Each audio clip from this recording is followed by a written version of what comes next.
Bitch, you better turn up. Shit. The fuck? Shit. I gotta sick. postpone the turn up, but She a little sick. yeah, that'd be that bullshit this rain, but it's okay. What's going on with you, little baby? How you doing today? I'm okay. I'm sorry. I just left my cousin out because she had got me a cake and had to cook a whole bunch of food and shit like that. Because I didn't think that anybody was doing anything. Because my grandma's birthday was a couple days ago, and they just had a big thing for her on Friday, and so yeah, nobody's really doing anything today. But yeah, she had to barbecued it up and got me a little cake. She's the one in the family that's like, we have to love each other, and like she's that person. So, and she had been calling me, so I was like, okay, let me swing by because I had to go and get some more medicine. So I was like, I'm gonna come and stop by on my way to pick up this medicine. Yeah. Thank God for her, Shanika. She keep you motherfuckers sane. Y'all look crazy over there.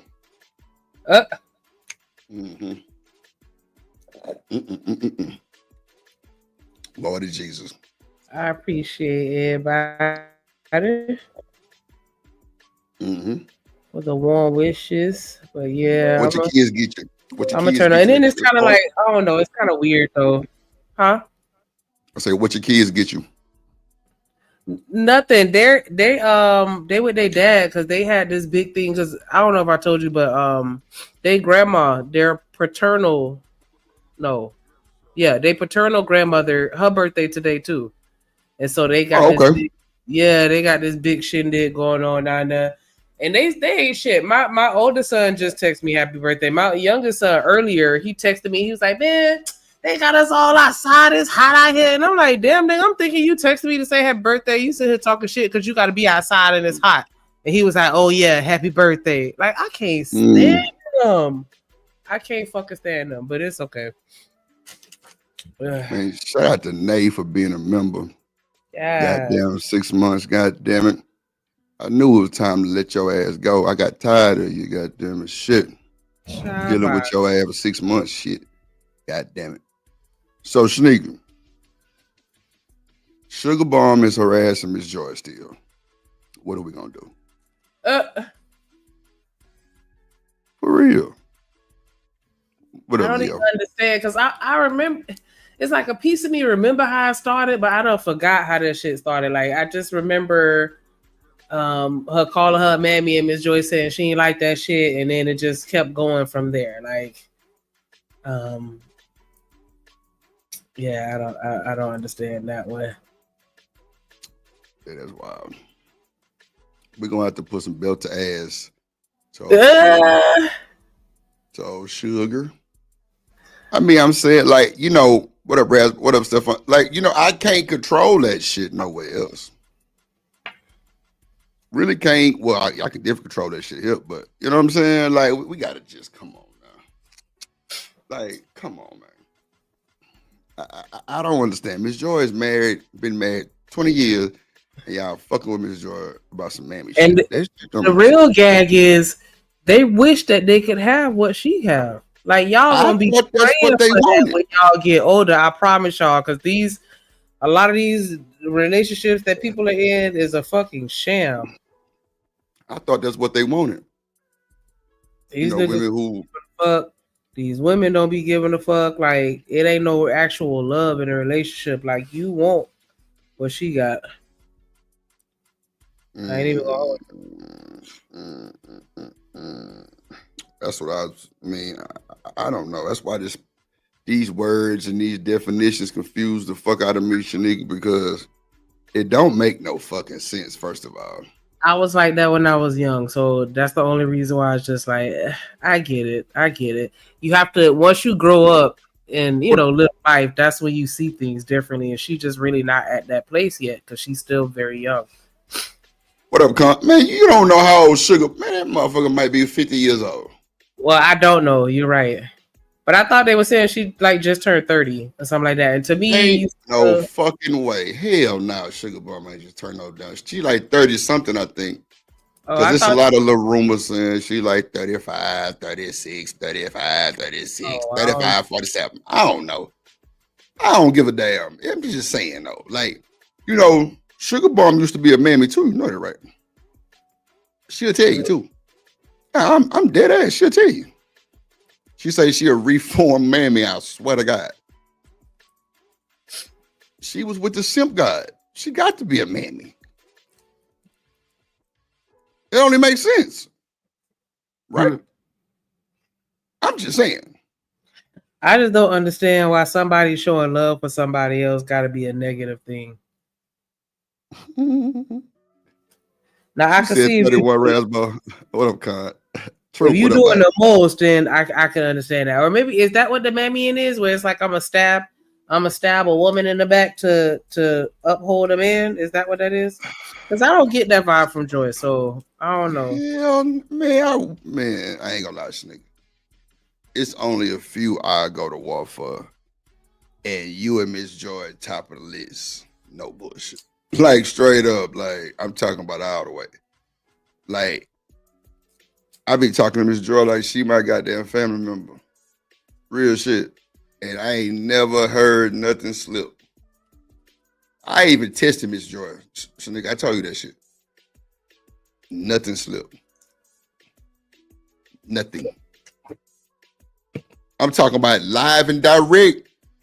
Nothing slipped. She didn't even act no different type of way.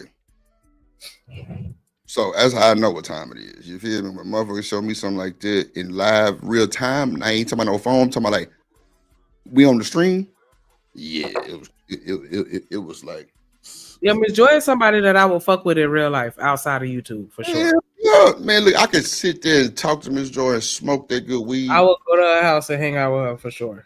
And laugh my ass off probably with her husband, whoever else be at her house, because I already know what time it is, because I already know the type of person she is, because I know people like her. That's why I was getting so mad at her that one day. Like, nah, man, I already know the type of timing you on. Like, but you know, sometimes you gotta do it for the gram. You feel me? She a reform thug. I'm telling you, like, y'all don't see that shit. Y'all don't see that shit, but I'm telling you, I see it.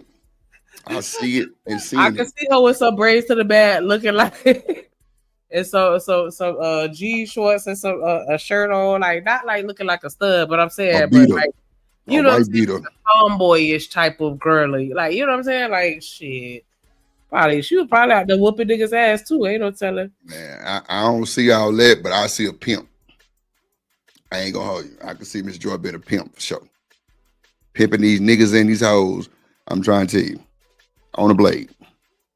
On the blade, real shit. Because she stand on business and she really stern than a motherfucker. Straight up, you motherfuckers gonna get in line. Or they gonna get put down. I can see her and Kojak out there. Kojak the bodyguard. No bullshit. And Miss Joyson out there 5 foot tall, pimping. And standing on business. Big money. Nigga, the Rolls Royce parked around the corner. Kojak too in real life, because soon as he said hockey, I'm very stern. That nigga said he played hockey. I was like, yup. Oh, yup. This nigga different. He different. Yeah, like just rugby, just you know, eclectic ass nigga. Like, yeah, we ain't gonna just be sitting around doing that dumb shit. Like, Shanika, he want to fight. Hockey fight. What? Yeah. So he was with the GOOO squad. Like, yeah, I bet your big ass was scaring the white folks. That nigga want to fight. Shanika, I ain't bullshitting. He want to fight.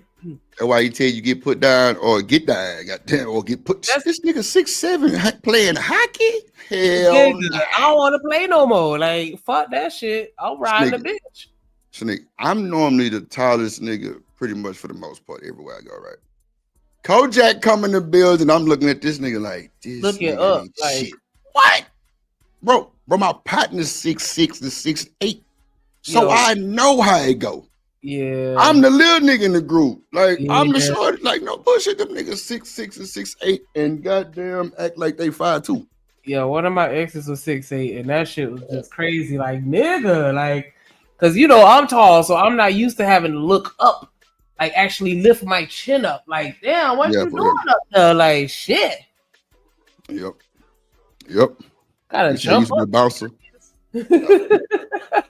Look at Miss Joy. She say, I'm very stern. I already That's know. what I meant. That's what I meant when I was saying like that Cleo, like that, you know what I'm saying? Like that tougher looking lady. Like you can look at her and just already know she ain't with the shit. Well, I don't know, Shanika, Miss Joy pretty. So you kind of get that vibe of a feminine though. I didn't mean it like. I mean, I'm That's why I saying said when you say tomboy. stern look, well, Yeah, yeah, that's why I said tomboy. I don't even get the tomboy look. You had to see Miss Joyce vertical one night. She had on these bunny ears that lit up, Shanika. You would have died. I ain't gonna hold you. I would laugh my ass. I was high as hell. I said, Miss Joyce smoking that Like good how weed I tonight. was. Like how I She was was. smoking that good weed tonight. She had them bunny ears lit up, fucking Minnie Mouse ears on the live stream, talking, whispering. I'm like, bro, hell no. Mm-hmm. I would laugh my motherfucking ass off. But now niggas who play hockey My camera different. not working. I would have put on my little Halloween costume. Lord Jesus. Man, Thank you, Stan, by the way. Try to put that motherfucking camera on, shit, motherfucker. The original one, the computer one. That's the one that I was trying to use. Shit, freeze you got up. goddamn costumes. That means shut up, nigga. Yeah, nah, for sure. It definitely means shut up. Like you say, I'm not a tomboy. I'm telling you, I already, man, Mr. I don't know what Shanika a tomboy. That's what it is. Yeah, She's that's trying to why put you in that shit. She remind me of me. She's trying to put you in that shit. Cause I don't know. Mm-mm. I was a tomboy, but I was still a girl. Like I don't think I said it right, but yeah, like just old mean ass. Crazy as hell. Because people used to say that about me. Because I used to feel some kind of way. I used to go out with my homegirls, and you know we all dressed up, looking good. And everybody used to be at everybody's face but mine. And I'm like, damn, I know I ain't ugly. What the hell going on here?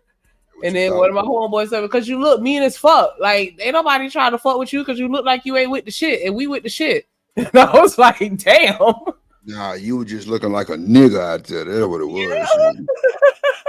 That's what the fuck it was, bro. I'm trying to tell you. And I was talking like one too. Yeah, okay, thank you, Miss Joy. Because I'm like, I wasn't choosing the right words. Because like I still was feminine, but I still looked, you know, like, hey, run up if you fucking want to. Like, you know, you could still see it. Yeah, like, Miss Joy ain't trying to fight nobody, nigga. Hell I nah. wasn't either, but I looked like it. Well, we already know you soft as tissue, but you know, it's all good. Nigga soft as satin, goddamn.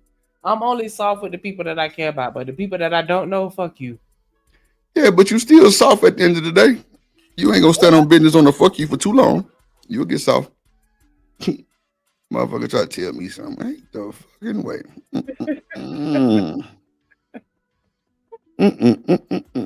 I'm only nice to you because you fucking mean.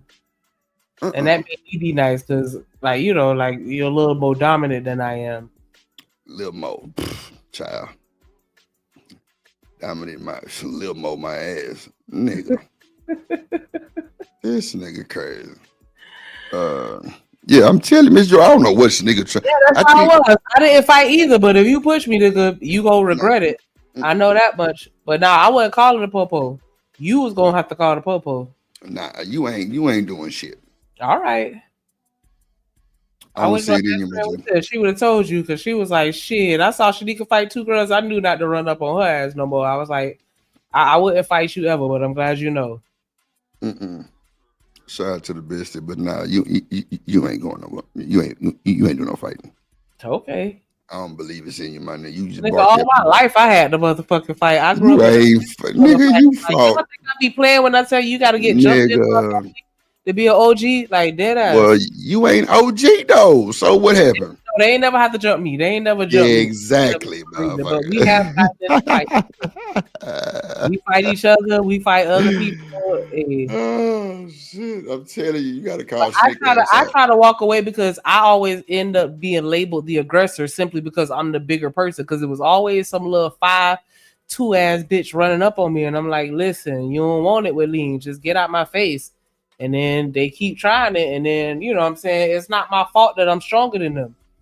But yeah, I always end up being the, you know, the bad guy at the end. Like, nah, nigga, I ain't beat up on no helpless victim. Y'all didn't see her when she was a fucking rabbit ass raccoon. Tell them little hoes up. The lies she tells, right? Okay. So I wanted to bring up this video you had sent the other day. The fucking title was crazy. We know it's your birthday. It's open chat, open panel, open topic. Yes. Hold on, real quick. Like, I'm gonna need somebody to hit the dump fund. I done been here about 20 minutes now. It ain't been 20 minutes. Talk your shit. I'm gonna need somebody to hit the dump fund. Show me some love today. Like, I don't even be. I would say I don't be asking y'all for money, but I do. But yeah, go ahead and hit that thing one time for the one time. The dump fund. 5-7 in 5th grade. Oh my god. Kojak sent 20 to the dump fund earlier. Yes. Goddamn. Let's see. Let's bring this video. Let's see. Yes. Appreciate it. Hey, all my Crimsonites, and welcome to the Crimson Cure channel, where we embrace. The who? The Crimson Cure. Yeah, I like Crimson Cure. Who is that? So join. Who is Crimson Cure? She a part of this space. Like, you'll probably catch her on Hemp. She just did a show with Tommy not too long ago. But yeah, she a part of this space. Oh, okay. Yeah, I ain't never heard of Crimson Cure. See, that's the bullshit. Like, she be saying the shit that a bitch want to hear. That's why you don't hear about her, because ain't nobody really like, they be fucking with her. But I feel like YouTube be kind of fucking with her too a little bit, because I'm subscribed to her and I be having my notifications on, and I still don't be seeing her shit. Like, I have to go and look for her content, and I'm like, what the fuck?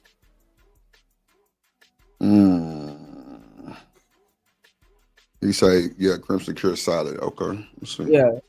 Me on our feminine journey to learn, heal, and grow.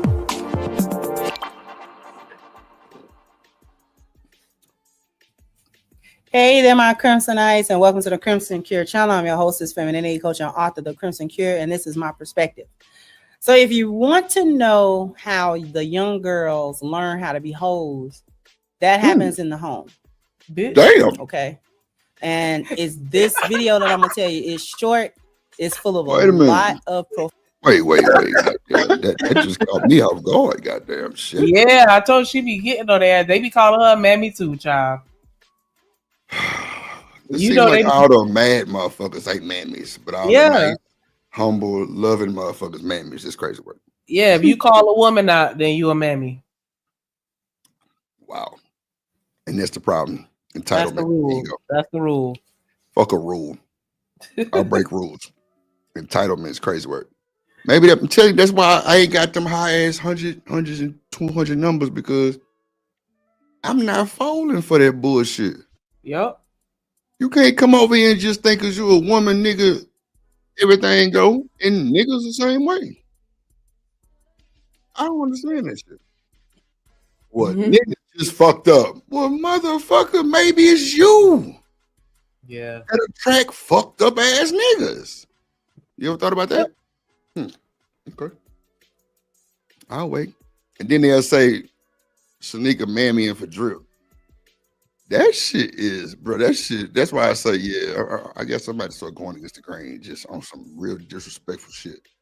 Like real shit. Because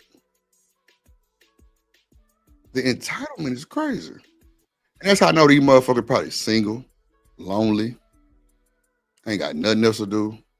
That. Real shit. Ain't nobody showing you no love, motherfucker. That right there. That's why I'm like, I get all the love. I'll be doing what the hell these hoes would be talking about. Straight up. Like they ain't getting no love. Nah, you ain't being protected because of the energy that you putting out there. Cause yeah, like come on, living humbly, bro. That shit fuck. Like, bro, how you call a woman a mammy who love niggas? What you want them to love? Not gay. That's what I'm saying.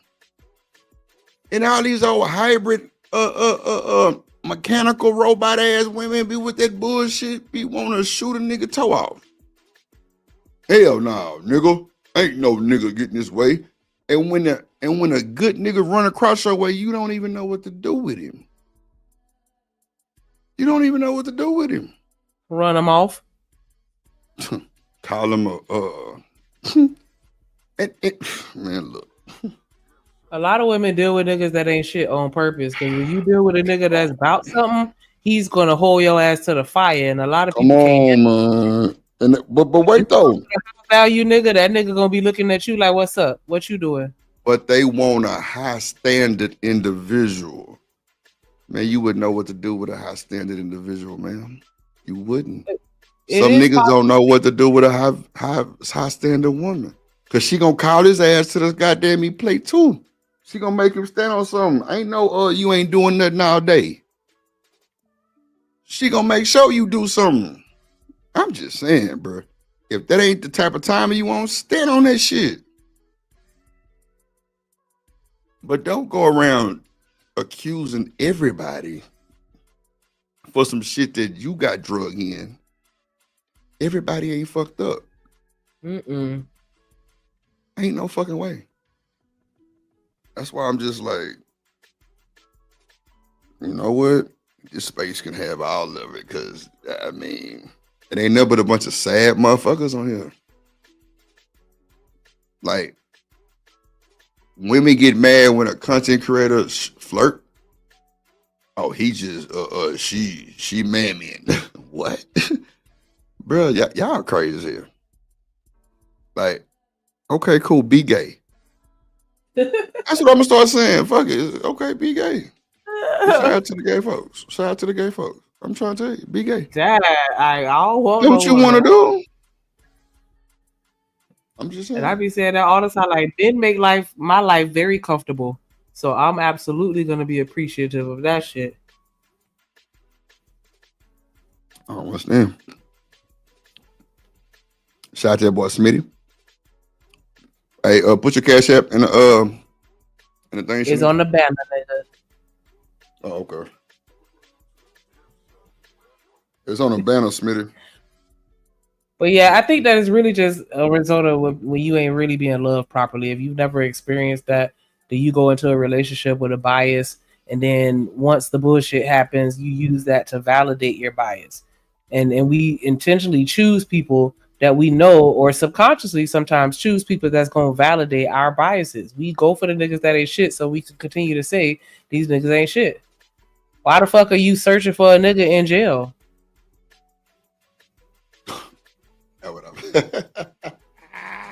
Why the fuck are you searching for a nigga? You know what I'm saying? Do you feel some kind of way when it don't work out? Like, okay. Boy, let me tell you. Everybody already had a girl. Come on, everybody got niggas. Everybody perfect. Everybody ain't no way in hell y'all perfect. If I was one of you niggas, one of these women niggas, and you be on 72 panels, 24 hours a day, I'm divorcing your ass, real shit. I'm leaving. Facts. I don't see drip on this motherfucker 24 hours. Hell no.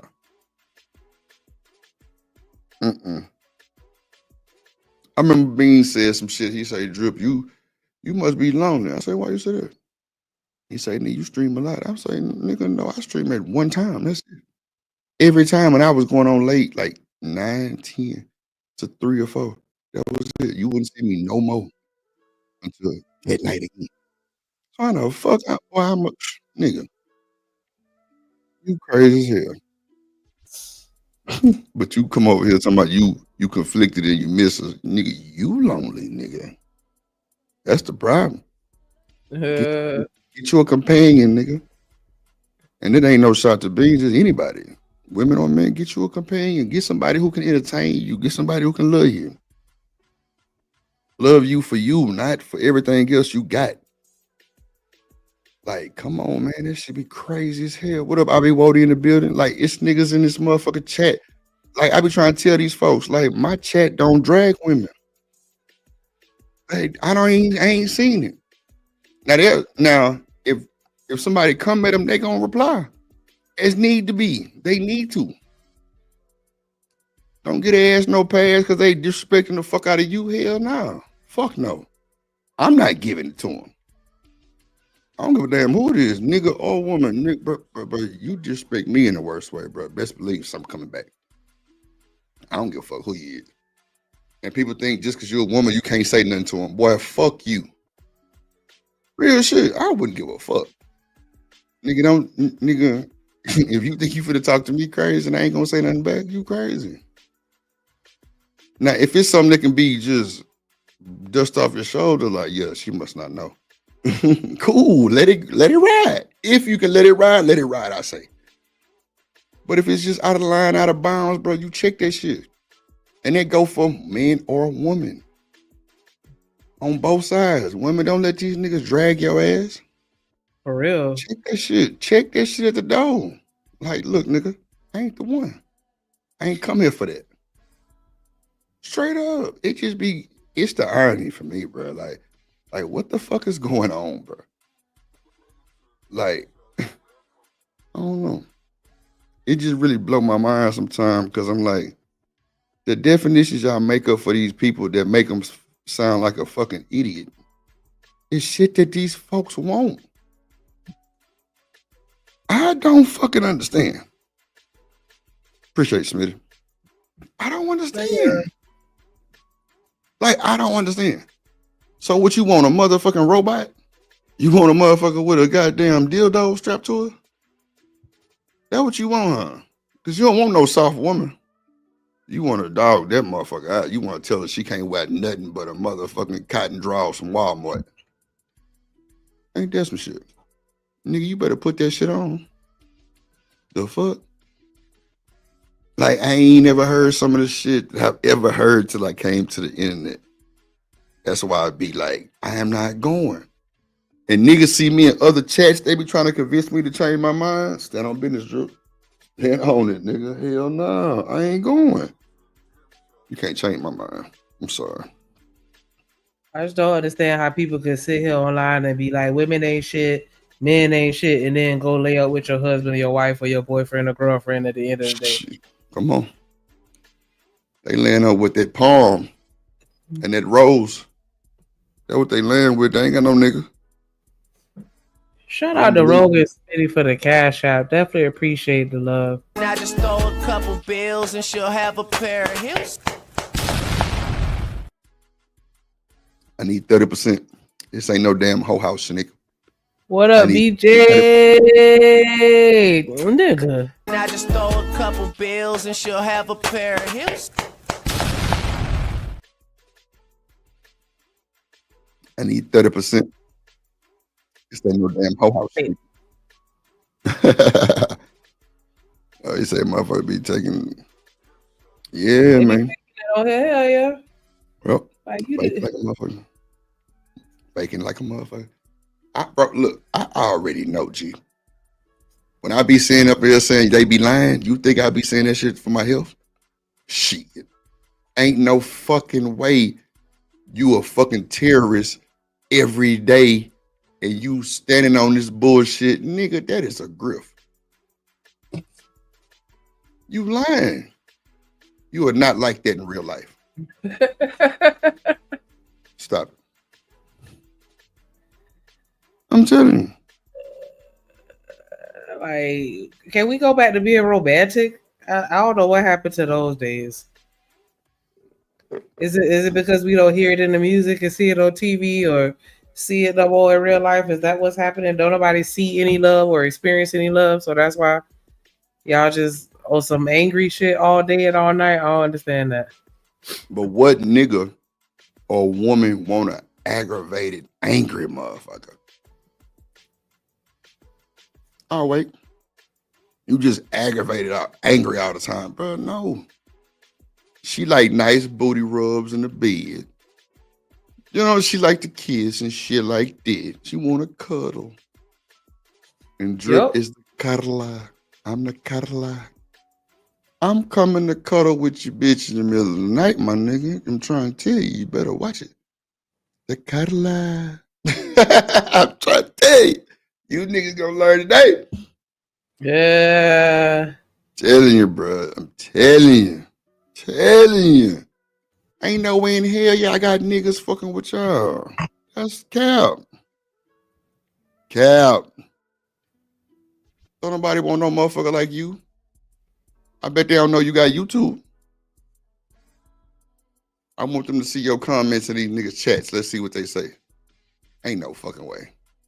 Ain't no fucking way. Y'all probably totally different. Mm-mm-mm. I am absolutely a lover girl. Nigga. Lord Jesus. Once you get me to that point, though. You gotta get a funk ass to the point. God damn it. Once I like you, then I'll be romantic. But you gotta make me like you. Gotta make me like you. That sound like some strong arm shit right there. See how Shanika lying? She kept to. She ain't worth shit. Shout out to Rosie for the 199. She say, shout out to the lover girl and the men's. Not the men's. Shout out to the men's. Bucket. Hype me up.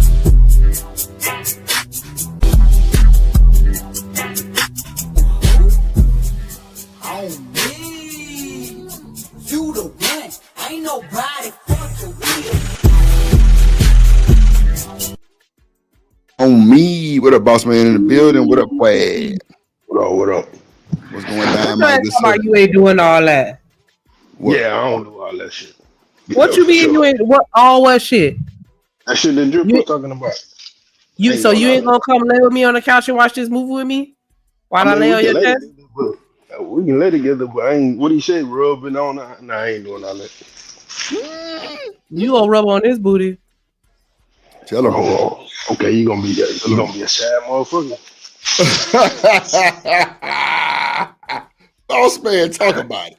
Let's talk about it, boss man. You gonna be on that couch by your motherfucking self? Bet Boss y'all man, won't. we from the south side of Houston, Texas, bro. Yeah. We nails. Why you want to go rub on the booty? Nah, bro. That's just not my style, bro. Okay. That's not my style. Hey, you know what, boss man?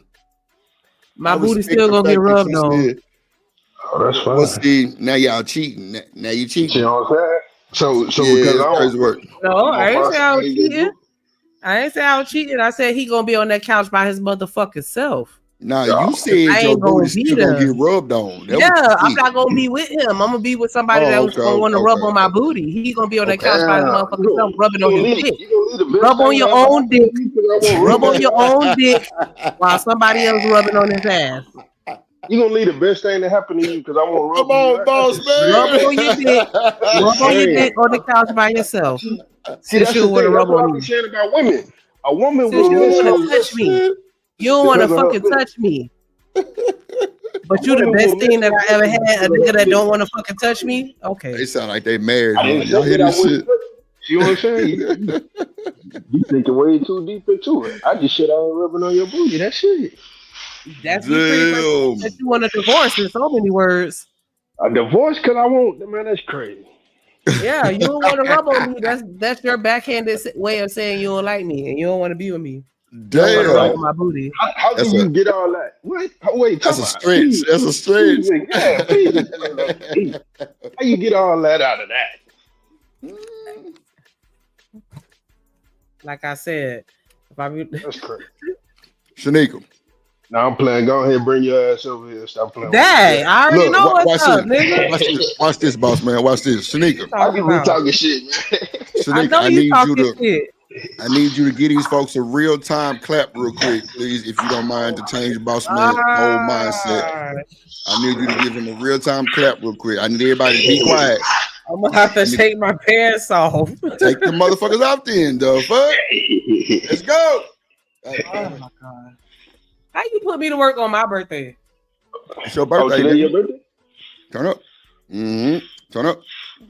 It's your birthday, Labor Day birthday. Take them goddamn pants off and give these folks a real and give boss man a special clap of applause. You feel me? Since you don't want to touch on my booty.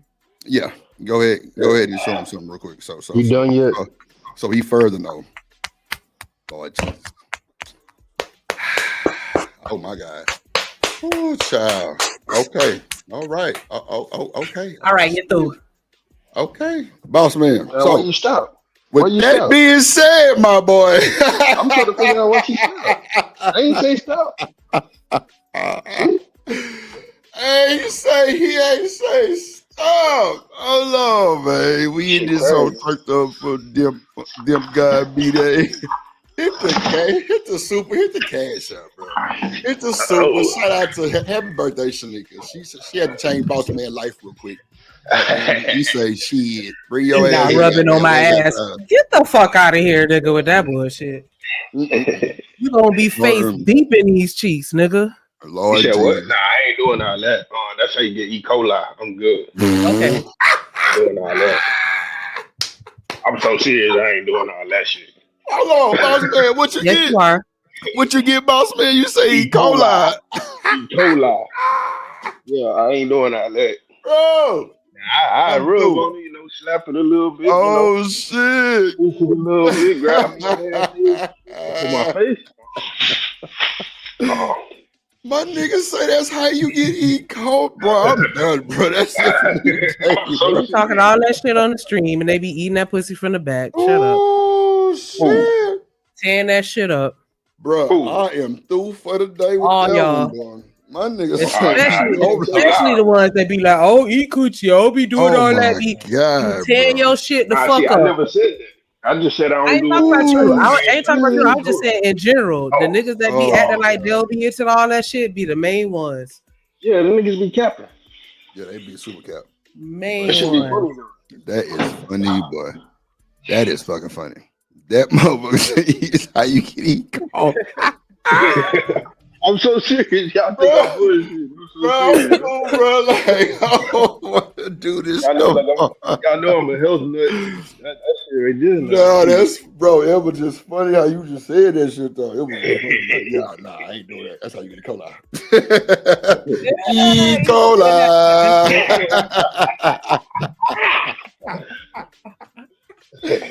Oh shit, bro, that is hilarious, bro.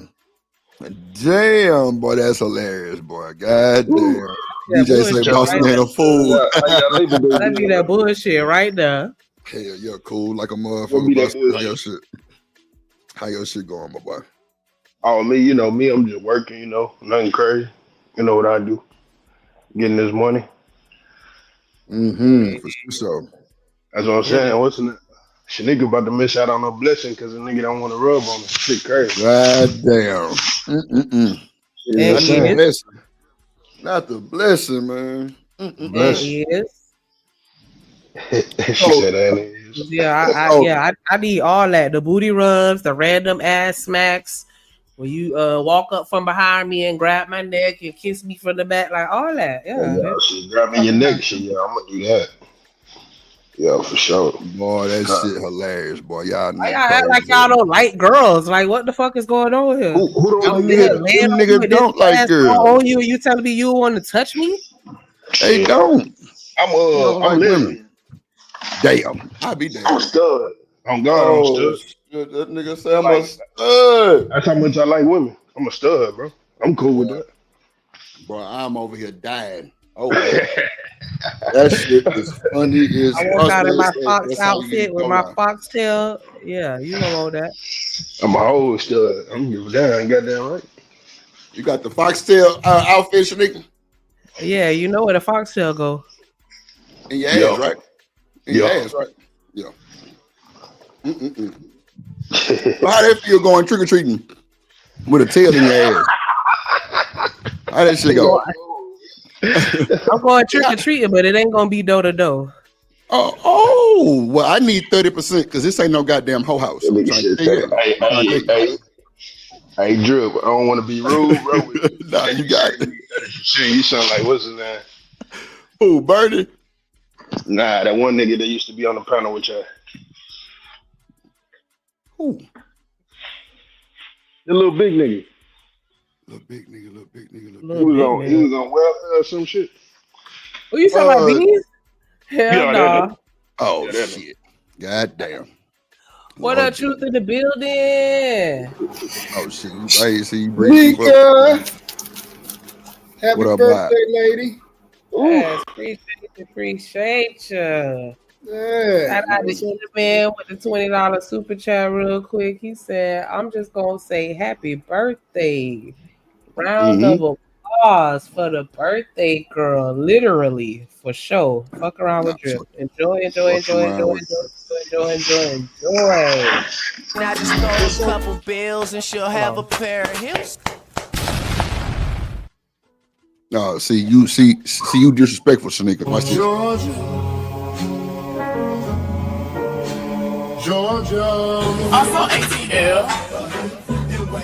Also ATL.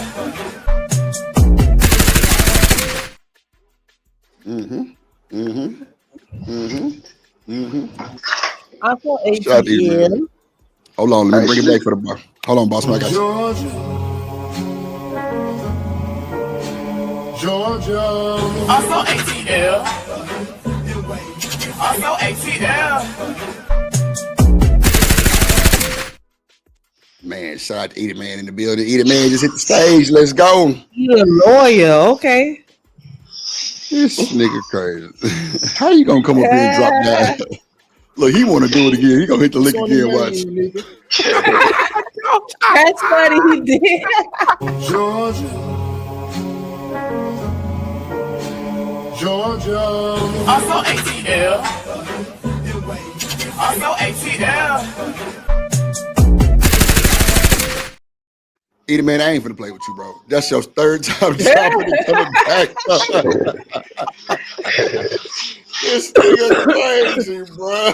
Yeah, your shit. Hey, Shanika, what you doing this evening? Oh shit, bro. Oh, no, I ain't doing too much anything. I'm a little under the weather right now, so Oh, I Oh damn. shit. This flu yeah, season got to you? it's the rain, man. It's been fucking raining like crazy down here. Yeah, the weather Fucking changing us like all up. yeah, it's Hurricane. This is flu and Yeah, hurricane. hurricane season. Yeah, it's crazy. Hurricane. Yeah. Edie Man. Boy, you ain't worth the shit, bro. This nigga ain't worth the shit, bro. I'm trying to tell you. This nigga you on mute, bro. If you said something. Oh, so I guess he ain't gonna say nothing. Hey, Until Drip, I play I need an intro, dog. I got you, my boy. You gotta tell me what you want on it. I want Lil Wayne gossip. Gossip. Hold on, what's on gossip? Hold on, how that shit go? Hold on. Let me pull up my phone real quick. Stop hating on a nigga. That's the weak emotion, the lady of a nigga. Hold on. Remember that? I gotta go back and listen to that one. That's what I'm saying. I'm pulling up my phone right now. Hold on, let me see what's on there. Cause I know I'm a Lil Wayne fan. I'm like, wait a minute, gossip. And that nigga just booked the bus for the 18th the show Cynthia Woods event. Yeah, there it is. I can hear it. Yeah. Oh yeah. Okay. I had to make sure I wasn't tripping right there. Yeah. I know you're talking about yeah. So truth, fun fact, that's my grandmama. I know I know. told you earlier. Yes, That is my grandmama. Yes, baby sis. Mm-hmm. Shout out to G-Ma for putting in something fire. That's my momo right there. All my haters. So I gotta I'm from Louisiana. We say momo. That's my momo. I call my Momo too. For sure. Momo. I only came up here. Happy birthday, Shanika. Thank you. Yes. Y'all don't hit her Cash App. I put it in the chat already. Don't let YouTube or Drip get that 30%. This is all Shanika. That part. Hit the Cash App right there. Guess what? Bro, see, let me tell you your little black ass something. That 30% coming to me regardless, Negro. Hit This the ain't Cash no damn App. hoe house diamond. This ain't no hoe house diamond. It is $sign Shanika with a big H at the end. Big H down. I need 30%. Welcome to the stripping business. God damn it. Everybody take a shot. Turn up. Get a wine glass for Shanika. Yes. Yeah, turn up. It's Labor Day. Everybody barbecuing. Get turned. Yeah, I can't even take a shot. Get litty for Shanika. So wait. We talking about barbecue. Do y'all eat? So wait. Is it just me? Yeah. Or do all black people burn their wieners? Okay, one, don't say it like that. Come on. Don't say it like that. What you mean? Don't say it like that. Wieners. Bro, That's that y'all Asian got shit right fucking- there. No, fuck He that. tripping, yeah. Y'all got that Nigga fucked said up ass weird. mindset that make y'all think. The No, fucking Do niggas hot don't. people dog. like to Niggas eat don't a burnt call hot dog? nigga. Hot Do we dog. do we like a burnt hot dog? You gotta get a little. You gotta char it up a little bit. You got to Hey, bro, char it, you ain't bro. Yeah, Hey, gotta bro, be. you not Charred lying. up a little. You not lying. That shit be burnt, bro. And don't ask me why we like that burnt shit, but it Come be burnt. on, bro. Like it's It tastes crazy. better Like, that bro, way. that That's shit why. good. Listen, listen. It be Niggas like crispy. they stuff well done, okay, including the hot dogs. I said, can y'all hear Absolutely. me now? Or Make Yo, sure no? it's cooked. Yeah, we can hear you. I'm about to It, say, soon as I get an intro, my motherfucking internet don't want to work. Go ahead. I'm gonna let Yeah, you good. Boy, that shit crazy. I'm telling you, bro, everybody I know, every barbecue cookout I went to, the hot dog had that black, you know what I'm saying, burnt goddamn grill residue. That's how they want it. Cause you might as well just boil it if you're not gonna Nah, burn it. no. I'm with it though. I'm saying, it's cool to me. I Nah, ain't fucked up stop about it. it. I'm just saying, is it Y'all just ain't me or never does had everybody nobody do that? season a hot Everybody dog like it though. like that. Season a hot dog. Stop with Yes, y'all. Hold What you on. Yes, talking about? Stop with y'all. you gotta Hold on. yes. put Hold on. We about to somebody. stop. No. We What? gotta stop what we doing and wish my girl happy Let's go. birthday on this Let's go. September 1st. Let's go, man. Let's go. Yes, Let she Let's Turn bringing go. up, the turn up, turn Labor up. Day in correct. What's up? My Yep. woman, real yes, She's labor, a bringing in the laborer. Labor Do Day. your What's dance, do your up? dance, do your dance. And Mm-hmm. yes, Mm-hmm. hey, Birthday girl, let me see them yes. hands. She did her. Hold on. Either man No ain't shit. hands. Hold on. Hold on. He say his internet fucking up. Georgia. Also ATL. Also ATL. Either man. Okay. You gonna play that motherfucker. What up, Leo? Who else just came in the Go to motherfucker? H&M. What up, H&M? Damn, man. My bad. H&M in this motherfucker. What up? Salute. I thought you started the show with some shit. Yes, What you got, like a premiere? No, I pushed it back about 30 minutes just to say what's up to y'all. Come on, man. yes. God damn it. Appreciate that love, nigga. Shit. That's And let what's me up say, right there. Shanika, aka Miss Dimples, you've had hurt days, you've had some worse days. That's why I'm Let's go. proud to say happy Happy birthday. Let's go. Let's do it. Shout out Let's to do it. the Let's do bars. it. Come on, bears. Let's go. Let's go. Yes. Yes, indeed. Yes, indeed. Yes, indeed. Yes, indeed. Yes, indeed. Matter of Shanika fact, got we that gonna. personal little rap real quick for her birthday. We love that. Yup. Yes. Of Shout out to the course. personal. Shout out to the personal. We gonna goddamn. What is it? We gonna show big love. We gonna What you turn up doing a for your little bit for birthday, Shanika, Miss man. We gonna turn Dimples, up a little bit for besides this Shanika. live What you stream? said? What you doing for your birthday besides the live stream? Oh, I done already did what I'm doing. My cousin she got me a little cake and they threw some food on the grill and shit like that. So yeah, I went over there. I'm a Cool. little under the weather, so I'm gonna have to turn up later. It's been raining like a motherfucker down here. Oh, okay. I don't know about y'all, but I get sick around the spring. I'm gonna say spring going to summertime. I don't get sick around the fall and winter no more. Hurricane See, Florida season got that time.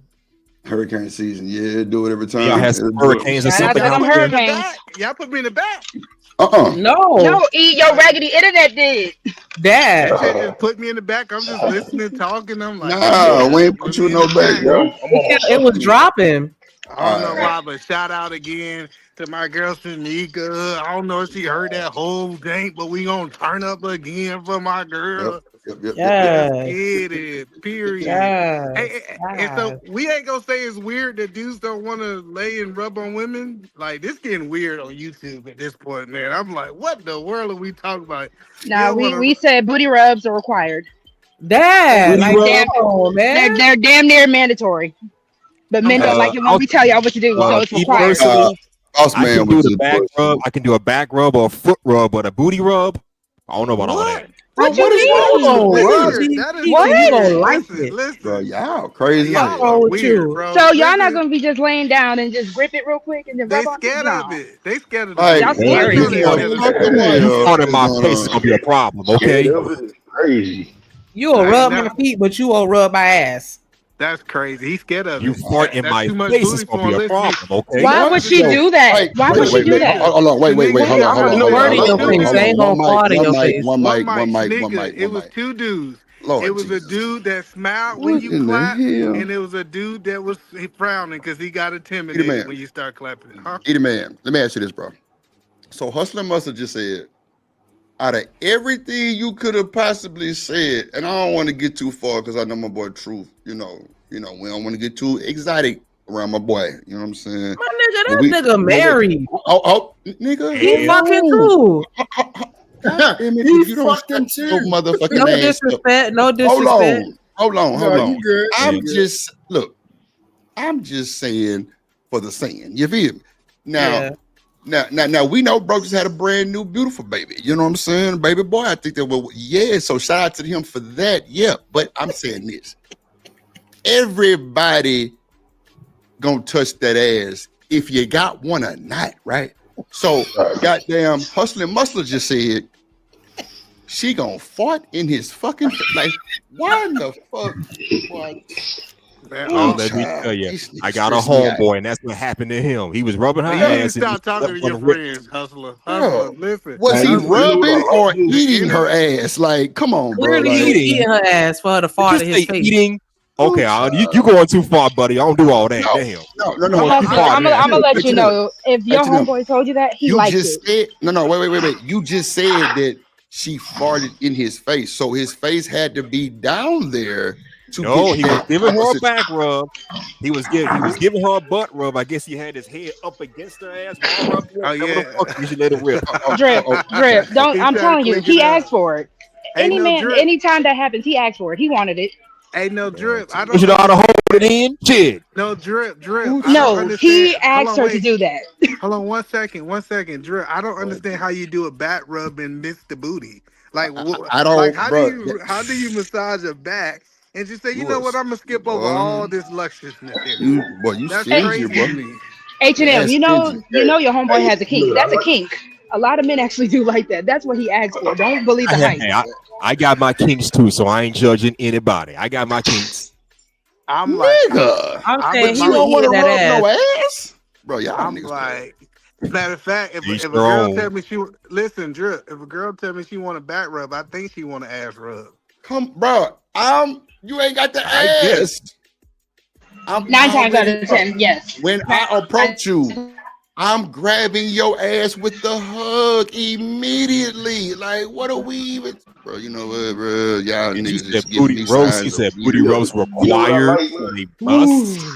Hey, Yes. Drip. What are you talking Drip. about? Yes, sir.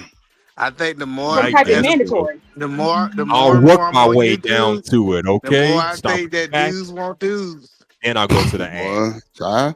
What up, Trucker? Yo, Yeah, that this motherfucker. That shit get on my nerves, bro. For real, that shit What get up, on my Tracy? nerves. They get on your Because nerves? somebody don't want to do something, that means he don't like women. That shit is crazy. Yeah, no, it means you want a divorce. weird. That's what it means. I mean, what? It means you don't like your woman. You want a divorce? Because I ain't even got to ask. You don't want to rub my ass. If I'm with Shanika, a man, I don't have to ask. He already knows. Come on, read Trucker. Yeah, You really super don't. chat. You shouldn't have to. So what Got the the Chucky yell with a $20 super chat. He said, "Happy birthday to anti-cheat funds.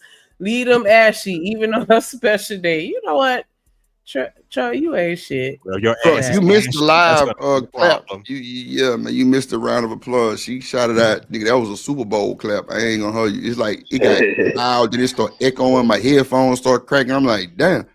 But we'll do it I back for just you. throw a couple bills and she'll have a pair of hips. That is meat to add. Oh my gosh, nigga. Hey, but yeah, like, I don't understand that shit. so what's the anti booty? Hold on, maybe because I'm from the South. No, because Maybe it's just he's trying to be a Southern. hater. He trying to be a hater. He don't want nobody to donate to my funds. Yeah, hater. But he donated, so we gotta let him slide. He did. Because he know that as long as I'm seeking donations, then I'm gonna be playing that little sound bite. And it's like once I get what I need, then you ain't gonna hear that no more. So, You gonna solicit? Hustler, you solicit. scared of the booty? Got to be. A little bit sound like How he scared? Because he don't want to. No. What? I'm No. asking you don't Watch want to this. rub on Watch it. this. Wait. Y'all ain't catch it though. Y'all ain't catch it though, boss man. Watch this. When we start talking about this shit, he start complaining. It was no positive vibe with his ass rubbing. It was just, well, my nigga say he got his face farted on. Nigga, that's your nigga. You got don't why like your your nigga ass. telling you about? Hello, why your nigga telling you that? There you go. Because man. he That's the real liked question. it. Because he wanted it. Oh, Y'all not hearing it. that's the real goddamn breakdown. He was just waiting to see how H&M was gonna respond. And if H&M would have been like, "Hey, I like that shit," then he would have admitted it. I just don't understand. I would walk up to my homeboy and say, "You know what happened with this girl? Out of all the stories I could have told, I told the story about with her farting in my face." Because if that's your kink, tell whatever your kink what's going on so over yeah, there, bro? you What's gonna up? say that. What's up with you? Ooh, your man, homie? this. The shit I have to hear. Happy birthday, Shanika. Niggas incels or some shit. What they call them niggas that be bound to their room? Rim bros is fucking though, right? Those incels that's not Incels are the fucking. ones that's not. Nah, the Rim Bros ain't either. They're involuntary. Damn, the Rim Bros ain't fucking niggas. I thought the Rim Bros was the fuck ups. They was fucking. No, the okay, Rim Bros okay. fucking each other. They're fucking each other. That's what Oh Lord. Where's why fucking? y'all always gotta talk about some punk shit, bro? Like, Bro, God, that's damn. say, hey, Y'all that's the what. one Hey, started talking about y'all was scared of booty. Listen, Who said they was scared, bro? I was that's scared. what dudes that I'm scared nah, of. boss He didn't say he was scared. He just said he don't want to did touch say it. he was bullshit, but the scared of shit. booty. I was That speaking booty. on H&M. I already knew Boss Man was bullshit because that nigga from like 10 minutes from my house, like I know where he from. Like that nigga I'm know. just saying, Yeah, y'all we act gonna like have the our booty mouths But got the all other over each shit, other. but when the I other heard shit, that, I was like, they acting I like just she have got other cooties or kink. something. All right. What are we talking about? Shanika, Your mouth gonna be all. Now we got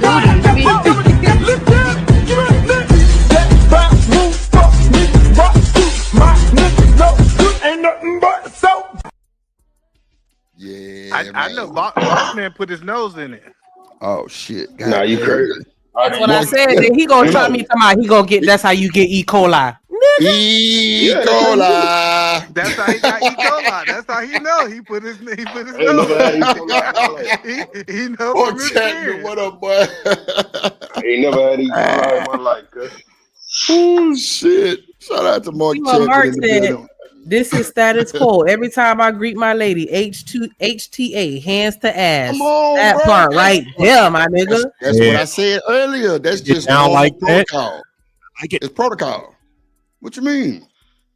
If you don't, she gonna she might look at you funny. What the fuck? Like, bro, when you If I'm hug your telling woman, you bro, everything, this is yours. This is for you. This you know is what? yours. And you not acting like H&M must that, got it's not short yours. arms. He must got short arms. He He got can't. the T-Rex Probably arms. can't reach you got your, short arms. He can't he reach probably can't around. reach your booty Yeah, or some your shit arms like too that. short. The boss was It's gotta gone. be something. It's gotta be something, bro. Because Who we talking about? Look, I'm stuttering and shit. I can't get my words out. Goddamn shit. I'm just saying. It's got to be something. But Hey, nigga, you nigga, they hustling think he muscle. You got supposed to be able cooties. to. You can't Oh be my scared of no fart. I ain't scared of no fart. Listen, Lord baby, Jesus, I ain't scared of no fart. The farts is a I didn't fart. Come say on. that. Come on, Hustle that muscle. is not. The man is nasty. So, Then how you feel when that pussy start farting? Then what you do? That's disgusting nigga, too. hype me Well, I ain't gotta up. smell anything, so shit. Hype me the fuck up. Shit. Nigga, don't get me. Boy, you want to hype drip up? Let that motherfucker start speaking and squishing and just He doing said, that "Are you little talking to your boy, huh?" shit. Oh, you want to know my name, don't you? Let's go. Say my name. Say my name. I'm telling you, boy, y'all boys Maybe crazy as because I hell. have other kinks I have other kinks in Y'all front of me. gentlemen, can y'all just touch y'all ladies' booties, please? Cause y'all Man, tripping. I do it all the time. I touch my lady's booty Oh. all the time. Hustling muscle, Oh, okay. boy, you ain't got no woman, boy. Ain't no way in hell boy. You say you scared of booty rubs? Ain't no I'm fucking not way. afraid of it. No Hey, part of This boss. is not my first kink. that doesn't get Hey, You boss just don't man. want to do it. Come on, Hey, boss man. truth, When y'all lay on the goddamn couch, do you shit. put a pillow in between y'all? Do you keep a pillow between y'all? Oh my Do you god, separate? not goddamn No, Martin they on the they they goddamn. sleep like Lincoln logs, head to feet. You gotta sleep like head to feet. Boy, look. Child, What they did he not say? even in the same room. Boy, look. Hey, hustler, you They sucking on them scared of toes? the pussy. Hey, Hey, hey, That they hustler, you part. sucking on them toes? scared. Hey, Yeah, Shout out to I Third might. Ward in the building. That What up, boy? depends. You So know, you I got say a yes? toe fetish, so hey, I'll do that. You suck Third on the toe, ward. but you won't touch the booty. Man, I I'll don't work my way understand. up. What? He said, Third gotta ward. multitask. Nah, third ward. I need you to chime in the chat because if we lay it up on the Nah, couch and I tell tell that you I nigga want hit you the to rub link. on my ass, My are you nigga gonna hit the rub on link. my ass? Tell that nigga hit the link. And we gonna goddamn. I'm Shout trying to out figure to out third ward. And what my do y'all head is think a not booty big, rub thank is? you. What do y'all think a booty rub is? Because like for I can tell H&M to you. say he don't do it, or and you know, Boss Man was bullshitting, but I knew what time it was. But H&M really standing on this shit. I don't rub ass. Why See, don't got, you I rub said you ass? gotta cuff it. You gotta cuff it where it bends at, where you can hold Well, that that's a filter. You good gotta question. rub Do you it. mean like Hold on, give I'm it a? about to tell you how to do it, bro. You gotta Go first ahead. cuff it where it bends at, and then you gotta rub it to the top. And you gotta pull it maybe about 5 to 6 inches back and smack it and make sure it jiggle. You gotta catch it before it shakes the third time. Come That's on, a that process. catch before you shake be on some real shit though.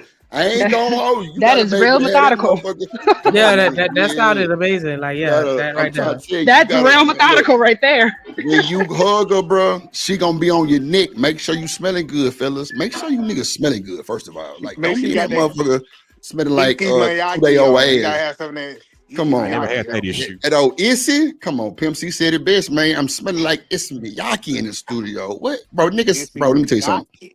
Pimp, bro, first time I met Pimp C, bro, on my mama, nigga went to jail. Bro, he had a woman snort coke off his shit, bro, off his dick in the mall. Shoptown Mall, no bullshit. And the nigga What? say I'm smelling like Issy Miyake. She wanted to snort the line off my dick. What? Come on, bro. That's a I real said they don't nigga. know nothing about that That's Issey a real nigga, Miyake. bro. That I'm telling Issey you, that's Miyake, That's a real nigga. that's real nigga That's stuff. That's next yeah. level stuff. They took that nigga to jail. I'm talking about, I'm getting an autograph. I was a youngster. No bullshit. Bro, the woman He go to jail. sniffed the He stand on line what he off do. of him. I'm like, wow. Wait a minute. Like, this nigga here solid. That changed my life forever. I'm like, oh yeah, I might start just ignorant, just buck, bro. And y'all saying y'all don't want to rub your woman, bro. When you hug your woman, bro, your arm's supposed to be able to reach down there, grab her I shit, never had that issue. It happens all the time. Grab spread my her shit, ass all and the then you time. give that motherfucker a good firm grip, like, hey, daddy home, what's good? And she gonna And be, pull her towards you. Yep. she already on you. That I should just start playing. Closer. You know, Hold her. daddy's Come Come home. on, Yeah. man. I'm just saying, you said you don't rub ass. What is your version of rubbing ass? You don't touch it at all. I mean, give me. I'm Do you gonna mean like say she lay on? H&M. You sounding a Bro, little this new, is a little green, sus, nigga. You I need Sus. to sound be a little what? watching that shit. a little green. It sounds like you ain't been. Boy, version, boy. Let me find out. I'm not gonna say that. It's just I'm you gonna ain't Do been I locked sound in. like a version to y'all? Really? You ain't been locked in. That's what I'm gonna say. nigga. You gon' And no, he's not a virgin. He's just into white girls. Bitch. He's not a Ooh. virgin. He's White just girl. I into don't white discriminate. I girls. Damn. appreciate it. Oh, really? Shout out to the snow It, bunny. this is calculus, Damn. man. It's no way that he don't like booty and his black girls is in his surroundings. Mm-mm-mm. I didn't say I didn't like it. When did I Shout say out to that? I that got that Paco nigga stuttering. Rabones too. That shit smell good as fuck too. Man, you Third dealing one, with the they old get an niggas. easy Miyake and the Stop dating them Paco. old niggas. Hold on, Listen, wait, I because like the way that some of shit these, smell. I'm Fuck gonna say you. some of these old niggas, they be smelling good. They Hell ain't yeah. old. They, No, wait. She said Paco Rabanne. Now, if you talking about that new shit or that old shit, it's a difference. That old no. shit, platinum. Somebody got to mute their background. They got music and shit playing. We ain't trying to get the copy. Thank you. But yeah, like I'm telling y'all, I'm not understanding what you like H&M. So look, don't listen to nobody else for the next 3 minutes. I need you to tell Drip, why do you say you don't rub the booty? Is it like a way that you thinking we talking about or something, or do you think you talking about rubbing? Do you mean like she lay down, like Shanika lay down, and then the man just rubs her booty like a typical massage kind of thing? No, Yeah. I'm talking about That too. Yeah, I like that. yeah, I but like I that was saying visual. we laying on the couch that too. and I'm laying on top of you like I'm laying on your chest. We watching a movie and I want you to rub on my booty. Oh, What up, that's James? different. I can do that. That's no problem. He just trying to get out. He trying to Okay, get but out would the you fire. massage my He booty trying to too? get If out I the say I want a fire full now. body massage, would you massage my ass too? He ain't with it. Just don't fart on me, then we good. Yeah. This nigga You gotta let that H&M, let that air flow, man. I want you to be relaxed. Like, boy, I ain't gonna lie, hustler muscle, boys. Ooh, I have my kinks, but that ain't that's it ain't about a kink, bro. Okay. You just rubbing her booty. Like you just rubbing around that ass, bro. You might, pick up. Look, let me tell you something. You ever like rub the girl? Well, you say you're gonna rub ass, right? So me personally, when I rub a motherfucker, I like to play with them, right? I like to like hype them up a little bit. So I put my forearm under both cheeks and kind of raise it up a little bit, let them know they kind of poking a little bit. Yeah, see, bro, you gotta do shit like that. Like, you gotta be able to hype your woman up, bro. Use your forearm. So put at the bottom of the cheeks and just kind of lift up a little bit. You feel? I know what you mean. Hold on, because it sound like H&M is anti-farts, right? So you smacking that thing. You not anti-fart. Listen, you push what up, her James? head into the pillow. You got her spread. You smacking that thing. She let off a couple. What you gonna do? You gonna stop? Yeah, he gonna stop. He gonna have a goddamn C-19 mask on. He gonna stop. Yep. Them out again. He gonna have a C-19 mask on, either man. Fuck you talking about? C-19 mask. But see where I'm confused, H&M, you go to the gym. So if your lady come back after leg day, you ain't rubbing her down? Of course I'm gonna rub her down. Shit. She just been that I don't believe that. I don't believe that. Get H&M out the kitchen, man. It's too hot, man. Let's talk about somebody else. It's a lot hot in that motherfucker, boy. Oh, I can take the heat. Okay. Well, you can't take the goddamn. Well, you know what? I don't know why that even came up though so fast. Like it wasn't even, and that's what kind of shook me a little bit. Like, wait a minute, what? You just do the whole conversation. Y'all started it. I'm trying to figure out what the fuck. Well, no, what H&M, what we said is my mind don't even go to like booty rub. I fart. My homeboy getting farted up ain't the visual that comes in my mind. So we're trying to figure out why that came in your mind. I was trying to figure that too for a second, man. Because when I think of a booty rub, I think about the last booty I rubbed. I don't think about another nigga's story about another dude. I get it. Or maybe you trying to be funny. You trying to be funny? Yeah, he was trying to be funny. He was trying to be devil advocate. Let's give him an out. Come on, James. You said tell him about the cheek crease. The power is just rubbing on your lady, like, and just touching them spots. Like, what? Cheek crease. You rub on her booty, right? You gonna start hearing that shit juicing up. Okay. You rub her titties? I get it. Yes, I done that. Okay. He said he's done it. Yeah, multiple times. You don't do it. You've done it. Don't worry, Shanika. Don't worry. So we ain't gonna worry about that. All right, it's cool. Now I'm curious. I have like 3 more questions. Like, well, go ahead, Shanika. Fuck it. It's your birthday, so ask her one. But it's like it don't sound like you really super. I don't know. Like maybe some different shit that's just not necessarily passionate. Like you like that other shit, like the fetish shit, like, but not the sensual shit. That's what it sounds like. H&M want to be put on the dog leash, goddamn. Oh, hell no. You into dominatrix, Shanika? What they call BDSM, whatever they call that shit? She fuck with that shit too. She might hit you. I better say we don't kink shame because yes. She might hit absolutely. you. H&M? No handcuffs. I don't trust somebody with no fucking handcuffs. She might hit you. The ones that they make for play aren't like the real handcuffs, so you can take them off. You're not gonna get stuck in them. So you're not even trying to get blindfolded? You can't even do it blindfolded? He don't want to do none of that. He don't trust nobody. He don't even trust you to not fart. So of course he's not going to trust you to blindfold him. H&M, she might hit you, bro.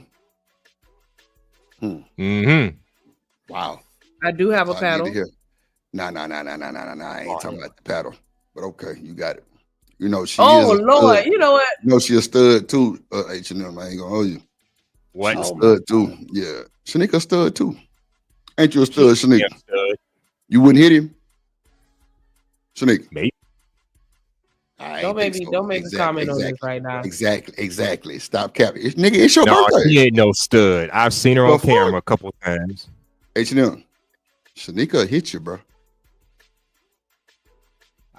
I like aggressive women. I don't like abusive women. I'm just saying. Lord Jesus. You don't understand what you're saying. That right. Just let it go. You're right. I'm not. It's something I'm not understanding here. Right, it's fine though. It's fine. You say what's your Just say guy? What's word your when you put safe a gag word? ball in your mouth. They're about a ball gag. He Somebody said, talking about "What's your ball safe gag. word?" I'm like, When what? you got the ball Pineapples, gag in your mouth, goddamn it. ain't no safe word. Pineapples. You got Shit. Pineapples. Ain't no you gagged. You can't say shit. Boy. The chat got some questions for you. You gotta James do. Moore You say gotta, plead the fifth. tap out. You gotta do that tap out when you got the gag in your mouth. And to third worst question, I plead a fifth on that. Boy, I tell you, boy, this is showing me a lot. You gonna plead the fifth? You ain't shit. You supposed to say that God with damn. your chest, my nigga. And be like, hell yeah, every time. What the fuck is you talking about? What I like to hold this. I like to hold the spot. Goddamn shit. If you ain't making your woman squirt, you ain't doing it right. Okay. Boy, Yes, I made a woman squirt. Thank several you. times, Thank in you. fact. Thank you.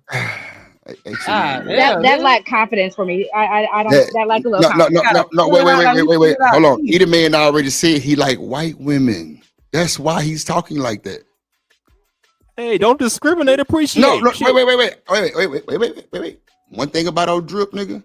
I'm not gonna hate on you, boy. If that's what you sticking your shit in, stick, nigga. Do your thing. I'm just saying. Just your answers show me that you might date other races. Ain't nothing wrong with that. Like, you know, look, H&M. I ain't one of these other YouTube niggas that be calling you names because you date other motherfucking race. Fuck that. That's what you want. That's what you want. So if that's what it is, that's what it is. You know what I'm saying? But at the end of the day, you know, just giving your answers, you could tell, you know, you ain't never been in a hostile situation before. And that's cool too. That's cool too. So stand on that shit. That what you fucking with, stand on it. Don't let these folks change your mind, my nigga. You like white women, stand on that shit. Don't let nobody tell you no different. Don't be no hypocrite. Stand on that shit. So he I'm like gonna fall white in your women. face. So what? You say what, Shanika?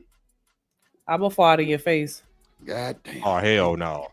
One thing But you know what, One thing I will never do is put a tongue in the ass. I will never If you do like that. white, hold on. If you Never. like white women, there are some kinks that black women will never do that white girls do. I don't want to hear all that. Well, everyone's different. I will never do that a day in my life. That's where I draw the line. I told you, them white women got him safe over there. He be at church with his goddamn altar boy unit on. Hey, He's talking all that shit. His He's mouth will be scared. all over everything. Scared. Yeah. He got his altar boy unit on. Yeah, scared of the pussy. Hey. Boy, you got scared. You scared of the Mark, pussy. you ain't shit.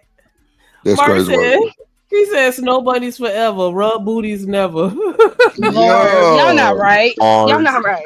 Mark, say it 2 more times like Umar do it. You gotta say it 3 times, my boy. You gotta say it 3 times for us to understand you, my guy. Nah, Umar already denounced him. He already praised the snow bunnies. Nah, you gone. That's you out the clip. So wait, Roxy, it sound like you got a little colorist in you. What's wrong with this man like a snow bunnies? Ain't nothing wrong with it. He just scared of the pussy. Damn. I didn't say I was scared of pussy. I said duh pussy. Duh. D-A. Come on, duh. Okay. Come on, duh. He's scared of this pussy. Ooh, there you go. Ooh. You seen one pussy, you seen them all. What's there to be scared of? Oh, not at all. Not at all. Don't play with it. Don't play with it. I ain't now. gonna lie. If I sent you a picture of some, you know what? I ain't finna go there. Never mind. Nope. It's Shanika's birthday. Happy birthday, Shanika. Your ass would throw up. Okay, never mind. I'm sorry. Yeah, H&M, you, boy. We gonna look at Kojak say, damn. I didn't say about James Moore say you a damn lie. They say you I'm like, sure, but I come out of that shyness at the right I time. bet you she can't do with hers what I could do with mine. Lord Since you said they all the same. Ooh. Can you extract that shit? That's how I know when a man ain't been hitting stuff. If I want to. Lord, you ain't been hitting like that if you feel like they all the same. This is a good conversation today. I ain't gonna hold you. Mm-hmm. I'm with the shit today. It's Shanika birthday, and we talking about pussy. The real dick and pussy. Not no you niggas hate women pussy and y'all hate men type shit. But clearly H&M don't like booty. Cool. Booty. Goddamn ass. This is a great conversation because it's really like let me further know what really be like what be going on in y'all mind sometime, bro. And hey, that's cool. That's cool. I don't think, but see, I thought that the white women probably would require a little more nasty than that. But maybe you dating the That's Becky's exactly what I said. That's and the exactly Bel what Air I just said. cheerleaders. Don't try to play with it. Oh, we gonna play. But I don't know what H&M not. And you know what? It just makes sense now. I see why you don't like rubbing booty. Because them white motherfuckers ain't got no ass. So you can't rub too much but a pancake. You know what? Let me just shut the fuck up. I You sound know, like you better be lucky. I'm gonna tell somebody to time your ass out. Lord Well, Jesus. ain't no with the $5 super chat. He said, "What the fuck?" I had to stop and say, "Happy birthday, Shanika." I definitely appreciate that. He said, "What if something shoots out with farting?" Lord Jesus. Lord Jesus. Tell me this blood I'm smoking. You ain't shit. Yeah, that's more of disrespectful, Dub. I don't know. You dirty motherfucker. That's what I'm gonna tell you. I'm like, you just did that shit for Ain't real? nothing but a You little dirty seasoning. dog. That's all that come out. A little seasoning. Not seasoning. That's some slap your mama. Not no slap your mama. Hey, y'all sit here, y'all talk all that shit, but y'all go put y'all mouth all over 100% of my body. Like, I don't care Not to what slap you your say. mama. So you soliciting your shit live on the YouTube right now? Maybe. That's what's going on. No, I'm just saying, y'all sit here and talk about what y'all not gonna do. That's your problem. Come on. Do we need to get Bolo up here today? Because he said that's all y'all do is talk about what you niggas don't want. Y'all don't never talk about what you do want. Here we go. You too. But Shanika's right, because at the end of the day, the men that be talking the loudest, y'all gonna be the ones doing it. Hands on your knees, begging. But it's okay. I get on my knees for nobody. Okay. You a lie. It be the men that talk just like that do it. Yeah, he be begging. What man? And if I do get on my knees, you gotta make me do it. You gotta give me a reason to. There you go, right there. We just figured it out. There you go. All right, I heard enough. You're right. You sure right, H&M. I see what time it is. I see what time you're on. It's cool. You better get me in that mood. I see what time. Yeah, come on. Keep on talking, H&M. Go ahead. We're gonna listen to you. Go ahead. Cause we figured it out already. I already know what time it is. You a bad little nigga, boy. You a bad nigga, boy. Shanika once said, yes, not all decent boxes are the same. Exactly. Okay, they're not all the same. Well, she's one of my top tier supporters, so hey, I can take her word for it. She wouldn't lie to me. The fact that you think that they all the same is just like crazy work. Mm-hmm. What up, Rooster? You say you hear what he said. You say you. I guess you just used to everybody laying there. That's why they all the same. They just sit there. Not starfishing. Oh no, I didn't say all that. Not starfishing. Shanika, he say you seen him once, you seen them all. What up, Rooster? Come on. Yeah. That nigga say shit. That nigga say you see them once, you seen them all. He say ask H&M, is he scared of the 69 with a woman? Lord Jesus, boy. I ain't gonna lie, I've never tried that a day in my life. H&M. Oh my God, you're a virgin. You're a virgin. I already knew what time. I told you I already knew what time. You're a virgin, baby. It's okay. I'm not a virgin. Rosie, don't you go there. I'm not a virgin. You right, baby. Save it for your wife, baby. Save it for your wife. I know. I already knew what time it was. You right, Shanika. You're not supposed to do that with just everybody. You right. Nigga, that shit just fall in your mind sometimes. Shit. Not fall in your mouth. Let me just say, fall in your mind be crazy work too. Shit, don't let it fall. Falling You gotta off kiss that motherfucker. You gotta kiss that motherfucker. You feel me? Slow cook. Yeah, slow cook, Yeah, slow man. roast. You gotta slow wine your shit. It's like Shout out to the catchers. Shout out to the Have catchers. you ever sat and watched a woman play with herself? Yep. Lord Jesus. What you do? What you do when you Not what you do. Not what you do. You pulled a ditty. Did you do a ditty bop? Did you ditty bop? You ever use a toy on the girl? Nope. Oh, so you like vanilla? You like it real vanilla? Oh baby. I'd rather just give her the real deal. That way she can really appeal. You ever had two girls at one time? Actually heal. Yeah. Say real deal. You ever had two girls at one time, H&M? Shanika, really? One sitting on the one on your face? He had 69 Went to before. a club, You had 3 girls dance on me. Lord Jesus. Yep. Shout out to the dancers. Shout out to the dancers. Where them fans at? I I went to a gentleman's club once. They had 2 women dancing on me. Does that count as anything? That's not what she would ask you. She asked you a very specific question.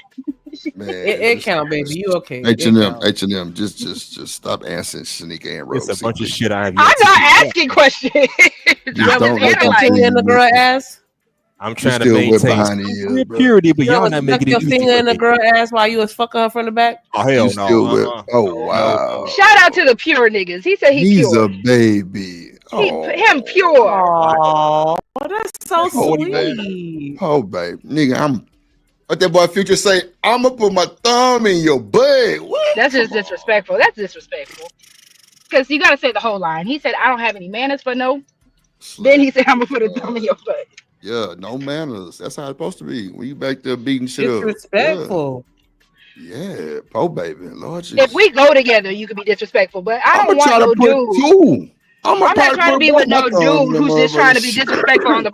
No, we got to go together. I'm putting both my thumbs in there. Here we go with that again. You say both of your thumbs, nigga. I'm gonna try. Shit, the fuck. Oh Lord, have mercy. Yeah, I tell you, I like to look. Take it all you want. I like to watch my shit go in and come out there, motherfucker. So yeah, both thumbs is definitely gonna be right there for sure. All right, so make sure you clean if you dealing with drip. Yeah, see, here you go with the bullshit. See, look at you. See how I just said make sure you clean. I'm looking out for you. I'm looking out for you. I'm looking out for you. Fucking yelling. I'm being a best friend. I am your best friend right now. I'm making sure, because I'm making sure she clean. So wait, my mouth just came from everywhere, and you talking about my hands being clean? See, I said her. You don't listen. You don't be hearing. It don't matter. She better be clean, goddamn. You fuck with dirty bitches? You fuck with dirty girls? Drop this dirty bitch. Shut your ass up. Get the fuck off my pound. You can't drop her on her birthday. Drop me instead. Drop me instead. She better drop and give me 50, goddamn. The fuck are we talking about? Hey, drop and give me 50. I'm just saying she felt the need to tell you to make sure she clean. So I'm saying it sounds like I thought she said no. Wait. Before you get to putting narrative and spinning your rhetoric, Rim sister. What I said, I thought she said my hands being clean. That's what I thought she said. Oh, deaf ass. That's why I didn't say nothing else. Yeah, that's why I didn't say nothing else. Yeah, she better be clean. Goddamn, it's my fresh out the shower for me to do all the extraness. Yeah, you got to be out that shower. Nah, Emperor Cole wallet in the chat. Oh yeah, for real. I didn't even want to ask that question. I was asking the other questions, but I'm like, okay, that's what I'm saying. Even for me, that's what I'm saying. If H&M like white girls like that stuff. That's a question that you need to ask H&M right there. Right? Has he ever fisted him? Yeah, that's something you need to ask that nigga for sure. Yeah, I'm with that one. Whatever reason. That was you need to ask that nigga. That's what the white girls like. That seemed like more of his speed. He's talking about farting and shit. Yeah, that's probably what he got from that bullshit too. Crazy word. Oh God. Oh. Crazy word. Oh God. Crazy word. Lord Jesus. Nigga wake up with pink eye. Damn. Oh my God. Not pink. Lord have mercy. Not pink eye. Wait a minute, boss man said E. coli. Nigga said that's how you get E. coli. Come on, bro. That's wild. Shit. That's all good, H&M. I fuck with you, bro. Mm-hmm. Of course. I fuck with you, bro. Long way. Damn, Poppy one of them ecstasies. Shit, get it in. It's been too long. Send the birthday girl. It's her birthday. It's the Dim Fun Day. It's been way too long. We ain't here. No ka-chings. Oh, pay your tithes, tip your hoe. I thought you said tip your hoe out from the send the cash out. Shut up. Dang. That's hilarious. Shut. H&M. Boy. Cynical one says I'm brave. She can't express herself in panels. Well, come on, Cynical one. This is the drip show. Baby. It's okay. A little see, shout out to H&M because a little roasting don't hurt nobody. Nah, that wasn't no goddamn roasting. That was the truth, goddamn. Whoa. She my top tier supporter. I find that hard. Let me find out you paying for this shit. 2x4, my nigga, like that. A 2x4. Ain't no way. Cynical. Ain't no way. Give me 99 cents, goddamn. What we doing with a 2x4? Wait, I missed it. 2x4. That's Kojak. He said he had a white girl in college that used to take a 2x4. Oh my God! What? Shanika, Oh my God! wait. Shanika, the Kappa Beach Party, bro. I put a bottle in a motherfucker. No bullshit. Oh my A God. liquor bottle. Talk about the bottom, like, yes, sir. No bullshit. Listen, I'll take a paddle, but ain't no Don't put nothing else in me that don't belong up there. Man, No. that You motherfucker just was talk trying about to the top, swallow the that part. motherfucker. Hold No, on, you the talking about the bottom part at of the the top? bottom of the bottle. Oh Shit. no. Yes. No. No bullshit. Okay, now I'm lost. What the Bro, No. she asked for it though. No bullshit. Oh God. Oh Like, no. Oh no I'm no telling you. no. You said No something no It about a was two no. by like, four. What the hell is going on here? I don't know about the 2x4. That's wild too. Them motherfuckers be That's splinters wow. and a lot more shit. It ain't no soft. Yeah, you gotta do that motherfucker got to be pain free You and some got shit. splinters up in there. No. Man, fuck that. You gonna rip something, goddamn, putting some shit like that in that motherfucker. Oh no no no no no no. Y'all be Yep. messing with some weird. Them chicks y'all be messing with. Mm-mm. Y'all need to go to church. I'm telling you, Where's they be Bolo? asking for that shit, bro. At the beach party, bro, back in the day, like 99, motherfuckers was like, bro, I was like, how was I back in 99? Like 15, some shit. Bro, them I was motherfuckers was 15 years asking for old. that shit. They was asking for that shit. Like, it Truth, was we women we like need a trying to get cousin on pastor camera. right now. I need my Not the cousin pastor. This motherfucker said cousin pastor. Oh, shit. Not the cousin. Bro, that was so disrespectful. Not the cousin pastor. You know he God passed away. damn. Yeah, the nigga passed away. He was sucking dick Oh. too. The fuck? Oh my. Okay, never mind. I take that back, Truth. I take that all back. That's why I said that Purple was so dicks. purple. Yeah, he did. But he said, yeah, he had it in his mind too. Crazy work. That's why I said that was so disrespectful. He said she had the I didn't edges even know that sanded was. down so it wasn't no splinters. Yeah, that motherfucker, that crazy. Oh no, no. She would have had to sand it, polish it, and put the little you know, the little after the little glaze touch on there for her to be able to do some shit Lord, like that. if I gotta Nah, but that customize it, bottle, I'm good. I'm good. I want to say it was a Corona bottle. Straight up, bottom shit, bro. She was like, put that motherfucker in there. I'm like, what? Cause I'm a youngster, but I'm Y'all tall, see, so I'm just like, so That it was like bottle's they like the didn't, size it of my really look like I wrist was though. youngster. Like, Hey, it is so what it she's is. They getting be wanting to. 50. you know, you always think you nasty until you hear people's stories, and then you're like, I'm not as nasty as. I'm good. Nah, Coach Jack, it was a black girl. Y'all be You wild. know, black woman. Goddamn, Damn. somebody MILF, goddamn, like somebody auntie got that. She was like, yeah, put that motherfucker in there. I'm like, what? She got the sliding and Oh, she scooting. done I'm done. steady spinning. Cheat. I'm No, steady spinning. Shit. It was no, going down. no. Telling y'all, bro, like she was asking for, but see, that's just so, like, bro, it's so many kinks though. Like, people be into a lot of, like, bro, y'all would have never thought Diddy was into that type of shit though. Straight up, keep it a buck. Y'all would No, have we never thought didn't. Diddy was into that Nope. shit. That's why I That's why said you everybody think was you so. nasty until you hear stories. I'm not nasty. I'm sorry. But you know what though? I think that whole Diddy case was to expose that boy and embarrass him until they Oh, so found you out think that was his a lot of humiliation people. ritual? Come No, on, you my late. God. He was Y'all, dropped of pretty much everything that could have put him in jail for forever. y'all just coming Come up with on, that Shanika. conclusion? No. I'm saying until you got motherfuckers on the stand saying they was fucking with that shit.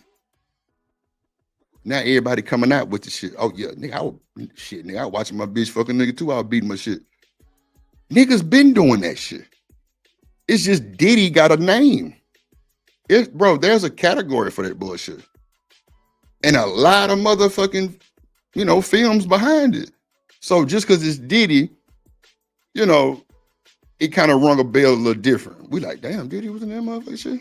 Because guess what y'all think? No, Oh my God, never mind. We gotta shut the fuck up. Never mind. it's your Bolo! fault. Bolo! Man, hell nah. I ain't got time. Not today. Shit. Nah, Bolo, go ahead and come and baptize and purify this whole. Okay, I'm gonna start maintain a smoking. little purity. I'm gonna start in my smoking, taste. goddamn. I ain't gonna throw the water on me right now. I'm gonna Take me to the water. It'll be holy water. Shit crazy, but nah, H&M, bro.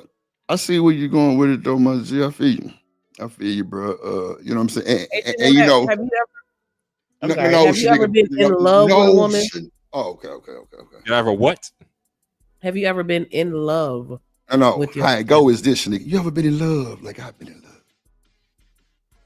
That woman you called in the middle of the night. Did y'all not see how aggressive he did that? I think He that was makes it aggressive. different. Have I been what? Hey, I don't mind aggression. Have you ever been in love? No, you were aggressive. Of course I am. Takes one to know one, right? Uh-oh. You are, or like, of course I am, or you have been. I have been. I am. Oh, okay. Okay. What this nigga at work?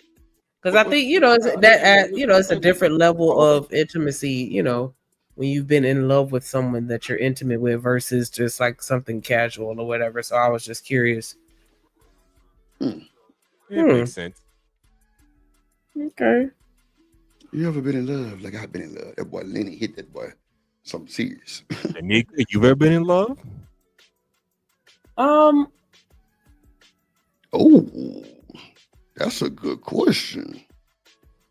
Or was it just all lust? Which one is it? So wait, H&M, I'm glad you said that, right?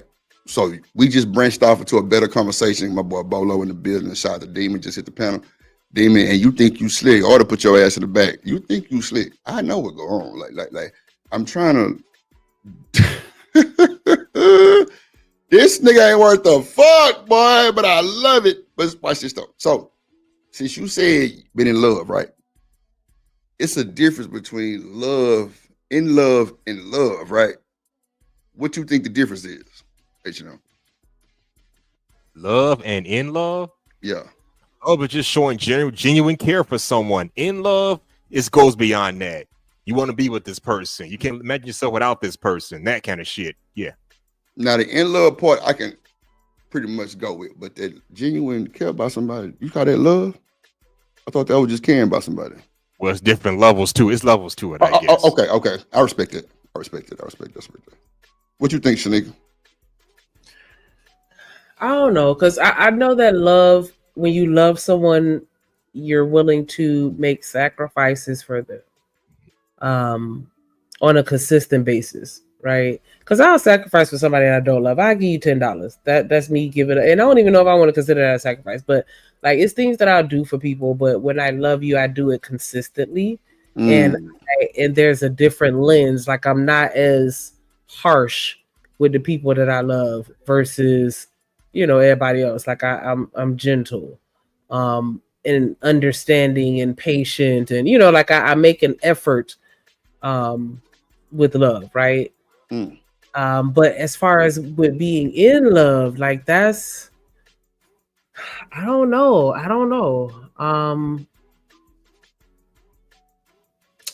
because that's something that I've asked myself. Like I know that I've loved people, but I don't know if I've ever like been in love, and I don't even know if I could really define it, to be honest.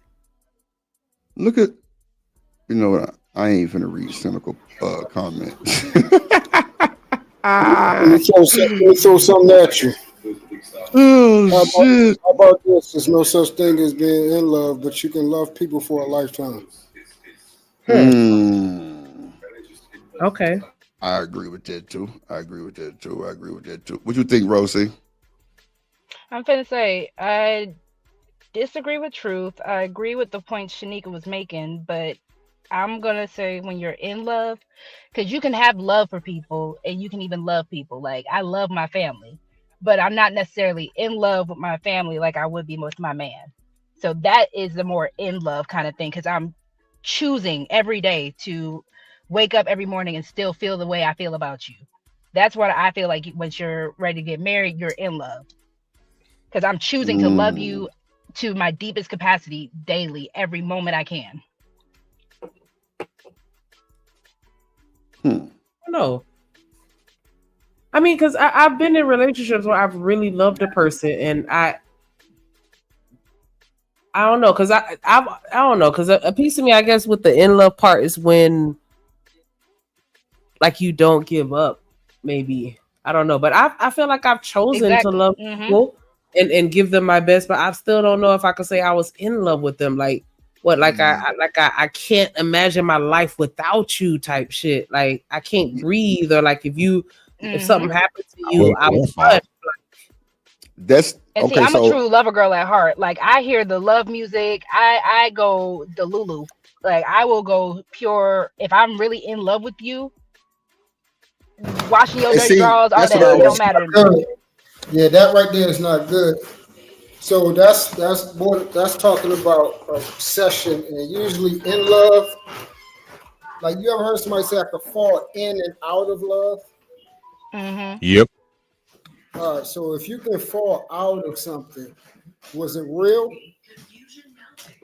Yeah, I That still shit say hit yeah, different. because I ain't again, gonna it's hold you. about choosing. You are still choosing this person every day. That's why I'm like, I get where you're coming from, truth, with the obsession part. That is obsession. Really, just being in love, it doesn't have to be an obsession. It's the most extreme version, purest version of love. Because again, I love my kid, I love my mother. I'm not gonna Well, love them like I love my man. True that. True that. So I mean, Bolo jumped to it. You know what? He get on my nerves. like I said, I it's love, levels to this. I love you. He stole it, but see, everything he's about to say, he's absolutely correct. I ain't gonna lie. For me, I think being in love is you let a motherfucker get away with shit that you normally wouldn't let a motherfucker get away with, and you still got, you know what I'm saying? You still got feelings. You still strong behind that person, and you'll do whatever it takes to see that person win. And I mean, like being in love is like unconditional, right? Like you will like do some things that you might not be normally used to doing for somebody. Like like you might jump through a few hoops that you might not normally jump through because you love that person. Hmm. I'm sorry, because you in love with that person. I think loving somebody can be like a genuine friendship Hmm. type. You know what I'm saying? But I in agree. love, it's like you with that person, like you willing to walk a certain path with that person. I And think it and, gets and really, bad when if you we go fall in love with biblical, bad people, Drip.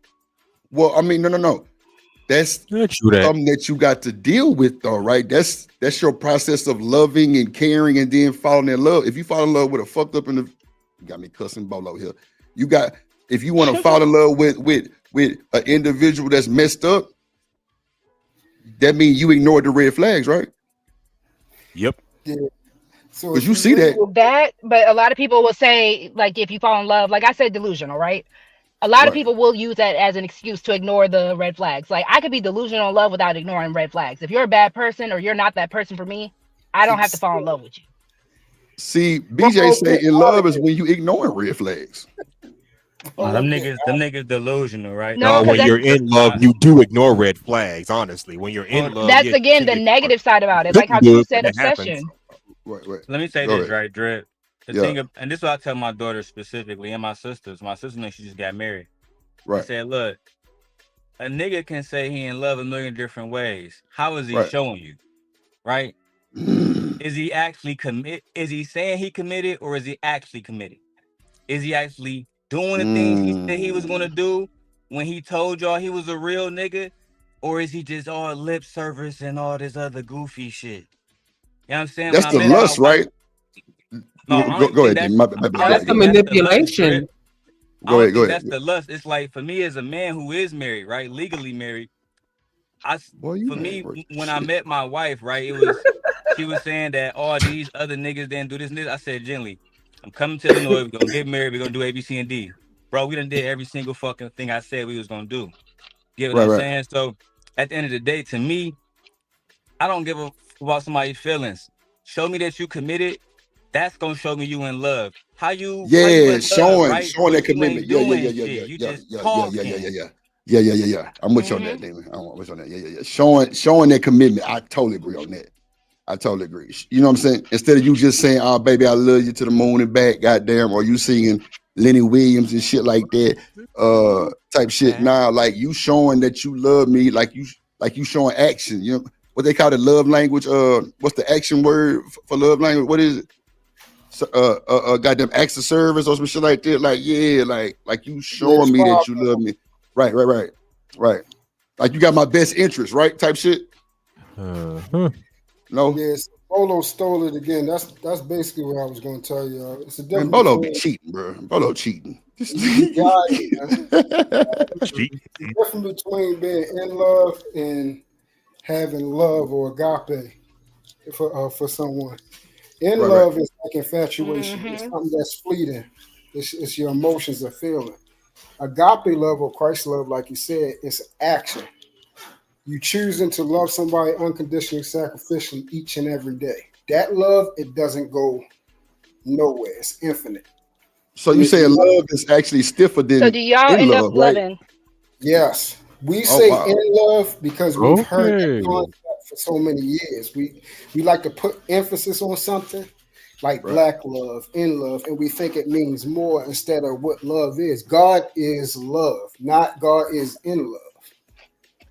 I So can when you So respect do give that. y'all love, love the way that Christ loved the church as you're supposed to through the word though? How in the correct. hell? I You love know them, not goddamn in, well they don't. Stop it, bandit. in love. Wait, That's what how I'm you gonna asking. add some shit That's how like you that? do it. Lord Jesus. Because I really want to know when men hear that verse, That's how. do That's men how. actually love the way Christ said to love? And do y'all love the woman like Christ loved the church? I don't think. Well, No, you know we Absolutely. what? absolutely Some do of us not. The do. manosphere, I no, they don't. I don't Some of think. us do. Some of us don't. Yeah. Okay. So watch this. What does that look like then? Like God said, love the church. I mean, if So you want to go based off Like of how the Second Bible Corinthians, it breaks it described. down. Yeah, love is patient, love is kind, all that stuff. Now I want to know what does it mean when God said, love a woman like you love the church. no, it doesn't say love. I mean, not love a woman like you love the church, but like love. Hold on. Have the same degree of love for I'm them. confused. Say it truth. Go ahead. Go, what you say? So you had to go to Ephesians 22 through 32.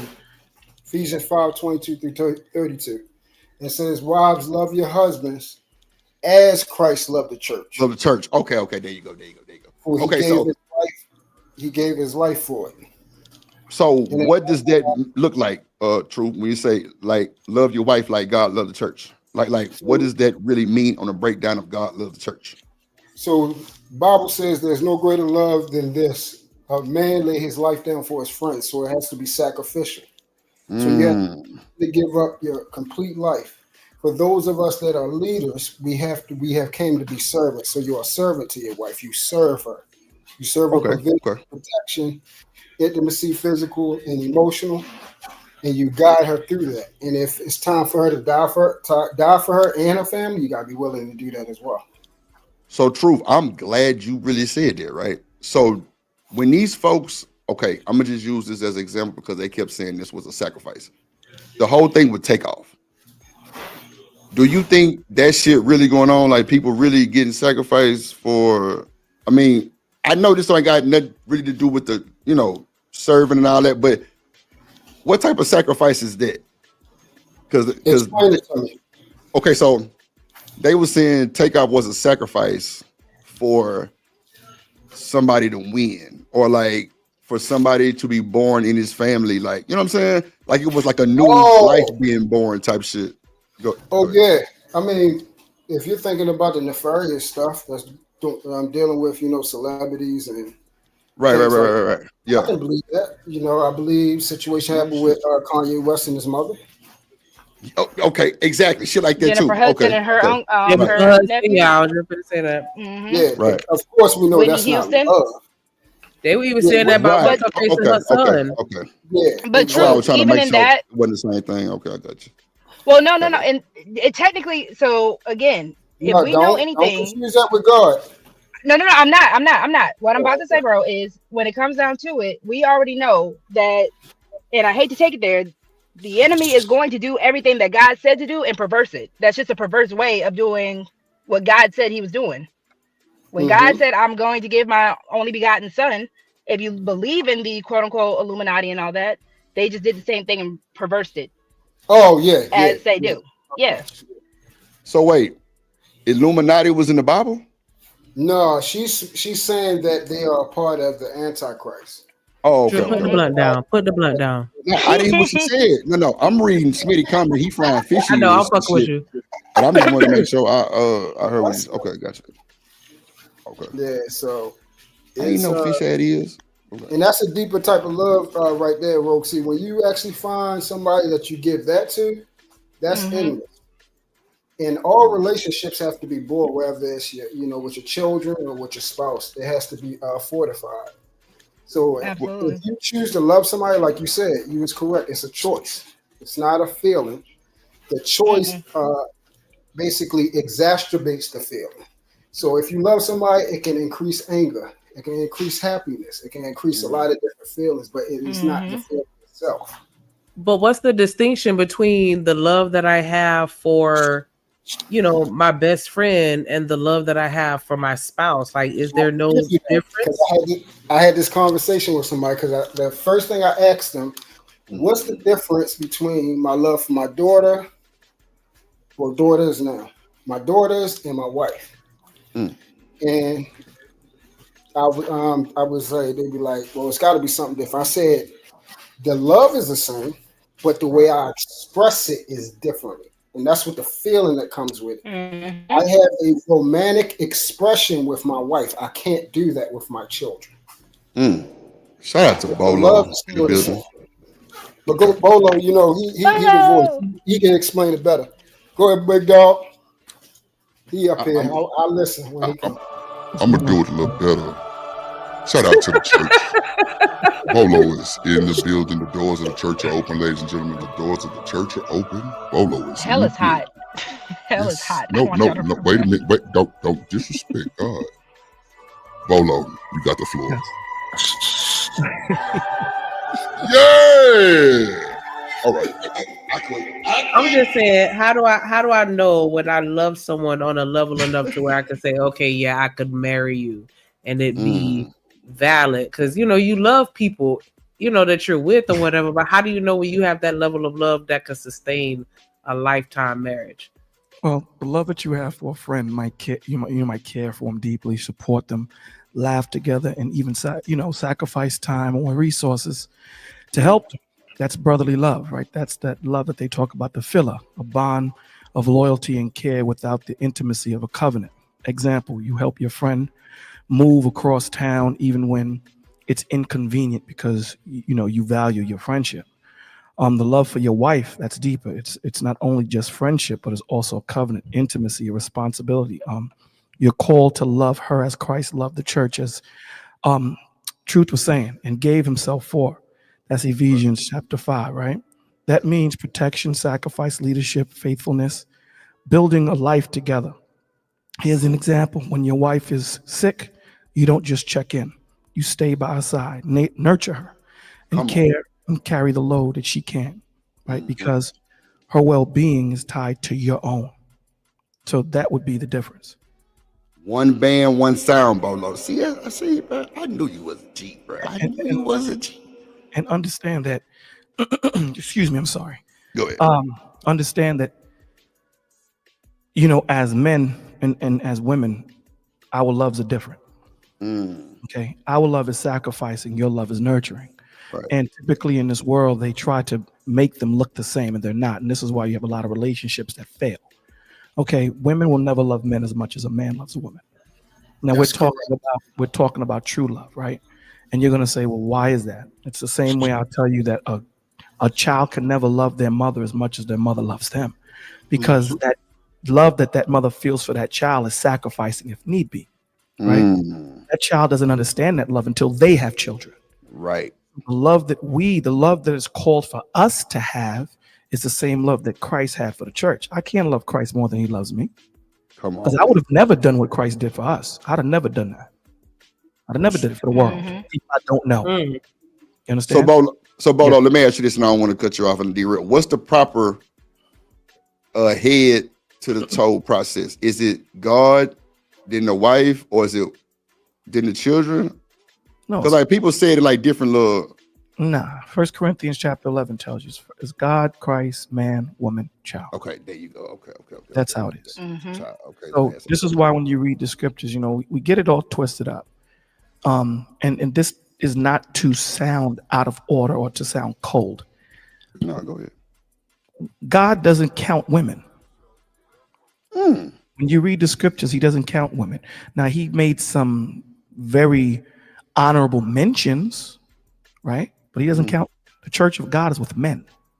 Why is that? It says that in Revelations, right? The temple of God is with men, because God considers men his wife. So let me give you that. When you read Jeremiah chapter 3, verse 1. He says to the men, this is what he's saying, because you know these conversations that men are having today about women having children before they get together, or the woman goes out and do something off. I'm leaving her alone. The Lord tells you in Jeremiah 3:1, he says, if a woman should leave his wife and another man, I'm paraphrasing, another man enters her land, is she not greatly polluted? And the scripture says, yes, she is polluted. Would you then return unto her? And that's a question. He says, Israel, you have played the harlot with many whores. Now he's talking to men. Wow. You have played the harlot with many whores. You've worshipped other gods. You've committed idolatry. So for you to hold women to that type of responsibility of saying that you're not going to take them back, I should hold you to the same accountability. I should say to you that I'm not going to take you back, but I don't do that. So the same way I am forgiving of you, be forgiving of your wife. So that's how the Lord keeps it. This is why he says in Ephesians that truth was pulling out. What does he tell the wife? Submit to your husbands as you would submit to the Lord in everything. What does everything mean? Everything. Everything. There's nothing that you don't submit to him in. Everything. That's when you find a good man that's moving according to the scriptures, ladies. Okay? That's 3 verses. Now, when you read verse 20, and this is what typically men skip, they don't read the verse where it says submitting one to another. As 21. They skip verse 21 and go right verse 23, right? 22. The scriptures tell you this is how it looks for you to submit one to another. Women, submit to your men in everything, right? As you would submit unto Christ. And men, sacrifice your life for her the way Christ sacrificed his life for you. That's the difference in submission that we're supposed to have. So the love that I have, it's not about me. The love that I have is supposed to be like Christ's. And Christ wasn't about himself. He was about his family. See, and a lot of men don't have that. A lot of men are, unfortunately, have been hurt, have not dealt with their trauma, have not healed, and they're very selfish. So Christ wasn't selfish, he was selfless. And that's what true love is. So if I'm in love with my wife, according to the scriptures, then I'm not worried about me, right? I'm worried about her. If she's in love with me, the way the scripture says, she's not worried about her. She's worried about me. So there's no room for selfishness in there because I'm always doing for her. She's always doing for me. And that only propagates Christ. So Bolo, let me ask you this, because this shit getting real. I'm sorry for cussing too, but it's getting real. And like, we gonna have to set up a show. No, he not, because Bolo said he forgive me. So this is what's going on, Bolo. And like, it really get deep because this kind of shows why people stop believing in God for the dirty stuff that they're doing. They can't move like Christ. They never was moving like Christ. So of course they would go worship another higher power. And it kind of shows what you're saying, what you just said, how we're supposed to like sacrifice ourselves for our women. That looks like protection. That looks like if she's sick, we drop everything and tend to that woman. Like that means like she like all that, bro. This is good because Bolo, that's how I was raised. Well, my grandpa was a deacon and he loved my grandma dirty draws, Bolo. She could do no wrong. He was just baby. He was calm. He never raised his voice with her. It was just pure love. Well, that goes into what Truth was saying when it comes to emotion. Our problem is cats are using emotion opposed to using logic. God. And that's where we slip. That's where we fall. People are falling in love for the feeling of it opposed to the action. Love is an action. They don't want to do the action, Bo. You have to understand. There'll be listen. I can love you and not like you. Come on, man. There'll be times I'm not gonna like you. There's times that you angry with your wife. My bad. But I'm gonna still show up for you. Damon, you got to raise your hand, bro, like you do in church. Come on, man. You know how you do that in church. Raise your hand. Now. Excuse me. Go ahead, David. I'm bullshit. I had like 2 questions for you, Bolo. So the first question is, what does a woman do when she come across a man who is knowledgeable about the Bible, but doesn't actually live what the Bible says on his own principles. That's one question. The second question is, what does the Bible says about false prophets? Okay, damn. Yeah, that was Well, listening. when a woman comes across a man that knows the word but doesn't live to the best, now understand this: we all fall short, so you have to understand that, right?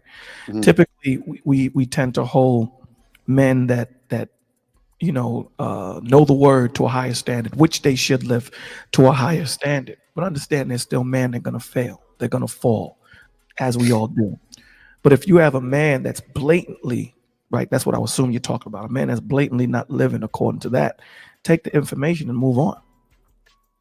Damon, you know what? Because you can't make something, and I don't want to go all over the place, but you can't make something that's nothing into something, right? This is why when you're an atheist, you have to have more faith than when you're a believer, because you're typically believing that nothing came from nothing. So if this guy is typically just he knows his word, but he doesn't live it, then at the end of the day, you have to be patient enough to know that the Lord is going to send you a man that is going to do both, right? The same way men have to be patient enough to know that he's going to send you a woman that does both. The scriptures does not say that women are supposed to be home and not work. Doesn't say. Now, if you are financial and stable enough where she doesn't have to work, then that's good for you. But that's not what the word says. She worked. Ephesians 31, that woman went out and worked. Okay? Because why? When the men went out, Proverbs 31 woman worked. Yeah. When the Proverbs 31. Ephesians. When the men went out to war, the economy still had to move. Who kept the economy moving? It was the wife. Yeah. So, we have to understand that it's a joint effort. We're joint heirs, the scripture says. That means I can't do it without you and you can't do it without me. There's positions that we both have to play. Does God love us equally? Absolutely, he does. But when it comes to purpose, we're not equal. My woman is not equal to me. Period. Correct. I don't care how you want to shape it. I don't care what the world say. The word says it. So if you have a problem with what it is, and it's nothing that the woman did, take it up and go. That's just how the Lord set it up. Period. Right? The Lord loves the eagle as much as he loves the mouse, but the eagle eats the mouse. It's nothing that the mouse did. He just set it up that way.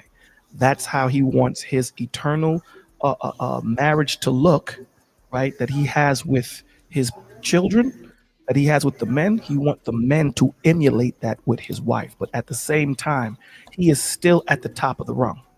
So he doesn't give total control to the men, but we are the physical representation of him on this earth. At least we're supposed to be.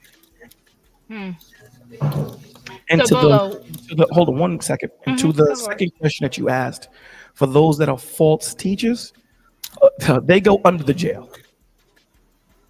They go under the jail. Those that the Lord, he doesn't play around with his sheep, so they go under the jail. So yeah, I'm sorry, sweetheart. You're gonna say something?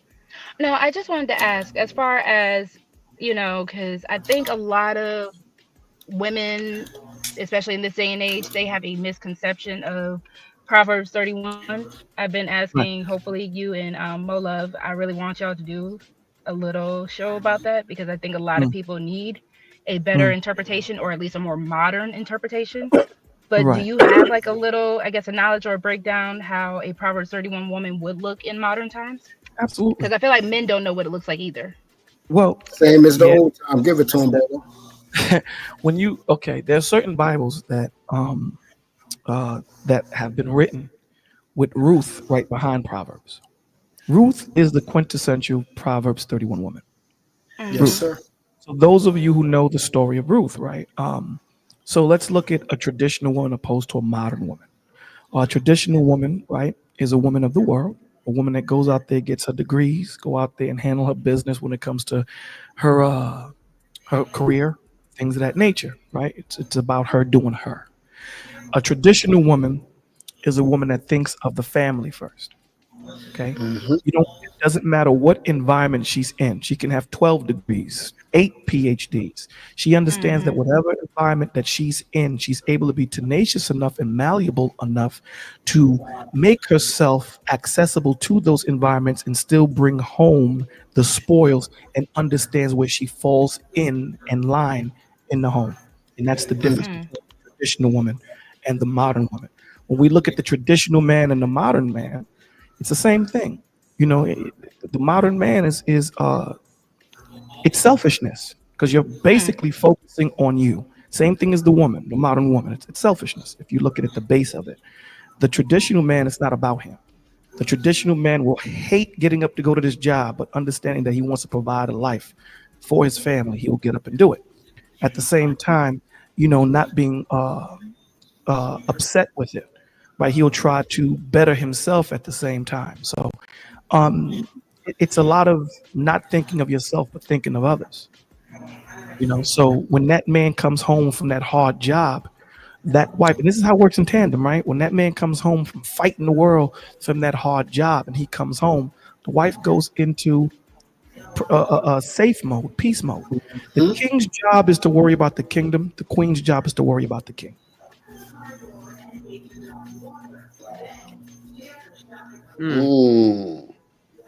Yeah, we messed up, Bublo. Messed up. Yeah, we messed Drip. up. You Nah, figured for it real, out. we messed up. Nah, for real, bro. We messed up. It's We bad. messed up, bro. It's bad, bro. Like it's horrible, bro. Because like the way y'all breaking it down, bro, it's ways to break it even more in lame terms for people that might not understand the biblical, and it's pretty lame. But you know what I'm saying? Yeah. But like Bolo, bro, these folks messed up, bro.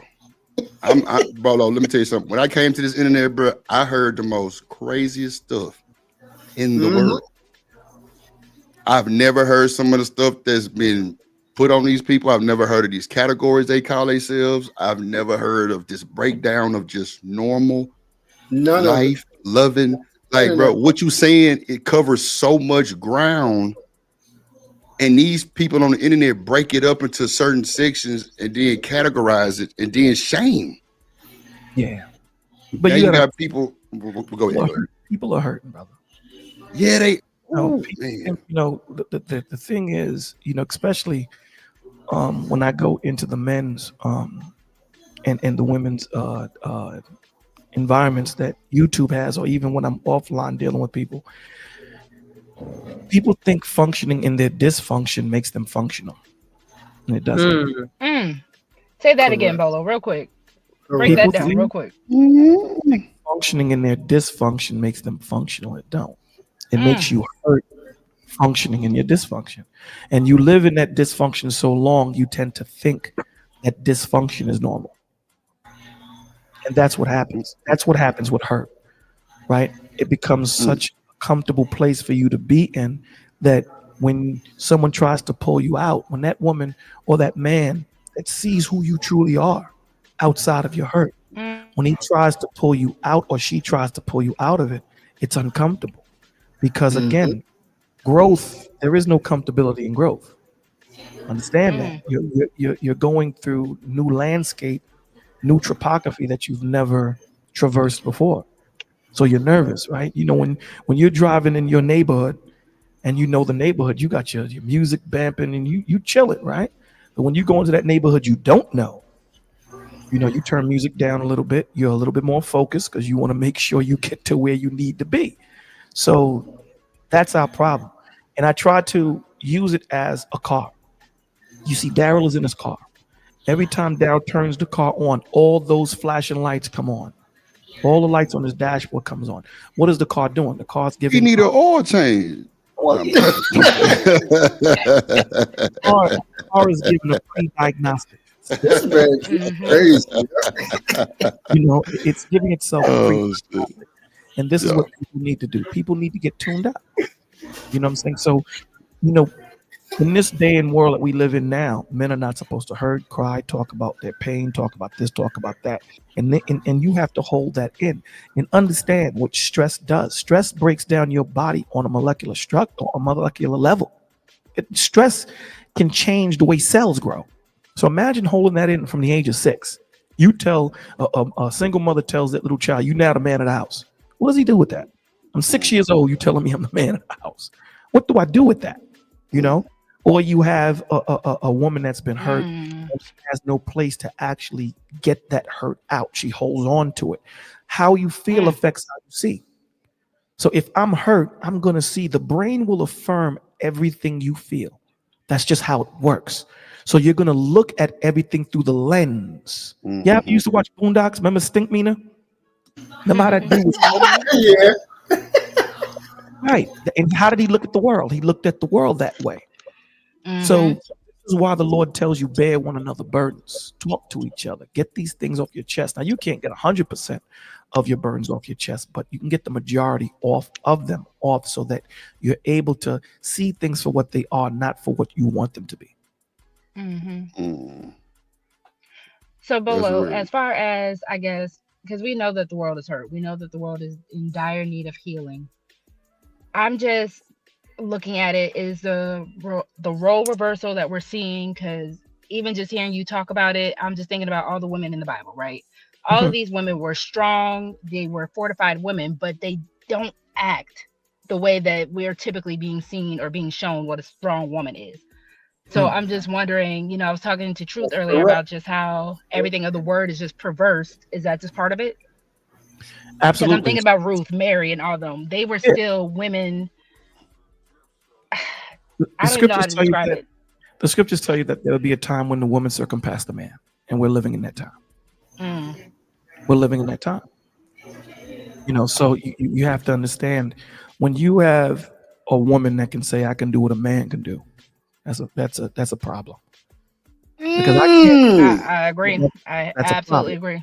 Just in that statement again, you know, when women have been taught this, you know, women have been taught that the strength that they hold is weak and off. So they must go search for the strength of a man.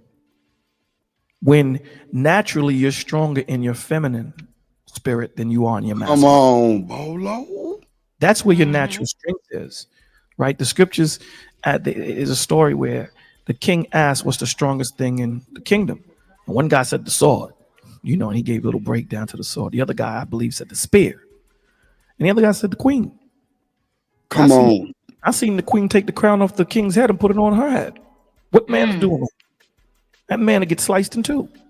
So when a woman is in her feminine spirit, she doesn't understand that you have so much control and so much power to calm that beast, to calm that man.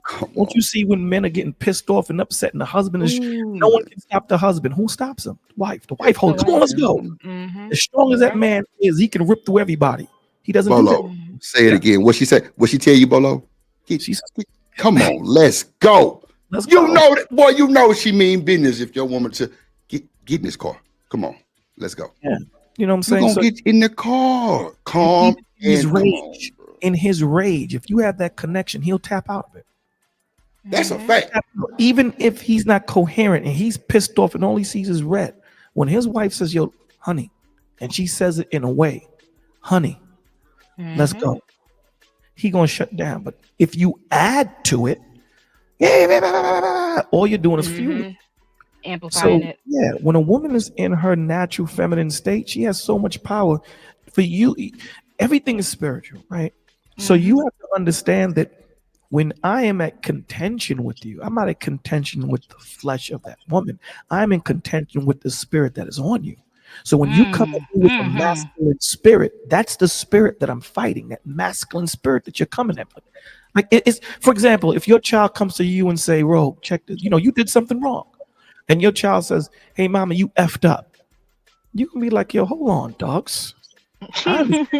We're gonna deal with your delivery. Your delivery sucks. So we're gonna deal with that first." That's the same difference.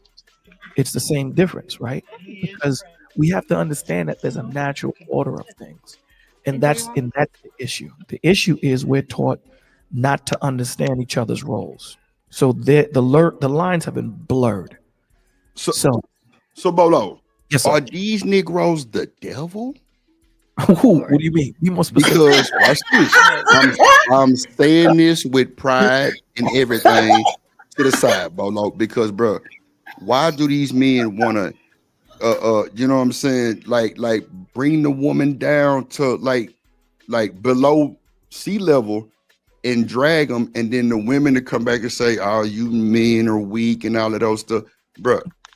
Women in their femininity, and we know people go through things, right, Bolo? You know, people been touched. You know, people go through family drama that can really mess you up for life, right? And that's understandable, right? Right. But is there ever a delivery from that? Because Bolo, I've had people come to my channel that's brand new, and they had hit me on the email because I got like a little feedback email. They'd be like, "Bro, do you read the comments in your chat? These women disrespect and drag black men to another level, and they don't even come back." And that's the chat. Can I answer that real quick as a woman? I mean, yeah, sure.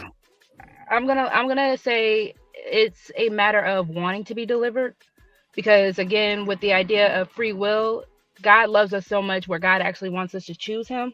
Because what Bolo said made perfect sense. I've been the woman where I amplified the attitude or I amplified the aggression, versus now when I'm talking to men, but especially if it's someone I consider my man, the first thing I have to let him know, I'm not here to fight you. Because a lot of men, they're so used to women ready to just add on to it. You have to kind of give them that this is a safe place kind of vibe. So with what Bolo is saying, I do think it's a matter of women have to be aware of what our true nature and our true power is through God. But you got to want to be delivered, and you want to have to put God first as a woman. I mean, as a person in general, but for that actual feminine aspect, that godly feminine aspect, you got to put that first. Now, but see, this is the thing though. I was saying these Negroes are devil because all they want to do is conquer and conquer and conquer the women, and that's not how it's supposed to go. So now I'm seeing why these Negroes is having real-time problems with their relationships, There you go. Everything, bro, because it's not supposed to go like Bolo. I was raised, bro. You ain't supposed to go to bed mad at your woman, bro. Like, because you never know what can happen during the nightfall. You never know. And bro, you wake up next to it and she ain't, you know what I'm saying, breathing, you gonna be Hey, Drip, it says don't go to bed angry and let the devil get a foothold to you. Come on, man. Don't let the sun fall on your anger. But it goes into the pain. Right? Because again, if I'm living in my pain, the only thing I can dish out is pain. You can't teach something to somebody that you're not. So if you're a hurt woman, the only thing you're going to teach is hurt. If you're a hurt man, the only thing you're going to teach is hurt. That's all. Now, because we don't have a clear, decisive,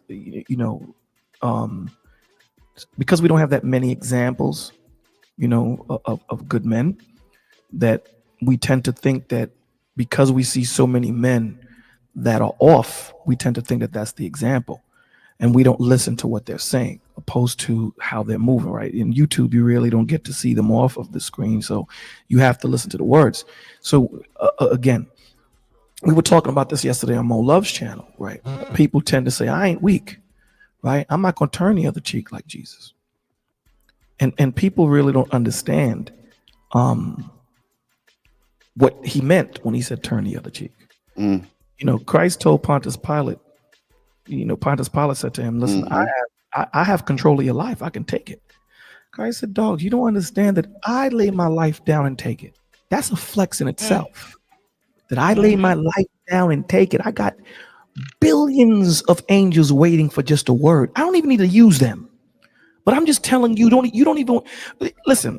When someone tells you about their crew and don't tell you about them, there's a reason why they're not telling you about them, because they're worse than the crew. You don't even want to deal with me.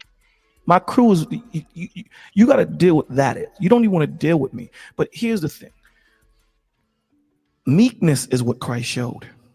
And meekness is knowing that you have the power to crush this roach, but you choose not to. What do you gain? What do you gain by crushing this roach? It's just a crutch roach in a dirty shoe. So you control. Exactly. So Bolo, I want to say this to you, because I agree with you that the men, I think you said the women don't know their roles today.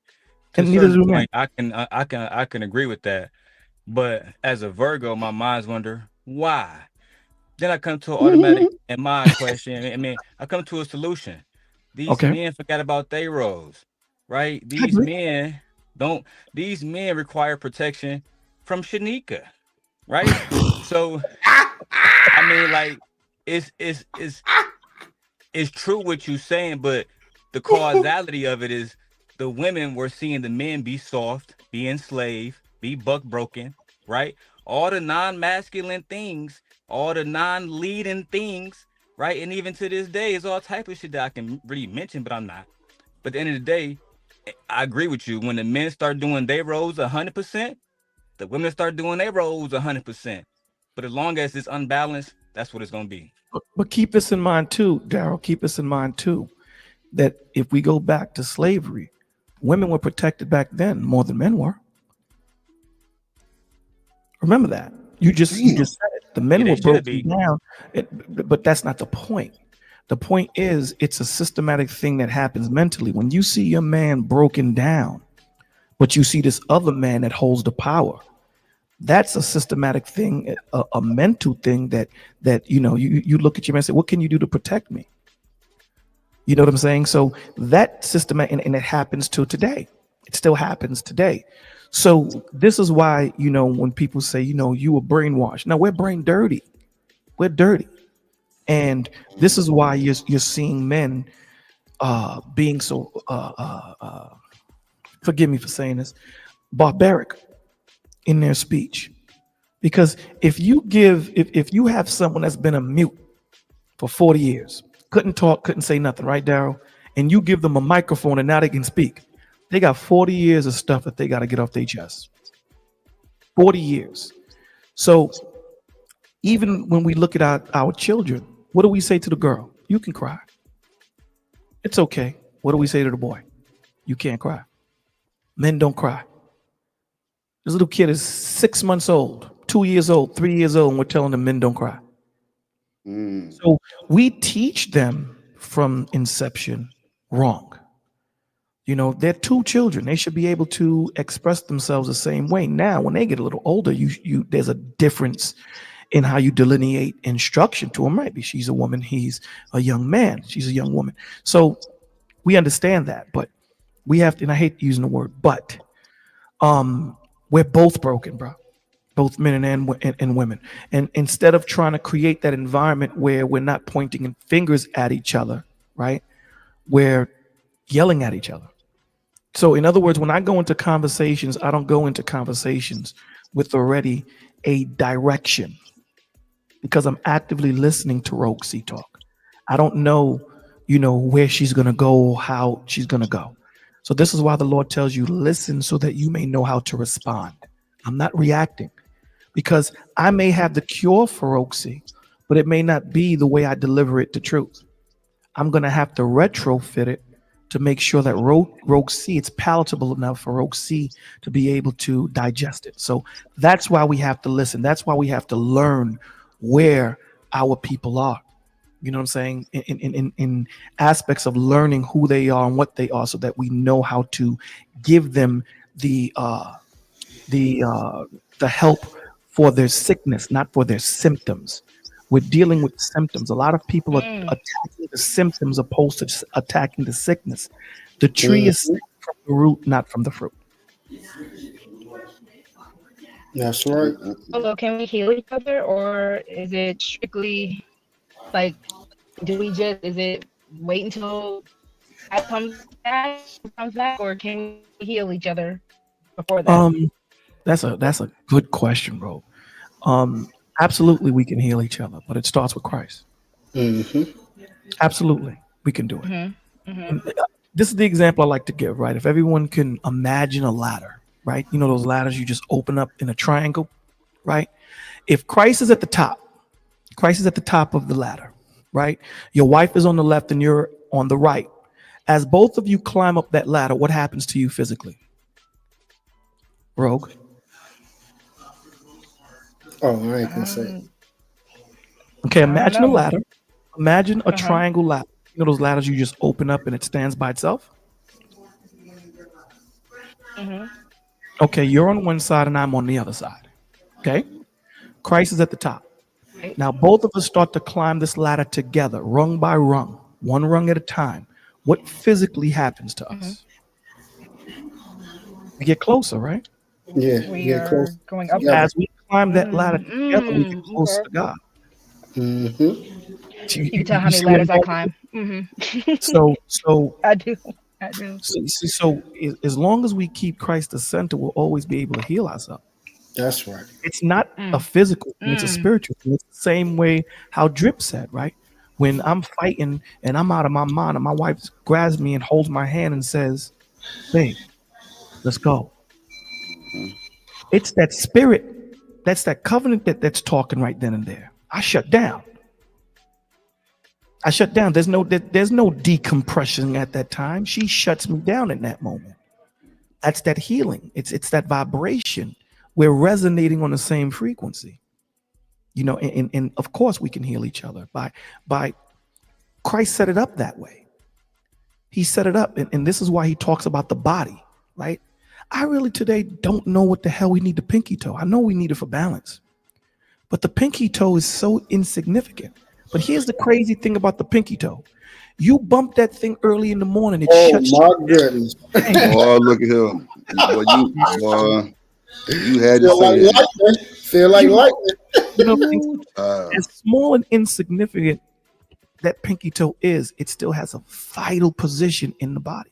Everybody has a position in the body. Some may be more important than others, but everything is important.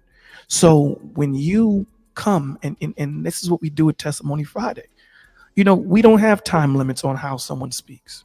And if it's getting crazy, then we add that. But we understand that when you talk, all that aggression, all that pain, all that anger, all that hurt, you'll get to the pain sooner or later.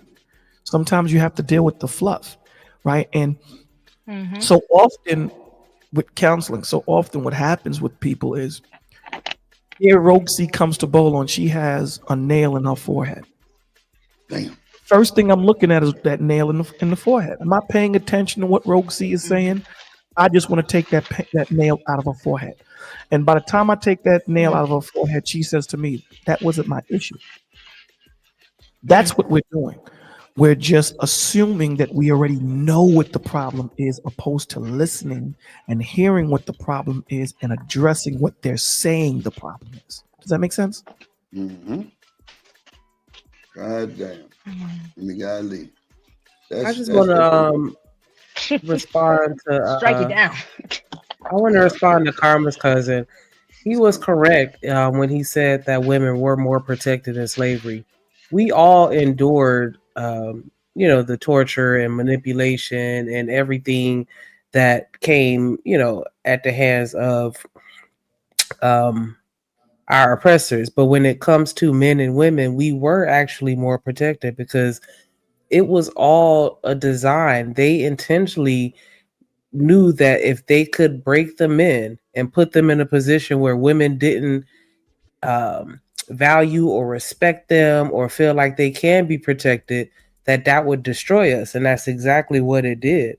We were the ones that were in the house raising the children and cooking, and they were out, you know, in the fields, but they got it on a totally different level because they had to break them in front of us. And I think that that's one of the issues that we have, is that we don't recognize that. And when we see them being broken by the oppressors, we look at them with the disdain instead of understanding what's really happening in front of our faces. They're doing that intentionally because they know once we don't respect them anymore, then the family dynamic is broken forever.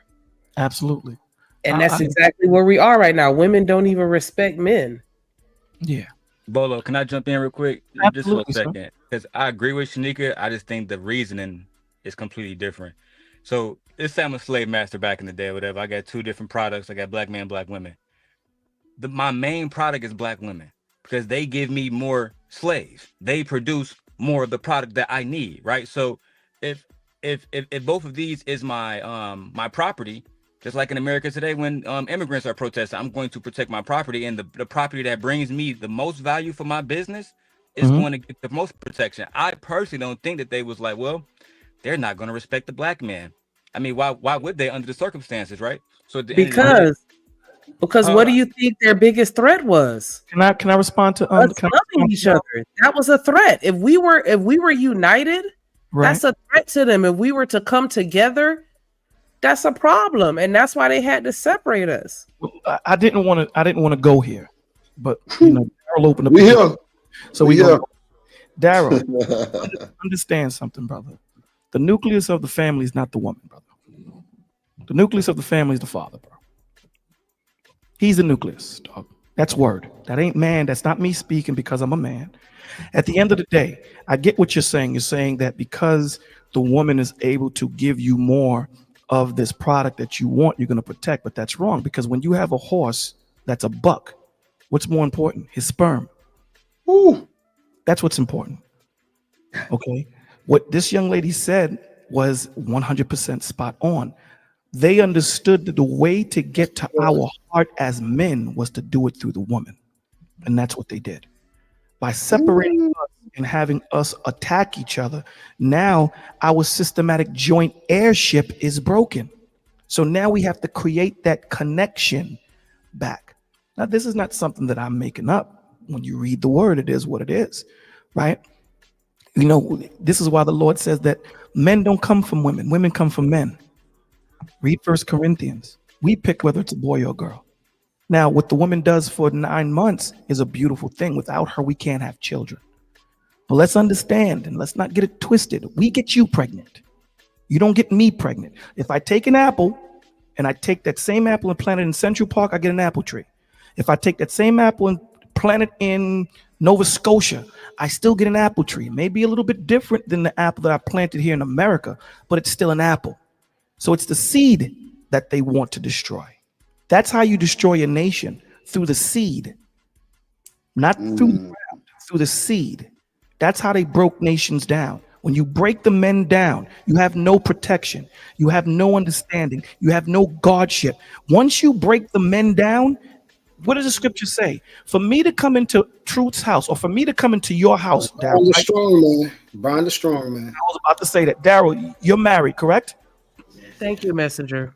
And you have a family. For me to come into your house and rob you, who's the first person I got to deal with? You. I'm not worried about your wife, right? So for me to deal with Drip's crib, the first person I got to deal with is who, Drip? Oh, Drip. I got to deal with Drip. Because once I deal with Drip, guess what? The women are going to follow, brother. That's correct. Period. They're going to follow. Once I deal with Drip and shut him down, at the end of the day, when I say, okay, give me all your valuables, you're not going to give me the valuables? I just stopped your protection. So that's what the scriptures say. Now, this is not what Bolo is saying. This is not what Truth is saying. We're giving you the word. But I understand the point that Daryl was making. I understand that point. However, we have to understand what the word says, right? And that's where this systematic breakdown, because now we start fighting about who's more important. We're both important. We're both important. So it's not about who's more important opposed to who's not. How do we fix this? That's I fix agree with you, Bolo. Right? I agree Yes. with you for the most part. But see, the thing is, I asked myself when I said, okay, you know what? Let me say this. Bolo, the white man is the reason why our stuff messed up and they wanted to keep us apart. That's okay, Daryl. Let's do the math. Did the white man make Anton start his channel, or any of these manosphere I'm not niggas that saying it's talk the about white man. black women? I'm just I'm not saying, saying right? it's the Because white man. Let me just say that I'm not saying that. okay, The reason why we're in the position that we're in today is for the lack of keeping Christ as a part of our understanding. That's what I'm saying. I'm not saying it's the white man that, the white man is a tool, if you want to say that, because it's not just the white man, it's the Asian man, it's ourselves.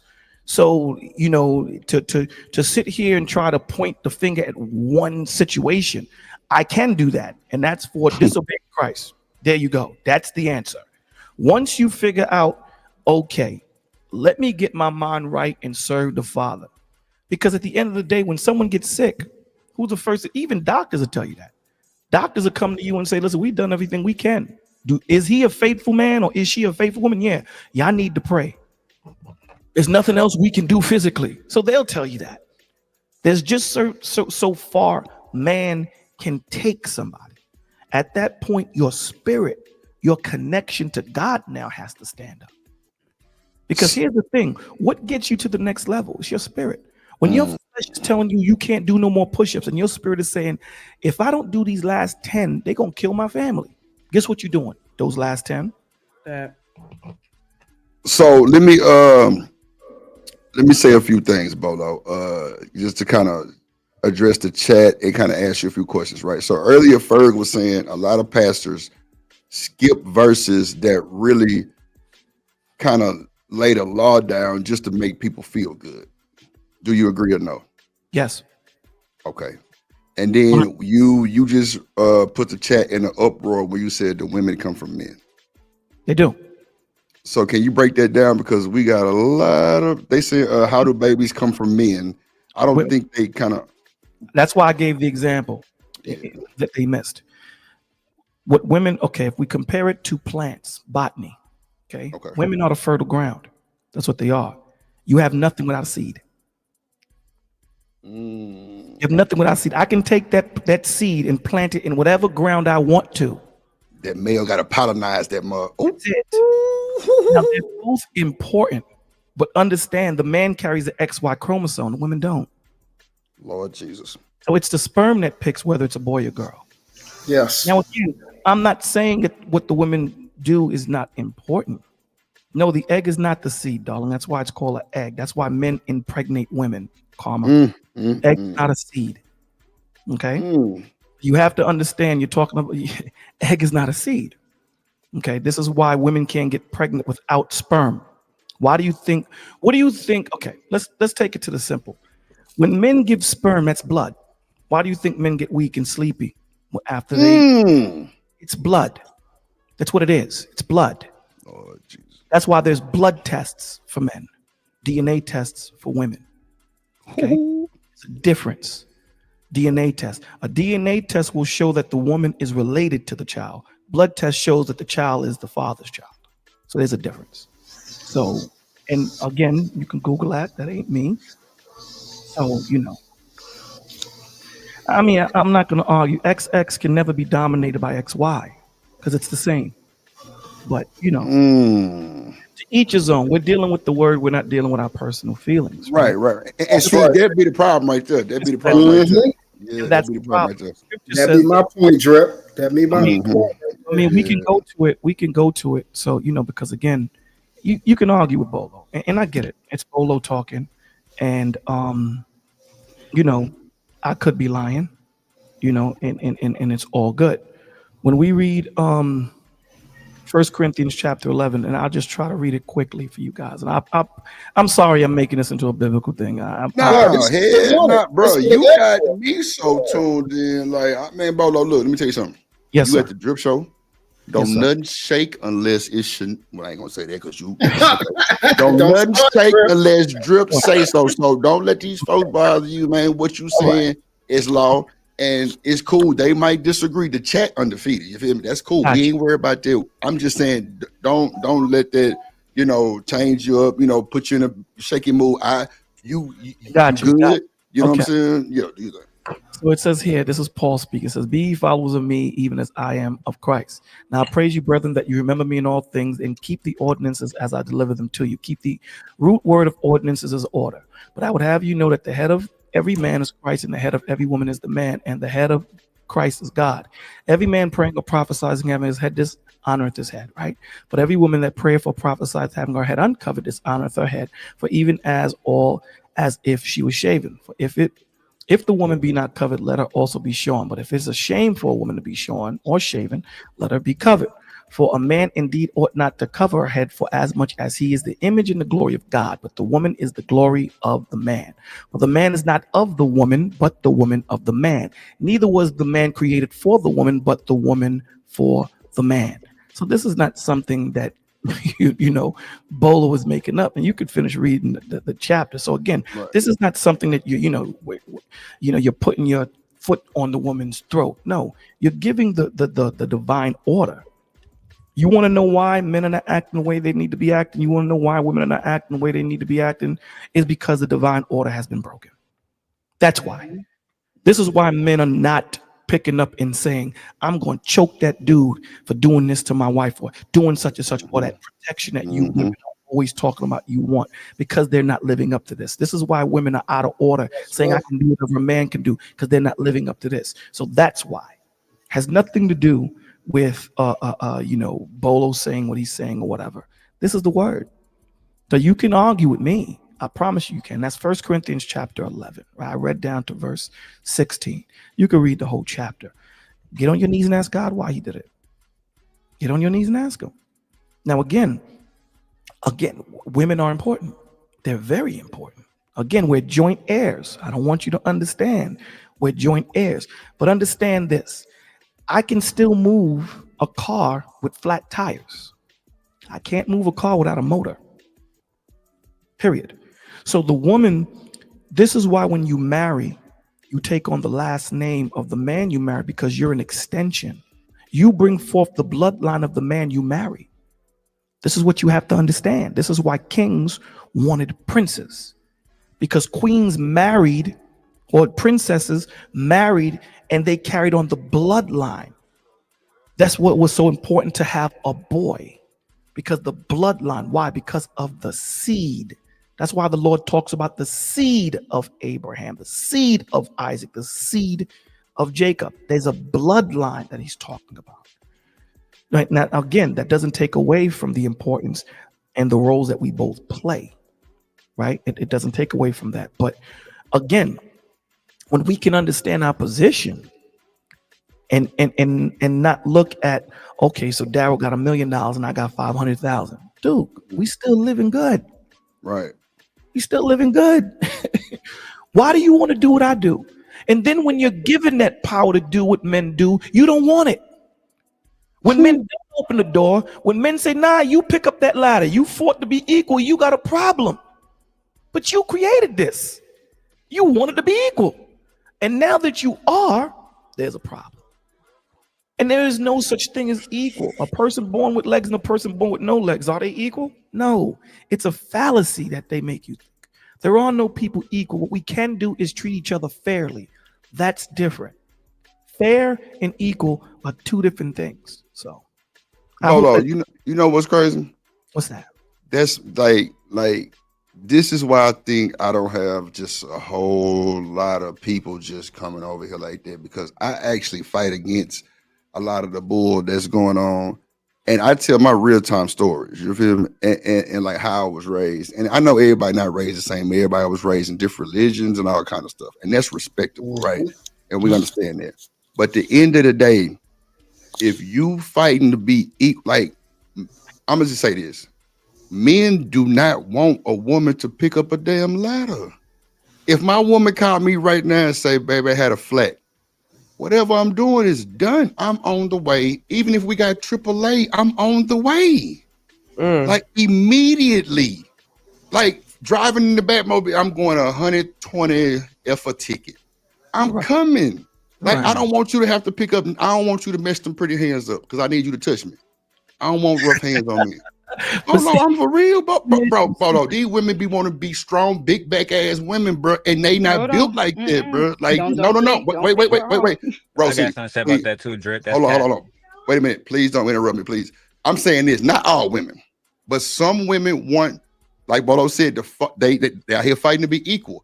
As me as a man, I don't want you to be equal to me. I want you to do you, and I'm gonna do me. Anything dealing with picking, lifting, anything, baby, I got you. I just need you to take care of the babies and love on me. The easiest, I mean, that's just for me. That's the easiest role ever. And to be the queen of the house, and I'm the king of the house. Well, there's no, go ahead. Here's the thing that I agree with you to a certain extent, right? But, and I hate using the word but, so I use however. I want my wife to still be self-sufficient to a certain extent. Well, yeah. I want her. I understand your point. No, and the reason why I'm saying this is not to push back, is because, you know, what people are going to do is hold you to your words. They're not going to look at the nuance and the point that you're trying to make overall. I understand the point that you're making overall, but what I've learned in these spaces, we got to talk ABC. When you start talking multiplication and times tables with people, it flies over their head and they misconstrue what you're saying. So I understand exactly what you're saying, but you have to you want them to be self-sufficient to a certain extent, because what if I'm out of the town and I can't get to them in 45 minutes and they have a flat? Right. You want them to be self-sufficient to a certain extent, but we set up systems so that if she is stuck, we call AAA. We set up those. Thank you. Come on. But even Bolo and Drip to your It's point, called pre-trip. It's called pre-trip. You go, make bro. sure baby tires is good. I fill up my man. Look, my daddy fill up my mama gas tank every Sunday. She ain't going to no gas station. But even just adding on to that, things go do ahead, happen. Roxy. Go ahead, go ahead, Daryl, Roxy. you gonna? I'm gonna say you gonna skip the line, Daryl, for real? My bad, my bad. You know, I'm in and out the truck, so I don't even know what the fuck the line is. Oh goodness. I don't know. I just stopped. But no, I was gonna say to Drip and Bolo's point. That's why I even asked earlier about women in the role reversal, because you're both right when it comes down to no. I'm not trying to dirty up my hands. The biggest flex that I will ever have is if a man is in the room, he's gonna do what a man's gonna do. I don't have to lift a finger whether I'm related to that man, whether I'm with that man. A man sees me, he's gonna do something. So I think women need to go back into, like I said, like we all said earlier, to that role. Because a lot of women, when they read Proverbs 31, they think of a weak woman. When I read Proverbs 31 as an adult, I see a boss chick, not what you see on Instagram, not what you see on TikTok, but a legit boss chick. It says she wakes up early, she gets her own. Yep. Yeah, She's out there. She's got her ruby. She got everything. She's good. The people around her respect her. They know her by her work. Like they know her worth. She ain't got to ask for it. She doesn't have to demand it. The moment she steps in a room, they already know who she is. And I think women need to understand that, which is why I'm so big on Proverbs 31. The husband praises her. And the husband. But again, it took me a maturity. It took me a reawakening with my own faith and my own religion, because a lot of people, that's why I keep saying, y'all see these women in the Bible as weak, and they are far from it. They don't understand it to even say that they're weak, though. Every time, I got you, Damon. I just know I'm not perfect, so I don't want to preach at people. Hold on, Rosie, hold on. I just want to give a disclaimer real quick. Wait. Let me say one thing, and then I'm gonna let Damon go real quick because you was kind of ranting a little bit. I got you. Watch this. When somebody lives with a woman, no, wait. I'm sorry about that. So if somebody lives with a woman, when you wake up in the morning, what do you smell? Coffee, right? That woman already got the house going, lights on, she getting the kids ready to go to school. Nigga, you are asleep. Women have their role to wake the house, bro. I don't understand, bro. Like women are key. I told y'all, behind a successful black man is a successful black woman. She sees stuff that us niggas can't see. Man, y'all, boy, that's boy. You know what? But before Daryl goes, can I finish? Yeah, go ahead. Hurry. Well, not hurry up, but go ahead. Sir. Anywho, again, this is not to. Go ahead, Damon. You see how they do? But no, I'm just saying that because when a lot of women hear that, it feels like women are preaching at each other, and it's not really even a preaching thing. It's just a matter of, you got to know your worth as a woman. Your worth as a woman is not equal to a man. That's why I always say women and men are not equal. Honestly, if you really read the Bible, God had a heart for women more than anything. Because Mary's cousin, what was Mary's cousin's name? The one, John the Baptist's mama and daddy. Mary was able to ask God, or the angel, are you sure it was like, are you sure? Because she was following God's word. Meanwhile, her cousin-in-law, he's talking about, are you sure, God? And he gets muted. God had a heart for women from day one. Y'all can't tell me that. I just don't understand why I have to do something that a man does in order for me to not be considered weak. And this ain't no disrespect, but Phyllis Jill, when I read your comment where you said you changed a tire in a dress twice, that could never be me. And I respect you for being able to change your own tire. And that's cool. Like, that's cool for you. I like that. I love that for you. But I would never change a tire in a dress. And I don't think that should make me weak just because I refuse to do that. That's I not don't know my how to change a ministry. tire. My dad I'm not. and my, What and for my dad what? gave me No. AAA. I don't know how to do it. That's that No, I'm gonna remedial dial that rhetoric, phone Shanika. number, and my man is gonna come and he's gonna handle that because now I'm. What if I don't? What if I don't bolt it too tight enough, or like I don't know. I just don't. I don't want no parts of that. Shanika, And that's I Even don't if I don't need remedial that have a shit to man, rhetoric. be a weak man, just because I That's don't a want to a learn man how is to gonna change a come up. tire. Why Shanika, I gotta be weak though? if she changed that tire in a dress, that is big kudos. That lets me know, like Bolo just said, she's self-sufficient. Well, it means that it depends on what the situation is. That's what I'm saying. That, you know, that's why I put below my name. We have to think panoramically. A lot of the times when people are texting, texting was never meant to be conversational. Texting is, yeah, I'm on my way. Where you at? You Come late? on, man. Home? That's what it's meant for. So I'm sure that there were very big circumstances for her to change her tires in a dress, or maybe she's just like that. I don't know. I would like to have that conversation so that I can understand the picture that she's painting. I got you, Bolo. It's super easy. As an American, she just did it because most black women can't rely on black men. That's what I've been trying to say for the last 15 fucking minutes. Jesus. When Drip gave that excuse on that bullshit ass shit about, well, if my Ooh, girl shit get, I'm hold gonna do on, this, I'm nigga. gonna do What this. you mean bullshit Hold on, excuse? drip, damn. Bro, do I gotta go on mute? Yeah, Let that nigga talk another 20 minutes. My nigga, you got to fix that. Go ahead, you got it. I said what I said, bro. At the end of the day, that was My bullshit nigga. because most niggas not doing Let's go. that, All right? right, let's Again, go. I'm the same guy. I know for a fact I done talked to more women Nigga, on that this simp platform guard than shit is anybody nigga else here. fake. Nigga, that's Right? a goddamn act, bro. Come on, bro. Bro, no Speak matter for if it's real, fake or bro. not, I done talked to more women on this bitch than anybody. Man, come Period. on, bro. Right? Watch the B So when you word, talk nigga. to the women and you there you go. again, when you Go talk to the ahead. women, who's that? That nigga wife I fuck talking? No, demon. Hey, Come on, bro. Man.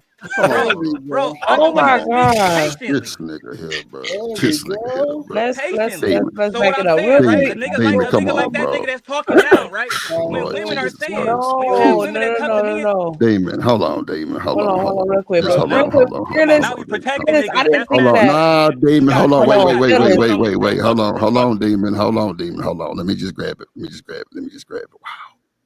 Fearless, I didn't think that you was calling me weak. I was just saying in general, like when you have women like myself that's like, I don't want to change a tire, I don't want to, do things that, I don't want to cut grass or all this other stuff. Because my mama like that. My mama got a tool set. My mama cut the grass. She got the hedges, weed eater like that. She's one of those. Like if I could do it, I'm gonna do it. And I call her MacGyver. You know Oh, what I'm saying? man. And I'm like, that's just not my lane, and I let her have that. And I know of other people that look at women that choose to be, like myself, as if I'm a weaker vessel. So I didn't mean that you were saying that in particular, but I'm just saying people say that in general. Like, nah, you ain't got to be weak trying to rely on a man. It's not that I'm relying on a man. I'm just saying that's what they're here for. Not that's what you're here for. I don't mean it like that, but I'm just saying No, like, we get what you're saying. We get what you're saying. you know what I'm saying? Like that's what they like to do, because the men that I'm around, that's what makes them feel good. You know what I'm saying? Like they get something out of that, knowing that they took care of me. And I'm gonna let you get that feeling. And see, but see, I can understand what You get what I'm saying? I don't mean it in a malicious type of way or like a user type of way. I'm just saying, like the men, like they say they like shit like that. I can Being able understand. to do for their lady and come through and fix some shit. They like that. And so I'm gonna give you that opportunity to be my knight in shining armor. That's all. See, I can understand what Daryl is saying to a certain extent, pertaining, to a certain extent. But see, here's where the problem starts, because men can say the same thing about women. You dig what I'm saying? The same way women can say, well, men ain't doing what they're supposed to be doing. Men can say, well, women ain't doing what they're supposed to be doing. So that's where the finger pointing starts. And then the argument starts.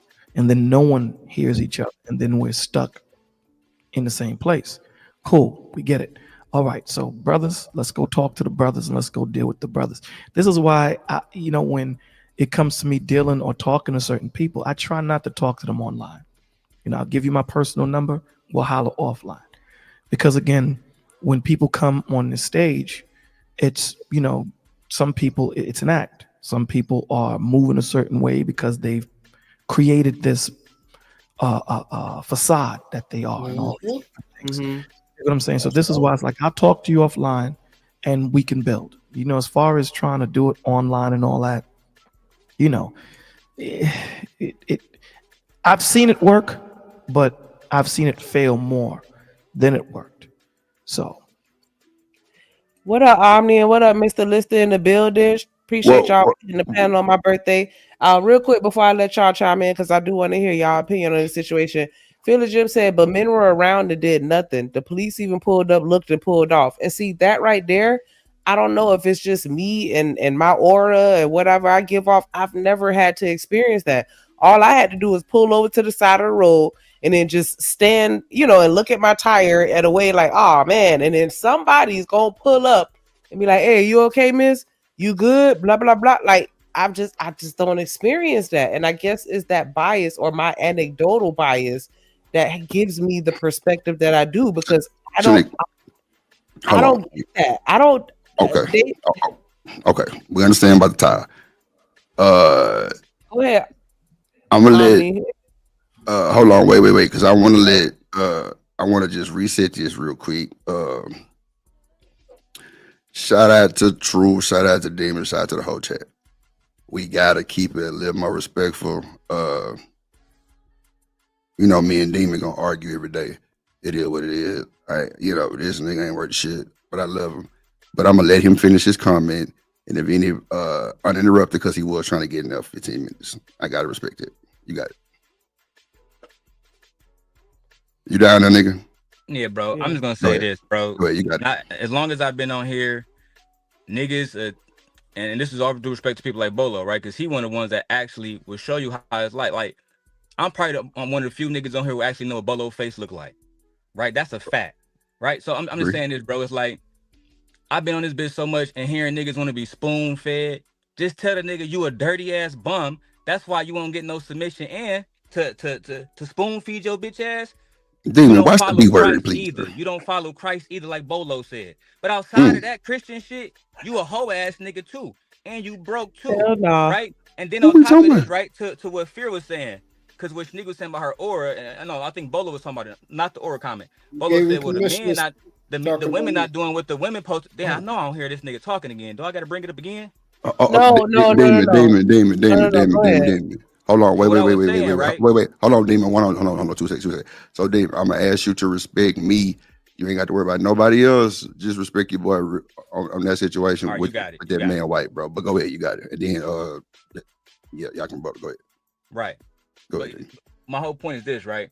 The niggas want to be spoon fed and not told the truth, bro. At the end of the day, Drip, you probably would.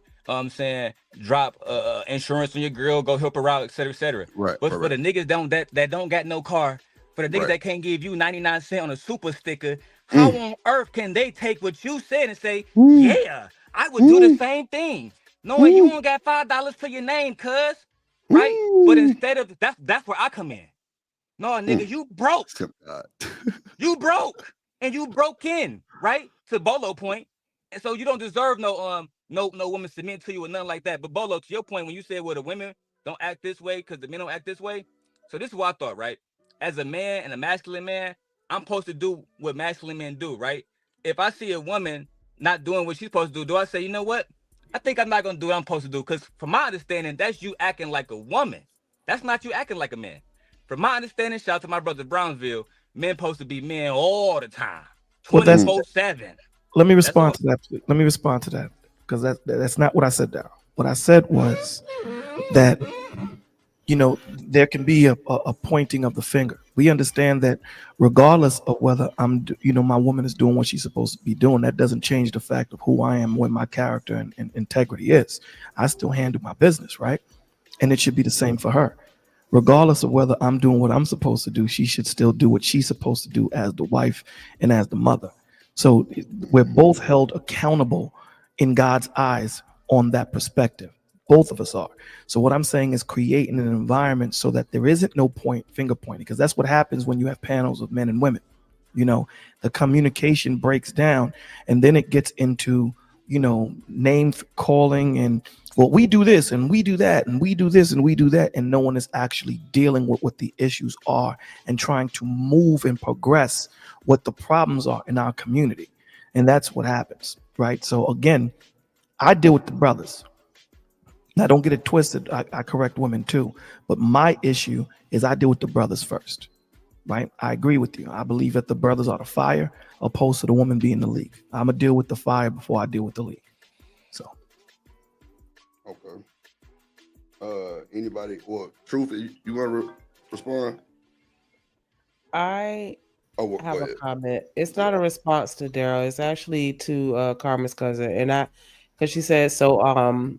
Since that's your experience, just ignore the experience of other women. I'm not saying that I'm ignoring the experiences of other women. I'm just explaining why I don't naturally always share the same perspective as other women.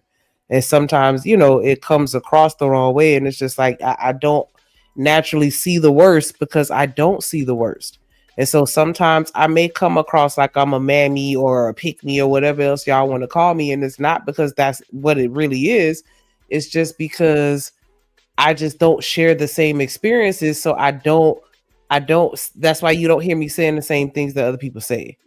And so it was just trying to bridge that gap of the understanding. Say, like, this is why I speak the way that I speak. Not saying that what you're saying is wrong or invalidating what you're saying, but just saying, hey, I don't see it that way, and this is why. But I definitely do understand that all women don't necessarily, get the protection and the provisions and the whatever they feel that they need from men. I do understand that.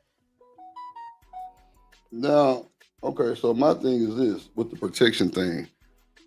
So how does that really work? And Fearless Jim, if you want to hit the link, it's cool too. I love you like a fat kid love cake. Karma's cousin, I think I seen you before.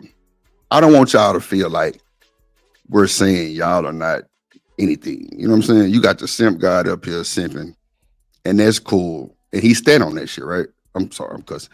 And he stand on that. So at the end of the day, that's what he stand on. If I stand on something different, that's what I stand on. If Truth stand on something different, that's what we stand on. If Bolo stand on something, that's what we stand on. We not the same. Nowhere near. Me and Demon Virgos, Shanika Virgos, but we ain't the same. We might have similar traits, but we ain't the same. So he might handle things a little different than other people handle them. But at the end of the day, we don't want y'all to be changing tires nowhere.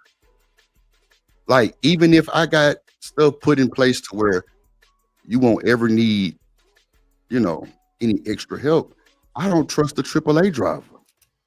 I'm still coming. That's a fact. That's just what it is. And like when Demons say, some people drip, they ain't got the insurance to do it. So what do we do about them? I can't dumb myself down for that. I'm sorry. I'm not going to. I'm going to stand on my business. I'm going to work hard to do what I got to do to provide for mine. I can't worry about everybody else. That's another problem. We too much in everybody else's business, worried about what they got going on, and not we losing focus on ourselves and our situations. This nigga Demon married with babies. Shout out to my nephew. Truth married. Shit, Shanika got a family. I ain't got no kids. We all different. So if I move that way, that's just how I'm moving. If Bolo moved the way, that's how he just moving. But on the cool women, that's why I don't do that over here. They'll tell you, man, I done had people call me a feminist and all kind. Man, call me what you want, bro. The fact that the women come holler at drip, and I love women, period.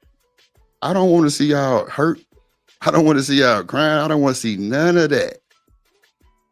If you ain't got the money to put insurance on your lady for that type of situation, bro, preventive maintenance is key. Make sure before she leave the house. Now, you can make sure a lot of stuff and still hit a pothole.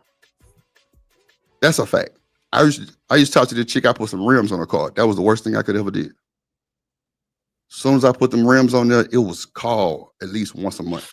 I hit a pothole. I'm like, you ain't see the pothole? Oh, well, the tire's good, right? I should be able to hit it. I'm like, what? No.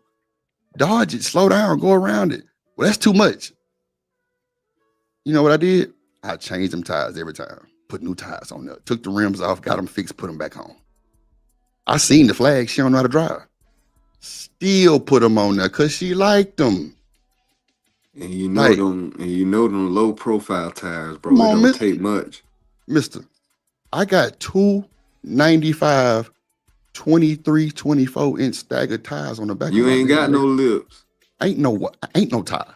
Ain't no tires. Then you I'm go gonna over the need you small not to light in the slander the middle. women who don't know how to drive, because I'm one Nah, of them it ain't women. about the drive. It's just y'all don't care. See, no. It ain't about that. When you got a nigga that's providing, Rosie, y'all don't care about that small shit. Facts. Y'all don't care about that tire. Y'all don't care. Y'all hit that pothole knowing I'm coming or AAA coming. Knowing the tire gonna get fixed. Shout out to the ladies who don't care about a tire, because I'm I've keeping in the had buck though, bro, because I don't want the 3 women to in the 4 chat to flats. feel like we trying to make y'all feel less of a woman. Nah, that's not how I'm rolling at least. Said y'all hit But the like, pothole on purpose, but 'cause you like, know. come on, bro. I see the flags. You just don't care about it because you know daddy got it. You know I'm coming. You know the tire gonna get changed. No matter how I get to screaming and yelling, upset at myself. You know it. Look, you I'm gonna gonna say, hit me because with the y'all potty definitely gonna be face. yelling to yourself. You gonna hit me with the potty face, and I'm gonna go change the tire. Regardless, you got to get to where you got to go. Or guess what? I'm gonna be sitting in your flat tire car, and you gonna be in mine. Come on, bro. That's just stuff that men do. We want peace. Women are our peace. We know that. Y'all calm us down in every way. All this, y'all ain't got seeds and all that stuff. That's crazy. It take men and women to have a baby. Now they got the in vitro. Y'all just took off with the stuff. It was a movie where a lot of LMNOP women are using this one dude. I forgot. I think it's called They Mad at Us or something like that. But bro, this dude ended up meeting his kids at the end of he had like 60-some kids from a I was gonna sperm say, donor. even with the vitro, you still need a man. Not exactly. You got to go to the sperm bank. He got to put his stuff in Parthenogenesis there. don't work on humans because we're always going to require Man, I sperm don't in the egg. believe in Parthogen. That shit was in a goddamn retarded alligator. I ain't got time. You can't make me believe that. That's my belief though. Gently, as my sister, she came up here and tried to stress that stuff so much. I denied and ignored because I'm not going. But at the end of the day, I can't fault her for believing that. That's what she believed. That's what she I just want believed. women to have empathy, though, because when we What get do you mad when mean? men try, hold on, because when we get No, mad when I'm men asking you just a keep, question. What do you mean by empathy? I'm about to explain it. Oh, okay, go ahead. When we get mad when men want to just say what we do is just being an incubator, you cannot take away their role in the same way of creating children, of creating life. Like So Drip, watch this. Bolo, and all Watch them this, said, it Rosie. takes 2. Watch this. Watch this, Rosie. If you let a nigga tell you you're an incubator, you crazy as hell too. Straight up. Man, get away from that nigga. Run fast like Forrest. Real shit. Because that's what it be. A lot of verbiage that don't mean shit. It don't mean nothing. If that's not what you are, keep moving, little baby. Like, I don't understand that. Why does this verbiage hit y'all so hard? Ignore that stuff and keep going. Can't no man tell you you a damn incubator unless you really out here producing like that. And still, you don't have to take that. I don't understand. All I'm Like, saying you don't is have to take the the same slander. etiquette and respect. It's just etiquette and respect. I'm not But I'm saying no. gonna little or belittle a man and the role he plays. My But son is Rosie, scared we because can't his control dad that did what he though. did. But Rosie, we can't control what a man tell you though. Every man don't say that stuff to you. I'm not No, talking no, no, no, about. no, no, Hold no. on. I'm Listen, talking to the listen. No, women though. no. I'm saying you were saying about the incubator thing, right? I'm just saying now I can't control what a man tells you on the outside of the world. Even on the internet, I can't control it. But if you fall for the stick and stones, might break your bone, but words will never. Like you got to be able to stand and keep moving through that. Like you can't let that shit slow you down in life. That's just a nigga who hating. Like real talk. Like I don't Listen, that's never understand. I know I'm not an incubator. I made Right. a beautiful, brilliant little boy. Okay. I'm just saying the rhetoric on this internet. If Mhm. women want to understand, and I'm not saying like if a dude is coming at you, you don't have every right to defend yourself, women. But again, if you hate when they undermine our role, you can't undermine theirs either. Now, okay, another thing. So that was okay. So that's what I was really getting at right there. I'm glad you said that. So the undermining the road thing, right? That's just verbiage, right? I mean, it's Exactly. ish talking. It's ish talking. But I'm That's what still I'm saying, saying Rose. It's it's women called like you. respect. Watch this though. Understood. Everybody don't respect everybody. You just see me and Demon damn near losing. You just see him and Troop just damn near losing. You just see, and we supposed to be men leaders. We supposed to be setting a I didn't say standard. anything. I'm good. No. No. I didn't say you said nothing. I said you just seen a lot of just back and forth real quick, just kind of jump off, but just nothing. And at the end of the That's the day, funny part. Truth women never said one word the whole time. No, I didn't say he said nothing. I didn't say he said anything. I just said you just seen it almost. I said almost jump Yeah, I off, know what you're talking about. and I kind of reeled it back in because at the end of the day, we got to set a standard. We have to have a standard. Like women gonna be women. Now, if these women have been through trauma, some people can't get over it. Some people don't even want to get over it. Some people just want to be in hate and just live in hate. And that's fine too. That's what you want to do. But everybody's not living in hate. I bet you Fearless Jim got a perfect life. Karma Cousin probably got a good life too. They probably don't even experience this in like she say she changed the tire in a dress. Now in my mind, I'm like, damn, she a bad mother. She a bad man. But Gemma changed the tire in a dress, like. You know what I'm saying? Because, bro, you got to jack the car. And I don't even know what kind of car she got. You got to jack it up. You got to take the bolts off. First of all, you got to be strong enough to take the bolts off. So shout out to Fearless Jim for doing that. She stood on her 10. She had to make a way immediately. Then she said that the police pulled up and didn't do nothing. That's crazy. For real. I would have took a picture of the damn cop number on the car and all that. But guess what? We don't think like that sometimes. We just trying to get out the way and get back on that road.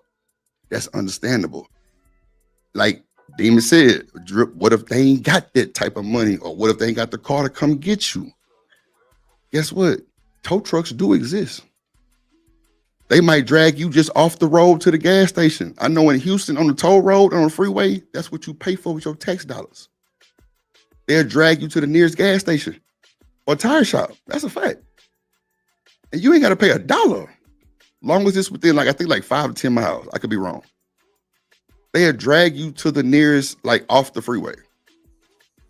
Not saying that every state does that. I'm just saying it's ways to make things happen. Somebody knows somebody with a vehicle. If this nigga Demon tell me Drip gently just broke down, nigga, if I'm your day one, I'm on the way. If you ain't got the wheels. We know some women and men share cars. We know that. She might be going to work and she broke down, you at home with the baby, or vice versa. But we're going to keep it on the women. He knows somebody who got vehicle that can get to you. If not, we're going to call the tow truck. Drag off to the damn gas station or something. You know what I'm saying? Where you more safe than, you know what I'm saying, that you stuck on the freeway. But that's stuff that some men don't even look to do. They just make an excuse. Well, I ain't got no car, so I can't go. But I can't make a way for everybody. I can't. I can only speak on me and what I've done, what I've seen, what I've been through, and my partners and what they've done and what they've been through. Because I've seen it. But I still don't know everything about their situation. I can only speak on me. Ain't nobody trying to downplay the women, none of that, because that's not what's going on over here. I just want the people in the chat to understand that. If a man sorry ass can't help you, Fearless, keep it moving. Karma Cousin, keep it moving. Gently well, you married the Demon, so you can't do shit. He coming though. I know 100,000% this nigga Demon is not finna let Gently stay on no damn road. I'm sure Amazon got a service that's extended to the family. I'm sure of it. Somebody got some type of service because they cars can get broke down. I'm telling you, most men, or the ones that I know, they not finna let you stall for too long. They coming, no matter what situation it is. So I don't want y'all to think that we trying to downplay y'all and say that, that y'all not able to do nothing, because women can do a lot. My daddy taught my sister how to change oil, straight up. He told her husband when he asked for her hand in marriage, bro, make my daughter an honest woman, because I spoiled her. My daddy know my sister spoiled as hell. She don't even pay car insurance or note right now. Nigga, when my sister drove into my mama's garage and tore the whole garage down, she got a brand new car. Drip got his first car. I had to give her half the money for it. That's a fact.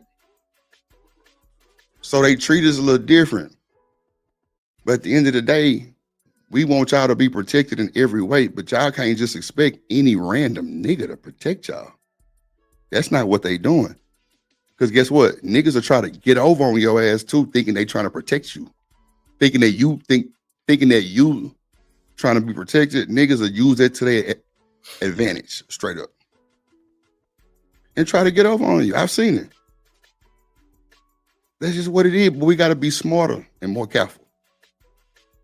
But all of, like the gender shaming and, all that, bro, we know if you break that X chromosome shit down, the damn male or female shit come from the man. That's a fact. You can do all the yelling and yapping you want to. It's in the science book. Straight up. So what? You gonna say like the men wrote the science book too? That's just what it is. We're not trying to say the women ain't got no roles. Nah, y'all, man, y'all nurturers. We need y'all in every way. I know I do for sure. I can't speak on nobody else. I'm just say that. But you can't box everybody together and judge them. I ain't going. I'm not going. Shout out to Nay in the building. I also want to give a shout out to Stefan. And I don't know who this other person is, so I'm going to just say QT. Shout out to y'all for the cash apps. Definitely appreciate that birthday love. Make sure somebody hit the dip ties for me, please. And thank you.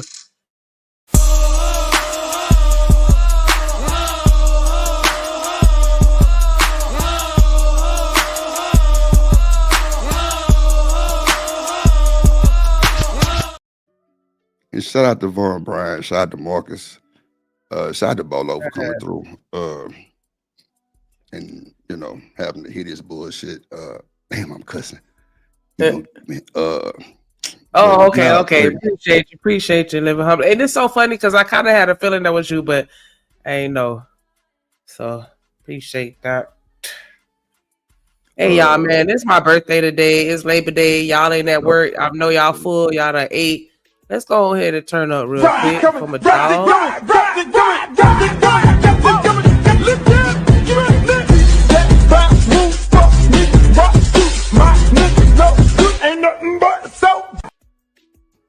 So, Gently makes a crazy statement again. Science is not fake. That what's wrong with the black men is why y'all failing in school. Everybody up here grown. This is the shit I don't be like.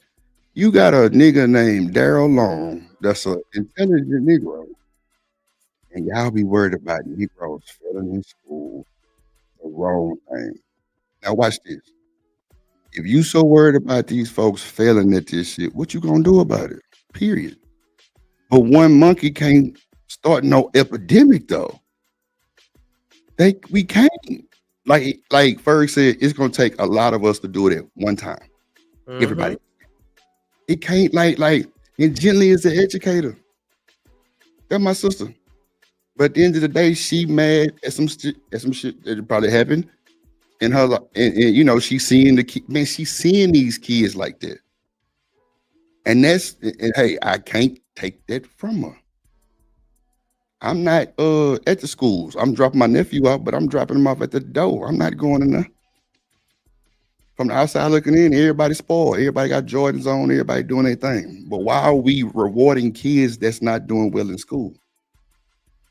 It's ways that we can stop. It's ways that we can work with our kids, but guess what? The parents can't read neither. So how are we gonna help the kids? In Houston, it's some shit called tutoring. It's a lot of little small tutoring places that you can bring your kid to get the proper education and then send them to school too. Straight up. We ain't doing that though. We got other stuff to do. But I'm gonna bring it back to their point. What if they ain't got the money? I'm gonna just say this again. I can't dumb myself down to even think about that. And that sounds selfish as hell, but guess what? That's what's going on. We worried about our own people, not everybody else's babies. And that's a fact. Because by Jenny being the educator, she has the power to change some things. I don't know what she's doing to help these kids. She could be holding after school programs. I don't know. But I know when my upbringing was like, bro, they had after school programs that made sure your child was learning.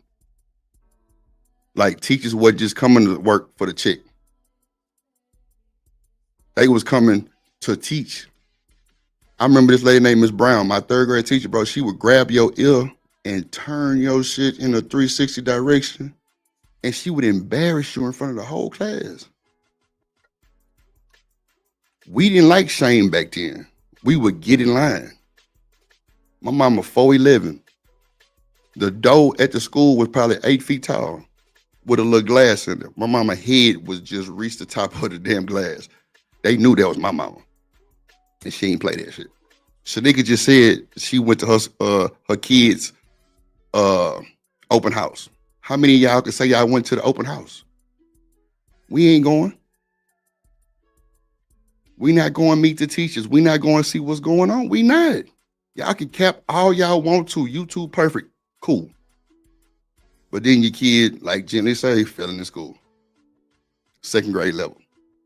And then the 6th grade. Drip, it's not just the kids. I'm not saying no names, but I had a content creator, you know what I'm saying? We was on the panel one day, and I wasn't even hosting when my man was hosting. He asked the dude to read this sentence, bro. 3 sentences, Drip. 3. The nigga could not finish it to save his life. Oh man. Yeah, that's reading Rainbow all over again. And Damon, that sheesh, man. I can't even. I don't even know. Now, normally I can say that he ain't shit for saying that. I know who he's talking about. I don't know who he's talking about, but like that's wild because at the end of the day, Demon, a lot of these content creators, well, I ain't gonna even say content creators, a lot of these guys and women that's parents, bro. When the C-19 hit, bro, that exposed a lot. Yup. That exposed a lot, bro. Like, bro, these parents couldn't even, bro, they couldn't even help it. Thank you, Shanika. Now, Damon, I know your baby's grown. You and Jenny baby's grown, except I think like 2 or 3 of them, right? Right, Damon? Or am I wrong? You got the baby girl and you got a girl, right? I'm sure with your wife being an educator, bro, them kids not gonna fall short of nothing, bro. How many of y'all kids I agree. Right. So watch this. Demon, you let Gently run that side. Like I tell y'all all the time, Demon don't run shit over there. Gently run that shit. And bro, he like, yeah, Drip. That's the type of shit I be on. Because at the end of the day, bro, we know them women do that shit. Yes, bro. And they do it way better. You can find some men that do that shit too. I ain't gonna lie, because my partner was a math scholar. Bro, he do that, but him and his wife smart. So they just kind of just go back and forth with it. But like you see most of the time, women helping the kids because the man at work. Demon can't help A-Gun if he at work from goddamn 7 to 9. Bro, we go to work with this nigga every day.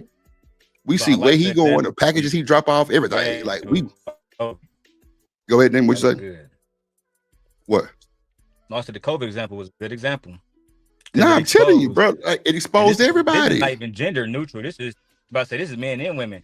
A lot of people that act like they smart, they not smart, bro. You know what I'm saying? Come on, bro. And that's just what it is. Come on. That's all I've been trying to say is like, in my experience in this space, people talk smart, but then when you can't even read 3 sentences, how can somebody expect you to read a business contract, right? Come on, bro. Or read the book to your child. Read the book to your child. Shit. How you gonna read the math problem? You can't even pronounce the words right, but you want to help your kids with pronunciation. All right, you got it. Nah, bro, you ain't lying not one bit, bro. Yo, Drip, I'm about to dip set, man. Thank you. That's a bit, bro. I appreciate Thank you you for having me. If I can say one last thing, thank you for everybody on the stage for being respectful and all that. Right. This is the one thing I will say before I leave, right? Is that the one thing that I find is important is presentation of the information that we give. As men, we need to be respectful of each other and mindful of the words that we use to help each other to grow, opposed to tear down, and more even when we talk to our women. So with that being said, guys, have a blessed day. Love you all. Peace out. That's a bit, bro. I appreciate you. All right, ladies. Good night. Yeah. And generally, I don't give a damn. You talking about, yeah, I can cuss now, goddamn it. You talking about, oh shit, I don't give a damn. Shit. Coach these old niggas. Shit, do a tutoring on YouTube. Shit. But see, T.O. comment right here is what get me. He said, if they saying they don't need our help and got alternative ways to do shit, why fight them on it? LOL. Either my homegirl gonna call AAA or I'm gonna call AAA for. See, first of all, T.O., you ain't shit. Yeah. And second of all, see, this is why I'm gonna always be a damsel in distress. Damn. Oh, excuse me. Like what? Like, no, you're not finna. No, we start acting like we got it. That's why they drove past. Phyllis, you said that shit earlier. Like they looked at you like shit. Look like she got it. Fuck it. That's probably what they were thinking for real. Like, yeah, you good. Like, Yeah, hell but- no, I'm out here in the dressing heels trying to change the tire. You're not gonna come over here like, nah. You know what, come Shanika? I'm helpless. And I'm gonna say this, and I don't really want to say it, but I'm gonna say it though. Like a lot of my bad. Hold on. I got you 2 seconds. Hold on. A lot of men, and I don't even want to bring it to this, but it's just gonna have to go there. A lot of men that I've witnessed, as far as like police officers and shit, bro, they be trying to holler at these women. So for Fearless to say she changed her dress, change her car, or change the tire and her dress, she ain't got no ass. That's what that is. I'm just gonna keep it a buck. You know what? And I love you, Fearless, but the law man didn't see nothing pumping and bumping, and he said, "Yeah, she got it." I'm bullshit. Get your ass. Get your ass. Fearless, you know I love you, but nah, I'm just saying that for real. Like most officers that I know would definitely stop and try to make sure they good. You know what I'm saying? So I don't know. Maybe it was a racist, colorist, who knows? Fearless, I'm sorry you had to go through that. But yeah, because they're public servant. They were supposed to stop. Yeah, for sure. Even the tow truck supposed to stop because all they thinking is cash cow. That's a fact. That's they thinking cash cow. You know what I'm saying? It's crazy. It's driving past you. Mm-hmm. Yeah, that's crazy. You're right. But yeah, once we stop asking them for help, they gonna stop helping for sure. And I feel like that's what's happening right now. Yeah, that's crazy. That's why. Yeah, I don't know, but like, I just know from men that I know, we not with all that raw shit. We don't even like back and forth shit. Real cool. Like we want college and food, yeah, and just be nice, soft, cuddly ass women. We don't want no strong base, Black Panther ass woman. I know. Yeah, do you know how hard it is to be soft and feminine with somebody that'll play to your face and you bad? Nah, but that's what you dealing with though. Get away. Why you steady bringing up some shit that somebody playing in your face? We talking about a normal situation, not playing in your face. No, but I'm saying around from niggas. I suggest like most of the maybe time when women come with you with conflict is because of something that's bothering them. You know what I'm saying? Like they not just gonna come to you with conflict for no reason just because they feel like starting a problem. Like it's something that's existing, that's persisting in most cases, because women can be very malleable and understanding. So a lot of times by the time they get mad enough to say something about it, it's because it's something that's been brewing. Like, yo, we've talked about this, like what's going on. And I'm So not why saying do we wait that long? I'm not for saying it they to go do it. that way? Thank you. Don't let it go. Don't let it go that long, Shanika. Why would y'all let it go that long? Address that shit right then and there. And Why I'm not wouldn't you do that? disagreeing with you. I'm Have just like, addressed. why do we wait that long? I said something that has been addressed. Well, no, you said that it's been brewing for so long and y'all mad. Something that Okay, you've my bad. talked about. I said something that you've already talked about, like you know what I'm saying? And it's like, yo, I'm trying to work with you, my nigga, but what the fuck going on here? Like, you know what I'm saying? Pick up your goddamn drawers when you take them off to go get ready to get in the back. Like, it could be anything. I'm not saying it's something disrespectful when I say playing in your face, but I'm just saying like that's I sometimes but picking up. Oh, okay, so Shanika, let's use a real situation, not picking up your drawers, because we know women ain't leaving niggas for not picking up their drawers, right? They don't think. I'm talking about something serious that can really. Go ahead. I'm just saying something that a woman could say that would disrupt your peace. But picking up my drawers is not disrupting my peace. Okay, so use a different example then. That's why I'm telling you to use a different example, because that's not something that a man would do consistently that may bother a woman, and she may address it. And then, over time, it's like, okay, now we done talked about this and you still doing it. Like, what's up? Like, you know what I'm saying? Where she's disrupting your peace. Okay, so let me tell you about my mama next door neighbor. He an old school nigga, but he like going to the corner store and gambling. And it be 20, 30, or 40, I'm guessing, But the nigga wife then told him, don't go back to that place because you blowing money. Now, Shanika, he didn't won 1,000. He didn't won 700. He won 500. He didn't won 2,000 before. Like, no bullshit. But she telling them, stop going. It ain't no good. Stop going. He's sneaking and going. But you said, when you have a situation that you see and you don't say nothing about it, and it's been our wait, that's not what I said. Hold I on, said wait, on hold it on. already. Can I Just can I like the finish, please? example you just gave. And I finish, please. Now I understand my example, but my thing is this, because Rose heard it too. That's why she said, "Why are we waiting so long?" That's not what I said. Y'all listen to me. Stop trying to get a seat. See what I'm saying? Like, you getting aggressive like that. That's already a disconnect. Y'all changing my narrative. No, I'm not. Like, still, even if we change your narrative, why are you getting so aggravated and disconnecting with us? We're trying. Well, I want I'm you gonna to say us. I'm gonna say my me. example. I want you to stick with what I said and not something else. You didn't have a good example. You said some picking up a draws. I'm just bringing up different situations. What I said to was, me. Stop it. Listen. something that you already addressed. Shanika, listen to me. This is what you really said is what's really happening. Is you think you said that, you didn't. What's really going on is y'all do let stuff go and just harbor over until you just mad as hell. Then you explode on it. Now y'all arguing. My thing is address that shit when it happens and have a, now, just say you did address it, right? Nigga, stop going to the place. You wasting money. And he don't go for 2 months. He don't go for 3 months. He don't go for 4 months. Then he start going again and you notice the pattern, right? So when he go again, you don't say nothing. It's gonna be when he used the whole mortgage to gamble for you to say something. Why didn't you say nothing when he went back? I don't know. That's why that wasn't my example. That's no. Your example was, you said pick up some drugs. I said if you say something about it and they still doing it, and it gets you upset because it's a continued repetitive going thing to the gambling place.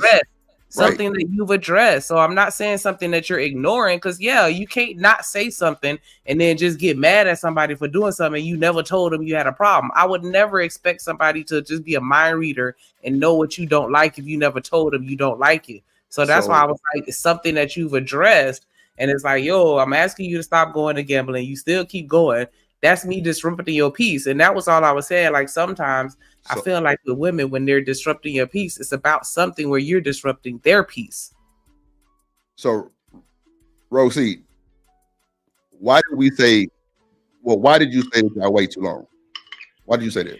Because usually at that point, if I have said it repeatedly, if I have said it and I have to get to the point where I'm blowing up at you, then either A, there was another consequence that could have happened. It could have been the absence of my presence. I could have left. If you're not going to respect me, there has to be, and that's just coming from a woman who did blow up.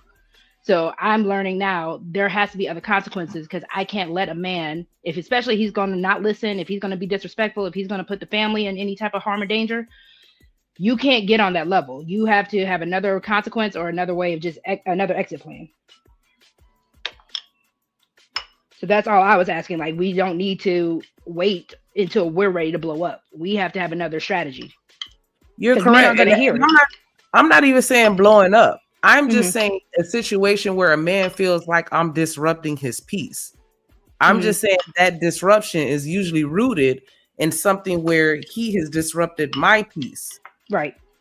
And I haven't had a chance to express it. And now I'm choosing the time to express it, but you don't want to hear that shit because you feel like I'm disrupting your peace. But it's like, okay, well, what we gonna do about it? So that was my bad, because I interpreted it, because like I said, just from even knowing how I used to be back in the day, I know I would harbor things, I would hold on to things, and then when I would blow up, I'm like, you only hear me when I'm yelling at you. That's not true. That's how I perceive things, and that's how I allow things to be. So I now have to find out another strategy when talking to my man. Okay, this is not going to work, because either A, I have to show you, like, look, you're putting us in danger.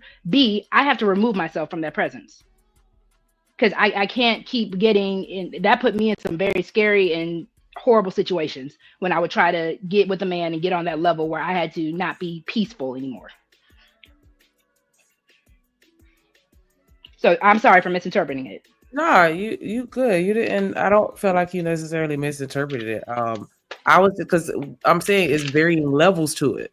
You know what I'm saying? That's just like if my man come home and then he take his clothes off and then he leave his clothes on the floor and go take a shower and go about his day and leave the clothes on the floor. And I'm like, yo, bro, like I keep telling you, like, can you pick up your clothes and put it in a laundry basket? He Right. could see that as me disrupting his peace. Right. And that's not something that's super extreme or and I know I said playing in my face, but I didn't mean it like that. But I'm just saying like that's sometimes how I feel because it's like how many times I gotta tell you to pick up these fucking clothes and put them in a Yeah. laundry bag. You just My pet leaving it. peeve used to be leaving the toilet seat up. Yeah, That used to be my biggest pet peeve. exactly, something like that. But you feel like I'm disrupting your peace, but I'm like, yo, bro, you'll realize that you disrupted mine. I've talked about this with you. I've addressed it, and we still right here. And you know what I'm saying? And that's all I'm saying. Like, I feel like men should be a little more considerate of that. Like, I'm not just coming to you to say this shit just to say it because I feel like arguing with you. That's not what I want. But at the same time, we got to learn each other. And you have to, the only way you're going to learn what I like and what I don't like is by me telling you. So I have to tell you what I don't like. And I understand that it's a negative subject matter because I'm telling you what I don't like. And it may come off as me trying to attack you in some type of way. And it's not an attack. It's just me trying to get an understanding. And so then that you I actually know that I don't like this and you can try to not do it as much. I actually want to double up on your question by asking the men the question. If a man is continuously doing something, and let's just keep it on a small scale, like Shanika said, leaving the underwear on the floor, leaving the toilet seat up, like I said, and we've already come to you, are you just purposely doing it because you don't really rock with us? You don't really care what we have to say? Or is it just y'all really don't realize it as a big deal and y'all really don't care?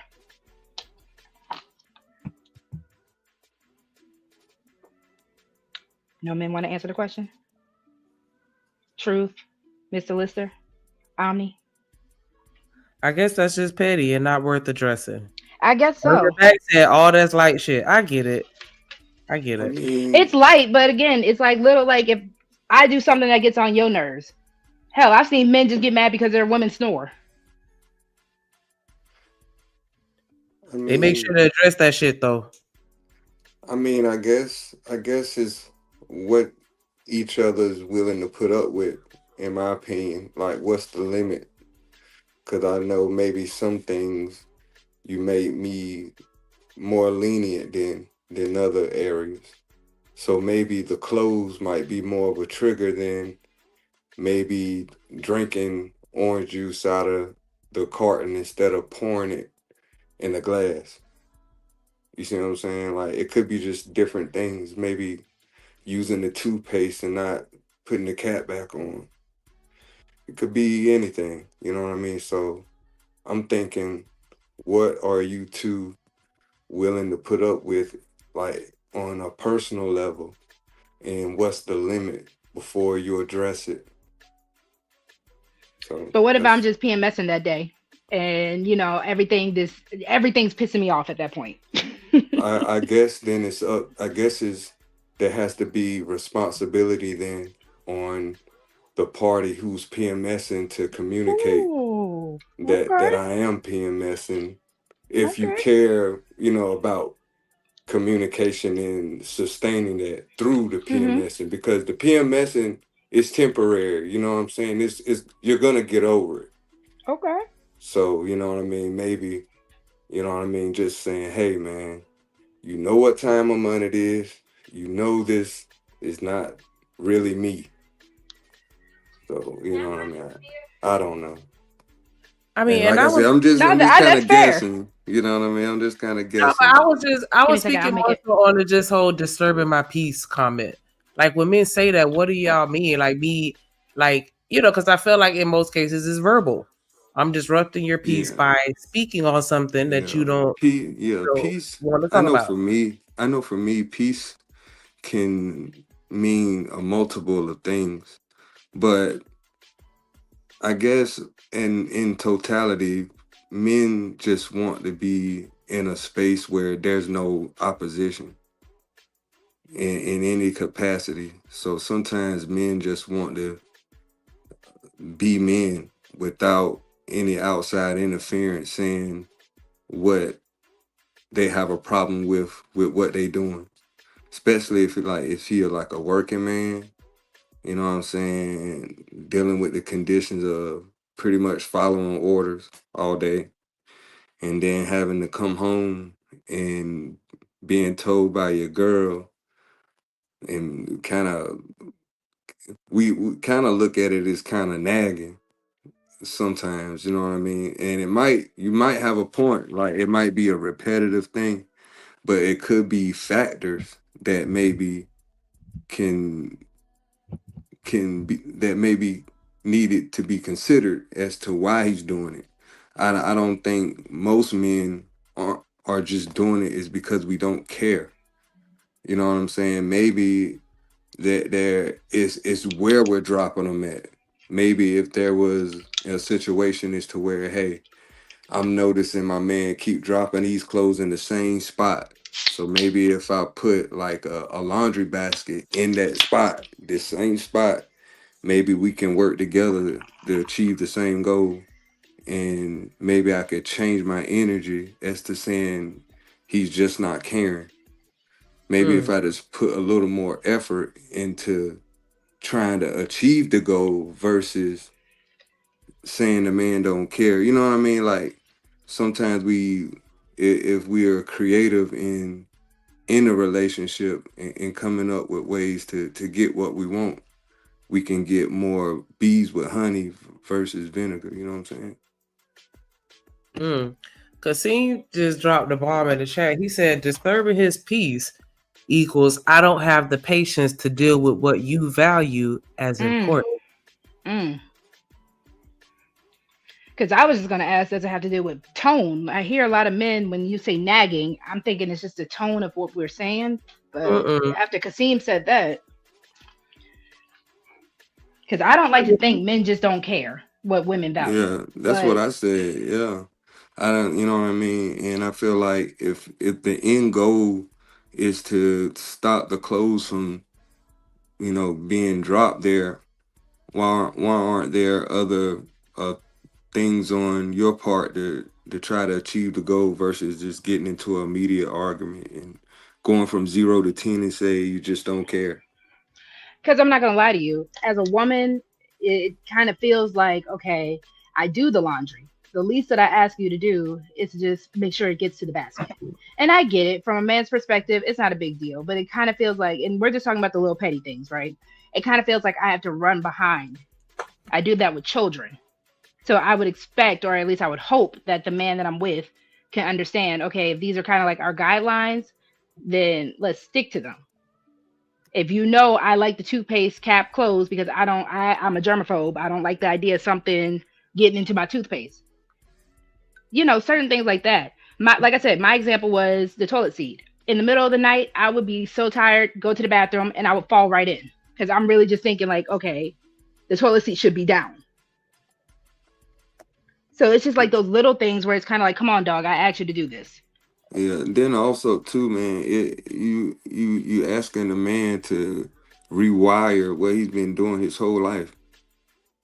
So, if you care and really, you know what I mean, the caring comes into ultimately having certain level of patience. Was what I said earlier, like what's the limit of what y'all willing to put up with?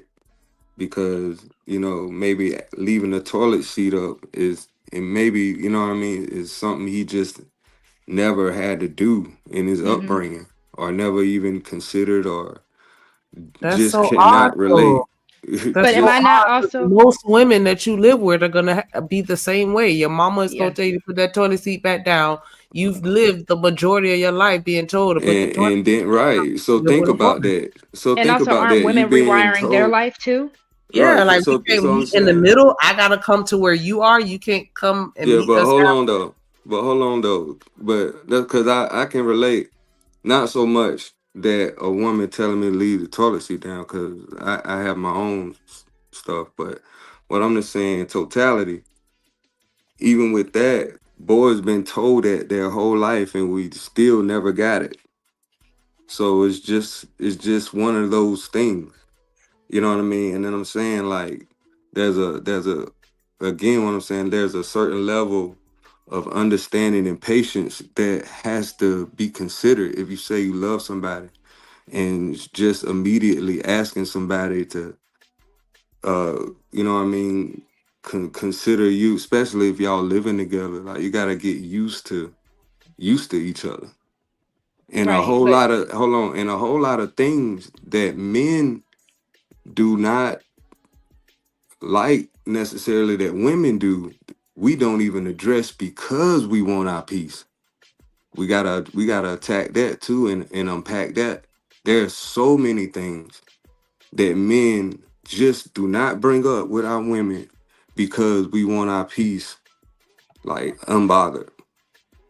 but if it's bothering you, your peace is still bothered. So why not bring it up? No, it'll bother us more if more than likely we bring it up because it won't end. Because You see I'm what I'm gonna saying? That's assume not one of the fair. thing, but one I'm of the just things that I I'm know, just saying like for the You're just majority.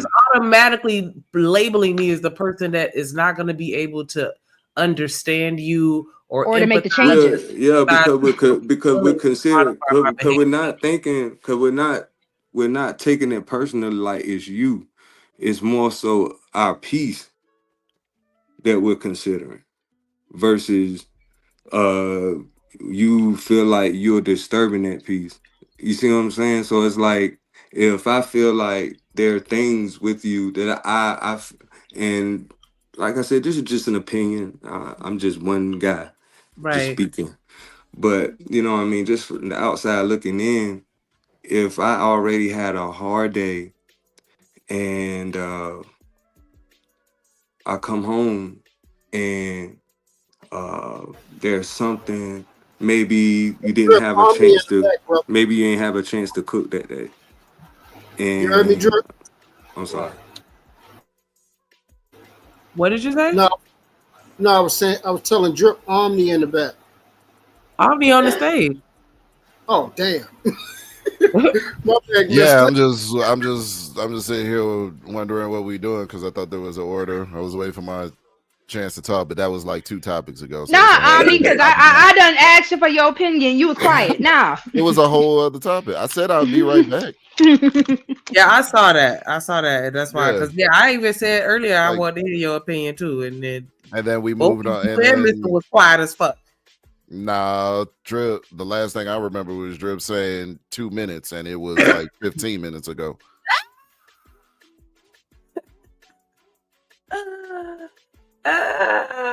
But yeah, that It whole takes all that just for me to say happy birthday, Shanika. Like, it's crazy. I I came up here appreciate that. specifically to say happy birthday, and I had to wait an hour. That's crazy. Hey, great. I It's crazy. appreciate that. Much love to you. Shout out to you for coming through. We always enjoy when you come up. But I mean, and I want to know, Omni, since you're talking now, what is it like when you say disturbing your peace? What does that mean? And then how do you expect your woman to respond or handle those types of situations? Well, I instituted a rule in my residence, even prior to us being married. We don't yell in this house. So if you feel the need to yell, bark, get loud, Not bark. you not we not talking to each other until we're able to do so as 2 individuals with working minds. That's fair. Pure That's and very simple. fair. So how do you conflict resolute then? How do we conflict resolute? You say Yeah, your because part. I You know say you your part. I give my you perspective, feel and then like we find out what the actionable items that we can work on going forward is. so what would be a disruption of your peace? Is it primarily verbal, or is there something that I could that women or your lady, excuse me, your wife could do non-verbally that would still disrupt your peace? Because I feel like when people say disrupt your peace, it's just something that I would say more so than something I would do.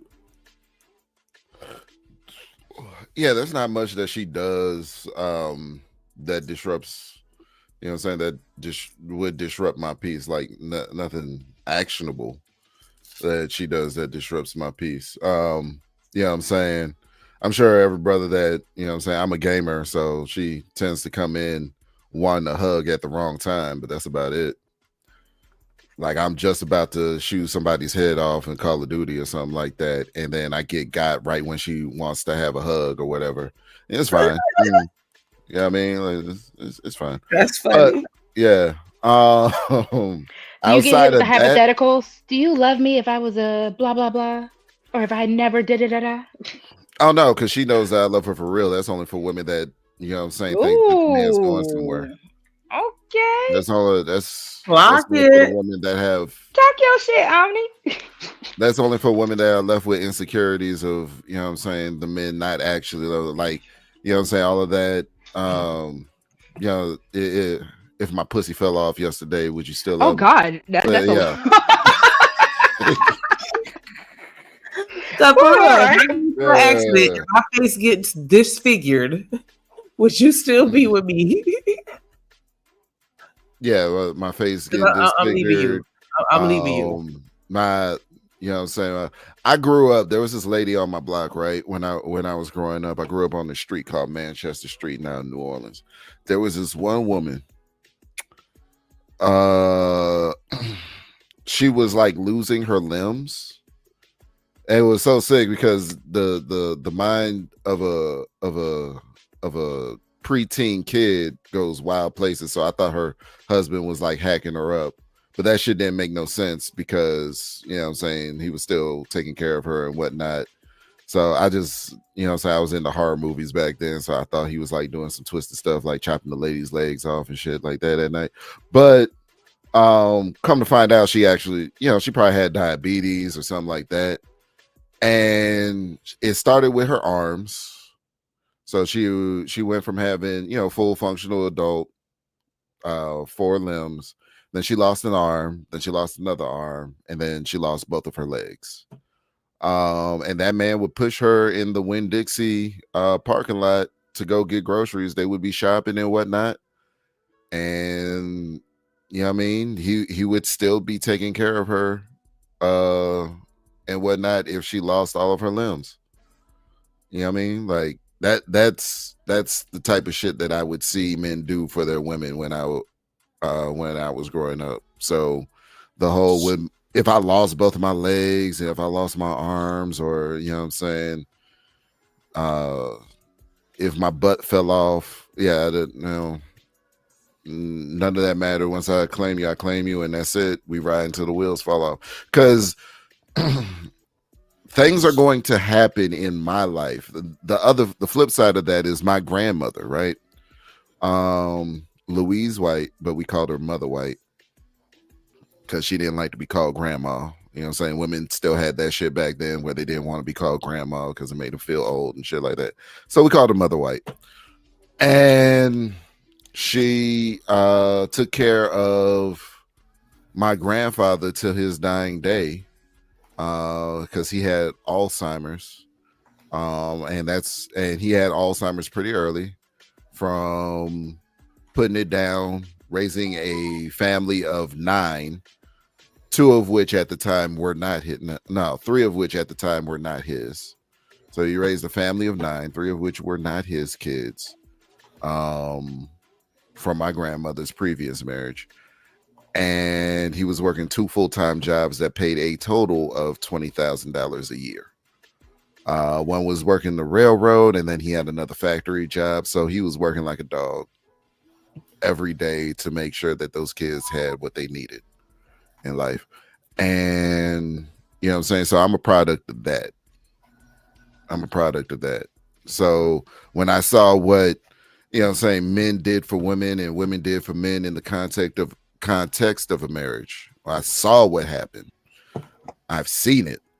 You know what I mean? A lot of these talking points on YouTube is different. Now that came with ultimate loyalty, ultimate respect, ultimate duty, because everybody played their roles and they did so seemingly without complaint. But you know, a lot of the things that I hear nowadays is just rather silly. You know what I mean? The complaints men and women have about each other are rather silly in my So what eyes. do you do if you're having a moment where you've had a long day, you get home, and then, your lady come to you and she is wanting to address something that's bothering her? How do you handle that? Yeah. So you just go if you I have came. a Oh, go ahead. I'm saying well, she's likely asleep because I work nights. Like I said, I'm about to be about here in about 30 minutes. Um, so I work nights, so she'll probably tell me on the car ride to taking her to work in the morning, because she works days. So the card rides that we have with each other, it's usually the time to address stuff, and it's great too because neither one of us can run away. Yeah, we locked in the car. We locked in. We on the freeway going like 60 plus on the freeway. It's kind of hard to escape a conversation. So, I mean, it's the ultimate form of accountability because you actually have to tune into what the other person is saying. You actually have to listen. You know what I'm saying? You can't just go to another room or anything. So, yeah, I hear her out, and like I said earlier, we speak as adults. She says her bit. I give my perspective on it, and then we work out actionable solutions. Matter of fact, whole thing about the laundry and whatnot, we actually put our laundry hamper in the living room. When we're not expecting company, we put our laundry hamper in the living room because as soon as we come in the house, we ain't got no kids. We could disrobe right there, and then just throw it in the hamper right then and there. You know what I'm saying? That's what we came to. Now, do I still fall short as a man? Yes, I do. I still fall short, but we try to work it out as best we can. Yeah. Yeah. When you I would say as a man, when you come in from a long hard days at work, then you take a breath. Of course, if your woman hasn't seen you all day and she's into you like that, y'all friends, everything, the first thing she gonna want to do is tell you about what happened with her day. So you take a breather, you wash yourself, wash your hands real quick, and then you sit down for a minute, take a breather, and then let her download real quick. And as long as you pretty much don't say anything, she usually get through it pretty quickly. Word. But I really think that I think removing things that disconnect you is probably the best thing in the context of my relationship with my wife. Like we're a one car household, so I do all the driving. So it's like we have to have that time together at some point in the day where on the commute. Now I take myself to work, but she has to, what I'm saying, she gets driven to work back and forth from work, and we get a majority of our time talking in those moments because I got other stuff I'm doing. I'm about to graduate from I'm about to get my bachelor's in IT. Congratulations. Already signed up for the master's program, which I really wanted to be done with school. Appreciate that. But I wanted to be done with school. I really did. I didn't want I'm in the another same year. boat as you, bro. So we I in did want this another together. I'm year. praying for you. I did want another year. I don't know if I'm gonna make it, Rogue. I'm gonna be honest with you, but yeah. So you got this, big bro. You do. So she she tells me her day. She asked me what my day is, and like a caveman, I just say okay. I give one word responses. When it Now she's comes to saying, my "Ooh, day, yeah, good, good, all right, okay, all right, yeah." And that's it. But I'm really more in tune with, because I know the shit that I have to deal with is some man shit that I don't even want her to touch. And when guys give one word responses like that, it's usually from that perspective. It's nothing that you did. It's nothing that You know what I'm saying? It's nothing that you can do for him. Honestly, he's already deemed it like, yeah, she can't help me with this. This is my thing. This is my burden. I'm gonna have to carry this. So it's You know like, how hard that is for women though? Like I mhm, treat my man like my best friend. So like what Truth was saying, if I'm a dish about my day, I want you to dish about yours. Like not even mhm, just like I want to know. So that's mhm. hard for us. Nah, because you're gonna want to go up there. Oh And Lord. if will I t- and will if I and t- will. yeah, Who treating my yeah, baby like yeah, this? yeah. Nah, you gonna want to go up there. Yeah, Let me ask you ladies a question. So, Nika and Ro, you both have children, right? Yes. Mm-hmm. Okay. So, who is more hands-on? Hands-on or more detailed when it comes to your children? It's not a good or bad thing, but who would you say is more hands-on, you or your child's father? Mm, Again, it's not a good or bad. Me, because I think I think I'm a little more invasive. Elaborate on that a little bit for me, please. Like I'm gonna want to have a conversation with all the teachers during the open house, whereas dad is just fine with just going to the classes and that's it. Where I'm gonna stay after and I'm gonna want to talk. Okay. Okay. Were you like that when the baby was born? Like down to the health things, down to like the milk, how they go to the bathroom, all the little changes and things like that. Were you paying attention to those type of things, or was he, or it's the same thing? Like the same way I approach school and everything, I approach all aspects of their life like that. Like I want to know everything.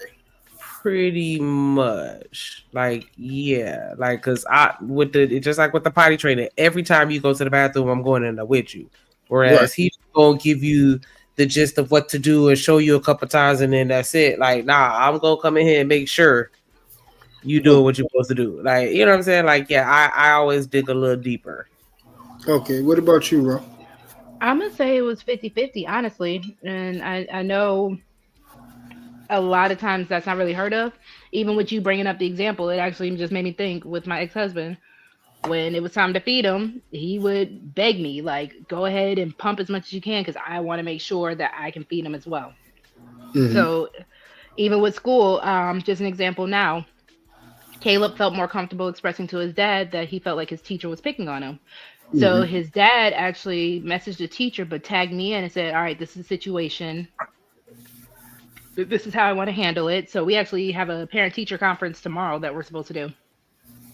So that's honestly, it's a blessing in itself because as much as I want it to like be me, be the main parent, it's all about me and you as a kid. He's blessed to have both parents who are involved. Like I said, just even you saying that, it really made me think like, wow, yeah, he was ready to have a bottle ready. And I'm like, no, I want to breastfeed. And he's like, please let me just go ahead and pump real quick and let me do it. And I had to be like, fine. All right. Was he okay?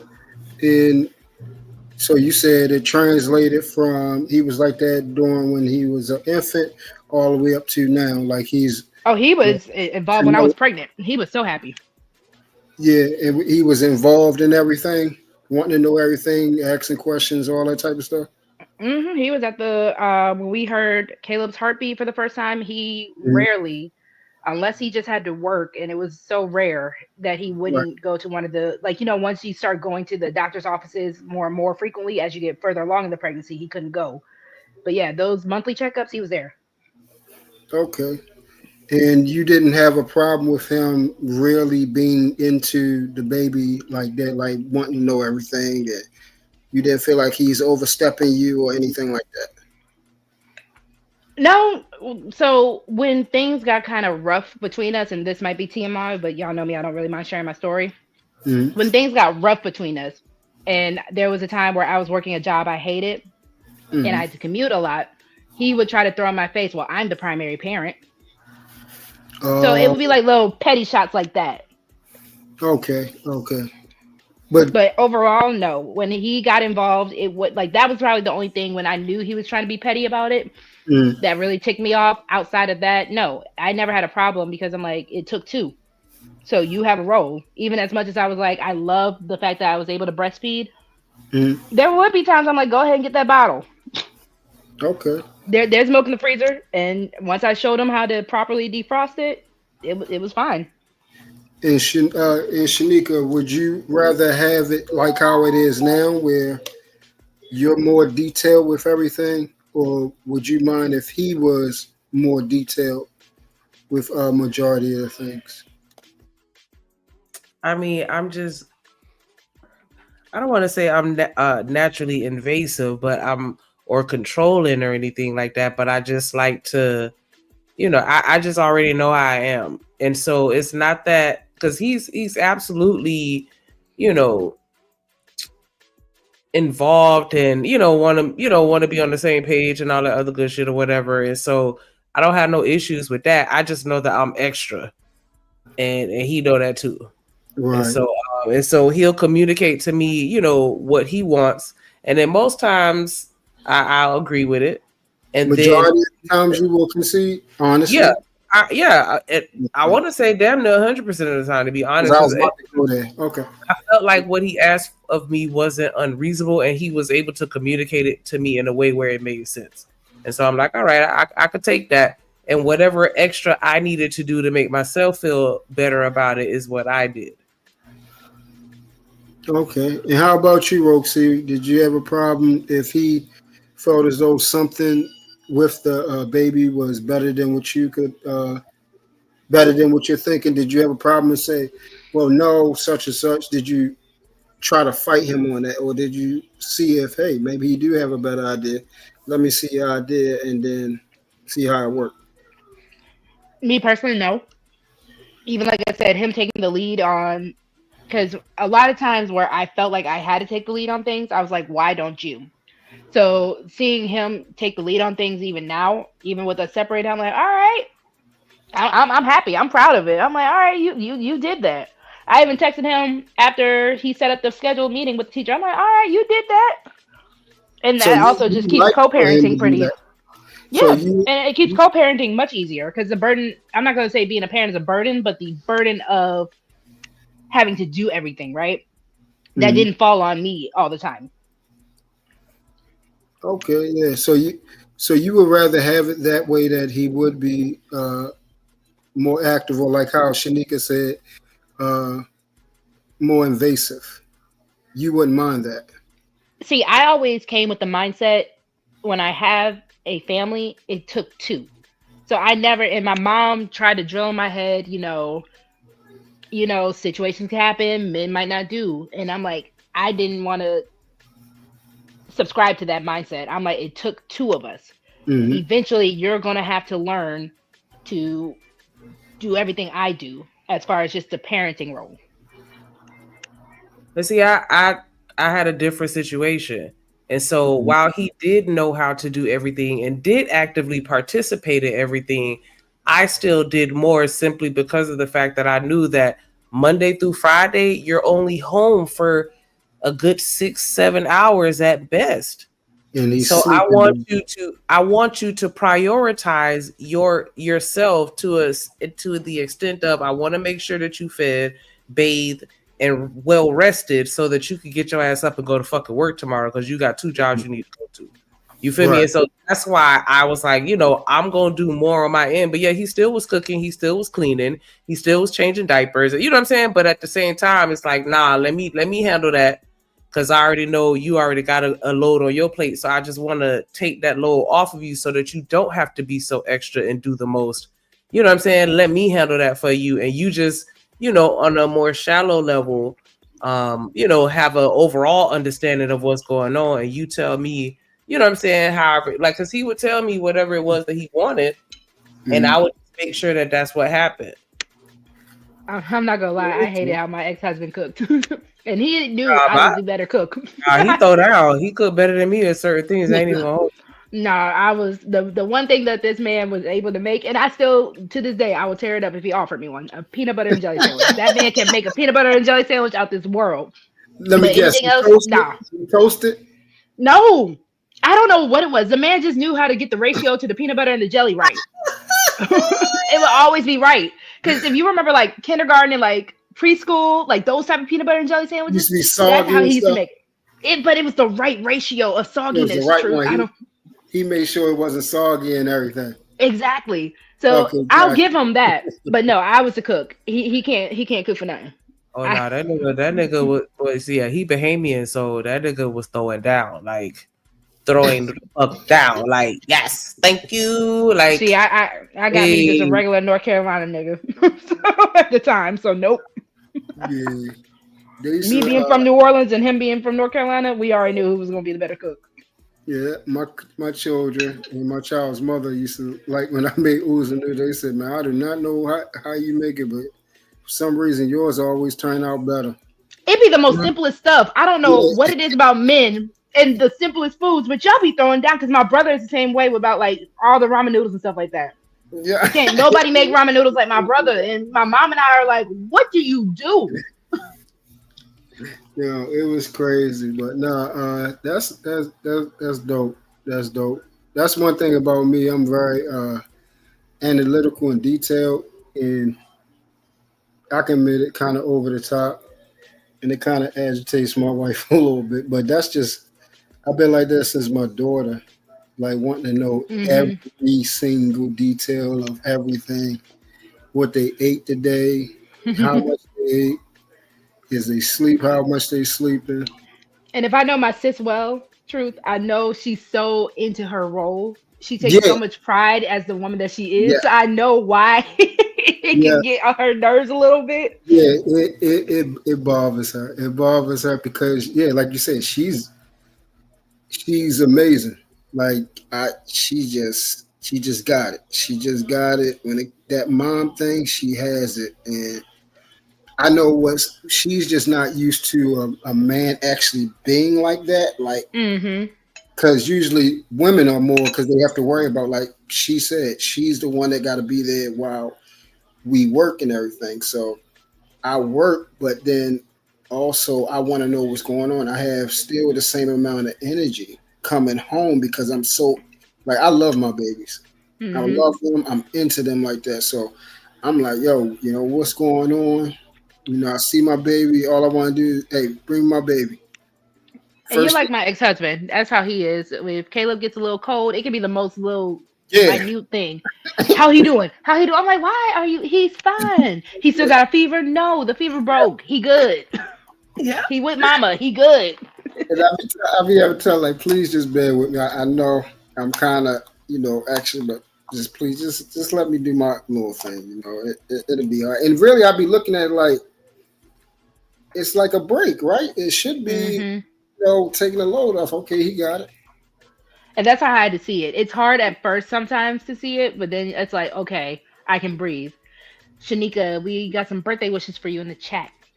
Yeah. I was So just gonna say it's kind of like imagine you go outside, you change the car. You try to change the oil, and I'm like, nah, you good, I got it. Let me check. You know what I'm saying? I know you gonna be looking at me like, girl, if you don't get your ass up out of here while I change this motherfucker oil, like, you know what I'm saying? Like, and I'm not now saying when that you put it like that, now that's how I be feeling a little bit like, oh, I got this. So listen, I can get how, that could be a little frustrated, but I think that it is endearing, that and so I'd probably like, oh, look at you, Karen. Karen. Because a lot of guys aren't necessarily on that deeper level. Yeah, they Yeah. not, and that's before we before Baby Truth got here. That's why I told her. I said I'm different when it comes to my children. Like certain things, the same way I do. Like when I get up in the morning, I clean up the same way. I straighten up my bed the same way. I organize, my personal hygiene products the same way. That's how I approach everything. How you do one thing is how you do everything. So even down He's your to only boy, right? True. no, this is my second son, Okay. but Okay. he has my whole name. So this is my heir. He has my whole entire name. Mm-hmm. So and I appreciate that from her. That was a blessing. You know, like she can get anything from me now. She done gave me my baby boy, and for those who have got a chance to see him, he's beautiful. He absolutely Yes. is. Definitely want to take a break right quick. Tell everybody hit that like button. Make sure y'all subscribe if y'all haven't. Appreciate everybody with the birthday shout outs and the cash apps. Hey, we turning up. But on the chill level. Hey,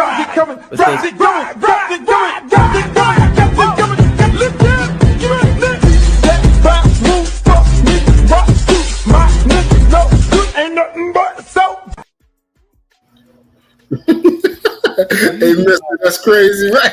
He tripping. What up, Coach Bird? We might have to do a shot just for that. Stupid, bro. Everybody take a shot just for that. For Shanika's birthday. That one. You talk about Buddy in the back? Man, where y'all be finding this shit, bro? Happy birthday, Shanika. Yeah, happy birthday, Shanika. Is today your birthday? Yes. September 1st. Yeah. September 1st. Okay. New little fall, bigger, baby. I got you. I appreciate you. You know what's crazy? You know what's crazy about dudes that go that lifestyle? They dance better than the sisters. It's crazy. Damn. Rose C, man, you know, I just want to say, you know, salute to you, sister. Where's she salute going? to you. You know what I'm saying? Because she'll see you know, salute to the daddy too, man. You know, he realized, you know. Where Rose C going? You have opportunity, man. It's a great opportunity, man. I'll say this about sons and then I shut up. If you got a little son, 15, 14 and under, man, teach him how to do some push-ups, get him some calf muscles, take him outside, let him run, jump, show him that you're the monkey bar king, show him that you're the running king. Just show him different little things and talk to him about real life, relationships, sexuality. Shit is life-changing, man, for real. By the time he graduates, he'll be a lot better athlete than you was. You know what I'm saying? And teach him how to pull his pants up. All this is real man shit. It's easy. If you got a son for the sisters, appreciate y'all letting y'all sons go to your fathers, man. If he wanted, you know, he might be an asshole, but at least if, you know what I'm saying, give him a chance, especially when he's 8, 9, and 10. And y'all make good parents, man, and tell everybody how proud you are. Make sure he got good grades in school. No, I say, Coach Bird, you wrong, no man. doubt. I mean, hold up, either man. Regardless of you to say I'm wrong, right? Every man. What they say, you gotta let me tell you what they say. Who say? Hold up, who say? That's what they've been on the panel. Hey, mic check. How y'all doing? Hello, what up, Charles? The panel say you ain't a real man if you don't change diapers, you don't wash dishes, and you don't cook. Real men do those stuff. No, real men do all that for his baby. Whether he got a son or a daughter, you do all that shit. That's how you teach him how to be clean. That's how you win your money. So regardless of what people feel about it. If you don't cook, Coach Bird, that means you're not a real man. Should you be teaching your son to cook? Man, I'm gonna show my son to cook because I'm gonna cook and make him cook right behind me. He gonna cook and clean up. That's how we do it. He asked my question: is you a real man if you learn how to cook versus you being a fake man? I guess I know why we keep saying real man versus fake man. I've heard bad man versus good man, and we try to take people's manhood away from me. So I'm just trying to get all the rules, Coach Fur. I don't know the rules. Either man, let me tell you something. I don't know the rules that y'all play. I play by the man rule and the protection rule and the woman rule. That's the only rules I play by. All of this back and forth. I don't go for no peel side. Peels are for a fake cure. I'm looking for the cure. I don't go with that, man. When I speak as an individual. It might seem a little odd to a lot of people, but I can tell you, the ones that sort of living it and go find yourself, Bolo laid it out perfect. Recognize who you are and go do some different stuff. You got a child, ladies, let your 8, 9-year-old go with the baby. Let that baby get that, especially he's a boy. How can we say men ain't stuff, but the man coming up behind them, what they gonna do? It's scary. It's bigger than that to me. I don't care what niggas think about me. But I'll tell you what, I respect every man and woman. And you got a chance to respect yourself. The world is bigger than black folk. Go make your money and come back and tell the world how much you experienced. That's the life right there. Cool. So you saying there's no book for being a real man versus a fake man? I'm just trying to. I got my pen and paper out, Coach Ferg, and No I've been book. trying to write it down because anytime I see somebody disagree, they call them fake men. Well, would it be okay? I just wanted to wish I ain't my girl saying a fake happy birthday real quick before you read the menu. I know I'm late. I'm sorry, but I just wanted to wish her a happy birthday. Is that okay? Miss Go ahead. Shanika, you up here? You here? I think she took away. Oh, Go ahead. okay. Y'all go ahead. No. I'll wait till she come back. Y'all got it. No. I'm so sorry. I heard you, Chalk. Thank you so much. I had to walk down the hallway. I'm sorry. No, Yeah, you she be good. like, That's your life. I just was you got. gonna say if once we get close to the end of the show, I gonna get paid until next Friday. But what I will do is, if you want, I sing happy birthday to you at the end of the show. You let me know that. Let's That's do what I that can do. right I would now. Let's do it absolutely right love now. We that. ain't gotta wait. Let's do it right All now. right, I at would the end, absolutely I'm love it. here to the end of the show. Then I'm here. Yeah. All right, Yeah. bet. Y'all got it. Go ahead. Y'all go ahead. Yeah. So yeah, I just think that men gotta stop letting other people tell them how to be men, especially people who don't got fruit on their tree. That's all I'm saying. It baffles me when I hear women try to tell men how to be men or what it is to be a man. That's Yeah, all that I'm kind of blow saying. my mind too. It blow my mind too. But at the end of the day, either man, we got to stop telling women how to be women too. Oh shit. You never heard me tell no woman how to be a woman. I didn't, either man. Come on, bro. I See, didn't say I you. I'm get just you. speaking in general, G. That's all. I'm Y'all speaking in been general. too kumbaya for the last 2 hours. I came up here Nah, on it start that ain't shit. even a other side of kumbaya, either things. man. Hold on, wait. It ain't even a Wait, it's her I kumbaya, know. G. birthday. It ain't. Hold Hey. on, bro. I know why I'm speaking. Like it ain't even kumbaya, either man. And I'm sorry, chocolate. It's just, bro. The generation fucked up, bro. People. I see why people shame religion, and I see why people try to get so far away from it, bro, because they're guilt. We wasn't raised like this, bro. You can say Yeah. whatever you want to say, bro. We was not raised like this, bro. People went to church a lot back in the day, bro. Not saying I ain't telling nobody to go to church or nothing. I'm just saying, but the religion was something that people was just in. Everybody was Christians. All these Hebrew Ignorlites and all of those shit going on, but none of that shit going on, bro. It was straight Christianity and whatever you believed in, bro. Bro, your mom and daddy then went to church, bro. They carried your ass to church. That's what it was, bro. A lot of people got away from that shit. A lot of people, you know what I'm saying, bro? They got these goddamn me rap songs. They got these goddamn me fake ass documentaries and shit. These folks, going to, bro. It's a cult, bro. If your best friend not goddamn me Baptist, he ain't gonna be Baptist neither. He gonna be something else, bro. It's a dog eat dog world. It's a follow me, goddamn me type of world. Everybody want to be a follower. Everybody want to be better than somebody. You got these niggas like Lil Durk and them turning Muslim overnight, goddamn, and everybody want to be Muslim now, bro. Muslims was in the jail system, bro.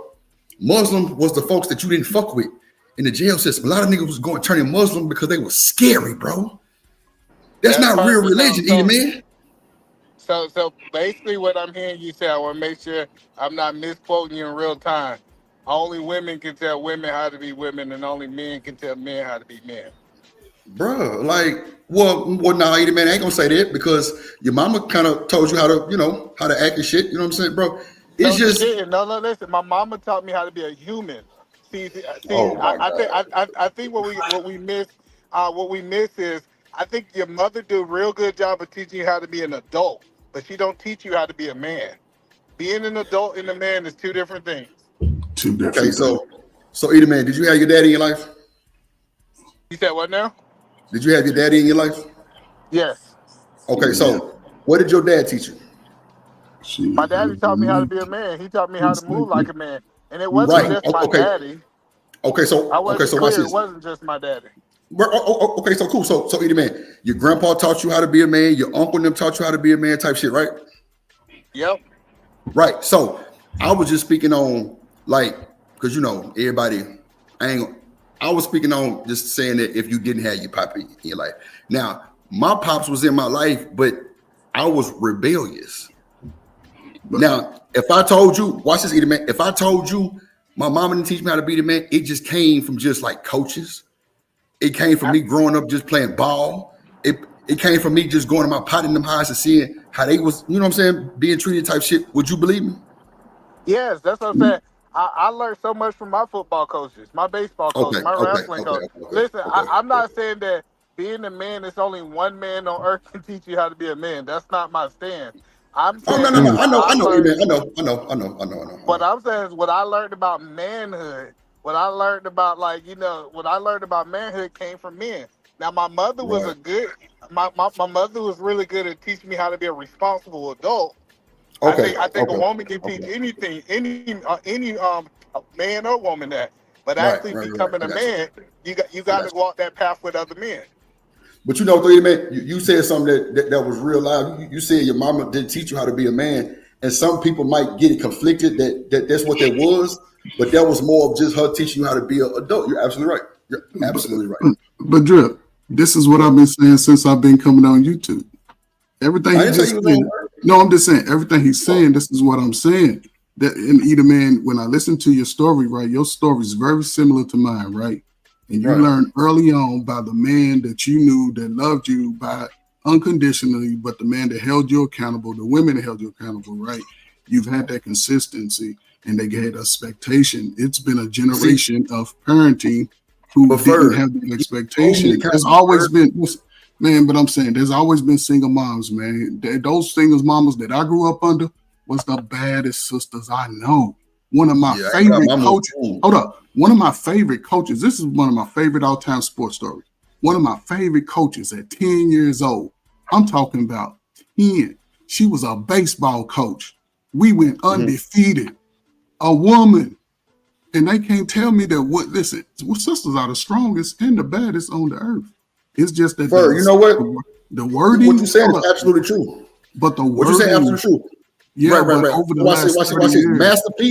Master P sister, Coach Hogan, my But seventh yeah, grade coach, bro. That yeah, motherfucker taught me how to do a lot of shit, bro. She taught like, bro, she was more one of them coaches that was like your coach, but like almost like your auntie at the same time. but Drip, the mothers understood that they once a boy get to a certain age, daddy could come down the street and get in your ass. Ferg, Daddy, my daddy didn't do that though. but she had if your mama had a man, he couldn't do that. The Well, no, man in but the Coach house. Bird, I think what we knew, if we go back to the '90s, single mothers said, "Hey, I got to get my boy into some sports. I got to get him into band. I got No, to get him around no, other men." It was an no, not the epidemic, 90s. Not in the huh? 90s. The crack era had a stranglehold on us. Well, Either man, what Started say I'm with you, late bro. Either '90s? man, I'm with you, mothers bro. Because you know started getting why? hooked on drugs, I man. They was was no, hooked no. on drugs. Watch it. No, I'm Hold on, telling for you either man is that's right. not what Either we man is lived right. through. Either man is right, Ferg. You know why? Man, Because I guess worked what? in the My system in the mama, DCFS system during that time, man, and oh my God, it was the highest numbers in our history. but Ferg, watch this though, Ferg. I was so rebellious, Ferg. My mama was so fed up with that shit. I Right. played everything, Ferg, from goddamn baseball to football, pop one all. I'm talking about all day long ball. But Like did Can I she she had get me around did type she give bro up because did she give what up on about you or did all she just but hold you accountable? She started doing but things to hold you accountable. That's all. can I just add that in the 90s, that was also too the era of a different world, an era of Tupac, an Yes. era of a lot of so we weren't stranglehold. We fought that. My father was a crackhead, sir. I'm talking about old school crackhead. But that's the But devastation of it. The but fact that hold on, parents and sir. children and women are Excuse alike. me. Excuse me. I'm giving go my ahead. Go ahead, anecdotal Tucker. because you talk about children of that era. Um, I was on both sides of that. I was born in 79, right? In like when I was growing up, it was cocaine, it was Yes. heroin, that kind of stuff. My parents, father did every drug you can think of. But as I got older and understood that a lot of our fathers were taken out of here during the course of Vietnam as well. Yes, the crack era was involved, but we seem to forget there were several other demographics of fathers who came back. What about the daddies who came back after it? How about the fathers who went and got help and came back? Like those men existed. Now, my daddy wasn't one of them. But I know these other men because my father took me to the NA meetings with him. I'm sitting there listening to grown ass men at the age of 10 years old talk about the things that they've seen and why they are the way that they are. And I'm not But saying it, try to put it, and I'm gonna lay it here. go ahead. But you say it as if none of us succeeded. We made it. A lot of us That's went what to I was saying, college. chocolate. That's what I A was lot saying. of Like us bought everybody ain't fucked homes. up. A lot of Yeah. us had good families. A lot of us married pastors and had our children the way boomers and everybody else. Why do you make it seem like the Gen Xers, especially the Gen Xers? Because we would not have what we have now if it wasn't for the Gen Xers. Who do you think created all of this shit outside of Facebook? It was Gen Xers. I'm a Gen Xers. I'm a Gen Xer. I think I'm a younger Gen Xer than you. I think we about 10 years apart. Bro, I was on the I'm a Gen computer. Xer. Yeah, a lot of us younger Gen Xers, we got the fuck out the hood, coach. I don't know who you still talking to, So, but all so, of us didn't do that. I so, saw a lot of us can I? get and have Okay, so better and see, go have see, families. see again. I did not What? attach anything I said to You anybody don't in have to get particular. offended. I If wasn't listen, saying that you but, did. I'm talking but about a I just wanted time to and finish. era Okay, that I an lived as era well. where drugs were infiltrated on Okay, sir. teenage boys It's across the fine. country. Thank you. You're right, coach. It's Brothers cool. that got caught up in the neighborhood, they either sold it to parents, family. Right. Nothing This I is the said reality mattered. of it. The Okay. deletion, Got it. the So watch deletion this. rate. Hold on, Ferg. Hold But on. We Let me forget break here it about we the are down. nine nine today. 2000. I thought we People was are working in fighting. nine nine. But hold up. Here's the thing. Say everybody got past it. Now that everybody seemed to have say, okay, we got past it. Because some people say no. I'm not, and see, I'm not blaming the Gen X. Yes, we were teenagers. Guys went out there, they were selling it. Any other generation before me, they were victims of it. Every generation after me was victims of it. But that's not what I'm Deletion rate. talking Hold about. up. There's always, but here's the effect of it today. A lot of But those this kids are now adults. And here's the thing: a lot of those kids are now adults. Now they got opportunity to get in places they ain't never been before. You got an opportunity for a lot of advancement. But but here, how old I guess where I'm confused is how old are you talking about? What is your age range? my Because if age you're range is talking between about 25 and 45. All of these people in these groups are saying, "Ain't no good man, ain't no good women." okay. Well, that I'm So not if it going I hold won't up, but everybody's in these spaces. Why? And so Edelman said everything I said. Why not? Why not in between time? Focus on self. Find out who self is. If you want a man, there's thousands or hundreds of thousands of good, strong, push-up doing, can fix something brothers. If you want a good woman, do get away from rhetoric about the worst thing about women. Find out what type of woman you like. Focus on that type of woman because if at worst, there's 3 or 4 women to every one of you. So find out. It may take you to go a couple of hours away, get you a room, hang out with a boy, somebody you cool. We got a little swag, and just pop your little game and see what you can do. But in the meantime, and you still have to do your prayers. You have to do your workouts. You have to be consistent in your work and your thoughts. Get away from negative concepts, people that shooting down your dreams when that's all you got to do is go and do it. But nobody seem to find each other. That's what I'm tripping off of. Why can't y'all find each other? Y'all the ones in this dating game in the prime of it. There's nothing fun. The funnest time to date is between 25 and 45. After 45, all y'all niggas is old too. But this Then is the what I 25s is looking at y'all like, what y'all teach me? What y'all give me? Oh, but see, you feel you know, life is about doing it, is all I'm saying. Go do it. Well, I know a whole bunch of happy single motherfuckers. Well, so there's no unity, there's no growth in it. There's no how building is as a there no community. unity there? Like But if people want to be nobody single, that means people ain't networking. Everybody how just is that coming together and people just come. So am I wrong, fellas? Are y'all just willing to, and the ladies, it's are y'all not just the willing to come together and be transactional? sir, we Okay. are. We are Dang. transactional. We Oh, do come okay. together. The business economics it outlines everything creed, crazy, color, all of it. It's economic, and if we want to be powerful we start there, but I'm still trying to figure out how we got Coach, what street are we on? Because I missed what the turn was so that I can follow you. Because are we talking about men or women? Are we talking about kids? Because again, if you're talking about an era of time, again, we were children having children. You forget also too, we were children taking care of our parents' children. Like, where did all this? We all was walking around crackheaded it up. Nobody ever I, said that. I, That I'm time being, affected every I'm home being, from South Florida yes, to New York to Chicago to LA. A lot of good people are no longer here. A lot of good brothers are just now recovering out of the penal system. A lot of that is children still don't know who their fathers are. And one of the greatest dynamics for any man who may have had whatever feelings they had about their father, if he's still alive, I say go talk to him.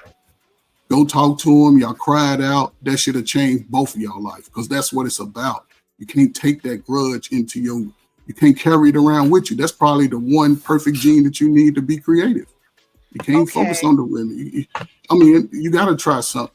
And you okay. can't do Oh, business. I'm going to say this and I'm going to shut up, Chuck. You can't do business with each other if y'all don't trust each other. Yeah, but we also can't. We don't have to sleep with each other to do business together either, right? So Like if trust I each talk, other.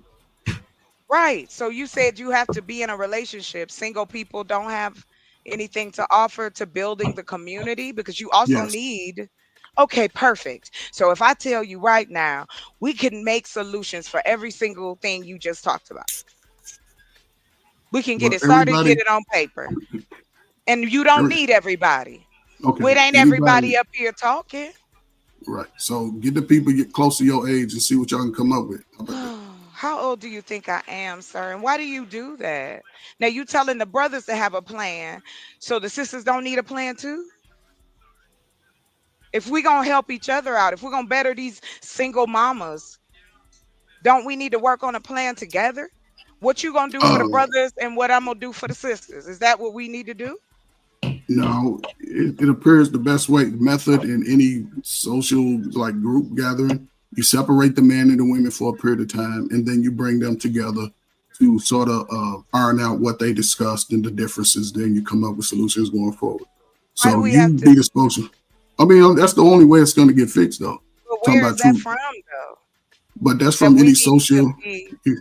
You can look it up. Any social is you can't mix men and women together in the middle of the training to be better. You can't do it.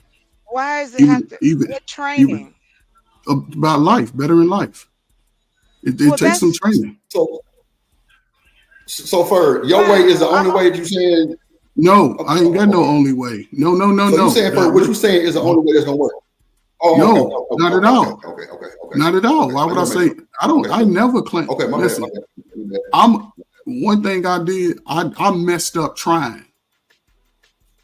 I didn't mess up not trying, and I didn't let nobody, no color, tell me what I can and can't do.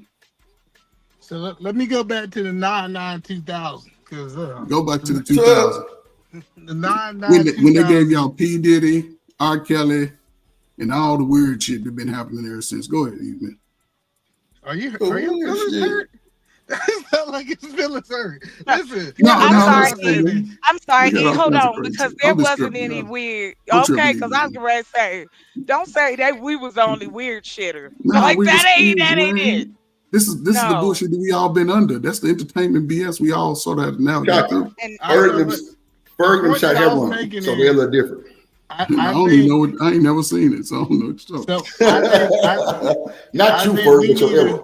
what we cousin really need said, to do is we need to take our hat off to those women in the 99, especially the early 2000s, because if you look at the product, especially the men that was like the men that was born in the early 90s, I believe that they have accomplished more than any generation before them. It's quicker than any generation. So those women, my era was the era that quote unquote we did not have fathers, and we yield a different resort. So those women did a great job as single mamas, and I think that's what they're I'm getting less credit. saying. Yes, that Yes. era was there. We were a Hold community, up, Eda even Man. though. Hold up, Eda Man. And now let's look at that, right? Because a lot of young men born in the 1989, 92, 93, just like the numbers I used to get while I was in Chicago, a lot of those young men were struggling emotionally. Their confidence levels, the ADHD levels, a lot of these medications they were being put on, whether that was them or not. Now I'm speaking from a view of work. Now the greatest thing about it, just listening to brothers like you, I would say that is the fact that y'all have experienced that, and those that have came out of it, that's the shit I'm talking about. And those that are still sort of holding on to it, you have, at this point you sort of have to face it, cry, get it out your system, whatever it takes. But you have to go to the source that you believe hurt you, so you can lift that burden, and then you can move forward. Hold on. Let's be clear. The 90 kids being put on Ritalin, being put on Adderall, being put on all these drugs had nothing to do with that. That was literally pharmaceuticals say, we got to sell more drugs. And a lot of parents paid for it. But with all that being said, what y'all said, we had absent fathers. Y'all said that we was on all these drugs. Honey. No, nobody said y'all was on drugs. Y'all was kids. Y'all was growing up in it. If you look at like this Adderall and you look up all this written, that was most people's introduction to drugs. Believe it or not, like most people like, but that's neither here nor there. The point that I'm telling you, with all that being said, we still have accomplished so much, the 90 days. I'm telling you, like, and this is why people was arguing that the millennials was the best generation. Because how much we accomplished with, we didn't use the drugs as excuses.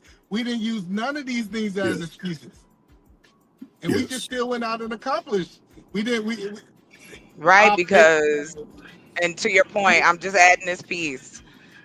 I was in the middle, like my sister's a millennial, my brother is a Gen Zer, and my mother was a boomer. She had my brother, I was 19 years old. Everything was happening at one time. We were geeks.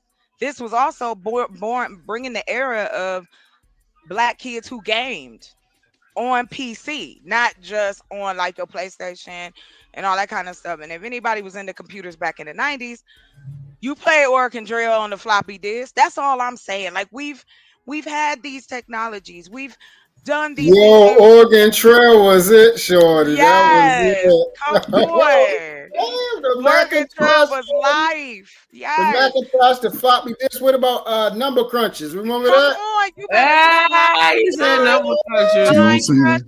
What's that? That's Pine funny. Crusher? Anyway. No, So eat them in and sir. chocolate. Eat them in and Hold on, chocolate. stop. I can I have still a question talk. for both of y'all. I can still talk and know exactly what I was finishing to say. I didn't get distracted, sir. All I'm saying is I think that when you present it, I'm not disagreeing with you for at all. That has never been my case. My case is how you frame it. We did a lot of shit. We were parents. We were also parents to our parents. They was half crazy. Whether they was in the military, health problems. My mother, she worked herself till she left this earth. Being that strong Black woman. That woman you keep talking about. I watched her break her back along with other people's moms. And then talk about single mothers as if they can't raise no man. My mama raised everybody. And so did a lot of other mamas. I was raised by a lot of mamas. And I guess just give the credit to the kids who made it out with those things. I had the gangs on the corner. We would lose people from school, have to come in on Monday, somebody gone over the weekend. Yeah, we dealt with a lot of trauma as young Black kids, but we still made it. And I guess that's all I'm saying. Like, how are we out here then? How did the things get invented that got invented? How do you think these kids was free enough? They didn't have to do the things that we was doing. So what exactly They you didn't saying? have to like hold in their feelings and shit. We was giving them leeway because we was taking the stripes. What exactly you saying, Chocolate? I'm saying that it is enough of this blaming of generations. Each one of us took the lashes of the next generation. We made way. We wasn't just sitting around scratching our asses as Gen X kids. We told the establishment since the 70s. It had been 20 years. The 90s kids, the Black kids, we stood up and fought the government. So what that was I'm with saying, So That's all I'm saying. Like we weren't with us out here not just blaming it, with us not blaming each other, what does that mean? I'm trying to if figure out we where you're trying to go. us blaming each other instead of learning from what we were trying to do and how it didn't work Uh-huh. before and applying it to now, it still matters. The pride, the ability to connect, the networking, those things Well, we still doing that. were. We doing that now. You don't think the product out here, right now where we I don't stand at think, I think we 2025, talk. going into 2026, you don't think things are No. really screwed up? Oh, I think things are, how should I put it? I see solution. Now, some things you just can't fix, but there are solutions. And if Okay. we work on the solutions, then we can bear the things we can't control. So what's your solution then? My solution is Yes, to ma'am. take care of 5 areas and turn that Okay. into micro and macro economics. The And first what's the step is 5 areas? education. Oh, I'm sorry. Go ahead. If you got questions, I can pause. So go ahead and I Yeah, don't know no, what I'm the. saying what's the 5 areas? You said it was five of them. Oh yeah. There is agriculture. Agriculture. Sorry, I've been on a coffee go. I've been working and coding, so I'm not hyped because of this conversation. I'm just hyped overall.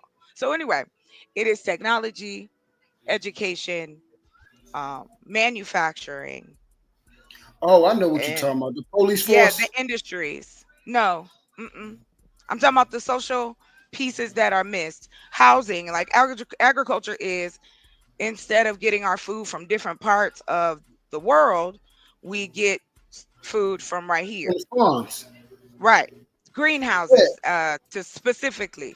That's And ain't step the police one. force one of them too? Like the police, fire department, hospitals and stuff. Only when we start talking about building communities, which is also something that Oh, I so you're not also. talking about that right now.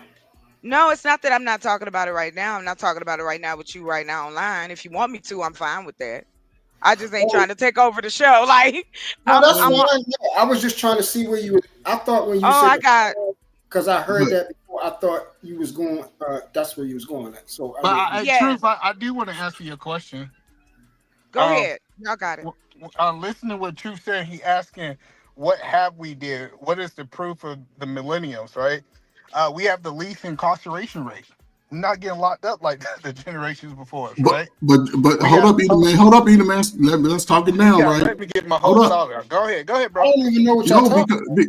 the incarceration rate, even with the allegedly high number, less than 1 million men over the last 30 years have been incarcerated at one time.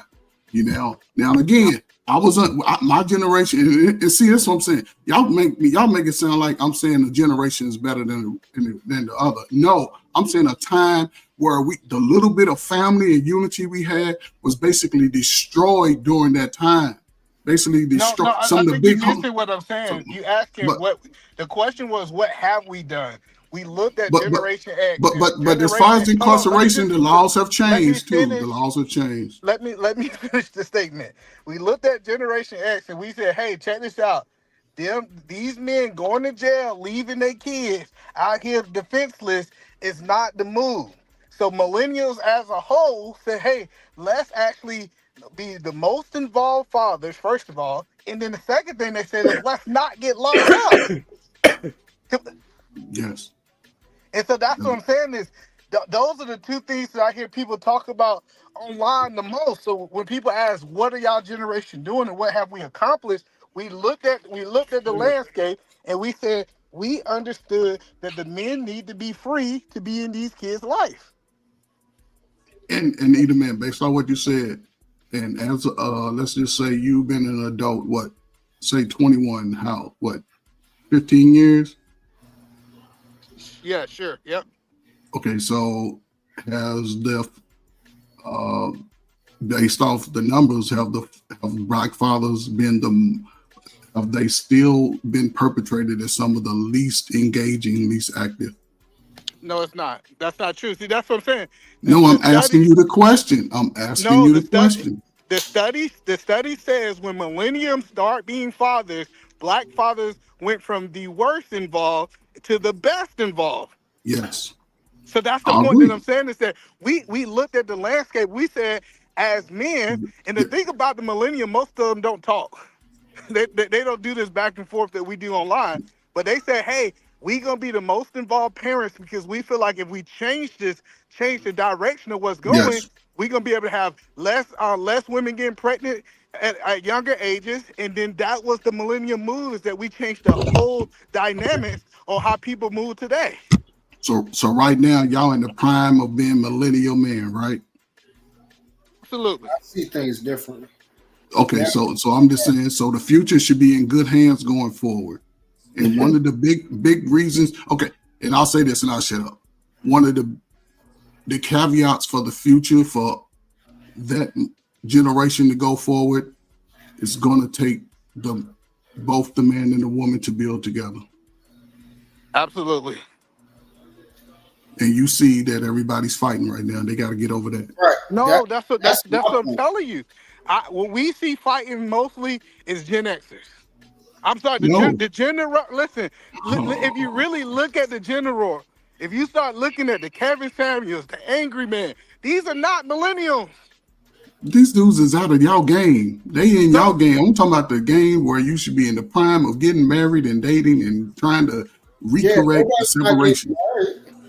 Right. no, That's no, what no, I'm no, talking about. no. What we learned, the millennials learned that a lot of millennials are with the person that they're procreating with. They're not getting Huh? married.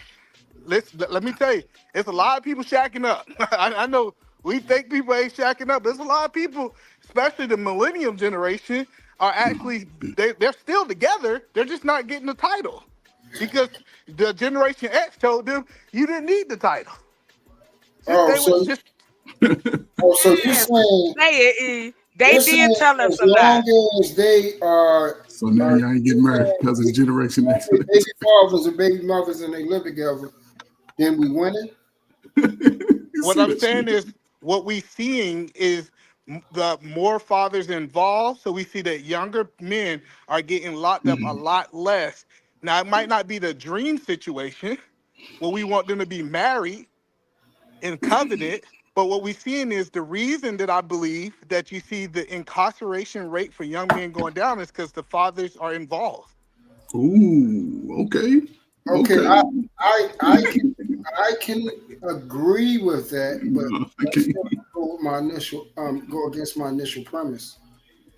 Initial premise was even though we are involved because I am one that's an involved father. The problem is until now I wasn't married.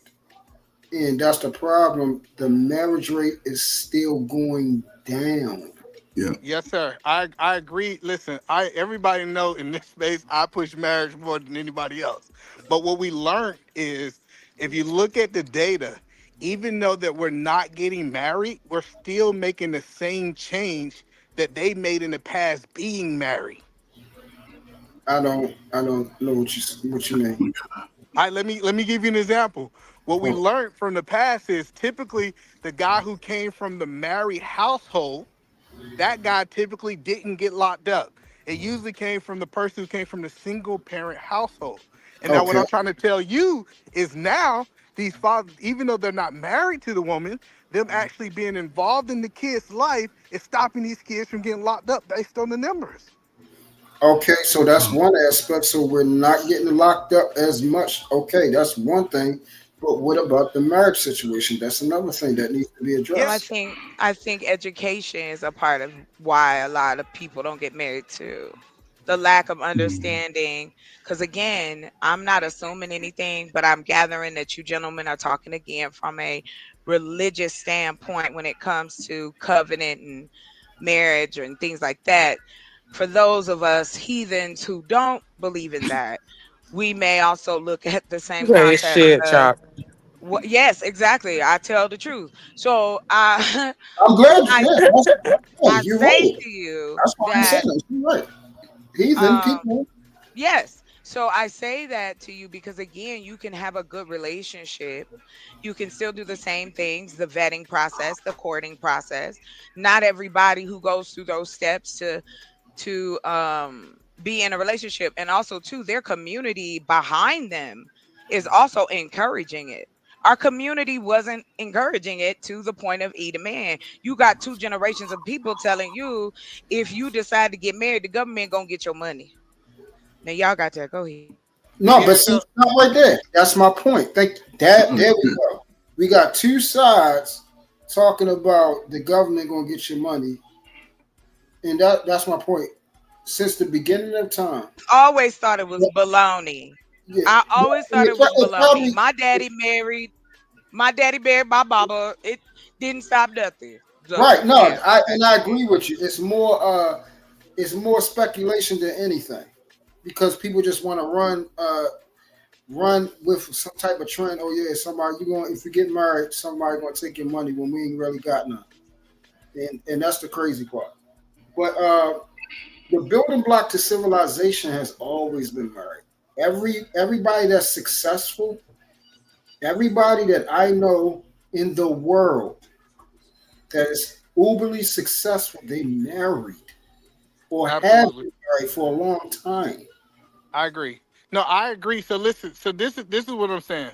We're not at the perfect state. And like I said, the perfect end zone is married. So we was failing as an American. But if you go back to other generation, we had an F.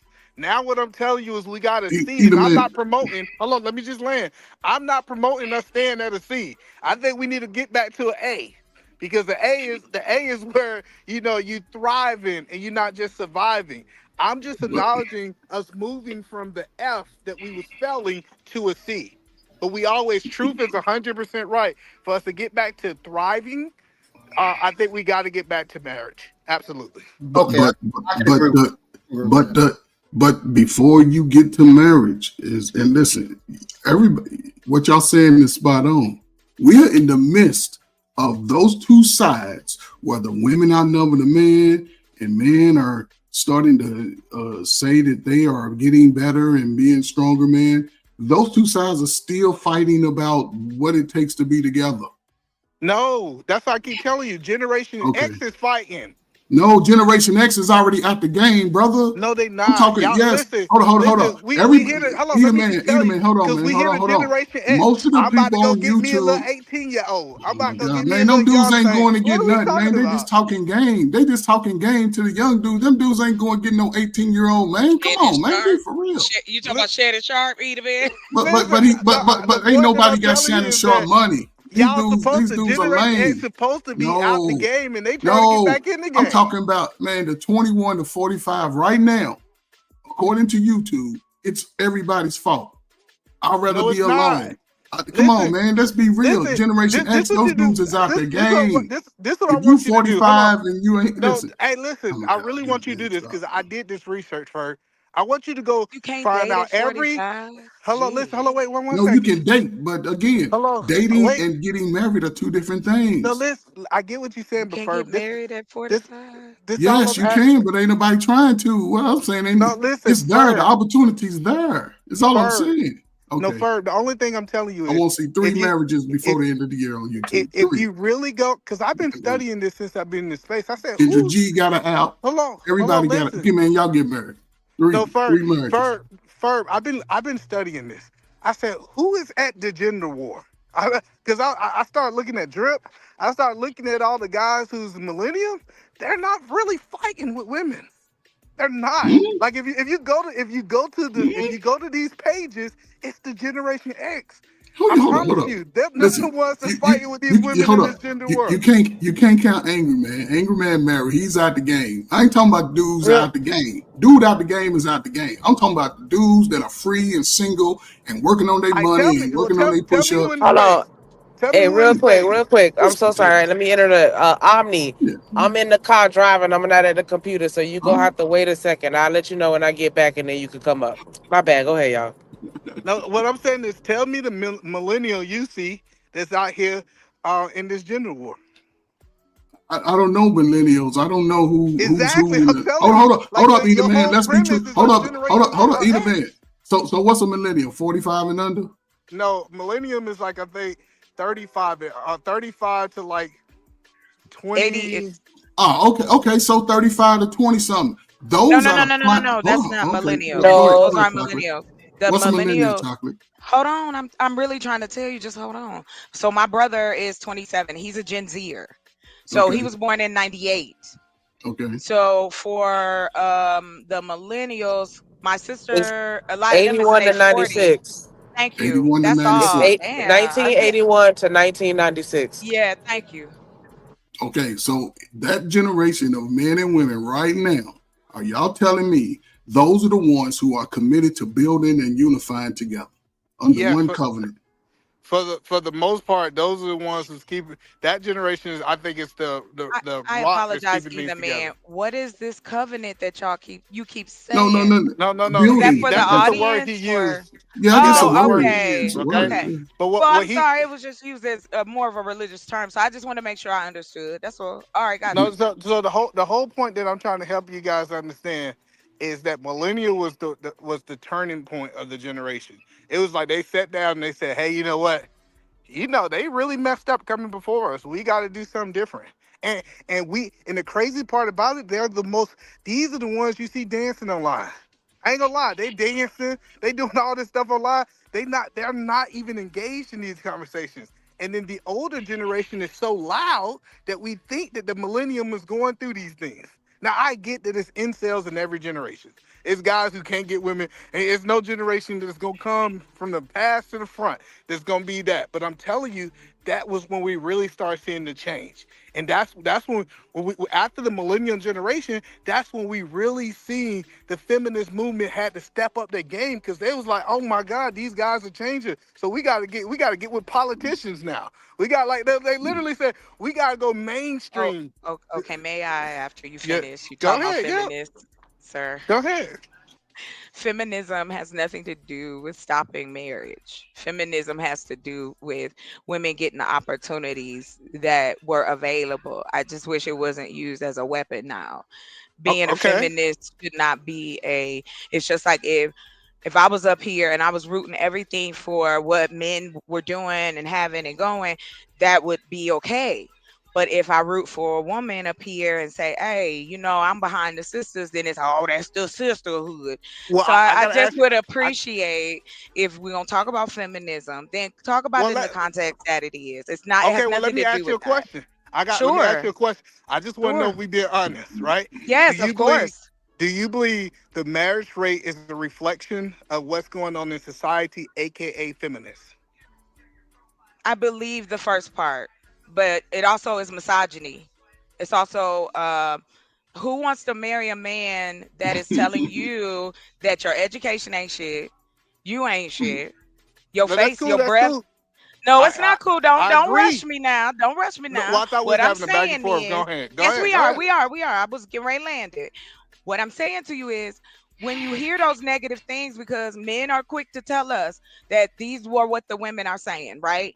They saying y'all ain't shit. They saying this. They saying this. We hear that too. Single women, women who are to believe to be feminists. If you're going to ask those type of questions, yes, I stand for one. I'm a woman. Why wouldn't I hype up other women? I got you. So let me ask you a question. Yeah. Uh, Before the feminist movement, I just want just a yes or no. Which You can one, expound. sir? Before the last feminist movement, do you believe that women felt that they needed men? Needed men in what way? Which way?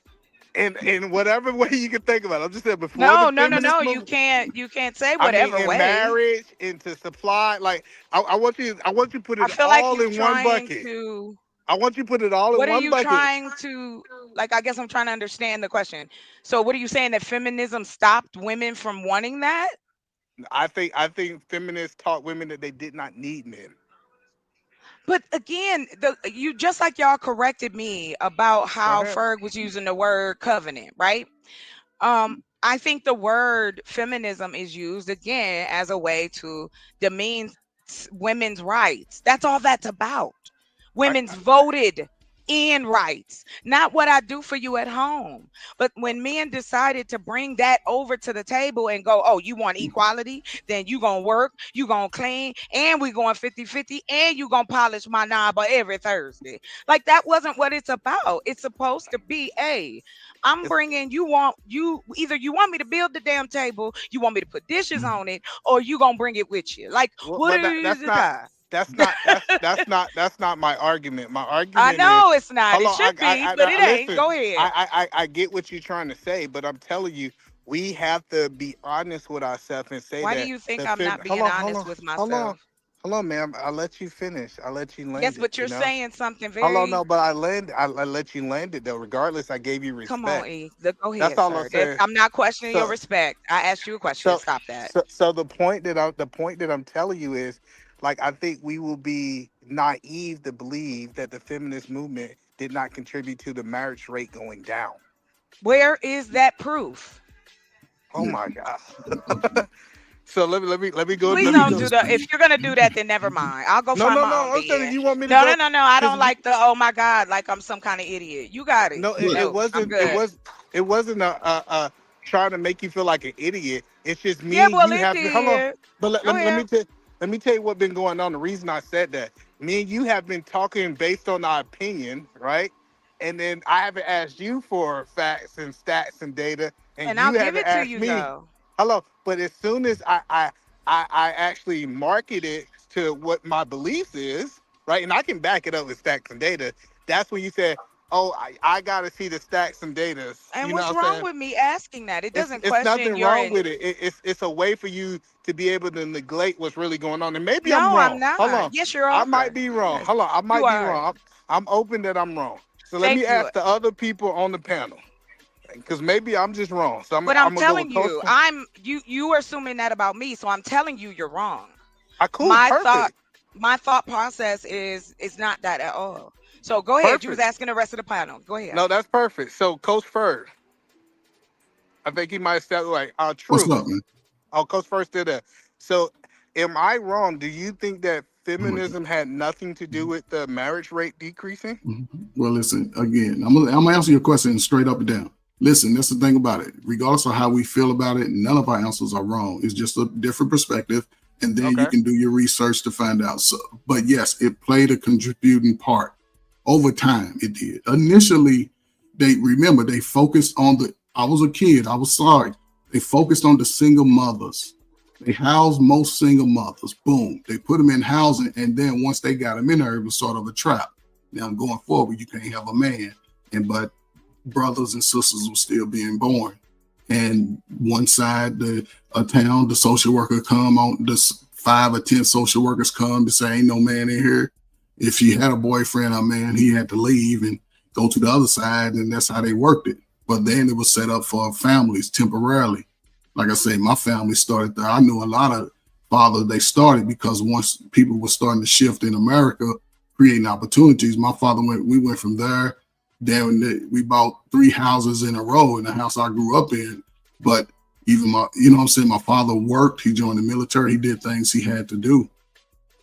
And again, it's just a different dynamics. There's no generation greater than the other. The generations before me, they were the highest married. They produced the most intellectuals. You know, again, as we get down to the millennials, brothers will get a little bit more twisted. They're a little bit more, emotional. This dudes in their 30s, 40s still fighting women. So it ain't about who's better. I'm glad to see everybody take a stance in their life and be better. I worked with a lot of those young dudes who used to crash out, whose parents and family used to tell them they wasn't shit. And I had to see them cry and say, man, you are somebody. So wherever you want to change, just do it. Now's the time. But Is it a I'm sorry, Fred. Go ahead. no, I'm just saying now's the time is all I'm saying, Chuck. There's no right or wrong in it. Again, staying out with my brother put it best, man. You know what I'm saying? There's no one solution. You know what I'm saying? It's just a solution. And some solutions may work. My solution is better for men. It ain't for women. You know what I'm But saying? then But I salute. with it, But again, sorry. Chocolate, like even like yourself, you need people to work with you, right? So you have to get that message to the people who are willing to work. It's Why single do you people. No, listen, I'm just trying to break it down. It has please nothing to do with you. don't again. Not the single people thing again. Because No, it doesn't but matter.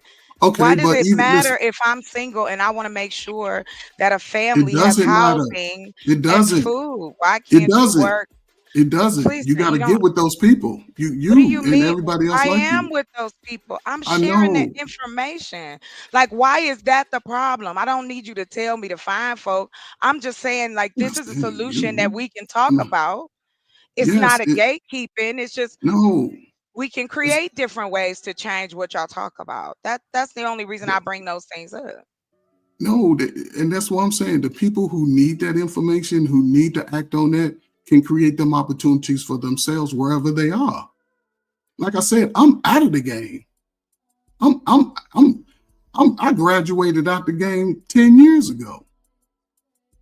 And not just because I got married, it's because of where my life took me. And that for a man, he has to continue to build upon that. Be a better man for yourself, not other people, not family, not those before you, those behind you, only to the Most High. That's it.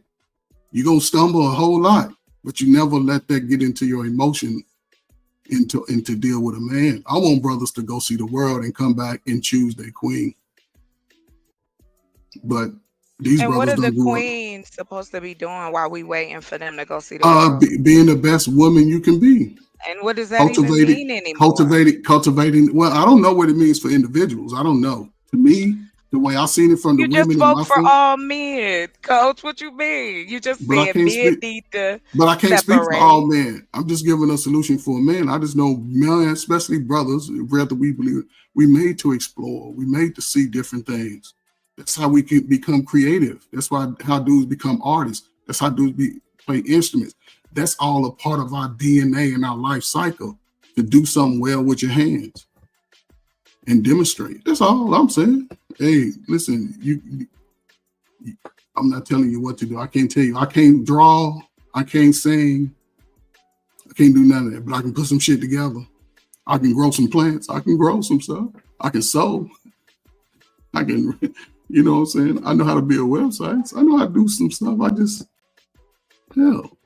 But it takes work. So, life is a never-ending story. Some of y'all got a whole lot of years left. Everybody act like they scared. So it might take you to get off YouTube. That's the catch. Come back and get on Drip Show and tell your story about the new shit you did. How you did something you never thought you could do before and how it felt. Don't be in your feelings about other people. I'll shut up. I just don't agree with that. I care about other people, and then nobody can tell me that that is not how we have gotten so far. No one is going to tell me that if people didn't give a shit about other human beings, that we wouldn't have the things we have now. Like, it doesn't turn off. I don't think it ever ends. I don't think that we too late. I think that we can create what we want. I think we have the ability to do so, and we've shown it. I just think that now it needs to come down to put the bullshit down and let's go and move over to the next track. We don't have to tell each other. Yes, you're absolutely right. I'm not trying to tell you what you do in your house, but I would like to tell you where a good, clean community can be built so you can raise your babies without having to choke on dirt. Like, I mean, there's just so many other ways we could discuss the community. That's all I'm saying.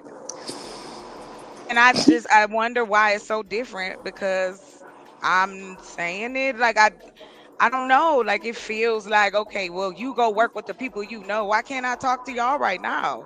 I ain't asking nobody for nothing. I just part of the convo.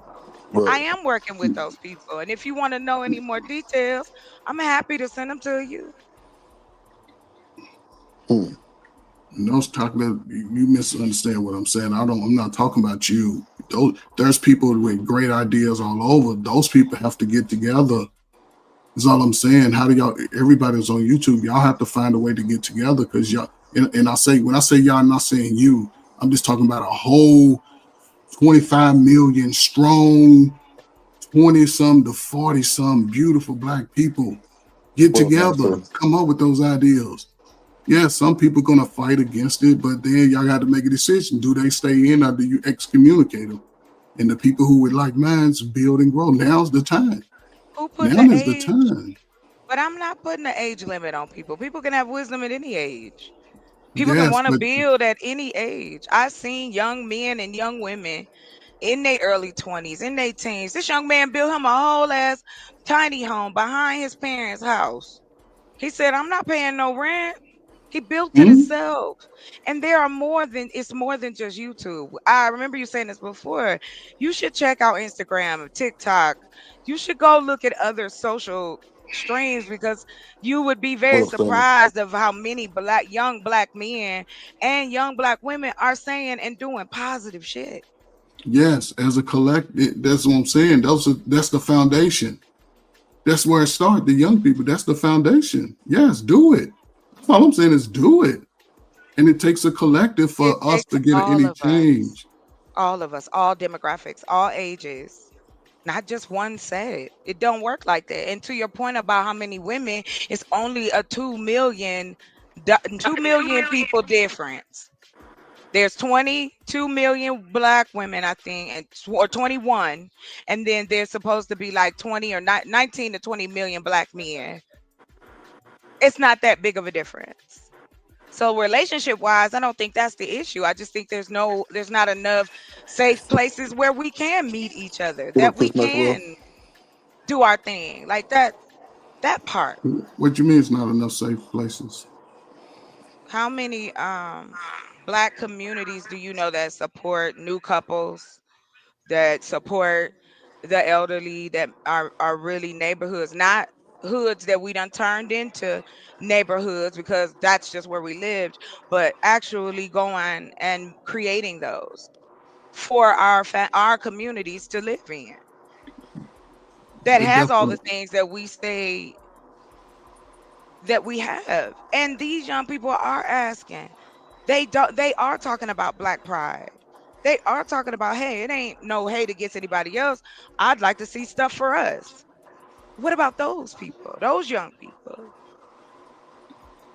but they're going to get it, hopefully. And it takes coming together and having the same mindset, same disciplines for men and the women of that, I guess, tribe branching out. But when you look at the reality of being in America, and yes, I would hope, and that's why I put an age on it. Like I say, I'm aged out of the working class. I don't have to go out. If I do anything I do, it's out of the kindness of my heart. I'm not in the working class. I'm talking about able-minded and bodied people. Is the perfect time to get together. Stop fighting about how weak the men are, what the women don't got. That's the hurdle everybody seem to be struggling with. Women saying men are broke. You know what I'm But saying? we're You not can't do. saying that though. Up here Yes, the now. sisters. No, but that's what I'm saying. It goes bigger. That's the catch that people got to brothers hold each other accountable for the most part. There are some outliers. However, it needs to be a collective on two sides of coaches. There's a woman side that you would coach and say, "Hey, ladies, however we live, we still have to be disciplined. Hey, fellas, listen, be disciplined. Take care of your physical self. Eat right. Guess what? Chocolate and them growing some good vegetables over there. Let's go over and harvest those vegetables." That's the conversation that you are, and I say you are because I'm married. The ones that are single start collaborating. There's talented brothers across the board, but they'll never get a chance to know each other because they're back like they don't trust each other. You got to get past that and just be as one. If some issues come up, anybody get taken out by the law, the men, the women need to stand up, both sides. The young folk, get them out there. Why are we out here? Because they did us wrong. Anybody, you know what I'm saying, get the drugs out the communities, all that's a part of it. Opportunity is going to be happening for a lot of black people. I just don't want black people to miss it.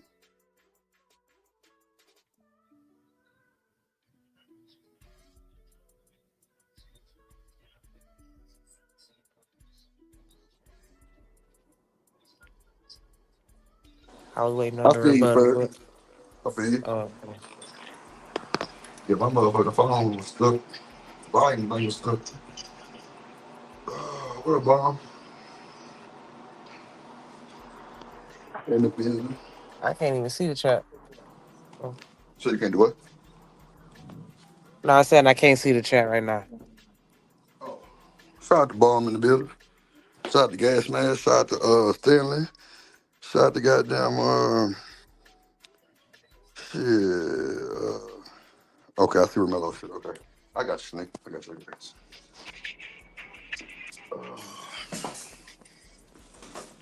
Damn, the power had went out and shit. It's raining like a motherfucker, Ferg. I know they said It's some going storms was coming bad. through our man. What they? Boy, I'm talking about knock my shit out, boy. I'm talking about knock my shit out, boy. I'm talking about out of way. I thought you and Shanika both went to the store. Nah, my shit was like, I couldn't do shit. My goddamn plugs was tripping. I had to go to the goddamn box and make sure my goddamn shit wasn't tripping. And it was, Yeah, all of them was red. I'm like, I would damn. just I would just unplug stuff you really don't use a lot. Just unplug it. Just keep some main lights, sort of save that energy, man. It's old military tactic. Just unplug stuff you ain't really using. You can always plug it up. But yeah, I got some flooding down there. Yeah, it was flooding. It was flooding Saturday. Like randomly, for it was crazy. It was like certain parts of the city was like literally like flooded. I'm like, damn. Like, but like where I'm at, it's like the city suburb type shit, but it don't really flood. Well, it flood, but it's got to be like a lot of raining. You know what I'm saying? Because it's a lot of little drains and shit. But one thing about over here, and the HOA be sending out the little letter, man, the yard men be blowing the dust in the grass in the goddamn drain. That should be clogged up like a motherfucker. I'm like, bro, you idiot. Nigga, you got a whole goddamn. I don't want to say it. You got to make a complaint, man. Make a complaint about that shit. You got the right to do that. And let them know it clogs up your drain every time. Tell them you need to not do it ever again. And further drain right in front of me in my neighbor house. It don't matter. Just tell them blow them leaves somewhere No. I'm else. saying like it's fucked up because it's right in front of me in my neighbor house. Yeah, but yeah, you got a right to do that, man. You pay the money. Might as well make them do the work correctly. Just write them an emails kindly and respectfully. Or if you catch the leaf man out there, say like, man, get it away from the drain. You know what happened. He know it clogged it up. They know. Yeah, that motherfucker definitely was that motherfucker got that messy cut the yard. The motherfucker be blowing that shit right now. I'm like, bro, why in the fuck? Yeah, you gotta tell them. Got bags and shit. No, you tell them, man, because that's disrespect. They know it clogged it I up. didn't tell let me tell you what my yard man did. This motherfucker would try to go on the right side of my house, right, because my AC side over there. So he go through with a ride mower. Now he got a push mower, but I guess he don't want to do hit that. your AC and knocked it over. No. Watch this. The nigga ride mower can't fit in between the AC side. So let me tell you what that boy did. That nigga went to the other side of the house where the fence don't open up and literally unbolted the whole piece, bro. And Ferg put a goddamn handle on it, Ferg. On your fence? Bro, on my Ferg.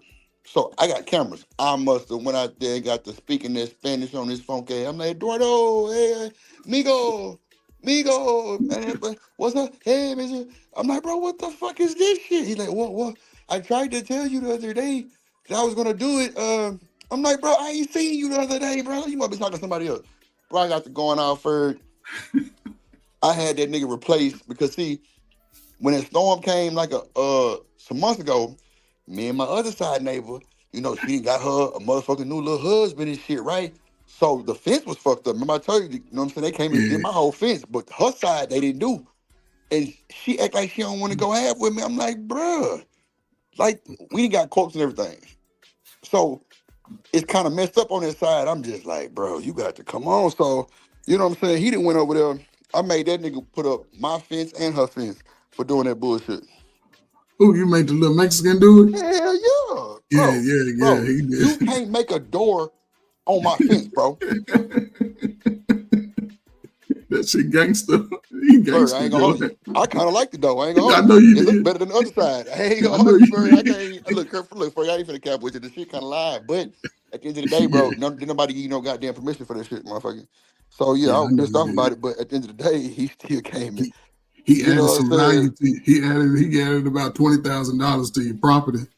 Man, that nigga, look, bro. You ain't I get ended his up buying the number? boards. I ended up buying the boards for both of them because it wasn't up but like 21 boards. And I'm like, look, man, you over there fucking and hunching out in the highs. I ain't seen you in a while. All the cars backed up. They ain't been moved. So I know you over there caking. And that's cool. Hey, man, you got your new man and shit. Cool. But you got to come on with the boards, man. I'm bringing the doorbell. They ain't answering. I'm like, bro, I see you pull up in the driveway. What's up? Like, we real cool neighbors. Like, why you doing me like this? So I just said, fuck it. Since the mess was gonna do it, cause he didn't put this goddamn custom ass goddamn handle and lock on my shit on the other side. Goddamn, he put the boards up. You know what I'm saying? So now I shit fresh on the other side. So now I end up getting the more privacy boards that's a little bit taller. Yeah, private time. She don't like it. It Nah, don't match she us. can't say You nothing. funky motherfucker. I'm like, bruh, you gonna sit up there and say you don't like it because it don't match the side. It don't match the height of my other side of my fence. Well, guess what? I've been trying to get you to pay for it for what's this? What 6 months? Goddamn, since Drill, Berlin storm drill, came. Goddamn. drill. Let me ask you this question though: where you replace that fence? Whose property is it on? Well, it's on. Well, okay. Well, first, it's on the line though, right? So I'm guessing No, it's on but both what's the of them. property? The property line is the most important. You need to You need to have somebody come out and figure out where your I do. property line is. I do because I thought it was just like right there on the Because in the middle of the gate, but clearly it's not. because she may already know it's her property. See, that's the thing. She may already know. That's why she's so reluctant. You know what I'm saying? To even get it fixed. Well, see, But you Ferg, get I it. thought Ferg that the gate. Okay, so the boards that's facing her way is her side, and the boards that's not facing my way is my side. That's what I thought it was. But again, you can't go by that, right? Oh, okay. You got to go by that property line exclusively. Okay. Because if she already knew that, okay, it's on my property, then she ain't really got to say nothing to you. Right. You know what I'm saying? You was just trying to be a good guy because it's a sore eye to the neighborhood. Right. But see, again, you got to know your laws. You got a HOA. You could have went straight to the HOA and they'd have told her to fix it. She'd have and said, "Oh yeah, let's go half." Then that's when you be like, you know what, Ferg? They sent me the letter. I don't know if she got one because they told me they like, yeah, man, you got to fix that shit back there. So see if it's on your property. Backside, it's the neighborhood. So Ferg, they came and did that for nothing because it's the neighborhood side. But when they split us up, goddamn, yeah, it was like 2, maybe 3 panels down. It wasn't like a whole lot. You know what I'm saying? Just see if it's. I would just get a survey or somebody. Just get somebody to come and see where your property line is. Or if you got your schematics of your property, you can look and see what the line is. But to be sure, it's like $120 to get somebody come out there and they'll draw a perfect line and say this is the line right here. Because Ferg, look, I ain't gonna hold you. I think my neighbor on the other side got over on me because that's the reason why the goddamn yard man riding mode don't go through no more because I think they kind of went over a little bit on me. But again, Drill, that's why now that you thinking about it, contact them people tomorrow or something and say, hey, I need somebody to come out here and inspect my property line. Because then here's the thing. If your fence that you just got built by the Mexican is on your property, you straight. She can cry about how tall it is all she wants. Why? She ain't got nothing to do with that. She ain't talk to you when you tried to and talk to her, no man, they hid. So yeah, you don't. But as far as the property, the fence that's on your property, now you go to him and be like, man, you're gonna have to move that over. Or you know what I'm saying, y'all can cut a deal, man. Y'all can cut a deal. Look, man, go ahead and pay me the cost it took you to put the fence up. But see, here's the thing. Here's the catch. If you do it that way, then when you go to sell the property, you're going to have to redo it. I would just say, man, you're going to have to move it according to my property line. It is what it is, man. I would just, because if let's just say something happened, God forbid, you start to relocate or want to sell your house, all of that plays into the whole negotiation. So you want to be clear cut on your property lines, for sure. Don't go. You go by what the legal documents say. Fuck my opinion. Oh shit. The legal documents save you money. Right. Hold on. And man, what's crazy is I literally just went through that. I can go outside and show you the fence the Mexicans just built. You So I built your don't new know if fence? it's in the air. I'm I here. don't know if it's in the air, but the Mexicans built some good ass fences. They stay up for years. Yes, sir. Man, them boys have my shit. I'm talking about stainless steel lock, bolt. Yeah, bro. They open and close so smooth and can't get any clank out of shit. Oh man, yeah. I'm trying to tell you, tighten me bro. up. I'm like, shit. I like Yeah, that, bro. They motherfucker. did such a good job, bro. I don't even want them to paint it yet. It looks so good. The Now, wood. it's treated wood, man. It's good. Let it go through. Listen, It's treated wood if for sure. y'all just got treated wood this Yeah. summer, let it go through next summer. Then if you're gonna painting it takes away from it. I would just let that, because that treated wood will last for years, man. Because it's made for the weather. If you paint it, it's sort of, it takes away. You know, white folk, they funny about stuff like that, man. You painted a color they don't like. Now you like, man. Shit, I don't give a fuck. This my house. But if you don't moving, that's cool. But if you plan on moving, you know, I'm locked in with a mortgage. I'm here. Yeah. As long as you can paint it, ain't got no restrictions. Shit, whatever color you Yeah, want. I had it painted the first time. What it was, I had them same Mexicans cut my tree down because the tree was growing over the property line into the neighbor's yard. Oh, okay. So I had to get my tree cut every time. right. Tree gets And every in the time. midst of getting the tree cut, they damaged my fence. So they had to build me a new one. Yeah, get that right. Yeah, and so they built a new That's one, good. and it's beautiful. But but my house is gray, and so the old fence was gray. But they did such a good job with this fence, and the wood is so pretty. I'm reluctant to paint it. Yeah, just think about it, man. Yeah, Yeah. just hold on a bit. Because when it's settled, like once it go through the winter, and that next season come around, it's gonna change colors. That's when it really be looking like something. Man, I told them how to give me some premium pickets, and I'm talking about them boys a little thicker and they taller, but the other lady side, her shit old and it's like maybe by a good 5-6 inches shorter, and she talking about it don't match mine. Well, guess what? I've been trying to find you for months, and you don't want to even talk to me. Now you come outside because the goddamn shit look crazy. Nah, I don't want to talk about it no more. I'm hiding now. I'm hiding now. Right. What you want to talk about?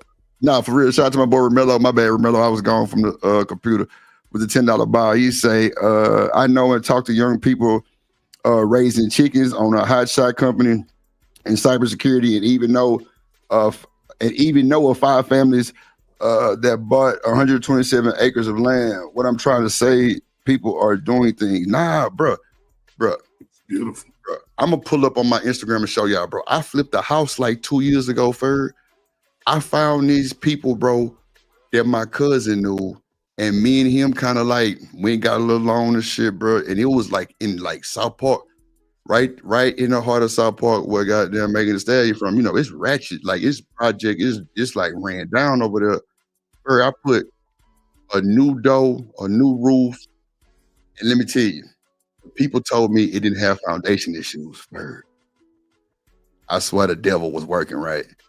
Foundation issues came back because all the new doors never closed right. Yeah. So I had to go back and spend like $7 million. About mad, motherfucker. Yeah. Drew, who did you consult before you did all that work that you did? Well, Ferg, that's what I'm saying. Now check me out. Don't score me just yet, right? Because I'm gonna keep it a buck with you. I'm gonna keep it a buck with you. You know, Drip can't tell you no bullshit. So I went through a hard money earned lender. A hard money loan lender, where they pretty much like issue out payments to the people who work for you, right? Yeah. As far as you know, like the money and shit. So I got these white boys trying to be on these, you know, they big trucks and shit, big lifted ass truck Dodges and shit. They pull up by 6 deep.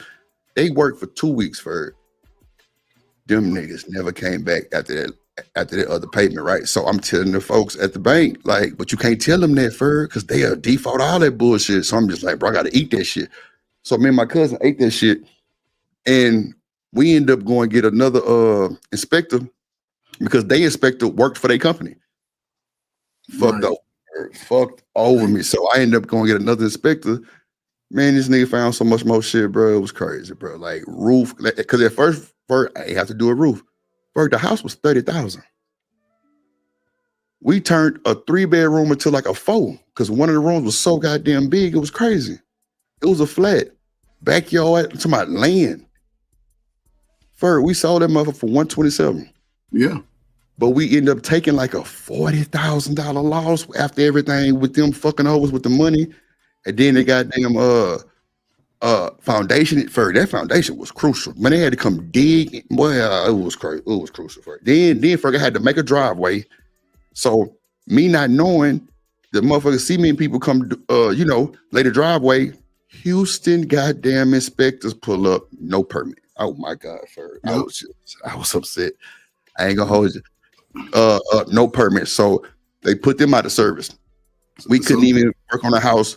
Then for I needed lights. Tried to come get the goddamn power in. Needed a permit for that shit too. But I was lucky to get a guy who had a permit on that, so I wasn't tripping. But bro, after all that shit, bro, learning and not consulting with nobody for there you go. That's man. I'm glad the family got to it, man. Nobody but the white boys, and they fucked over me. And listen, it was a big dude who lived down the street for, and he had a. And that nigga came down there and read us our rights and did everything proper, laid it out for us and everything. And that motherfucker sold like in 3 months. But yeah, and that's why I asked you that question, who you consult, right? Because and this is for anybody, man. You do your homework and legwork beforehand, right? And it's just a learning, something that you learn as you try to venture into these things. Anybody that believe that they want to go into flipping houses, whatever, right? There are grants, there are opportunities out there. You have to really be aggressive when you're looking at the housing market, because there are people that's going through real estate companies to purchase, to be an agent to get these houses sold. But if you have a few dollars, you and your buddies, man, y'all write contracts, making everything official. You know what I'm saying? Get everything notarized through the bank, and if everything dissolves, everybody get 50, 50, 50, 50, 30, 30, 30, how they break down. But go straight to the people who you know how to fix up the properties, them little Mexicans that are legal. But again, my thing is, I wish young brothers would be more opportunistic in learning this craft of carpentry, because you'll never be out of work. May I ask that question? That's why I asked this question to you, Ferg.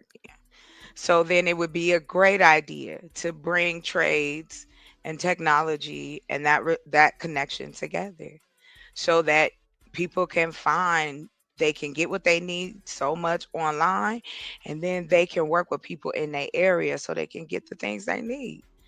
And the government will pay for it. Brother ain't got to come out of nothing, out of no pocket. Not to learn, especially trades.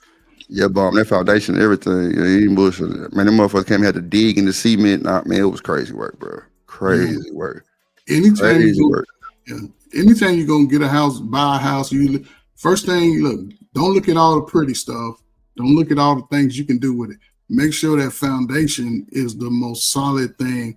The foundation, the electricity, the plumbing, and the roof. Those are the top 4 things you got to think about. The yard, all of that, the garage, the blinds, that's last. But the plumbing, the foundation, electricity, and that roof, and your AC unit, and your air, your water heater, they don't new houses today don't come with refrigerators no more. If you're getting a brand new house built, you don't get a new refrigerator. So you gotta. This was an old house too, Ferg. Like that motherfucker had to been, man, it was in the hood, Ferg. But they was kind of regentrifying, and the white people had already bought so many houses on the street, Ferg. They so platinum, they painted all their houses the same color. Yeah. I come just randomly, what I'm saying? My cousin knew the chick, her mom had passed, and they was trying to sell it. And they wanted 30. I'm talking about Ferg, it was on, man, watch, I'm finna find it on my IG and show you. Like it was land, and it was a 3-bedroom, but the master was so big, and the closet was like damn near big as a room. So clearly you could tell it probably was one person staying there. You know what I'm saying? Because they literally took up all the space. But man, we turned that motherfucker to a 4-bedroom and added another bathroom. But you know what I'm saying? Like it was a hard learning experience, but it was well worth it though. I don't know if I'll do another one anytime soon, but because now you can't find nothing for no 30,000. No. But one thing I'm glad that I did, what I'm saying, I got me a property on the National Monument, man. Very cheap. Oh, that's live. Very cheap, man. They was like, hey, and I got on it, and I don't know, man. You know what I'm That's saying? live. How you do that? I mean, what it was passed down? What you already had it or some shit? Oh, what? No, man. You know, Chicago, man. Southside, man. Oh, Improvement. okay. You know, they was again regentrifying that whole community. You know, it's still all black community.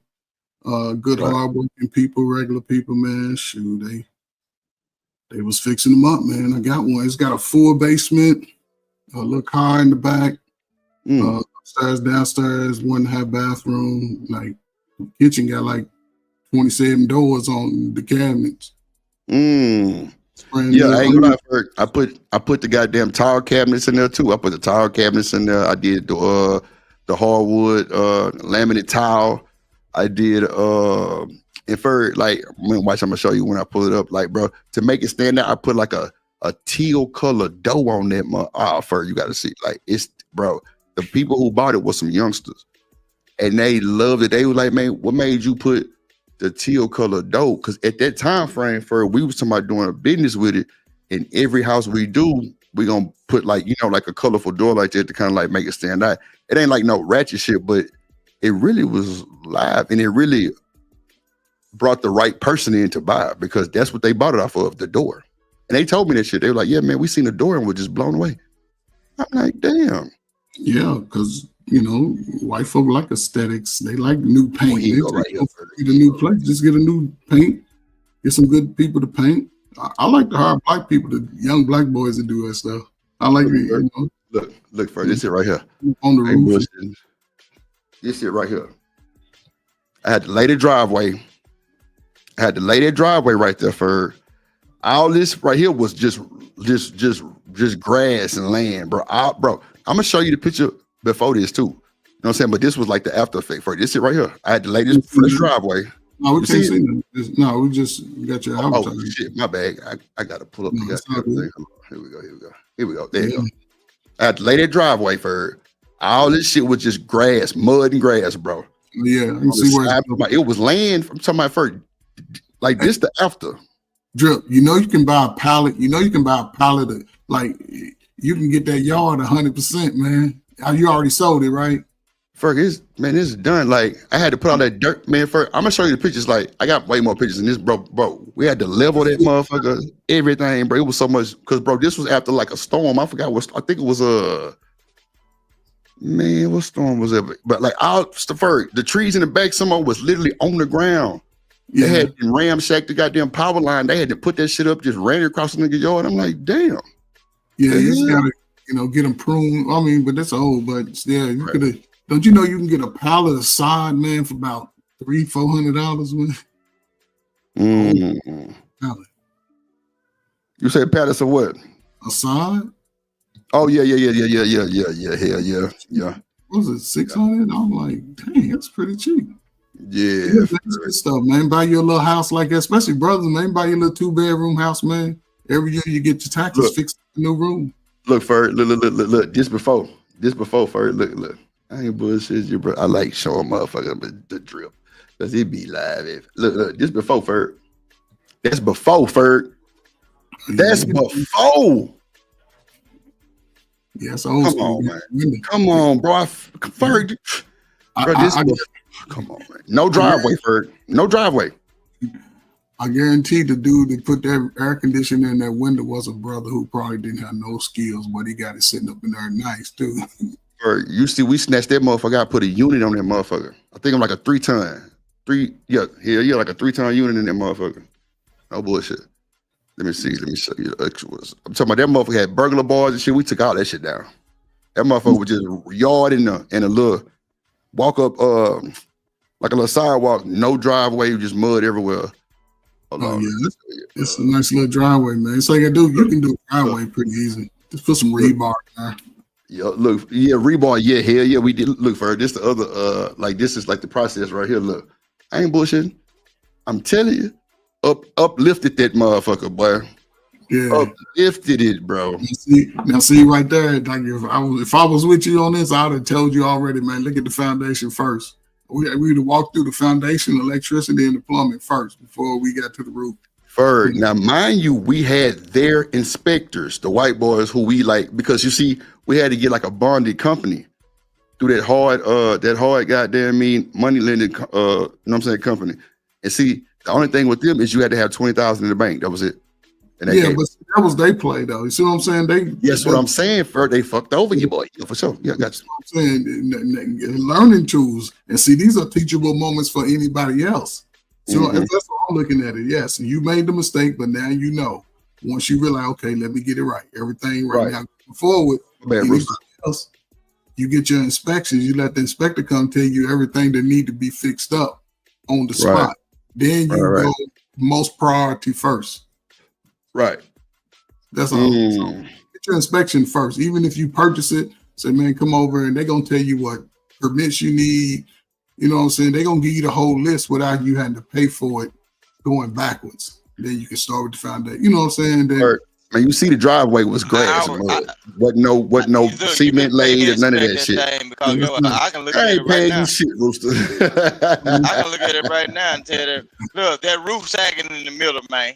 Because no. I put the roof on house, too. I put the roof on it. I put the roof on it too. Look, they got to add a little stay flow to it and start you down, man. Because that roof. Come on with the stay flow, man. A little flower water. Yeah. Because look, look at the left side of the house and look at the right side of the house. In the middle of that roof, it got a dip. That main on the A frame, like that with the triangle, y'all gonna have to go up in there with some jacks. And then you probably gonna have to bust the roof out in order to push it up. Look. Hold on, Rooster. Look. That's why I be saying, like a lot of these people be talking about that buying. Look, Rooster. We did all that shit, bro. This is the process right here. Going through come on, bro. Good. I flipped that motherfucker all the way through. Hold on, man. Let me show y'all the end product of that motherfucker. That boy platinum. Like, hey, man, I'm just showing you the process of it. You know what I'm saying? We live similar lives, man. The next live, I'm gonna walk you through my other property, man. We literally going through the same process, man. So I just ownership, man. Black ownership, man. Say it again. Black ownership. It feel good to own something, man. And I think that's what's missing in this generation, man. Like, nah, for real, bro. I'm with you. The sense of that ownership and make you feel good, man. Turning nothing out to something, man. Look at that. With your hands. Come on, bro. Wow. Come on, bro. It's because on side of us, goddamn balls, bro. Them boys put up goddamn what's that shit called? Metal fences and shit, bro. And them hoes did not like me, bro. They was like, this little young nigga, and this people come over there with that bush. Look, bro, I'm talking about that boy was burnt 30,000 for that boy. Damn. Yeah, that's high, but Shit, first it was a 3-2 bath. We turned to a 4 2.5 bath. Okay. And we sold it for 127. Okay. Yeah, okay. Just sometimes it's crazy. They devalue black people's property sometimes, you know what I'm saying? And that's unfortunate. But again, man, it's opportunities, man. That's what I was saying, man. Regardless of our different, your boy be getting this shine on, man. I don't know what these old pussy for that nigga be going through, but they're gonna make it work. Goddamn, I be doing my look. I just don't speak on a lot of shit. I be chilling. Look, Rooster, this the end of the process right here, bro. This the end of the process right here. I be trying to get to it, bro. Like you know what I'm saying? If I got it to do, I'm gonna do it. Like I was telling Demon motherfucking ass the other day about that goddamn Amazon shit. About the Amazon shit. I think you do like 10,000 and you get a contract. You know what I'm saying? I looked into that one time before. He can actually put a. Hold on, Dre. Let me give you some factual numbers on that. It's 10,000 to start the DSP, but you got to have 30,000 to 75,000 and reservation. And you got to have a warehouse. It's about 85,000 to start. Yeah, that see, Roost, my bad. And Demon, that's what really deterred us because we ain't have a warehouse. We ain't have a lot of other shit. And then the nigga didn't want to have, Amazon tied to the name. I'm like, bro, why wouldn't you want to have it? That's like a cheat code. He was just like, nah, I ain't trying to have that. Let me show you how I know about it because I'm in the process of I got about 25 saved right now. Me and my wife working on the rest. Right. So we what I'm saying, I swear to God, we've been working on this for a while. And my bosses, I talk to them niggas on a daily basis, especially the oldest one, Musafar. Them niggas from Canada and everything. Them niggas real cool. Yeah. Both two brothers. And this one thing you should know too, Drip. You only can have one name on the application. You can't choose Yes, which bro. location. And they Amazon only. They tell you where you can go. You don't say, oh, I'm from Houston, so I want to have one in Houston. No, they say if Drip, we got one in Michigan. That's where your ass going. We got one in Mississippi. You know what I'm saying? You're going to have to maybe not move there, but at least relocate there enough. You're going to have to do some movement shit to kind of like start it out. You need to base the operations an apartment or something. But you know, though, it was one actually they had built like that motherfucker Stretch Demon. I ain't gonna lie to you, about a mile almost, bro. The whole Amazon complex, bro. Like literally about 10 minutes from my house. So it wasn't bad. And like the warehouse would have been like maybe 15, 20 minutes from that building. But the way that they wanted it, bro, it had to be air conditioned, bro. Like it had to be like, well, you know what I'm saying? You know, like the goddamn trucks can park and be safe. Man, it was a bunch of shit that we wasn't prepared. We just thought it was 10 bands to get it. Nah, it's different now. Now you don't need the warehouses. Now Amazon provides the trucks. They only thing you would have to do, let's say if you started today, only thing you would have to do is provide, let's say like insurance, et cetera, et cetera. So you had to sign up with an insurance company. You have to use a company like Paycom or ADP to set up like schedules, off days, all that kind of bullshit. Like all that management shit. And then of course you have to hire drivers and train them, which is that's pretty much the only thing you have to do. Everything else, Amazon provides. Well, see, you know what, Damon, back then, like 10 years ago, I think that was almost, that wasn't shit. Boy, you had to have your own shit. No, this is new. Yeah, you had to have your own shit. Look, Rooster, that's the finished product right there. From that, all that shit, I'm talking about roof straight, everything straight. Yeah. Come on now. You did that. Yeah, you got that rub up out of the yard. You know everything, Rooster. Yeah. Shit, I'm talking about dirt. Now. Level that boy out. Had the goddamn driveway put in. Boy, all that shit. I wish I knew you, boy. I'd have been a project boy. I'd have loved to tackle right there. I'd have been like, man, we gonna do this ourselves right here. I was boots on the ground with a fan. I ain't bullshitting. I was boots on the ground with a fan. What Daryl talking about, he talking about just like trucking company. Daryl, if you really want to really do it though, but you're gonna have to trucking company deal with some racism though. Get you look with the Amazon thing, and they're talking about parking or having a place to stay. Get you an 18-wheeler then, cause you can put that you can put that 18-wheeler on. You can put that 18-wheeler on with Amazon and all that, and you can do dedicated runs, bro. That's what a lot of folks doing. But the only thing about it is some racism involved with it because certain loads. Why everybody trying to talk to Rooster? Like I don't know what I'm talking about. I chose not to do that shit. Look, this is what I'm saying. Rooster, he's a married man. Look, the only reason why I chose not to do certain things because a lot of stuff was already set in place for me before I was born. And then my children don't even matter. You see what I'm saying? So the people that got the fight to do a certain thing, I'm trying to just give you information. Don't think just because I'm from Mississippi or whatever. Don't say nobody. Listen what I'm saying. But listen, but all right. Look. You was spoiled, man. Just say I was spoiled. Look, I'm gonna tell you this. Box trucks, look, the loot box trucks, the dually trucks, the box trucks and the dually trucks can make the same money as an 18-wheeler. But you got to have everything in order. And you got to make sure everything is in compliance. You can actually run for Amazon with your own truck that you bought. Yeah, I know. The thing is, look, it's people out there in Texas right now running Amazon loads with their own car, like DoorDash, bro. Look, hold on. No. So you ain't bullshitting. Look, for this, I was telling you, I was dating this chick. She had me feeding the homeless and shit. I found this on my gram. Hold on, let me show you. That motherfucker had me goddamn feeding the homeless. Like it was crazy work. Like I was really kind of. I'm like, damn, this motherfucker here got a nigga moving and grooving like this. It's going down. Damn, why my shit tripping like this? Drip, man. Here we go. Look, for man. Oh shit. But she put you up. I bet she filed you on the Oh taxes shit. as a Hold worker, on. though, bro. Ooh. She was playing the Look, game. look for Look, she sandwiches, filed you on the chips, taxes as a worker, bro. all that shit. Ferg, I'm telling you, bro, your boy really on that type of time, and Ferg, like I don't give a fuck about these whole ass niggas. I'm telling you, bro, I really be putting in. Like, bro, I was showing them other day how I took the prom students, bro. They 16 years old, high school with a baby in a trailer park. Ferg, I sponsored the prom. I know they hating. Shit, That old school hustle. That's like.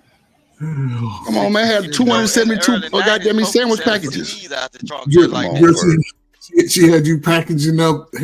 Hell yeah. Oh man, 272 goddamn goddamn sandwich chips and shit. Boy, we out there feeding the homeless. No bullshit.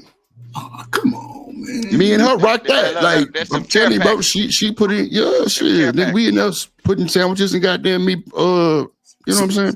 Would you call it a manly duty? What call it who? A manly duty? Man, that's just me, trying to follow God's steps, man. Would it be a manly She put it on. I mean, shit.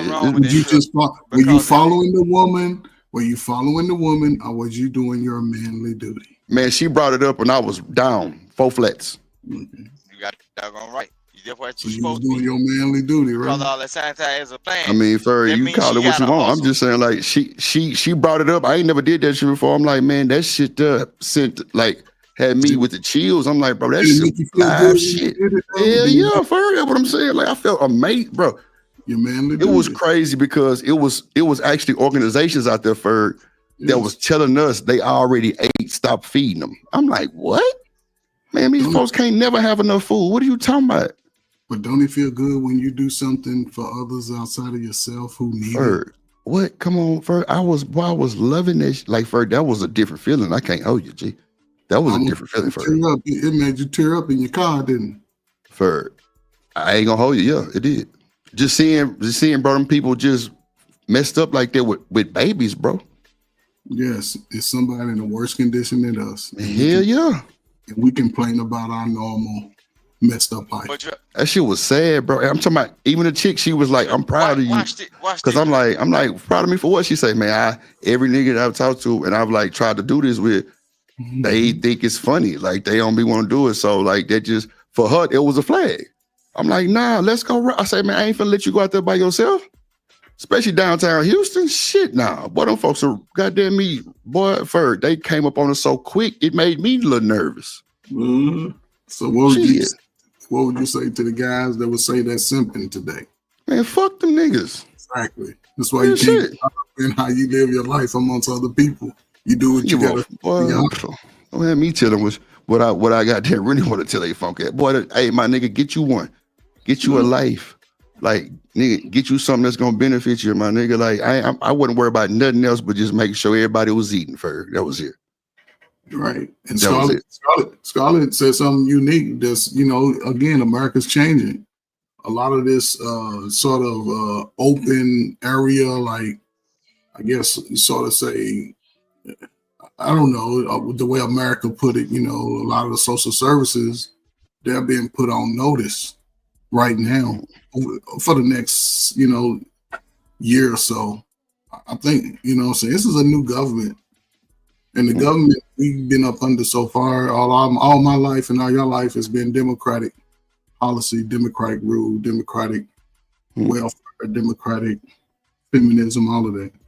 I think that's why I say it's a good time for brothers and sisters to claim a stake, to get some of those properties that's going to be out there. Buckle down, get your, help your kids grow up in a house, go to their schools, change the education, change the, some of the laws, but it takes unity. It takes unity. Oh, no, it definitely take that for it. Definitely take that. I'm saying, it definitely take that for like I'm with it. Like, we got to weather the storm, man. People just got to continue to fight. Don't give up. Don't let anybody tell you can't do so. Do it for yourself, not others. Don't look at others. Equate your life's worth. You can't do that. Because we own pain. Black people carry pain around too long. Yeah, they do. I'm with you on that too. And, I ain't saying it's easy to let go, but continue to treat people right. Continue to get educated. Continue to stay in shape. good things to help you out. Nah, man, Fergie, look, that shit had me feeling liberated. Goddamn, I didn't know what to do or say. I'm just like, bro, this is a great feeling. Like, I was like, damn, you did that. Like, you really got me on some shit today. But when was the last time you went out there and did that again? About 6 months ago, no bullshit. And Ferg, what I did was I went to the Star Hope. Oh, because Ferg, I don't know if I told you, I go to training October 16th to start the group home. I ain't tell you. I don't know if you was here when I told everybody that shit. Like, when I went to Dallas, man, Ferg. So my sister and her husband. I mean, you got some details. I'm saying like it's this it's a friend, and she got like 4 daycares, and she got the plug with the group homes. So I'm like, bro, like I wonder if my HOA would let me do it, because for like my house is gold. I ain't gonna ever sell this motherfucker. Hell no, it's worth too much money. And I ain't paid nothing but like 107. And it's worth like 386 right now, like just with not even goddamn upgrades that I did. But Ferg, check it out though. They said with the group home, you can override the HOA. That's a fact. Well, it's just that's a unique twist in the policies and laws of it. Yeah. What you mean? Just if you're gonna do a group home, you're gonna serve the greater good. You know what I'm saying? Yeah. Having a group, just you think about everything. Think about safety. Think about everything. I got a good neighborhood. I stay in a good neighborhood. Yes. Go ahead. I'm trying to explain. Right. You stay in a neighborhood, but when you're working with group home participants, they may not have had that. But however, the way you can run your group home is you sort of have these engaging opportunities for those who come into that space, set a high standard, you know what I'm saying, about introducing them to a lot of information that they may not have privy to. So far, look, it's with teenagers. And guess what? The government will pay. And like, look, it's teen girls. The government will pay if they got a baby or if they pregnant. They'll pay for the baby too. So what would be some good programs in that group home to talk about with young women like that?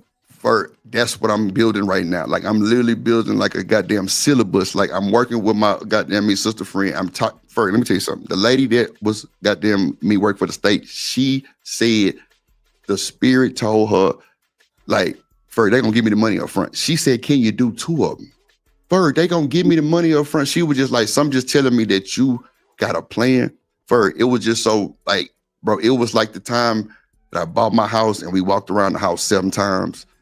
Claimed and blessed my house, Ferg. No bullshit. The chills that I got, it was like God was right beside me, Ferg. That's the same feeling I had when I was on the phone with this white lady, Ferg. So we need to She was so cool, calm, because she said, look, I'm gonna put you in training class for the 16th. You're gonna get all your goddamn permits and everything, and we are going to start you off. We're gonna send you the money, we're gonna get everything situated. All you gotta do is provide a space. And we're gonna bring the people to you. Hit me up in the email, man. We need to talk outside of this, right? Because it's a whole lot that you could take advantage of, but it's a whole lot you got to think about. It's, you know what I'm saying? And I want you to make sure that that space is a safe space. Okay. You know what I'm saying? Because it's a greater space than you. No, I feel you. You know what I'm saying? It's almost like you have to be the teacher, the leader, the father, the uncle, the big brother, the educator, the motivator, all of those things. You're gonna have, and if it's in your space, then you're wearing all those hats at the same time. That's a fact, Ferg, because I was thinking, because she was telling me to get, like a house manager and shit like that. So I'm like, bro, fuck that. I need to be able to know everything, ins and outs of what's going on when it starts. So, I ain't gonna say it's gonna be me, because I ain't gonna say that because I don't want to claim that. With the training I'm going through, I'm really taking this shit super duper serious, and I'm gonna really like put all effort and commitment to this shit, and I'm gonna thrive with it. Watch, I ain't bullshit. Like they gonna start me with 2. So old girl, that's my sister friend, she got people that's on deck that work with these type of people, like counselors and all kind of shit for the programs. But they come through, they do all kind of goddamn me, cleaning. They do goddamn me pap smears, all kind. Man, I'm telling you, your boy really. See, I'm a people person, first of all. I ain't scared to talk to nobody. That's a fact. So when I got to chopping up with this white lady, she said the spirit just came up on her and told her, like, you gonna win.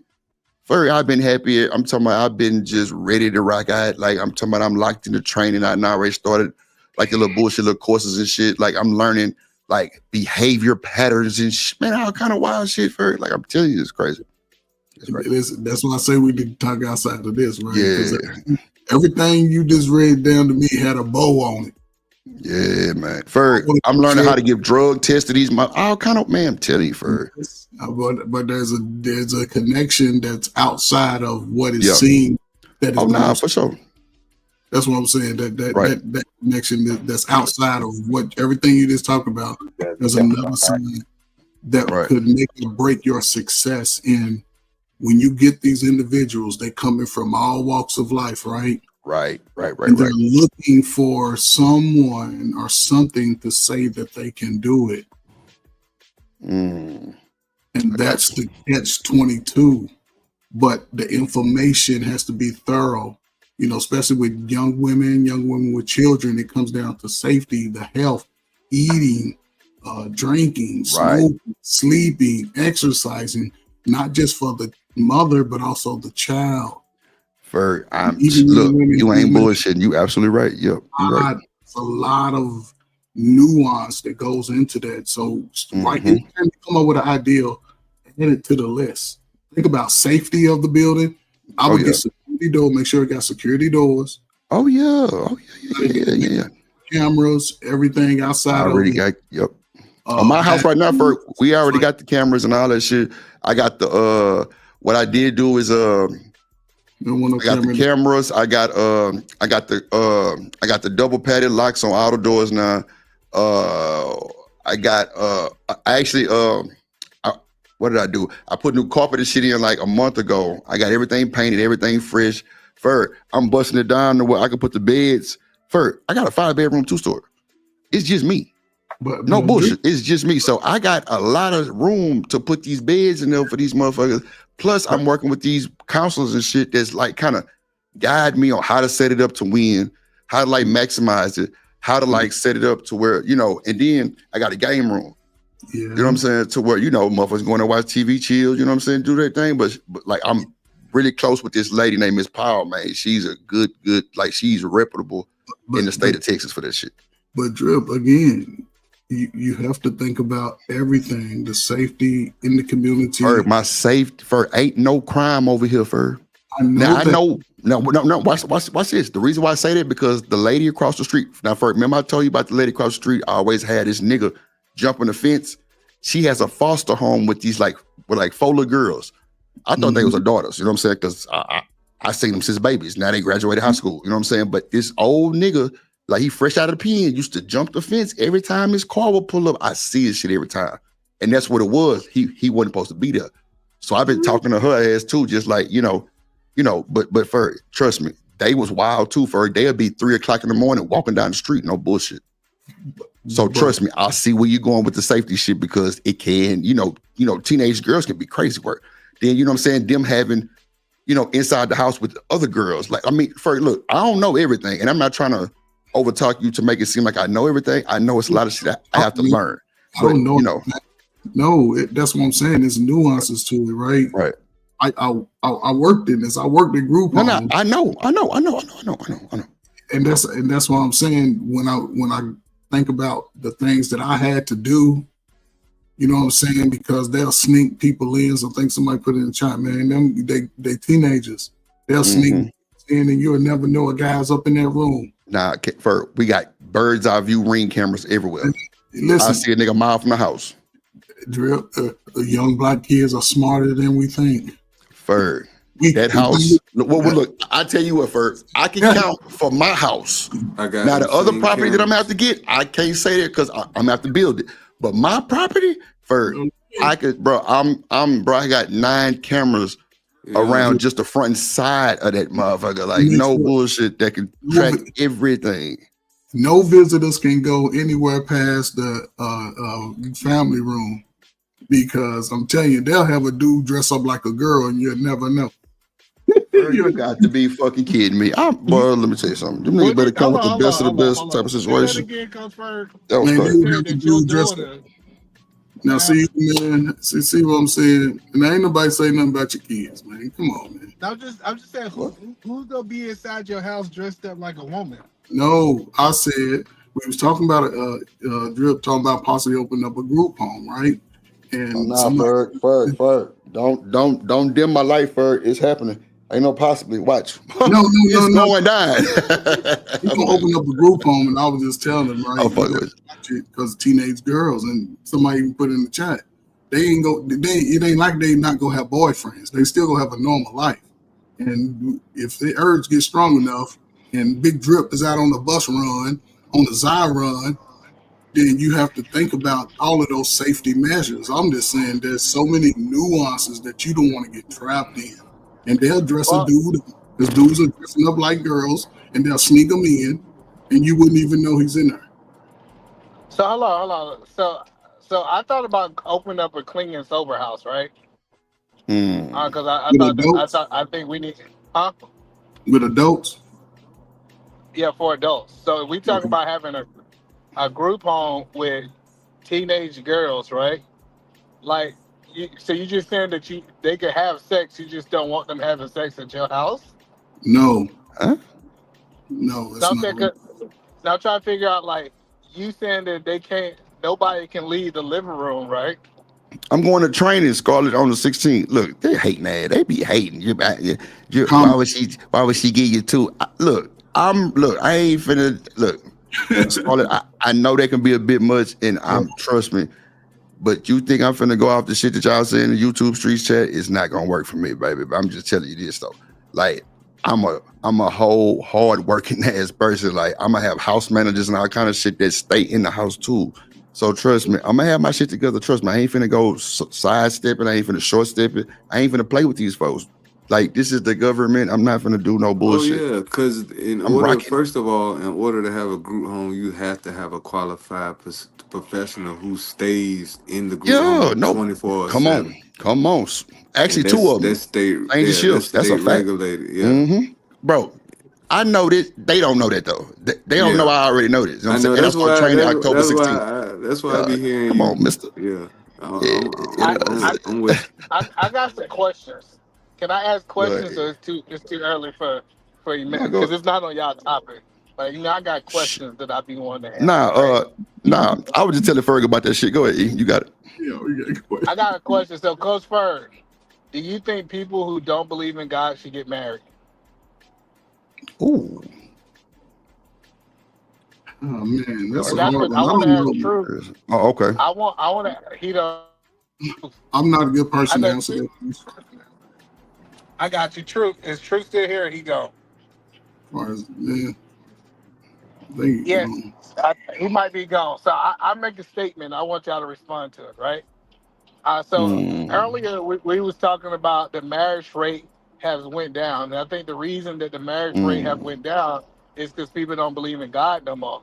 I think you actually set two people up for failure that don't believe in God to get married.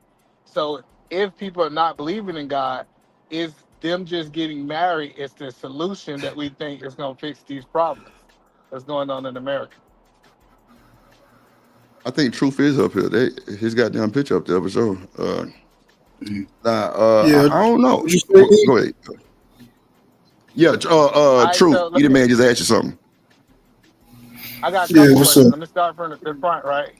Earlier, I was thinking about what you were saying, that you said that in our community, we need people to get married, right? And that'll solve the problems, right?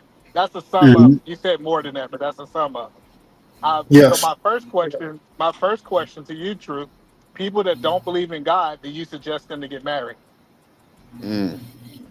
For me, no. Okay. If I had to, because of the way everything is now, yes. If it was my way, go ahead. Go ahead. I'm sorry. Go ahead.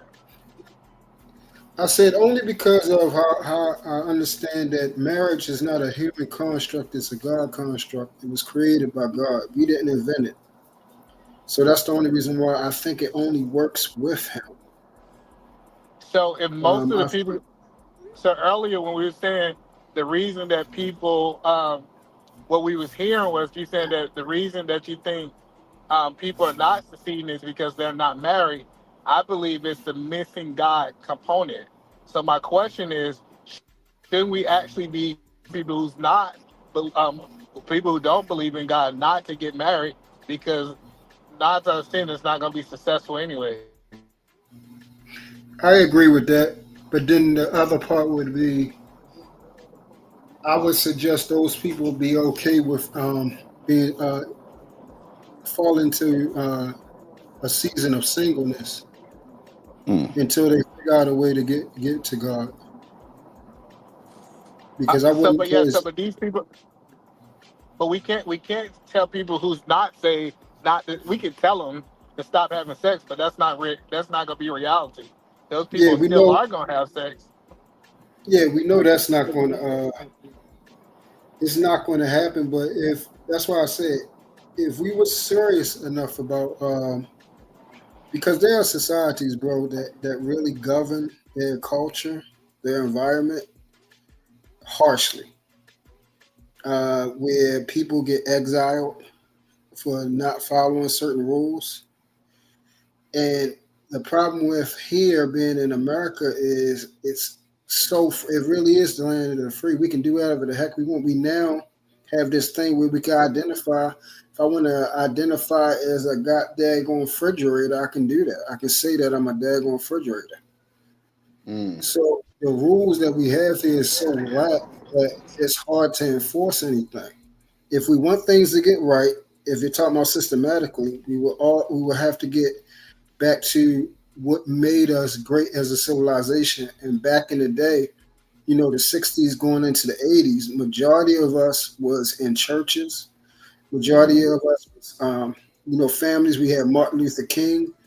We had, people were in churches. They were, following him and other, a plethora of other, black church leaders. That's where the Baptist situation that came from, the churches from down south and everything like that. So we was predominantly in church. The problem is majority of us is out of churches and the churches have become a lot more watered down. So in order for marriage to work, we would need to bring the God construct back to the fourfold and just stop saying anything is marriage just because we sign a paper. So with that being said, I think we kind of aligned that they shouldn't get married, right? So, if with that being said, shouldn't we be actually advocating for our community, for the ungodly people to kind of stay in the current situation that they're currently in, the shacking up, living No, together? no, because that breed. That's what I was saying. That breeds other problems. So if we can't stop them from having sex, right? Then yes, marriage is a solution because we at least want the children to be inside of a family structure. Because even if the parents don't, let's say somehow they can navigate and still bring a healthy household. Those children then inevitably will have a chance to venture out and learn who God is eventually, and then they can at least they got the marriage property. At least they understand, hey, mom and dad were married, so I need to get married before I try to make a family. You feel what I'm saying? At Well, least they can well, try to do that. well. Let me tell you the problem I have with that because when you tell people to get married that don't believe in God, what I'm seeing is men are still trying to hold the woman that they're married to a biblical principle, right? When we start Mhm. talking about submission, right? Talk Submission. talk to these niggas, E. Yeah, when we hear this right here, I say a woman's supposed to submit to me. That's definitely come from the Bible, right? Like that the grounds root of that is the man supposed to be submitted to God, and the woman's supposed to be submitting to God through the man or submitted to the man. So the point that I'm saying is, if we're telling people, hey, you still supposed to be getting married, do you think that the women in these relationships need to be submitted if that man don't believe in God? That's true. That's the conundrum. Because I mean, like I said, if you ask me, I told you if you ask me, you already know route I'm going. If you ask me, no man that is not submitted to God, they shouldn't be married at all. Perfect. Okay, so these men That's that are me. having, because they still having kids, I'm saying, what is the situation that they should be in? Should they? Are we saying that they're supposed to be still in the household with the woman, shacking up, No, or we saying no, that we supposed to be breeding more single motherhoods with these no. ungodly people? Shacking up is a sin. Fur, you back? Yeah, Oh, Shacking up okay. is a sin, so I'm not going to encourage people to sin, brother. for sure. Okay, I'm no, never no, no. going to I'm encourage not. people to We sin. not. I'm not encouraging them to sin. I hope that's not what you're taking out. What I'm saying. No, But I'm we have saying for cases. me. I'm saying for me, anything dealing with shacking up and not being married, I am not going to tell them to do that because it's a sin. I'm not going to tell somebody to sin. If they do it, they can do it, but they never. Nobody's going to say, "Truth told me to sin. Truth told me to sleep with a woman without being married. Truth told me to have fornicate. Truth told me to shack up without being married." Nobody's not going to tell me to do that. So I'm you not. said that. So these people. I just want to make sure. So the people. So if you talk to a brother who don't believe in God and he impregnate a woman and he said God is not the route that he's going to take. You saying that you wouldn't give him no advice whatsoever? I would tell him to get with God first. So you That's said most like important. if he said I'm not getting with God, is that the end of the conversation? For me, yes. Interesting. Yeah. And then you were saying that you believe that you can raise someone without God the right way with the For me, kids. yeah, asking me now, no. We're talking about me now. Nope. Okay. I Either- just think I think it's powerful for a man to be in the house, right? And Mhm. I'm a believer. I believe in God. Everybody knows it. But when we tell them, well, I guess you saying that you wouldn't talk to them at all because they're not a believer. Right. Interesting. What you think about that, Coach Ferg? I mean, again, everything y'all saying is perfect for that man to sort of embark on his own journey with his belief in God, Christ, Allah, Buddha, whatever gives him inspiration to be sort of a well-rounded man. I've gone through stages where I didn't so much live according to who Christ is, the way that He lived. Sometimes it benefited me, sometimes it didn't. The times that it didn't benefit me, I always recognized it. Oh shit. But then as I got older, the only way that I started to see consistency in me getting my blessings is a living according to God. I believe with my man. I wouldn't live with a woman if I'm not married to her. Keep your own Well, well, apartments. well. Let me I ask you would this question. hold on. Do you, See, but hold on. Let me finish. And when it comes down to fornicating, that's a hard one. You know what I'm saying? Because I have a son, and I asked my father one time. I said, "Man, why didn't you never talk to me about sex?" He said, "I've talked to you about sex so many times. You wasn't listening to nothing. Because once you got your first taste, you never turned back." And I was well, like, "But hold on." But I then know, but you about to go somewhere else. You about to go somewhere else. because you was And I talking think about man impregnating a woman. Those same listen, the women that I had my first encounters with, they both came to me. I And got it, and, but hold and on. So I get what you're trying to say, but so I'm you trying to can't get get I'm people. trying to Be get an careful. understanding. I'm trying to get a baseline of where we at. And so the This Ferg baseline right is: here. do you feel that you can mentor a man that don't believe in God? Yes. All right. Yes. So what And advice? let me get my reason why. Because where he comes from, where he starts at, that's where he starts at. I take it from there. And just my words and my showing and my teachings, then he's open to make his own decision as long as that decision he makes continues to provide him prosperity. All right, So that's perfect. That's perfect. So, what advice would you give this man that's not married? I mean, that don't believe in God. He just him and the woman that he's with. Let's say that's not a one night stand. He's actually dating this woman. Would you encourage him to get married, or would you? Since now you're saying that you can have a conversation with him. yes, that's part of mentoring. Just saying, that's part of mentoring. You know what I'm saying? I'm not going to say, oh, just because he doesn't believe, he also may not believe in himself either. To see that how good of a blessing if he was able to open up his mind. And again, that comes with practice. Now that's what I'm saying. Now you using words that's based off believing in God, because you saying being a blessing, right? So But you I'm believe that listening. I know. Hold on, listen. So you believe that he should be married to be a blessing, or to? So you said. So you believe. I know you said you don't know, but listening to the conversation, you believe unsaved people should get married. That's not what I'm saying.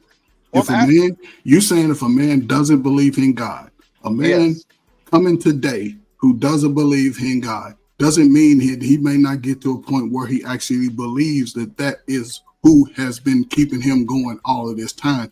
That's going to take some serious conversations. That's going to take some serious deep diving. Bolo put it way eloquently than I would have ever put it talking to grown men. He has to take an opportunity to find out who he is inside. He's going to have to look at his accountability. How has he held his self-accountability outside of others? He's going to have to look at his integrity. He's going to have to look at if he has a plan for himself. Does he have anger issues? He has to look at all of those components. Then you never know. He may realize that God has been guiding him the whole time. I get that, but I'm saying so. But you encouraging him to get married as is before he believe in God. No, don't get married. I'm not saying get married at all. I'm saying go for no. So Until the you baby's present here. yourself to the world, not just women. Don't think about women to get married. Think about I got it. the So world. the baby's here. So he impregnate this woman. You telling him not to get married until he find himself, right? So you No, encouraging him. Okay, what are you saying? Because I think I'm asking but very straight questions. yeah, no, but no, are you okay? So you saying a man and woman have a baby? Yes, I'm saying two people that don't believe in God. Let me be clear. I want to make sure And they make a baby. And they have a baby, but they're dating. And that man came and you said, hey, man, I got this girl pregnant. You know what I'm saying? He's saying, I love her, in his words, but he don't believe in God. What advice would you give him, like the next steps? The baby's here. Well, the baby trumps all of that. He's going to find a way to, and that's the nuances that really can't be explained until you actually in that moment with that person who's faced with that situation. He's going to have to really step back because the baby is here. Now he has to be a father. Yeah, I'm sorry. Matt asked you and Eda Man a question, considering that you both are older gentlemen, wiser gentlemen. So Eda Man, I'll begin with you, sir. Eda Man, do you believe that a man can be committed to a woman and be that woman's husband and provider and protector, all the little fancy stuff, right? Cherry on top, without being a religious man? Is that within the realm of possibility? Yes. Coach Ferg, the same question for you, sir. Yes. I believe yes. Then I concede my time. Then we have nothing else to talk about. I will continue to listen.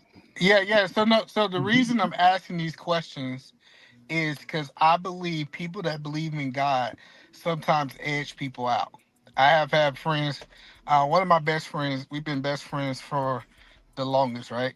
And back in middle school, he didn't believe in God, but he consumed the baby, right? And then the questions that we asked, like this idea that I can't be a good husband, well, I want to use good. I can't be the husband that I need to be or the father that I need to be, quote unquote, because I'm not that. Sometimes we separate ourselves, and I believe God has actually put us in that person's life to be an example to draw that person to them.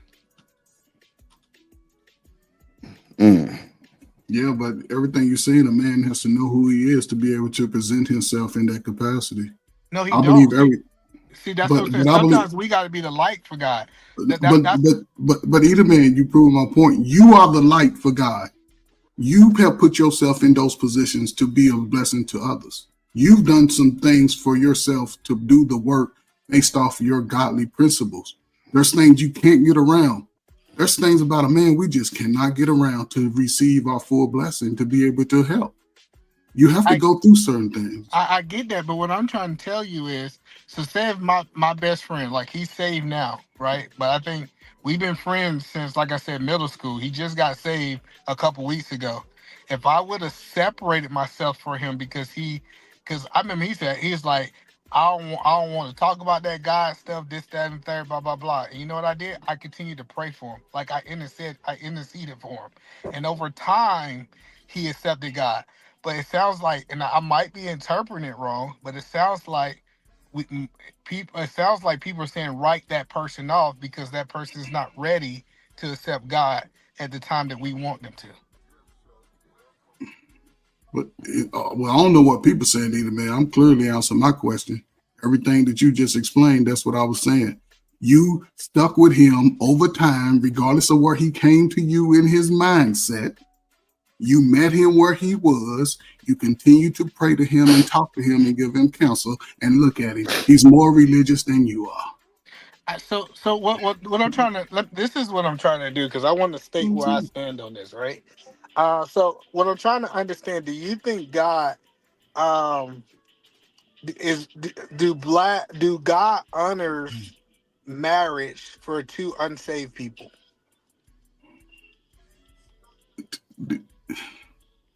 Okay, so the only person that answers that question is Bolo TV. Yeah. Okay. All right. Okay. Do you think that's two unsaved? Go ahead, I'm sorry. Nah, Ferg, keep talking shit. No, I want to answer the question though. Either way, do you think two unsaved, let's just say they don't believe in God, but do you think those two people can raise a child under righteous principles? Take a, you know what I'm saying, just a religion out of it. Could you think that they could teach the child to do things differently and be more helpful to people? I'll let you answer this question. All right, go ahead. Go ahead. Thank you, Eda Man, for giving me your time. I appreciate you. So, first, a lot of the women that I done cracked, they had a Christian father and a Christian mother, and I done put nut in them all. That's a fact. Somebody get this nigga off the panel immediately. Talk about the logic, right? You can have somebody, right, like LeBron James, who didn't have his father in his life, who grows up to be an outstanding citizen, put his whole team on. Don't be a broke ass nigga like some of these other niggas, right? Don't be a false prophet. Then you can have a Delonte Williams, whatever the bro name is, who was smashing LeBron's mom, who was raised in a two-parent household. Now he's on crack somewhere, can't even dribble a ball, right? So same thing with Kevin Durant, bro. I could name 1,000 of these niggas that didn't have a strong Christian father household that's doing better than the niggas that's talking that shit. We gotta stop playing, right? Now, don't get me wrong, Ferg. Again, matter of fact, Ferg, let me take this back, right? Let me ask you a question, Ferg. Is it within the realm of possibility, right, that a child can come up just as good, just as well mannered, just as well behaved as a parent that don't worship God? Like, do you have to worship God to teach your children manners, respect, how to make money, how to get through life, how to not make excuses? Do you have to be a God-fearing man to do those things? Yes or no? Just to answer your question from a personal experience, you don't have to be that to do that. Thank you, sir.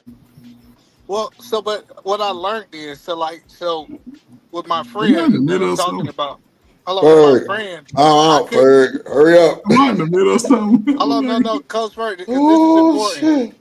So with my friends, see, people don't understand, and this is what I love about Bolo TV so much, right? Because me and Bolo don't have a conversation. People don't understand, like, I couldn't go to my friend when he was unsaved and be like, hey, man, let me tell you about, a scripture. But what I could do is say, hey, man, these are the principles of success. There's a lot of books that is based on the Bible that doesn't have the scripture in it, right? So I can teach him things of the Bible outside of using the word. Do you think that's possible? No. Yeah. I mean, I guess the word is sort of by default is always going to be wrapped up in part of who a man is. Man, that you don't have to read about being respectful to be respectful. There's some things that come innately in men and women as a whole. It doesn't have to Well, now. hold on. We got contingent. We got some pushback. So, truth, you said that I can't teach a person about these things without using the Bible. You said about say it again about what things, so I can make sure I'm specific. Yeah. So, like, we talking about like respect. We talking about integrity. We talking about all of these things. Like, if you ever read like a self help book, it teaches these things right outside of the Bible, right? They don't use the scripture. So I'm saying is, can I teach it? Can I teach a man? What they're asking is, can I teach a man the characteristics of a being, you know, uh, a good father? Well, I don't want to use the word good. Being what they need to be to their kids and their wife without using the Bible. No, I haven't. I mean, I'm saying for me, man, I really haven't seen somebody. I've seen people function inside of a marriage. I've seen people function and can do. People can be philanthropic. People can give and stuff like that. Um, but as far as us, we that do believe, we have a hard time being decent too. We still battle with ourselves. We still have to deal with the world around us, people and everything like that. So for me to say, the war with the flesh, the flesh wars with the spirit. So since that's a battle in itself and how hard that is, Paul wrote about that in Romans. To understand that somebody does not have the spirit to combat the flesh that's a beast. And I know when I didn't have it, how horrible I was. Well, yeah, and I get what you're saying, but I think everybody knows that I'm well traveled, right? I done traveled around the world. And say, for example, if I go to Asia and they drop me into Asia and I realize inside the like say I'm in China, they're raising these kids outside of really God. Like you might can say Buddha, you might can say all these other things, and they're raising these kids with good values, right? Now, can they be better? Everybody can be better. So I'm asking, is it a way for that person, that man in Asia who believes in Buddha, to be a better father or being a better, like actually they're yielding, and if we're being honest, they're almost yielding better results than the people that's in the church. But they serve something, correct? They do serve. I think everybody serves something. So you No, said no, as no, long as you Not serve the something. non-believer doesn't. Hold on, follow me here. So let's go to like the Chinese. We see how well they're doing, right? Yes. Now they serve something that would be some sort of deity, correct? Yes. Okay, so do I think somebody that has, I would not recommend somebody to do it, but if somebody has something that is a higher power where they're committed and that entity has like some type of principles that goes against your nature of who you are, do I believe that can help you? We're not talking about getting to heaven and getting home. We're just talking about living to try to be a decent person. There are goody two shoes.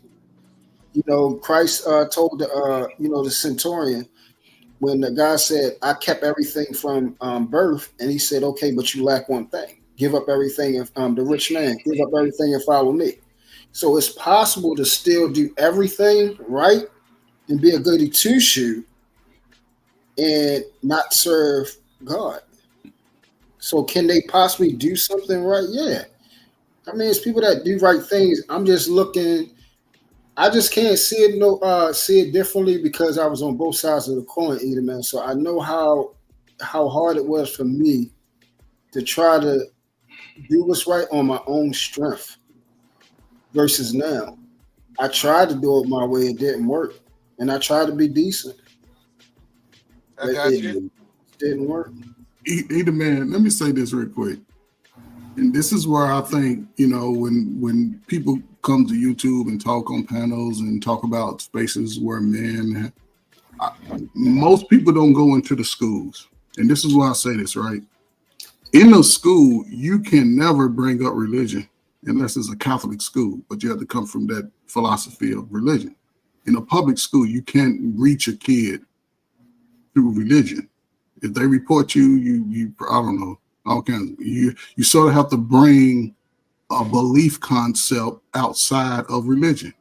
And this is the benefit that I had working and mentoring and counseling in the public schools, the high schools, grammar schools, aka middle schools, in trying to reach young brothers who don't believe, young sisters who don't believe, before I could even get to a point where say, hey, see, you was already being protected by the Most High anyway. I have to sort of get them to believe that they are something, they are worthy. Whatever cause that they could come up with to believe that they can do it and overcome whatever issues they may be had in school, in the home, in the community, peer pressure, all of these things, and the uniqueness in getting them to sort of come into the light and a better understanding, like, hey, God is protecting me. In the schools is probably one of the most difficult places to transition that mindset. But you can't bring religion into it. You can't even, you better not tell a principal you're talking about God to some kids in a school. In a church, yes. In a home, yes. But even young men who may just be out there believing that nobody believes in them, that religious piece is what it has to come in later, not initially, because in that moment, though. Well, the point that I'm saying is, right, even Jesus, when Jesus walked the earth, he spoke in parables, right? Mm-hmm. He spoke in parables, and speaking in parables is being able to get to download wisdom into people without directly saying what you need to say, right? What I'm asking is there an art to that? Is there art for us? Because I think if we're the believers, it's our responsibility to draw people into Christ. Are we saying that the only way that we can draw people to Christ is being black and white? No, but you have to have a foundational truth to everything that you speak of. Has to be, the parables have to have something that can be relatable to those who are in the lost space. And that's it. Like I said, there's no one way. I'm not saying, listen, whatever you have to take to believe in a power to get you through your next day, put you in a better space mentally, physically, financially, follow the steps, put in the work. That's all I'm saying. I don't believe in sitting around. You know what I learned with my walk with Christ is that my fruit have drawn way more than my words. And what I mean by that is me actually accomplishing things, right? Me being able to, like, when people, I remember I threw this Christmas party, right? And people was like, hey man, there's something about your kids. We did this competition and we said, hey, what we gotta do is everybody kids, they're gonna do something. They're gonna build this gingerbread house. And it was like, it's kind of like everybody kids was against each other, right? And my kids, how they communicated, how they did things, and it was like, man, it was like, your kids are just so amazing. Like it was having this conversation. But I think me trying to tell them something versus them seeing the fruits, because the fruits of what I was producing, do you think that your fruits is more powerful than your words? That's my question. Talk to these niggas, E.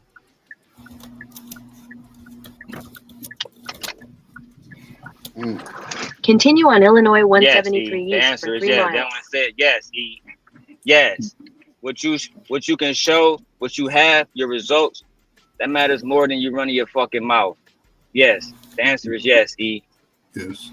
Well, because That's why I rock with this nigga. Well, because the reason I say that is because, like, I was having this conversation with this guy. He was telling me he was blessed, right? And he ain't have nothing. And I was like, maybe we serve two different guys because you homeless, and I get people go through things. Child. This ain't no Bro, get this nigga demon off pimp. this ain't no shot. I just God believe ignoring all they prayers, E. Child, I'm going mute.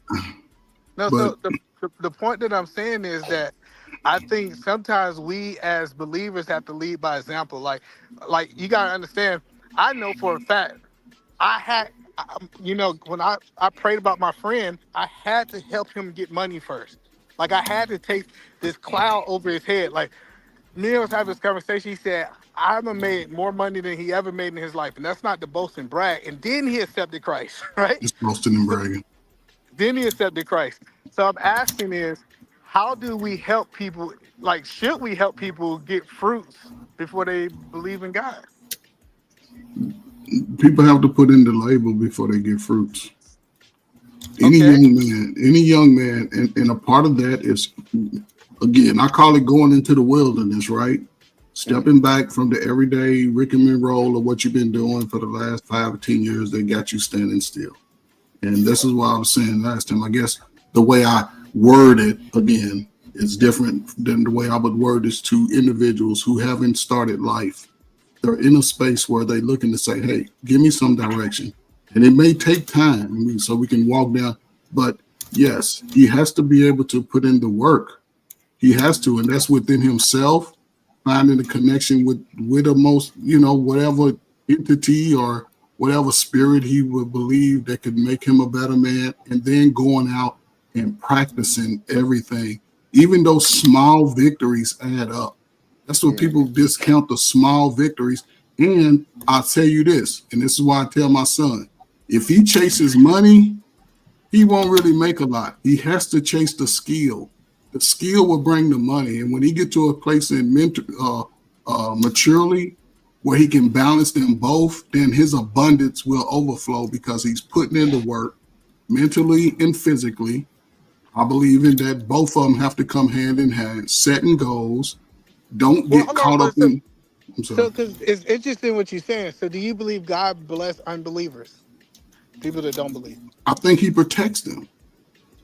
But that's not the question I asked. Well, So I don't know. I can't say what God do because their life is just as valuable as mine. They live, and some people are comfortable with being in a solemn state until they work it through. Not everybody gives up, but some people you just catch them in a bad state. And I think over time, over believing, like you said, the man said he was blessed. He was probably just blessed to be alive.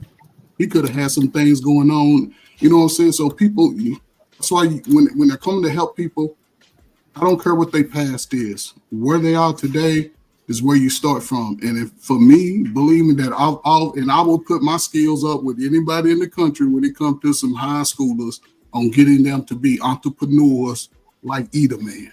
It takes consistent Can I ask y'all a work. question? Yes, sir.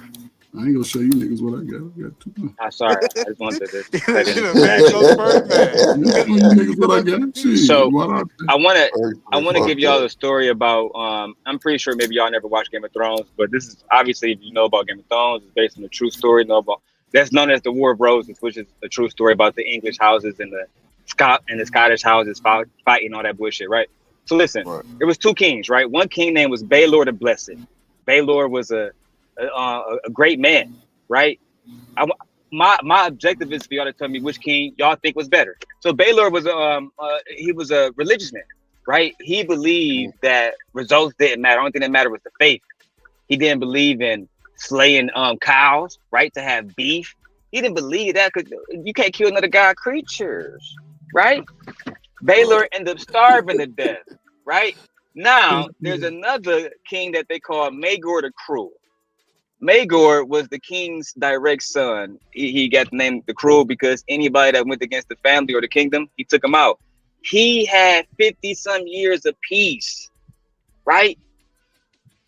Wasn't a godly man at all, right? Not at all. As a matter of fact, he slew 2 of his wives because they gave him stillborns, right? So which one do y'all think was a better king to the people? The one that had a reign that lasted thousands of years, that people was, you know what I'm saying, people didn't want to actually attack him, or the one that didn't want to even fucking feed himself because he wanted to pray all day? Maegor. Yeah, You're a wise man. I think the one who took care, the king who took care of his kingdom the best is the best king, right? I think that's proven, Obviously. right? Yeah. But no, so like, because this is the question, because I don't believe that you can believe in God and then still not prosper. Child, we going to dangerous territories, either man. You better watch I'm it just now. having a conversation. Either man, say Please that don't again. hype this Please say nigga it up. again. You said what again? Next thing they gonna tell you, money don't matter, child. Oh, No, gee. I'm just saying, I might be going off my walk in life, right? But like the biggest lie out there was that Jesus was broke, and Jesus ain't had no money, right? No, he was never broke.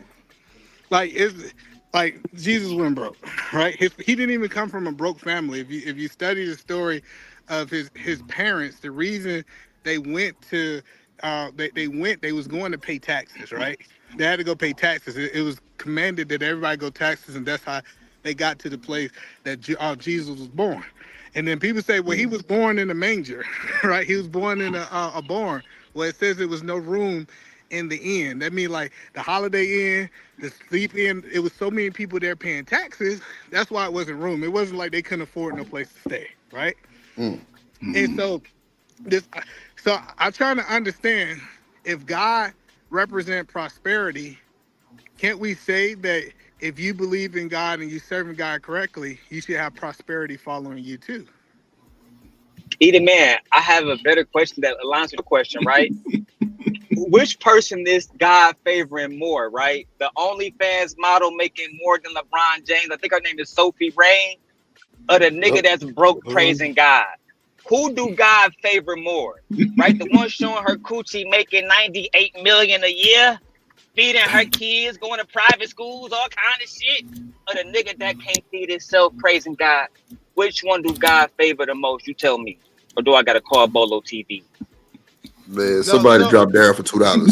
So hold on. So Daryl, I said I do believe in the devil too. Let's be clear, right? And the devil do have the power to generate wealth for people that don't believe, right?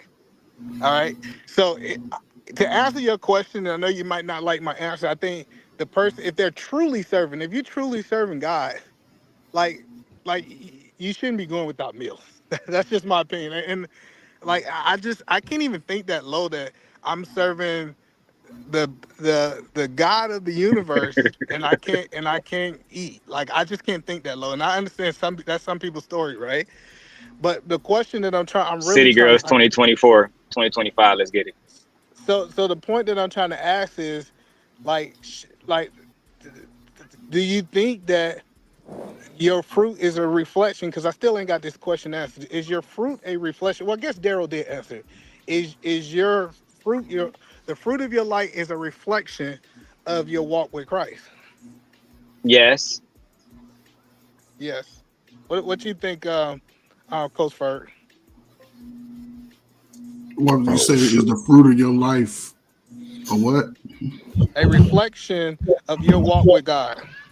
So you saying fruit is money? No. I'm saying the What up, fruit killer? of. So I Yes. said it earlier. It's in A my fruit. belief of the Most High. It's in my belief. I believe that What are He you saying grants me fruit the is? will.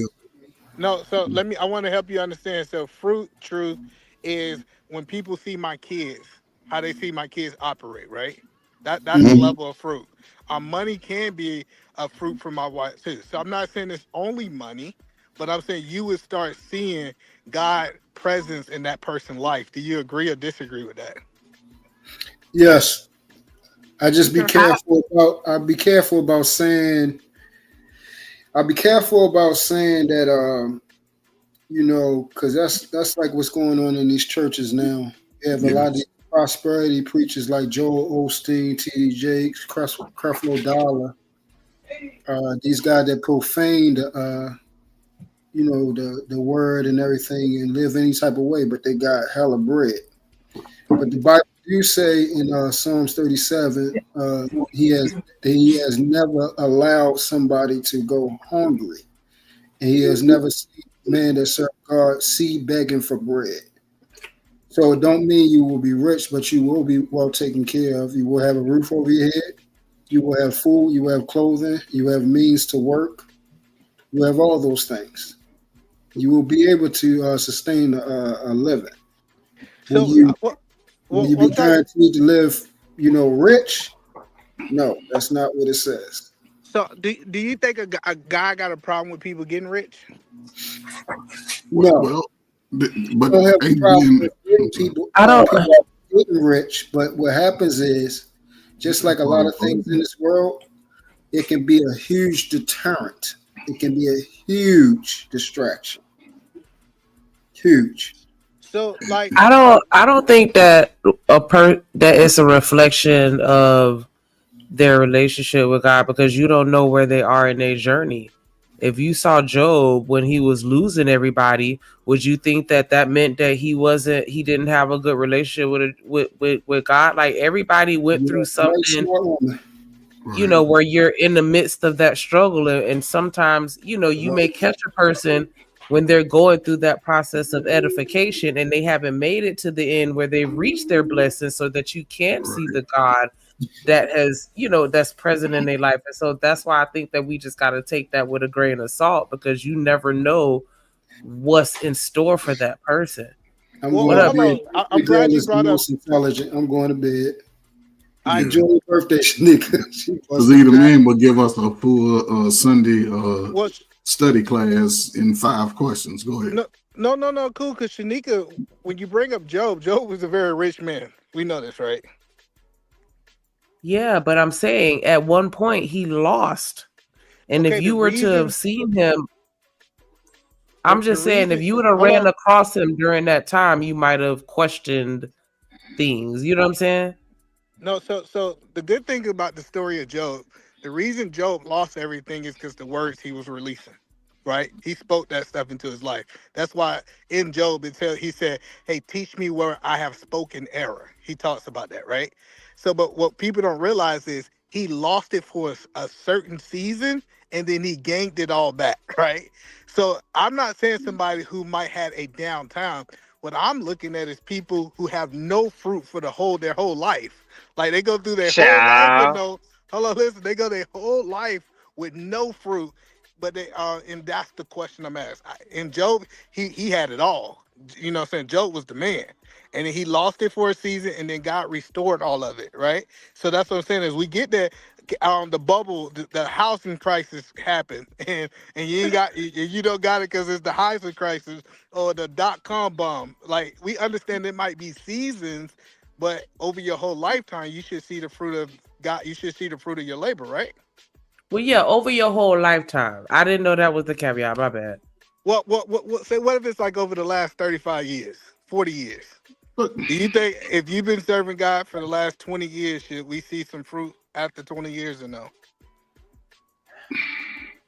I think that everyone's definition of being blessed is subjective. Some people may think that just, being alive is enough for them, or what I'm saying, like, because I don't know, like, because if you got a roof over your head and you eating and this and the other, some people may think that that's good, whereas somebody else may look at that and not think that it's good. So I don't know, it's kind of tough for me, because I know people that have the bare minimum and they're rich.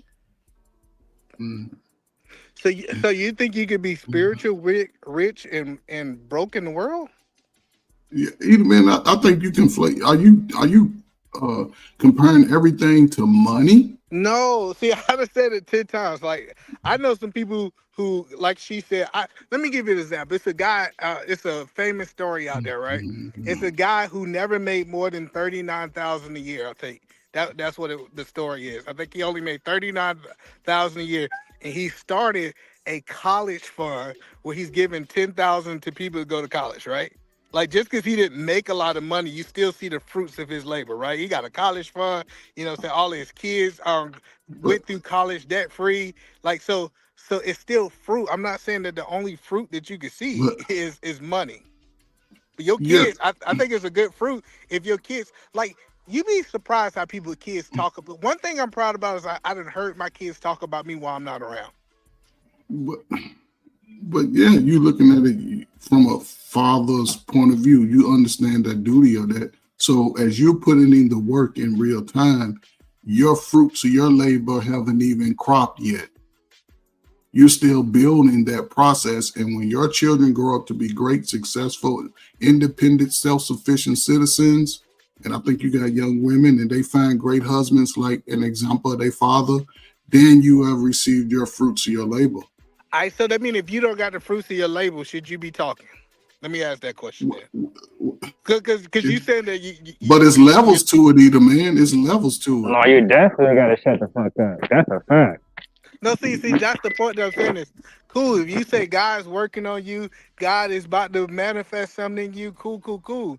But if you don't got the fruits, the question that I'm asking Coach Ferd, our senior, should that person be talking and giving advice? Well, not when it comes to certain things. Now, if he's talking about individual growth, yes, push that. He can be a great example for that.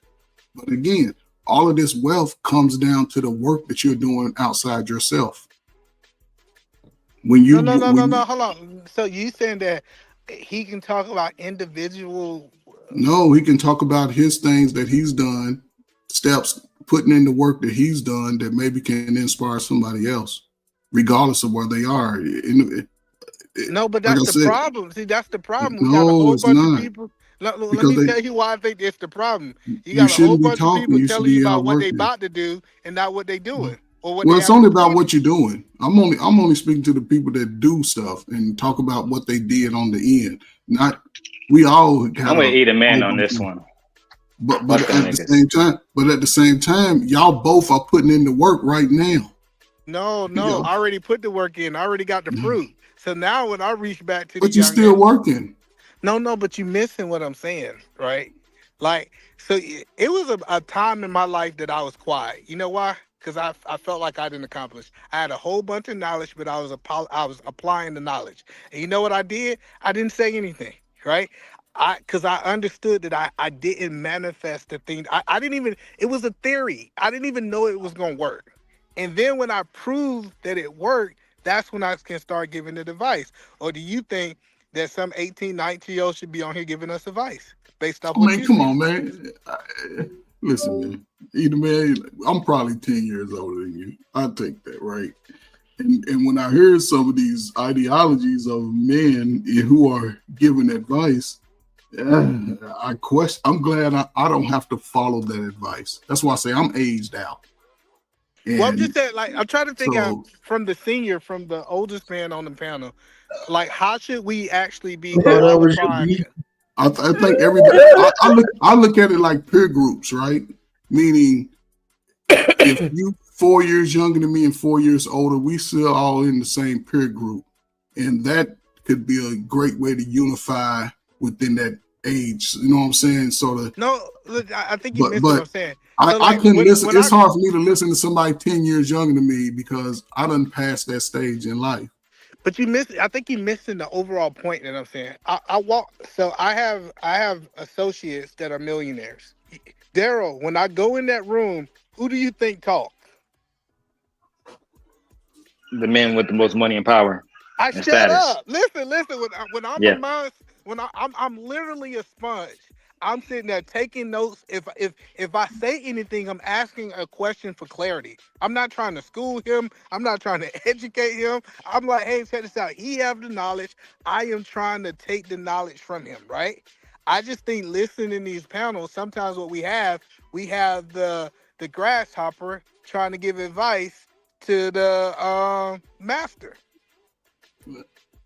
I totally agree with that. And that's the thing about YouTube. Everybody has a story. Everybody wants to be not everybody. Most people want to be right. And it's a great tool to sort of take nuggets. I take nuggets from everybody. When I listen to people talk, okay, I might use that. I might apply that. I've always been that way in my life. Most people would shut. Now, if I carried my feelings around about you, either man, I wouldn't listen to nothing you say. I wouldn't, and that to me, that's a detriment to any man. Just because I don't like you, don't mean you can't give me advice that could benefit me. May not be today, but down the road. But to me, I think that's very few men that can move like that. And the ones that do, they benefit. The ones that don't, they struggle. I think that is a toxic way to think. I think it's crazy. So you saying that you can walk up to a crackhead and take a crackhead advice? Yeah, he'll tell me don't smoke crack, and you'll best believe I won't smoke crack.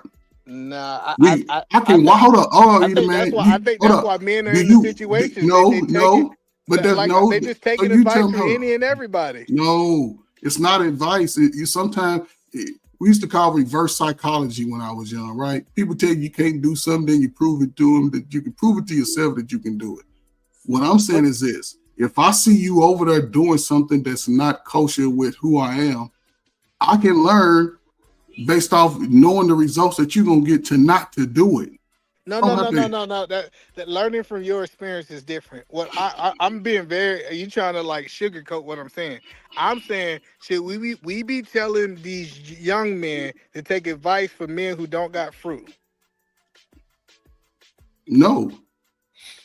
So you agree with me? I agree with you a long time ago. All right, cool. So we need to start telling people like you're not qualified to give advice.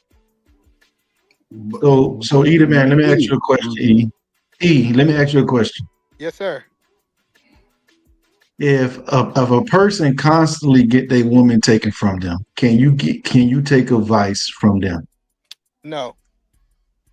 Huh? Even if they're Christian, like let's say if they're Christian, hardcore Christian, no back and forth, can you take advice from a man who keeps getting his woman taken from him?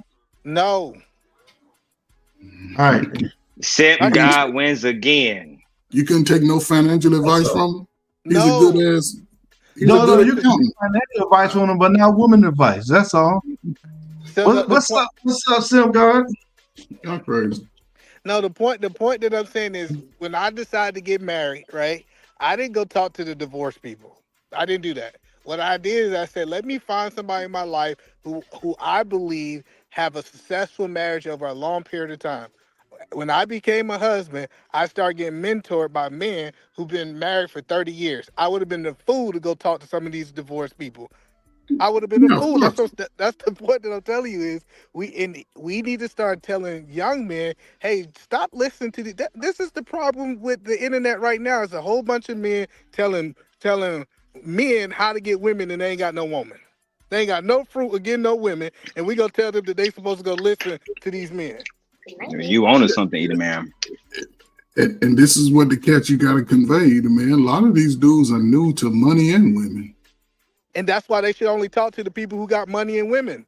That's the point. Like, because I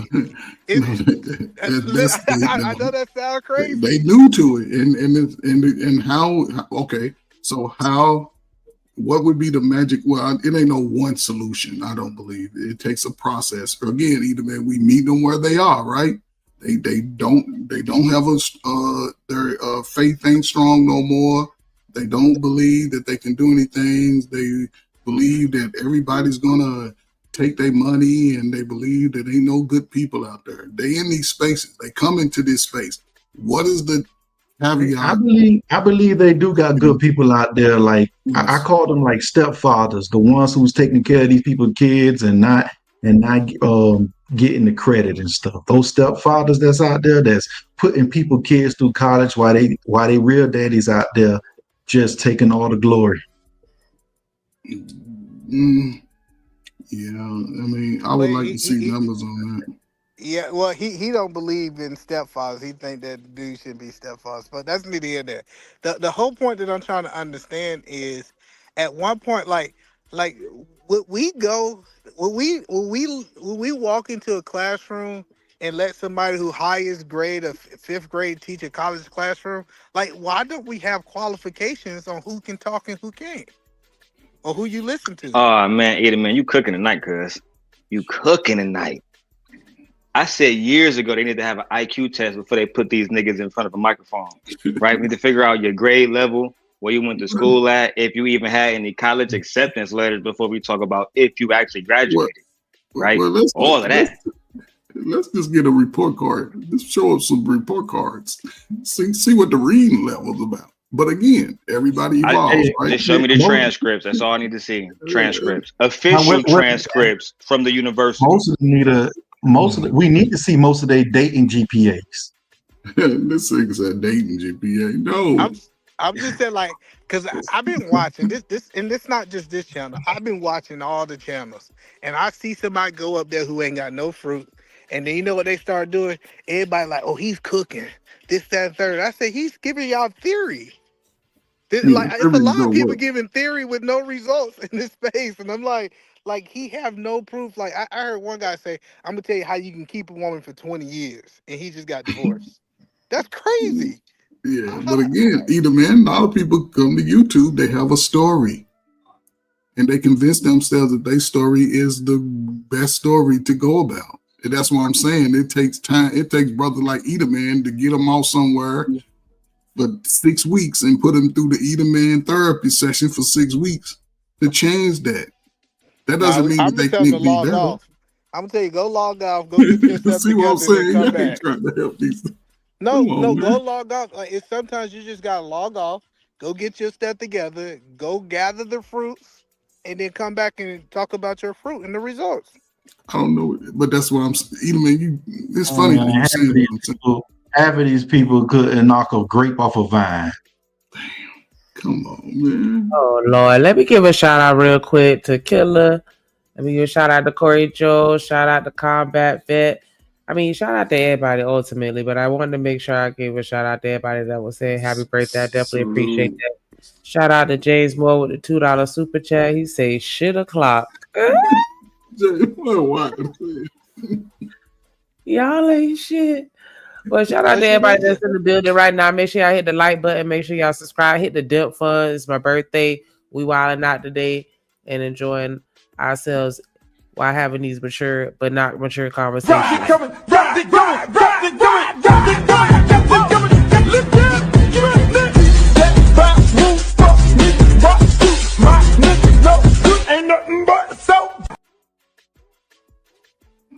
Hey, Shanika. It's the tongue at the end for me. Shanika. Yeah. I think women are in the state that they in because they've been listening to men who don't got results. What you think about that? No. Because we're listening to men that don't get the results or don't produce the results. I think women are in the state that they're in today is because they have been listening to men that don't have the successful results that they need. Man, you got to pick a fight, man. You got to pick a fight. Earlier, you said that it was because of feminism. Now you saying it's because they're not picking the right guy. I think I didn't say nothing about picking the right guy. I said they're listening to men that don't have the results. I don't think so either, man. I don't think so. I think it all. I think it all. You can learn from a dummy. You can learn from a dummy. You can learn what not to do. You can learn from a dummy. I can't. Yes, you can. You can learn what not to do. You don't believe it? Either man, I think what you're saying, what you're saying. Man, you don't believe you can learn what not to do from a dummy? Yeah, you can learn what not to do from a crackhead. See what I'm saying? Same thing. Exactly. Nope. I do agree you can learn from success in the same way you can learn from your failures. And sometimes failures can teach you more than success can, right? And so I get that. I don't know about success. Shanika, can you learn from my failures? I think I can. Yes. If you come to me and talk to me about something that you've experienced, then yeah, I could take from that and be like, all right, so you know what I'm saying, make sure to jump over that hole and don't fall. You know what I'm saying? Like I feel like you can teach me certain things that I can, or you can help me avoid the same situation that you went through. I drank alcohol, Shanika. It messed up my liver, my spleen, my gallbladder. We sitting on the park bench. I'm Forrest Gump in the story. You wouldn't look at me and be like, damn, alcohol did all that. I'm just saying, not saying you did. But couldn't that, when you get a thought in your head, be like, damn, I need to not be drinking like that. Make sure I don't drink like that. They end up like that. Shanika, the point that I'm telling you, have you ever heard this saying, your kids don't do what you say, they do what you do? Yeah, that's what I was gonna say. Like, you know, that's what we do as parents. Like we with our kids, we teach them or at least I hope that we try to do this, like, you know, teach them to be better than us and to learn from our mistakes. Like, hey, don't do what I did, do better than me. It's the reason your kids, most of your kids repeat the same mistakes you make, because your kids learn from your actions. They do not learn. They learn from your actions, not for what you say. Well, let's keep it real, you guys. Your kids learn from their environment. Let's be honest. They learn manners from you. They learn how to act in public because of you, but they learn from their environment. That's why they tend to be those things. They tend to be those things that are in their environment. And their parents is the That's what thing they that's in really their learn. environment the most. Like that's Yeah, what I'm but saying. Like think about it. No, your parents. we're not based either, man. We're not basing it on one archetype of a person. We're doing it on the majority. Majority of people, they work regular 9 to 5 jobs, and in those 9 to 5 jobs, they are really probably doing overtime to make it out there. So, what time do they really have in front of their kids? They have a limited amount of time in front of their kids, and they got to maximize that time that they do have when they're with their kids. They have other things that also needs to be done, like keeping those lights on, keeping that water bill running. So we can't just look at it from our point of view. We got to look at it from a point of view of the masses on what they're actually going through. I look at the masses.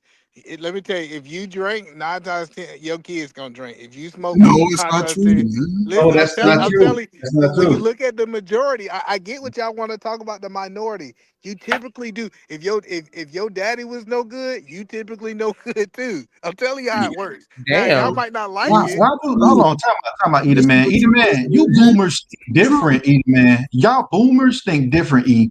That is Us not the boomers way think it different. is. Old millennial, he ain't no No, boomer. he's a boomer. He's trying to be funny. You gotta go with the joke. Okay, yeah, that's true. You gotta go with the joke. Listen, so the whole point that I'm telling you is that I'm just telling you, when you see, like, let's say welfare is usually generational, right? I'm just telling you, it's not. It's usually So LeBron James' mom was on welfare. Did that jump to his generation? You got a lot of athletes who grew up Let's on. talk about it. You have a lot of athletes that grew up on welfare. A lot of successful people that grew up on welfare that is currently not on welfare. Well, no, so hold on. First we talking about the minority, LeBron. But let's talk about LeBron. LeBron, when his coach a male coach saw that he was in an unsafe environment, he took him from his mother and he lived with his coach and his coach's wife.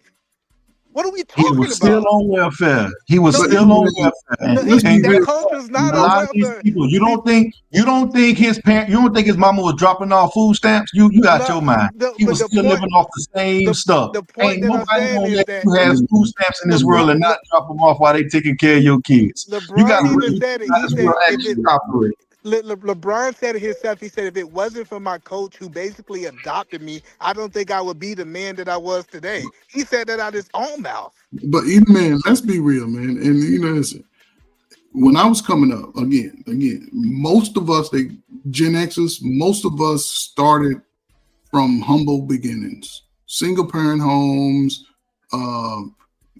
father, mother worked, regular houses, all of this.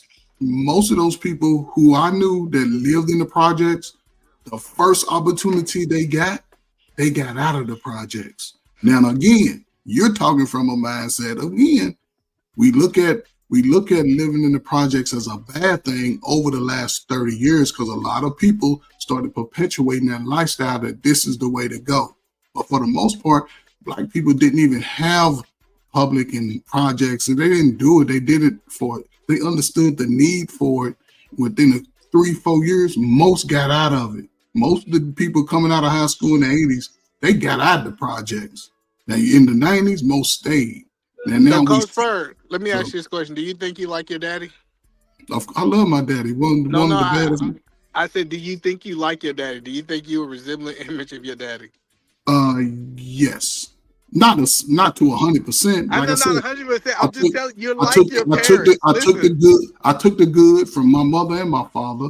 And my father, the one issue he had, he was a functioning alcoholic. But he worked every day. He told me I must be respectful. He told me I must work hard. He told me I couldn't sit. He drank. No. You never drunk? Hold up. I ain't gonna say I never drunk. not an alcoholic though. I've been drinking 2 beers since I was 17. That's my limit. That's I got a brother right now.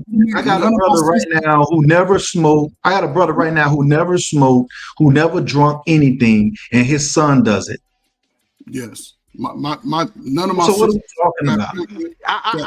So hold on, you literally just tried to say the exception to the rule. I don't know why when you No, need oh, no, spaces. it's no exception. Listen. You hear it in people music all the time. You can hear it in people music all the time. You go to any neighborhood, they don't all act like that. You got a lot of prodigy children that grow up in the hood and don't be the negative influence that their parents are.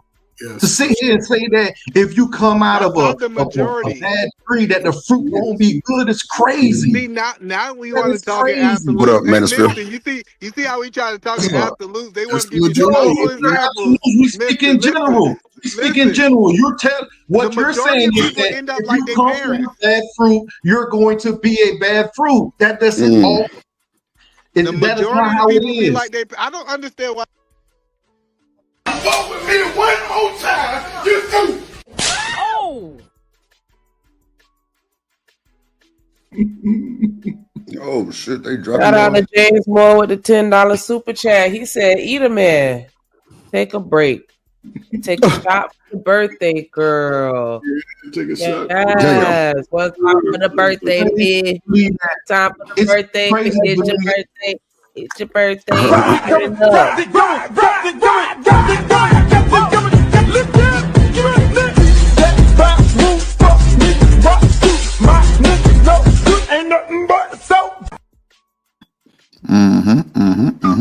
Crazy. Believe that everything that comes from a negative parent's gonna. It's like putting the parents, whatever the parents did. Now the kids are gonna be the exact same way. That is crazy to believe that. That means you don't. Yeah, That means I don't believe that shit neither. tunnel vision. You have tunnel vision. That means you can only see your success. You can't see everything else, and that's that's the problem with a lot of people. I want to offer a little pushback though, because am I the only one that ever heard the phrase that the fruit don't fall too far from the tree? No, yeah, but Shanika, what that they don't mean mean by they that? gonna end up like that off the rip though. I don't know about That's a I twofold. don't think it happens as often. I think it's something that's said when something happens, and this is a common saying that we use. But from hearing it from the old folk that were 20, 30 years older than me, it meant several things. One, they say I look just like my dad. Two, that my daddy was an athlete. I'm an athlete. So 3, if I'm a hellion, yes, some kids can be hellion. So it just you can attach it to anything. If you know you got a wild baby daddy like to fight, you might have his child, and that child might have that same little energy, same little gene. So yes, he could say it, but not necessarily always negative though, because we didn't look at everything negative. People that were older than me wouldn't always walk around talking about, man, the kids ain't gonna be shit, man. The kids is wild, man. Ain't no good men's, ain't no good women's. Everybody understood, and most people tried to work through it. That's why I say most people that started in the projects, some of the greatest athletes started in the hood.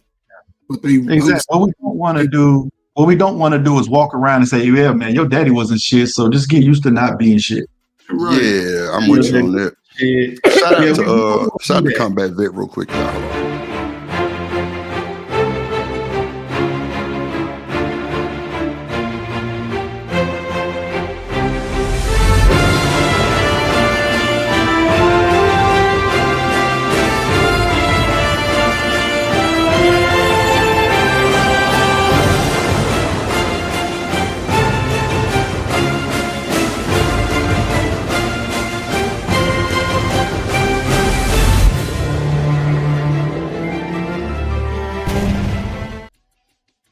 And you through, appreciate you. Go ahead, my bad. Mansfield. No, my whole thing is that we don't want to be walking around. If that was the case, Teddy Bridgewater wouldn't be where he at right now because he had negative influences. And look what he did. He went right back and he making positive influences in the hood. You got a lot of different people who become something after having parents not to be proud of. So can I ask a question? And I know this is gonna sound like it's not. I'm genuinely asking because I mean, from my perspective, being hood adjacent, right? Those weren't like a new set of people that was coming into the hood every year. It was the same families, the same people that never left. Like the majority of people in the hood was the niggas that was already in the hood. Like it wasn't it was like they were kind of perpetuating that cycle to a certain extent because a lot of them got caught into that same, you know what I'm saying? We see the videos where the mama's like, nah, you can't get a job because they go cut my stamps or, you know, whatever. Like, you know what I'm saying? Like I feel like we do kind But of remember what I said. Remember what I said to begin with. I said your environment does more of that than anything. Your parents is teaching you manners and how they would want you to act in public, but you start to get a lot of different aspects of yourself through your environment. So these are things that's not necessarily coming from your parents. It could be coming from the environment that you're raised in. Yes, and that includes friends, community, the school you go to, all of that. All of that. How the police. Mansfield, I like this statement you put, bro. We need to see some of these people dating GPA on my mama, boy. You ain't bullshitting. Well, yes, we do. Boy. Come on, man. You got me with that one, boy. I'm like, damn. Listen, you know, some of them borderline like a motherfucker, boy. I'm talking about borderline failing, but shit. Goddamn. 1.6 GPA. Barely got a C, boy. Shit. I do want to add to the topic, right? That you're talking about, Drip. Yes, sir. There's a Gucci Man song that I'm thinking about. He said, "Damn, you're a reflection of your father." That nigga wish you had a fucking daughter. Yep. Mm-hmm. Boy, you ain't worth the shit, boy. I'm trying to. And I'm not saying that like I think that everybody is going to end up exactly like they peoples. I'm not saying that. I'm just saying like I do see a lot of commonalities where, and even on the other side of the fence, where you have the people that are doing relatively well, like, you know, the families where they all end up being you know, going to law school or whatever because that's just what the family does, or, you know, whatever. Like I just see you kind of explained it well. You actually kind of explained it well. Think about it. You stated earlier that those family people stay in the neighborhood. So guess what? You got that cycle of that environment that's nurturing that same behavior. That father learned it through his environment. That mother learned it through her environment. And that the environment is keeps cycling that same behavior. So you're getting the same episode every day. That's all it is. So guess what? It's still the environment. It's not parent. Like I say, your parent teaching you how to act, giving you those manners, telling you how you need to be in public. But your influences, what's influencing you in the environment is what's building you. And you got to choose to pick between the negative and the positive and what's going to push you forward. Right. And let's be real. Most black people that what I see when I move around ain't trying to just stay in the ghetto. Stay in the hood. A lot of those people they're there because of their immediate condition. They're not looking to live there for the most of their lives. And I can say that over the last year. See, but I think I missed my biggest point. My biggest point that I was telling you, every parent should try to conquer all their failures for their kids. Because your kids are gonna fall into that same trap. And it's crazy that I hear people say, oh, you know, let's talk about the 1%, the LeBrons of the world. Let's talk about the great ones. And it's like Shanika hit it on the head. She said, when I go to the hood, they've been in the hood that family been in the hood for 6-7 generations. It wasn't the first person that just was down on their luck. The majority, and we talk about the majority of people follow the steps of their parents. That's just reality. But either man, what the unique thing about what Shanika said, you know what I'm saying? You may see 2 or 3 families that live that way, but most black people are looking to get out of that condition. Most people of color are not staying in those ghetto neighborhoods.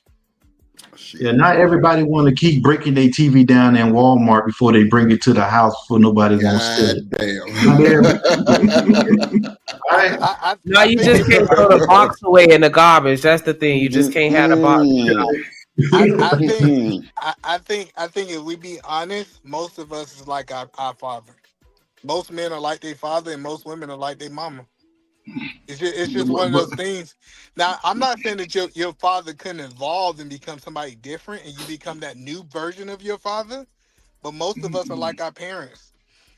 But either man, according to the reality of over the last 35 years, most young men and young women come from a single parent home, right? So are you saying by default I could look like my daddy, but I may act like my mama? Are you saying by default most men are just picking up those characteristics of their father? So The father has to be there. So cool. You trying to say that they like the parents? Cool. I said parents. I'm not trying to get into a gender, mother or father, right? But we got to be clear. You typically do the same things. Like, and I heard a lot of old people say this. They said they didn't like. Well, I was trying to finish. Go ahead. Before you go on a whole diatribe, right? Oh, damn! You said something. You said something earlier, E. You said the millenniums. What you said about the millennium? They're the one that getting everything right and together and stuff. Yeah. Come to that effect, right? Mm-hmm. So by your logic, it ain't the millennials because they acting like they daddy. So it got to be the Gen Xers and the boomers. All right. So just like their daddy. No. It's just like their parents, right? And it's just a better version of what it is. We have to say it's the Gen Xers and the boomers. Like, it's essentially you, one of the boomers. There you go. But all not right. either me. I'm going by your logic, though. I'm going by your logic. All right. So, like maybe I'm the only one there to be honest on this panel, right? Oh, nigga. Let me be honest, right? A lot of things, let me be clear. A lot of things when I became an adult, a lot of things that I struggled with, my daddy previously struggled with too, right? I'm not saying that they're stuck in this permanent state. But guess what? If your daddy was out there doing certain things, you typically was doing those same things too. I'm not saying that they can't change, aka them accepting God and taking a new path. That's not what I'm saying. But the same things maybe do y'all not believe in generation curses? I don't believe in curses. To a certain I extent. do. I see it every day on here.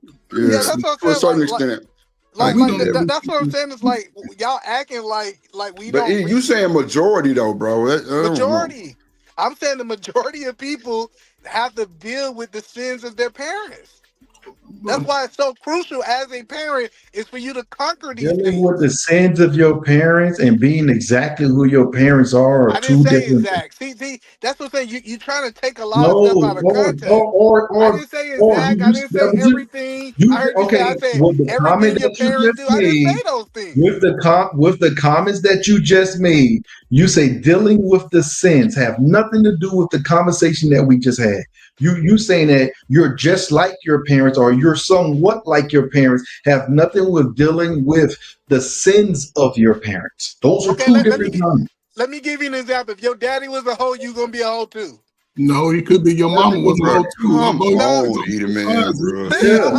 Why you making this hard? Your mama could have been having the exact Your mama could have had those legs at 10-10 or goddamn 735. Listen, y'all keep trying to get called into dinner, but you still a reflection of your parents. Even if you want to say your mama. I know y'all don't like what that statement means. I'm sorry. I know y'all don't want to hold men The accountable. I sins, got the you. sins of the parent. What that statement actually means is that your parents did something catastrophic to the point where your name reputation is bad now. Like they probably off of school and And after they off the school, now everybody look at you as the person who your parents is the one who's off the school. That is the sins of the parents statement is meant for. It's not No, meant for if you're like them. it does. So listen, if your mama holds, and this for a lot of women, if your mama holds a kid, she gonna be a hoe too. Like I But know. either man, you can't put that blanket statement on people. You can't put that blanket statement on everybody. I didn't say. Hey, Daryl, That please. mean anybody who Hey, ever Daryl. struggled is doom and gloom. No, we not talking to Daryl. He in timeout right now. Have you ever heard me say everybody? Have Well, I ever, most, like, through not this whole most. conversation, Daryl, did you Never, hear me Eda say Man. like y'all Never. keep Not saying most. everybody? I'm Not not most. saying that. Eda Man is right. Minority of people. Most Eda Man is minority of God. people move like their parents today. Eda Man is God. Most people get away from that. You hear it all the time.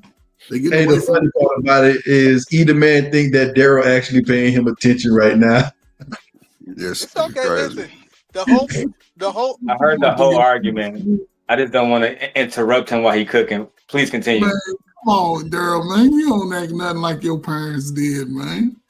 You was a whole bandit by yourself, man. You went off and did your stuff by yourself and came back around to the goodness. Actually, I'm quite like my father. My father, when he had me, he was married. I actually talked to his ex-wife, twin sister today because my brother passed away yesterday. Sorry, so sorry, he was in a coma.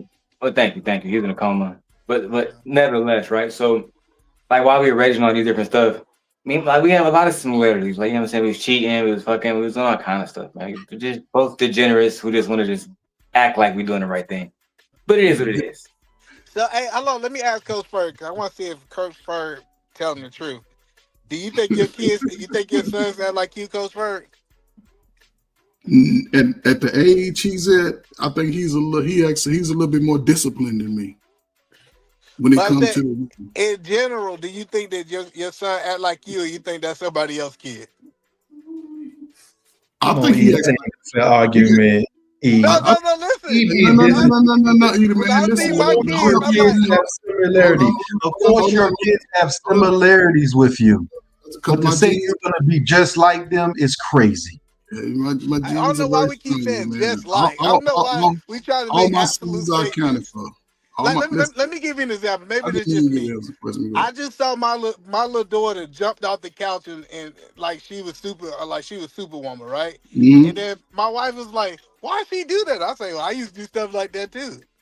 But either man, that's a kid, and one thing when I see just based on kids jump off the couch, you know what I see? You know what I see in that? A child that has the courage from her mother and father to challenge her boundaries. I see it different. And listen, kids play the same either, man. I can take you around 4 kids that'll jump off the couch. And I can take you around kids that's conservative and they don't do stuff like that. They just sit there and their parents act the same way. I used to so good until they reach teenage. I used to jump off the couch too as a kid. So that means your daughter's my daughter? Come on, no, man. You're missing the point. I'm not missing the point. We do things very similar as kids. I don't understand why Manosphere got to make some absolute statements. Matter of fact, I thought he was a better Why I got to debater make some sense? He said no. He was like what you're every saying. What you're saying is absolutely bananas. Now you want to switch it. You just say apples don't fall too far from the tree. That means the majority, that's a right? proven fact. Oh my God. That's the majority, right? That's the majority. Majority of the people they but said you birds. just made Like the we had all statement. these, we You had just all made these a. statements. You Hold on. just made the Birds- statement. Birds of a feather flock together. Now y'all trying to say those feathers ain't That's the the same. environment. That is That's crazy. the environment. So can Your you prove parents my? is your Can you prove environment. my? That ain't just your environment. The neighborhood that you're raised in, the company that you keep, is also your environment. You didn't disprove that point. You ain't disprove that point. What point that I didn't disprove? Shaka, you ain't shit. Myself. Go ahead. What point, Manosphere? What point I didn't prove? that the environment has an effect on who you are. I agree with that point. I agree that your parents Okay, is your then. So large what are environment. Your most impactful years of your life, who actually shape you, who you are, you're gonna be around your parents. Yes, to some degree. That's what I'm saying. To Like, some degree, I'm not we keep saying arguing the that point. environment. I'm not arguing that point, but to say that you're gonna be the Your exact parent way as create your the parents. Your environment. parents was a hoe. Since your mama was a hoe, that means you're gonna be a hoe. Is Yep, crazy. we hear it all the time. Your But mama was no, running forget what different you niggas hear, through that man. room. Hold on, let's call it a buck. Your mama was running different women. I mean, different men through that room, and now her daughter out there jumping on every dick car sale out there. It happened. Like, I don't know why y'all think that this don't happen. It happened to either man, Not but the that's still dead car sale. that's still a minority, man. It's not the shit. minority. Like this idea Why they that got to you be gonna on be the so. dick carousel? That's a bit Because that's the extensive. merry-go-round. You go around Lord and you Jesus. marry. Again, listen, let me tell you, and I'm gonna shut up, man. This has been an interesting conversation, Eda, man. Listen, Eda, man. And I grew up with 5 sisters, right? And a lot of stuff that my parents taught my sisters, respect your body. So again, they all made it through teenage years, no pregnancy, everybody graduated high school, boom. Me, 14, 15, my daddy and mama talking, well, I'll say about 10, 11. I remember these conversations talking about girls and that. 10, ooh, I don't like girls. 12, ooh, girls, they pretty. They smell good. I'm all into the girls now. 14, the girls coming to me talking about don't go to school. I'm gonna come over, huh? You think I went and told my mom and daddy that this girl's talking about don't go to school? No. Came over, it was over after that. Coach Ferg was a whole different 14-year-old from that point on. I said, do you think your daddy was doing the same thing? No, my daddy was probably one of the most loyal people I know. He was loyal at 13? But he grew up in a different time, man. No, Yeah, see, that's the point that I'm but saying. at 13, man, he was born at 43. At 13, You he was loyal in the to your 50s. wife because your daddy was a loyal man. That's why you loyal now. You a direct image of your daddy. But some of it goes hand in hand. Some of it you develop on your own. Not everything you pick up is from your parents. Why y'all keep saying That's what I'm everything? trying I to don't know tell why y'all keep trying to make No, this argument that I'm saying everything. It's The just a bad argument is not argument. that you don't pick up. No, the argument isn't that we don't pick up some things from our parents. You saying you are going to be your parent. That's No, I what did you not. said I have earlier. not You said. trying I to have move not away said from that. it. You say Mister, that hold your on. dad was a Mister been hoe, then listening. you See, gonna be a that's hoe. why That's what you said. I If like you Mister fast, if because you revive this Mister listen. argument, He sit around and listen. He listen. You say Mister. Mister like he on Color Purple or some shit. Hell Hey, nah. Mister. If your Let mama me ain't get Mister unmuted. Mister, you see how they try to make this strong man argument that I say everything strong your man. parents is you gonna be? Do you think is it me, Mister? Mister might just say, man, it's you, bro. Nah, I ain't gonna say that. I didn't hear you. I didn't hear you say everything. He said, if your mama ain't shit, you might be out there too. That's what he said. So you ain't But gave that's no still hope for the some girl. things. That's not everything. But you ain't gave no. But that's what I'm saying. if your argument is some, then okay. If your argument is some, but your original argument was whatever your daddy is, that's what you is. That was your original argument. But you want to switch it up? Go ahead. So I'm trying to understand. So hold on, Shanika, because this is good, Shanika. Y'all believe a hoe can raise a housewife? Oh God! Anybody say that? See, now you had something else. Listen, like I don't think y'all realize what y'all saying. She can be a good mom. She can be a good cooking. She can be a Boy, good mother. you ain't shit neither. He's doing it again, Mister. He's switching the argument up. That's what he's doing.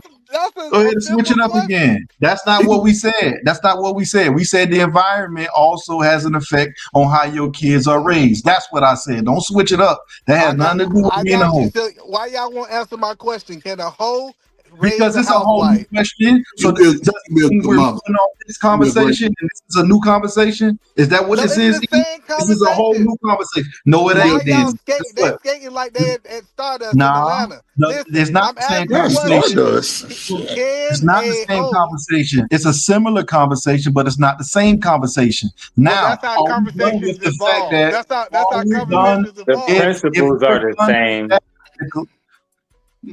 If we're done with the part about the environment does take the environment does have an effect on what We your kids agreed are, like then an we're hour done ago with about that. that. I don't even So know why we you keep agree wanting to on bring that it one. up.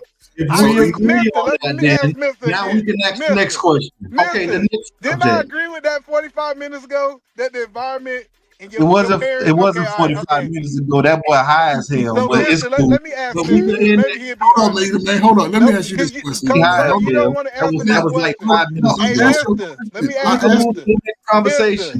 We can move to the next Mister. conversation. What's your question, I E? got so Mister. I got a question for Mister. Mister, do That you think a mister hoe? is Do you think a different. hoe can should raise a housewife, or she gonna raise another hoe? No. More than likely, we're gonna become our parents. Just my opinion.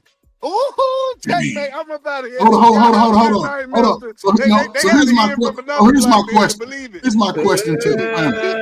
Hold on. Good night. So, Happy did birthday, anybody out Shanika. here sell The drugs? conversation Any of over. y'all sell drugs in the chat? Did any of y'all Damn. sell drugs? So if you Ferg, sold you drugs, asking some federal kids go questions. sell drugs, they can't go sell drugs. Come on, man. Hey, No. Shanika, happy birthday. Shout out Environment, again. man. So my man, you act like your parents. Hey, Drop it, come it, drop it, come it, drop it, come it, drop it, come it, drop it, come it. Look down, drop it. That bounce move, fuck me, rock to my niggas, no good, ain't nothing but so. Yeah. Shout out to James Moore with a $2 super chat. He said, "Shot o'clock." Shot o'clock, man. Yeah, wow. He man, wow, man. So This Tyler, nigga since E, you on man. drugs, you know, according to either man, your kids gonna be drug sellers too. According to him, man, since you ain't shit and you sold drugs, your kids could be selling drugs in your home. Ferg, okay, so watch. I don't think that's what he was I've saying. seen that shit happen before, but you can't sit up here and say majority is gonna fall into that goddamn me rut. You know what I'm saying? Like, but I've seen. My matter of fact, Sancho, the nigga that's on the goddamn beginning of my intro, that's the other half of the Sauce Twins. That nigga daddy is a mob boss. No, but that's different. That nigga is in jail. Sanchi is a rapper, a drug dealer, a pimp, and all of the above. That's a fact. When again, it comes down to the environment. Because if your parents are living a life of cheating and mischievousness and all of that, then as a child you could get caught up in that game without even knowing it. They could be grown. Look at the nigga Cash Out. Look at the nigga Cash Out. Goddamn from Atlanta. Listen to let's get somebody else. Robert Kiyosaki, Rich Dad, Poor Dad. His dad was there in his life, right? He was the poor dad. The rich dad was one of his neighbor's friends. He took after one of his neighbor's dad's friends on how he was living because he didn't want to live that particular life. His dad was living as a teacher and being broke. Now look at him. So what does that say? That he is showing you that your environment, he had a rich person in his space, in his environment, influencing him to living life this way. He had options. Most of these people in the hood don't have options. Like let's be honest. And if they do have options, it's limited. So they're circling around their neighborhood, dealing with the options that they currently have. That's just what it is. So guess what? Those might have been the same options that your father had or your mother had, and you fallen into the same cycle. It doesn't mean that you're just like them because of your genetic genes, but you could be just like them because you circle around in the same environment. Ooh, excuse me. Oh no, I definitely understand everybody's point, but I do find myself, and this is just anecdotal, like, because I'm not exactly like my mama, but I do find myself mimicking certain things inadvertently, like it's not intentional, but I find myself doing some of the shit that she used to do and saying the shit that she used to say, and my daddy too. Like, damn it, like they still got in there, even though I didn't want to, because I was rebellious as a child, but they still got up in there anyway, and somehow programmed me. Yeah, it's in What your I'm not DNA. saying is, what I'm not saying is, look, what I'm not saying is that you're not gonna have similarities. You are gonna have similarities. You are gonna do things that's mimic like your parents, but that doesn't mean that you're defined by those things. You're not defined by if your dad was a crackhead, that don't mean you gotta be a crackhead because your daddy was. You're not defined by it. Right. You may have gestures like him. You may say certain things that he would say, that he said. That's obvious. That's genes. We understand that part. Yes. You how to act in front of public. Keep your feet off of this. Don't touch that. Don't be touching stuff in people's house. These are things that you learn. Your parents teaching you manners. And these are things that they did repeatedly. So it was repeated. So you're going to always remember it. You're going to remember how your dad or your mom spoke to other people. You're going to mimic those things. But you don't have to mimic being a crackhead or being a degenerate or, being a hoe. You ain't got to mimic those things. And that's what I'm trying to separate. And most people move opposite of their parents. Once they realize their parents is on BS, most people move opposite of that. Y'all couldn't tell. Well, again, according to Eda, man, if your mama was a 304, then your odds are high. If your daddy was on crack, your odds are high. Listen, crazy. But again, as a man, you have to evolve outside of that environment. You have to. As a woman, you have to step away from that type of environment to grow. But I don't think most people want to continue the worst part of their life as they claim that. The worst part of most people's life come from family and the neighborhood you live in. Outside of that, you know what I'm saying? You're just creating problems on your own. You can't go through life living like you did growing up at home or watching your parents. You have to do something different. And I think most people do something different. We're hearing it in this space. We're seeing it in the younger people. They're like, I ain't doing that shit like my parents. Yeah. According to Eda, man, we might as well nuke the hood. We might as well drop a bomb on the hood and just call it a day because everybody gonna come out the same. Literally, Shanika, I just want to say happy birthday to you, Shanika. I just want to say happy birthday. I'm gonna take my ass to sleep. But I wanted to tell you that. I really appreciate that, gorgeous. I know. Much. The day's almost over for me, but it's already over for you. So hey, yeah, y'all ain't even getting turned up. Y'all should be taking shots. I'm gonna go. Take your shot. God damn it. I only drink Crystal Light. I only drink Crystal Light. Where your Kool-Aid at? Go ahead and get the shaking. Go ahead and get the shaking, then. God damn. Yeah, y'all couldn't handle Miss Polly's life and she living. No, you don't. You always try to tell somebody what they can't have. Damn. Y'all couldn't do it. Keep them at bay. Keep them at bay. That's messed up to say that, Drew. That's messed up. Polly, I'm gonna pull you into this conversation before you leave, though. Like, as Miss Polly, you feel like that your lifestyle will have a significant influence on your kids' lifestyle, and that they may be more prone to do it just because of the fact that they're around you doing it. No, I don't. I think the more they see it, it's not like a shock. But I mean, I don't think nothing's different. I mean, they move monogamously. I mean, their environment has a lot to do with their environment has more monogamy outspoken than anything. So I see them more going towards that. But I think they know that there is an option that if they like to think about it. But I don't think it's like all kind of like, oh yeah, like, oh, your mom doing that. It's like, and we make it more normal. A lot of people are like flamboyant with it. That's not, yes. So a lot of people don't even know that when they talk to me, but when they do, it, like you said, it changes something. So you're just a normal person. So that's it, just, whose house you going to today or something. They might hear me say it and think something strange, but they, nothing crazy, not crazy. Yeah, well, according to Eda, man, they down that path that you know. No, they I'm just saying though, that's what we was trying to say, that not everybody, we make our own decisions about life, and I think a lot of people make decisions based on what they see. And to me, it may start out in a way like, oh man, this is what it said, but I think most people, as they evolve, they want something different than what they experienced growing up.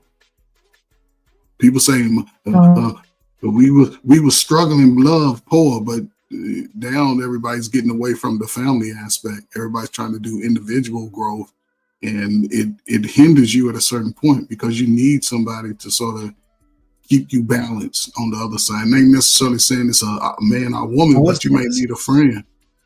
Since we're talking about sayings, right? The other sayings that everybody always say, I want my kid to be better than me. That's another saying, right? Yeah. So if you was a hoe, you don't want your kid to be a hoe, right? Okay. Hope not.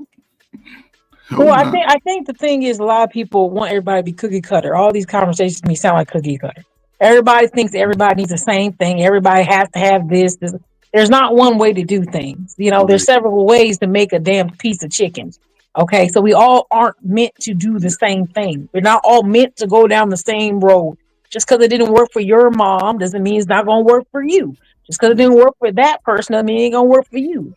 Find out who you are, find out where you fit in, find out what works for you, because you are not the same person as your mother. You're not the same person.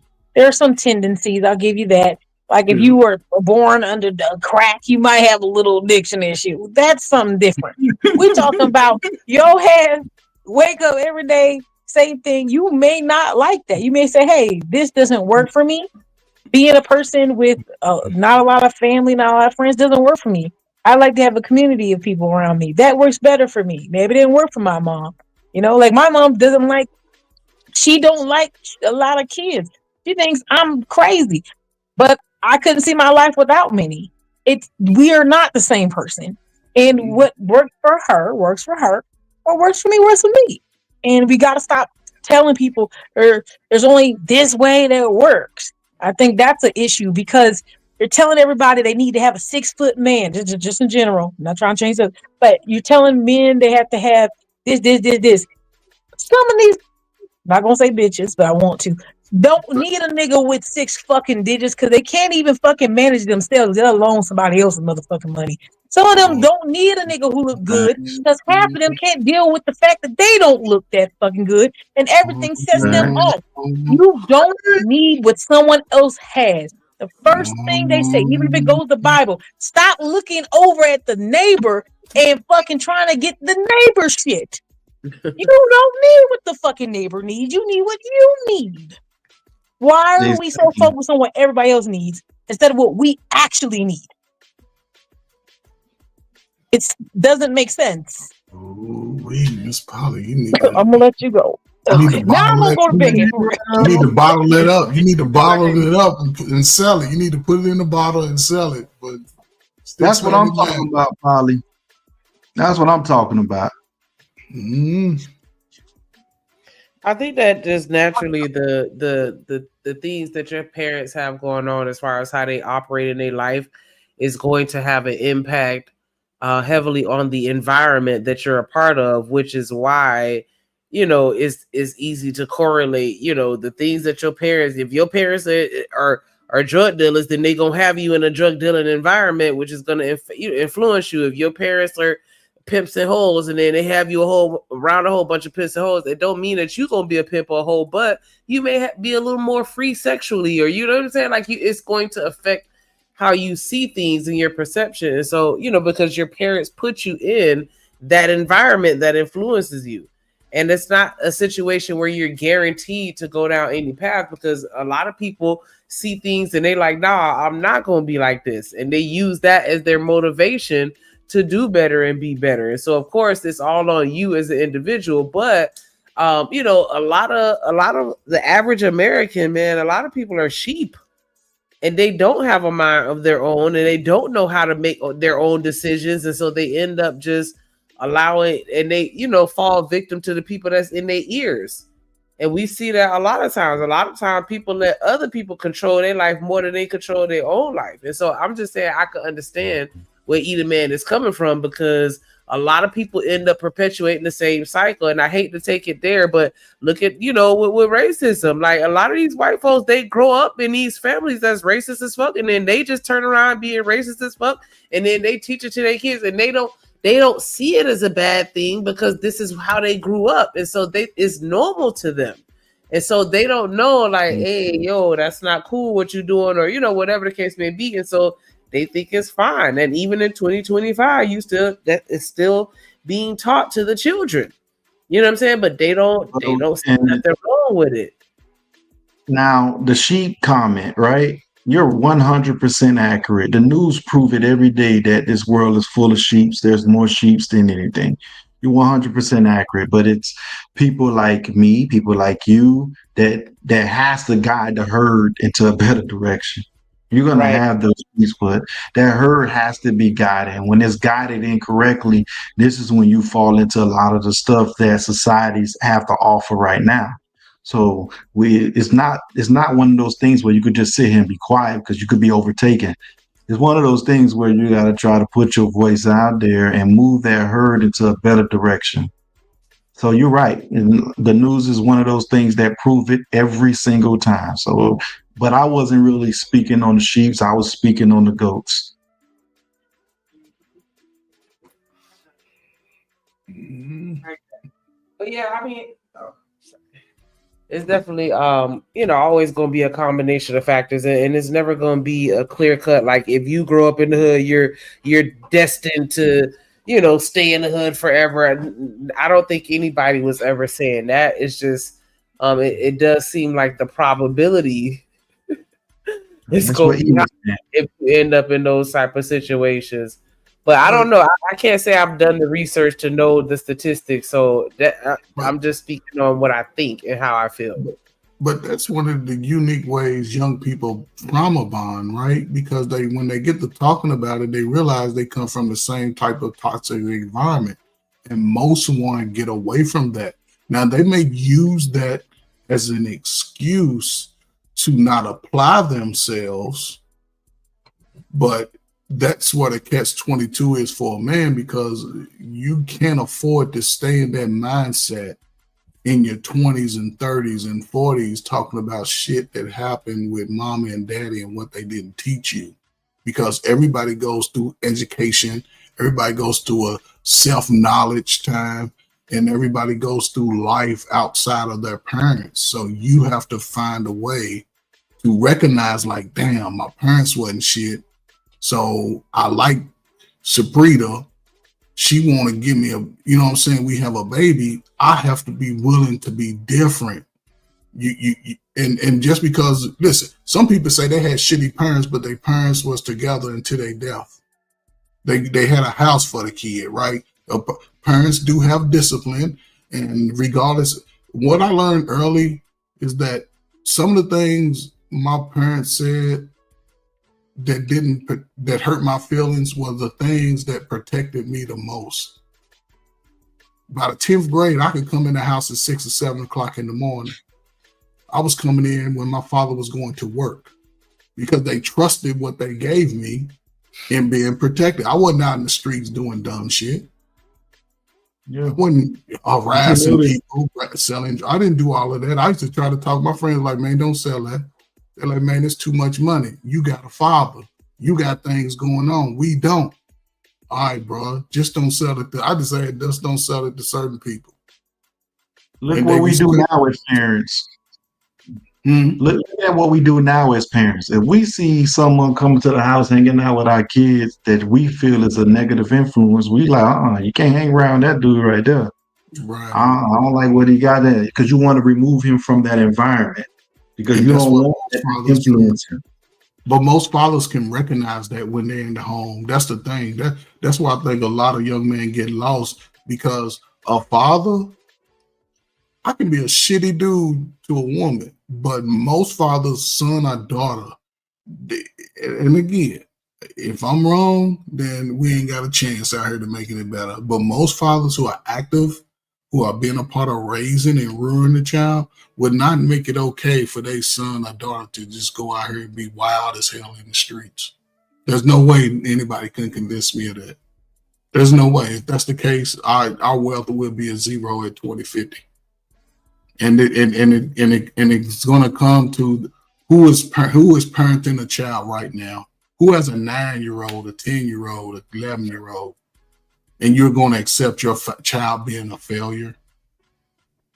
So I don't see it. And then we can't talk about race if we're going to do that, because every race of people will overtake us because we're not building and working together. Just my take on it. So it really shouldn't be no more hard drugs outside of weed on the streets no more, if you ask me. Because they legalizing marijuana. Yeah. You can't have weed and all of a sudden you graduate to cocaine. The highs you're going to get is the highs you can roll your blunt. That's it. All this other stuff that destroys people's mindset. People smoke weed every day and go work 12, 13 hours a day. Run 3 miles and lift 400 pounds. But when you get on that hard stuff, you can't function. They're going to have to legalize it. They're going to have to legalize this thing to the point where you could pick it up like you pick up cigarettes. For the simple fact that right now, look at all this. Look at all this fentanyl stuff that's out here, man. Yeah, you got that trying to get you a bag. You're getting this fentanyl and you die because you're trying to smoke it like it's a regular joint. Nah, they gonna have to pull them things. You should be able to go to Walgreens and say, "Yeah, let me get about 4 of them things." You should be able to go there and do that, like you picking up Black and Miles or something. Yeah, so if you don't do it that way, people are gonna keep the passing away. I'm gonna use passing away. People are gonna keep passing away because what they mixing that stuff out there with right now is crazy. Yeah, but again, that's why I think brothers can take advantage of the opportunities, man. I really do, man. I see, because brothers becoming more aware. Some of them, even though they may get some messed up strategies, though within those strategies, they are discovering who they are and that they are more valuable than what we think. Ain't no more Keith Sweat songs coming up. Ain't no more begging songs. It ain't. And that's why I think younger adults, dating aged adults, marriage minded, or just want to be single minded. This is the environment that y'all creating. We're gonna have to make either man show his birth certificate or driver's license to prove that he's not a boomer. That man is not a millennial. Yeah, he's too young to be a I gotta be an ex or something. I seen either man on camera. That man look like he 50 something. He's about 42, 44. He's about 42, 40. Anyway, I don't care what age group y'all. If y'all niggas can't do 50 push-ups, get off Coach Ferg's back. Other than that, get strong, man. I'm just messing around. But yeah. if you're in your 40s and this is just me and ain't no shame or nothing, you should be in the best shape of your life, man. 28 through 40. I'm in my 40s. I'm in my 40s and I'm still lifting heavy. I'm still bench pressing 450. That's what I'm saying, man. You should be in the best shape. So when them young bucks run up on you and talk about you old, you put him in that old man headlock and put him to sleep. I know what these YNs do. They don't fight, they shoot. Well, they about to run up on you. You better call the police. These YNs out here shooting. Well, make sure you done been to the range and you got one shot, one deletion, old military style. If I aim it, that's where I'm getting. If you beat up a YN in public, he coming back with them things. Well, I ain't fighting nobody no more. They sensitive out here now.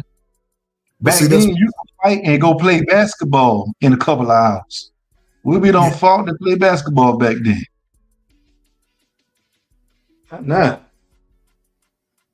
We had weights in the backyard back then. They ain't got weights in the backyard no more.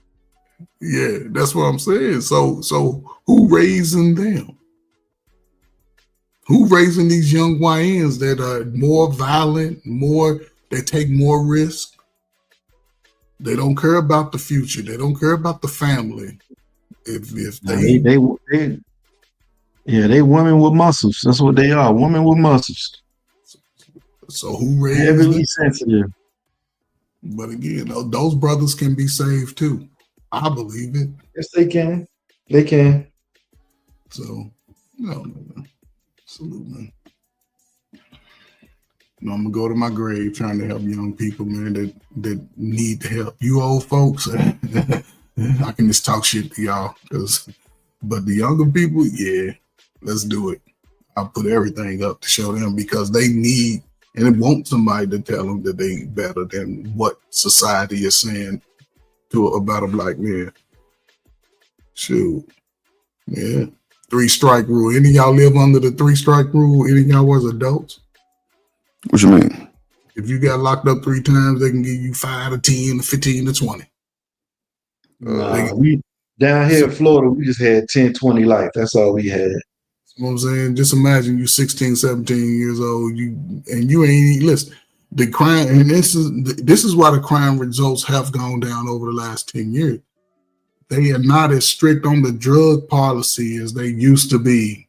Yeah, but what I'm saying, marijuana is not as big of a crime. That's the one that get time for in Texas and Houston, Texas, Fort Bend County. Them some bitches, don't forget. You get 3 charges of the same thing of marijuana, and they'll give you years in jail. No bullshit.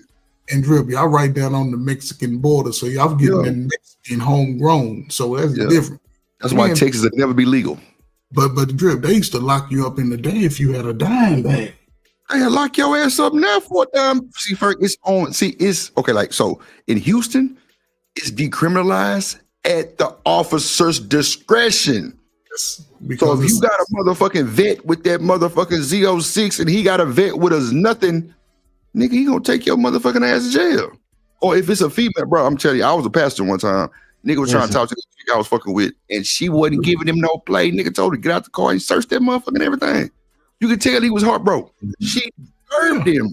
Shit, I ain't playing with the motherfuckers. Crazy. So he was misusing. If they ever legalize it in Texas, Texas won't be a problem no more. It's gonna be the other states that's gonna be a problem because everybody gonna push it all the way to the Oklahoma, Arkansas.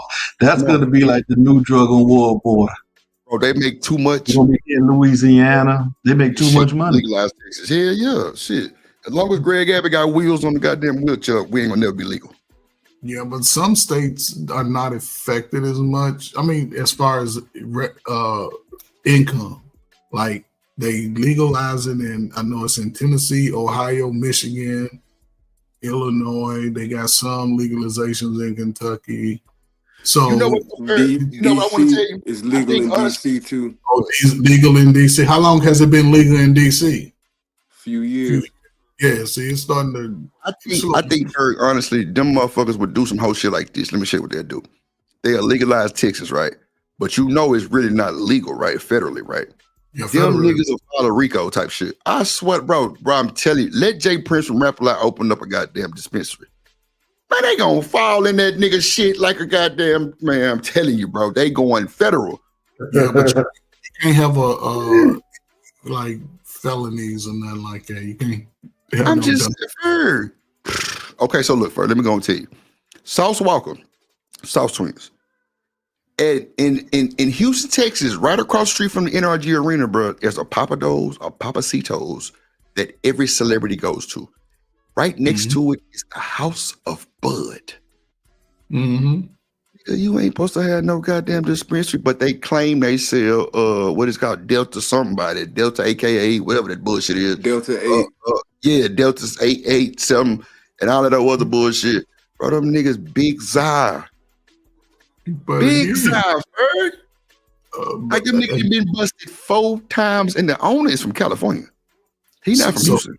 So they doing it illegal. Walker faces on it. Yeah, first. That's what I'm trying to tell you.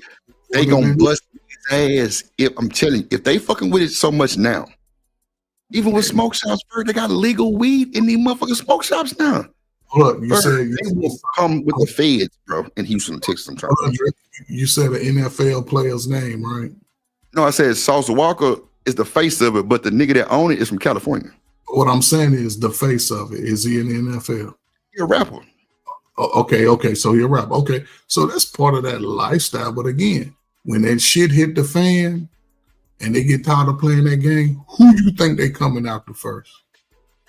Ferg, the lawman at the door checking your goddamn ID. Yeah, but he's getting paid. Yeah, but Ferg, come on, man. That means it's too much leeway. Ain't no more hiding this shit no more. Them niggas out in the forefront with a HPD security officer. That's why they need they legalize it, then they can tax it like every other state is doing. Yeah, Texas got too much dope coming through them borders to motherfucking me legalize that shit, bro. I-10, I-95, man, what we talking about? 65? Come on, for I-10 by 10, man. That's a goddamn trap.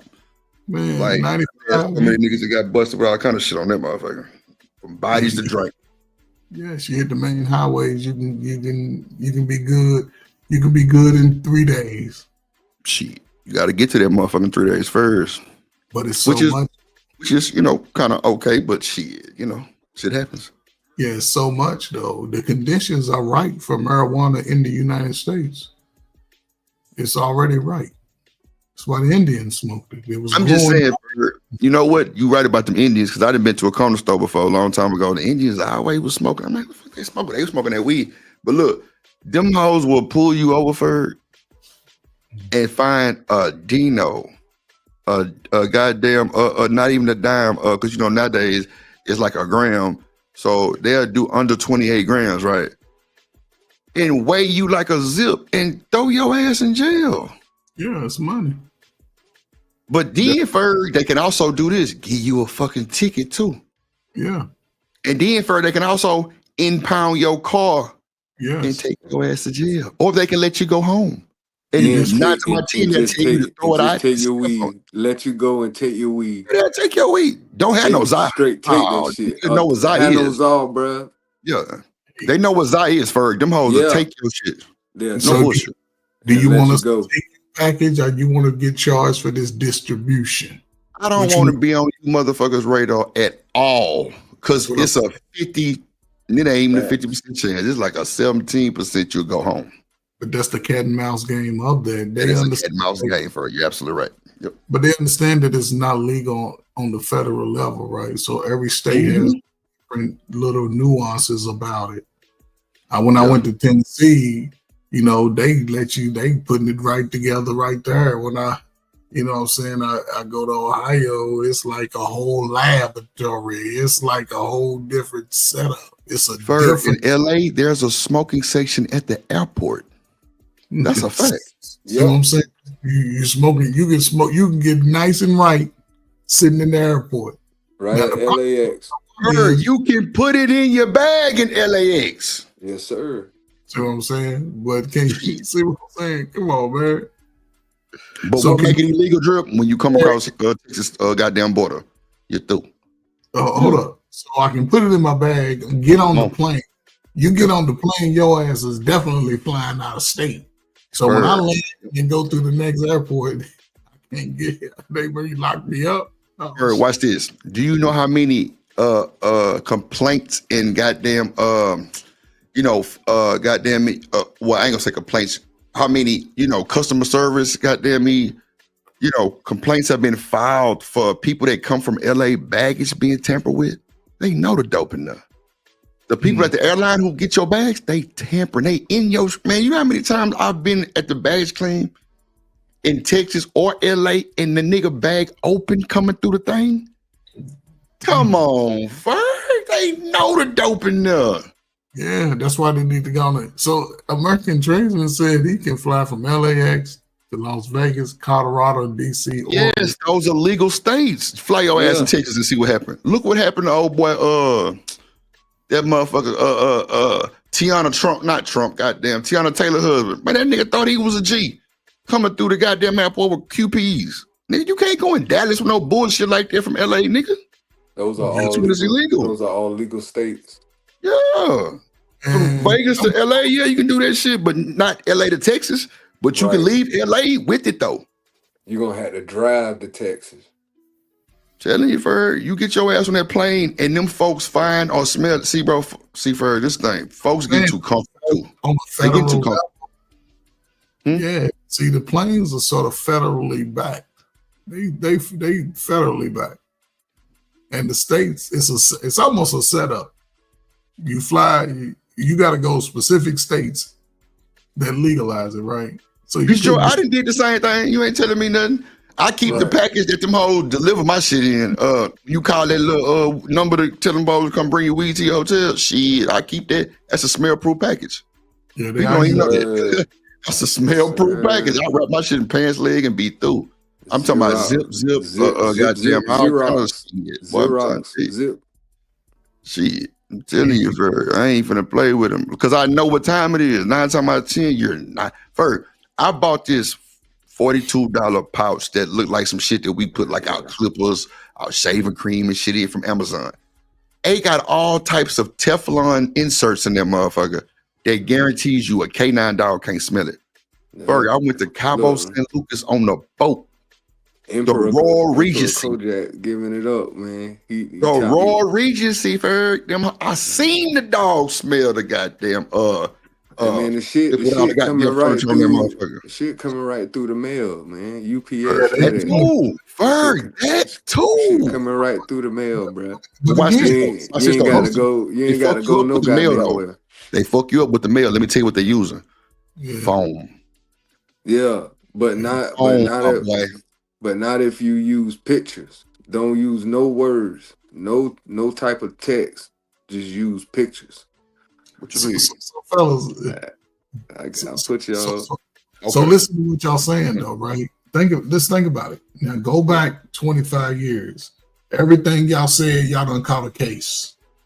So the leniency of what they doing with that drug, because they realize marijuana does have medical medicinal effects. Yeah. The problem is black people and white people are affected different by it. You ain't seen all the human body has what we call cannabinoids that are connected to the red blood cells. Yes, black folk, ours is really high on the cannabis. We chill, we relax, we go into a state of comatose. That's why you can only get so high. Don't smoke up all your weed in 2 days. Let it go. Well, Ferg, watch this though, Ferg. This is what I don't understand, right? So that place I would tell you about that's across the street from the NRG, where the Texans play, if you go in there with your medicinal card, you can get the real weed though. Yeah, that's the real. I don't understand. And man, you putting out the game for real, bruh. I ain't bullshit. Because let me tell you why. Because everybody cannot get that card, bro. Come on, bro. That card is exclusive. Bro, let me tell you something. Slim Thug and Power Wow was the only niggas in the city of Houston for like a year with that card. No bullshit. Yeah, but no bullshit. Them niggas was cool with the white boys, the skinheads, the punk rock. That's the only way you could get it. That's the only way you could get it. Wasn't no nigga having that card. It was them white boys. Only way you can get it from Power Wow still a white boy. Yeah. Shit, I'm trying to tell you. But and wasn't nothing wrong with them. They had the inside scoop. Shit, Ferg, they went to the guy Ferg in Austin. They have a smoke fest where it's a feel of that shit, and them niggas out there smoking it up. They got artists. They got laws everywhere. Ain't nobody going to jail. Look at Miss Joy says in the chat, right? See, and I'm not sure what state she's in, but she said if you get a medical card, it hinders you from being able to get a conceal and carry. That too. Guess what? Slim Thug carry his shit on his motherfucking hip. So he might go ass judge. He might be connected to somebody that he might get a few points for if you tell him drip. He might. Let me tell you something. Slim Thug was on his live. Watch this. Let me tell you how connected these niggas is. Mayor, what's that nigga name? I forgot the name. He just passed. Turner, Mayor Turner. Bro, Slim Thug was on 288, which is a freeway. Nigga hit a pothole. Everybody know about this one dip on 288. If you got wheels, you got to slow down immediately because it's crucial. Nigga hit a pothole and bust the tire and bust the rim. The nigga was on the live saying, bro, if I don't get nobody out here within 10 minutes, I'm calling the mayor. Ferg, as he's saying what he's saying, 2, 3, 4, 5, 6 tow trucks pulled up on this nigga. Man, we heard you on the live. What? You ain't calling out one person, bro. We heard you on the live. Well, Ferg, the mayor, bro, he ended up calling the mayor anyway, right? The mayor did a whole press conference. Like these niggas be locked in, Ferg. I'm trying to tell you. It's certain people you just gotta know they locked in. Like Pow Wow is part of the Grammy committee. Niggas don't even know that. Oh, well, I don't see what he did to earn that, but hey, they put him out. That's what I'm Ferg. It's deeper than what y'all think it is. Paul Them Wall skinhead big in white boys. Texas. Paul Wall big in Texas. Like he the main one who started like the grills, like owning stores. Yep, Johnny Dang and Paul Wow did start the grills. That's facts. Yeah, bro. Yeah, Paul Wall got that bread. Paul Wall got that bread for sure. Yeah, he in the jewelry and drip and diamonds and grills. And he fuck with them rock and roll groups for them niggas who got something. And they them set white him- boys. Come on. But they set him up to be in that position too. Yeah, hell yeah. They put I him ain't right heard there where he need to be. Ball since the grills. That was damn near 20 years ago. Come on, man. That shit getting even more. he understood. Ferg, they He $1 don't million even miles need to now. rap. They $1 million smiles now, Ferg. No Yes, bullshit. sir. $1 million smiles now. Shit. They went and got him. They said you got to get out of this game because it's great get ugly. So he got out. They put him in that position. Nah, he ain't at the game. Paul Wall No. still ride down MLK, Swangers, Candy Red he Cadillac. still No rap. bullshit. Yeah, that's why he can rap in Texas. Yeah, he gonna be the man. That nigga rap any man. Look, Paul Wall a regular nigga. I'm trying to bro. When I was going to U of H, Paul Wall used to be on the goddamn yard, braided up, wearing the same throwback Akeem Olajuwon jersey, bro, with a purple 1974 Cadillac Fleetwood. Yeah, but real shit, bro. Like nigga did not go to school. I'm telling you, Ferg, nobody told him nothing. Let a nigga sit out there like the way Paul would. You thought that nigga selling dope. I'm telling you, Ferg, bro, I don't know what that nigga, if it was the color, cool, gotcha. We understand white privilege. But they treat that nigga like, bro, he got 2 keys to the city. Yeah, but has he done it all legally? I couldn't tell you that. I ain't, I don't want to put myself in this situation. No, I'm just saying we don't know. You know what I'm saying? There's a lot of nuances because there's people who really put in the work to get in those positions. Now, Ferg, I'm gonna say this. I don't know what you mean by putting in work, but that nigga has brought a lot to the city. I'm gonna just say that. Like I don't know what type of work or like how much of work, but him bringing people to the city the way he do, and him like standing up for the city, him bringing like the concerts and everything, and still participating, and then like the Super Bowls and shit that was still like the Astros. Man, them niggas did the Astros whole team grills. That should be big. Yeah, that's big on the flashy level. A different type of scale. Yeah, that's what I'm saying though, Ferg. That's the type of shit he in. But they giving them the resources to do that too. And he's sponsored by Cadillac. That nigga get a new Cadillac every time one drop. And they candy red paint that motherfucker, Ferg. But that's what I'm saying. He's getting the resources. So there's people above. That's like on a small scale compared to what we could probably talk about. No, that's on a big scale because he's. I mean, yeah, I said small scale, big scale, yeah. Yeah, you know what I'm saying? That's what I'm saying. It ain't like like I said, in Texas, because they was talking about, groups and influences in music and all of that. Yes, Texas, boom, he's the man. Outside of Texas, that one good album he had, he's been low key, but he's still giving opportunities. There's a lot of brothers who could, I don't know if they had as easier path to make an opportunity. Right. That's all I'm saying. I'm not, Paul, yeah, he can rap. I like this little grill song. Yeah, but and he married to a black woman, Ferg.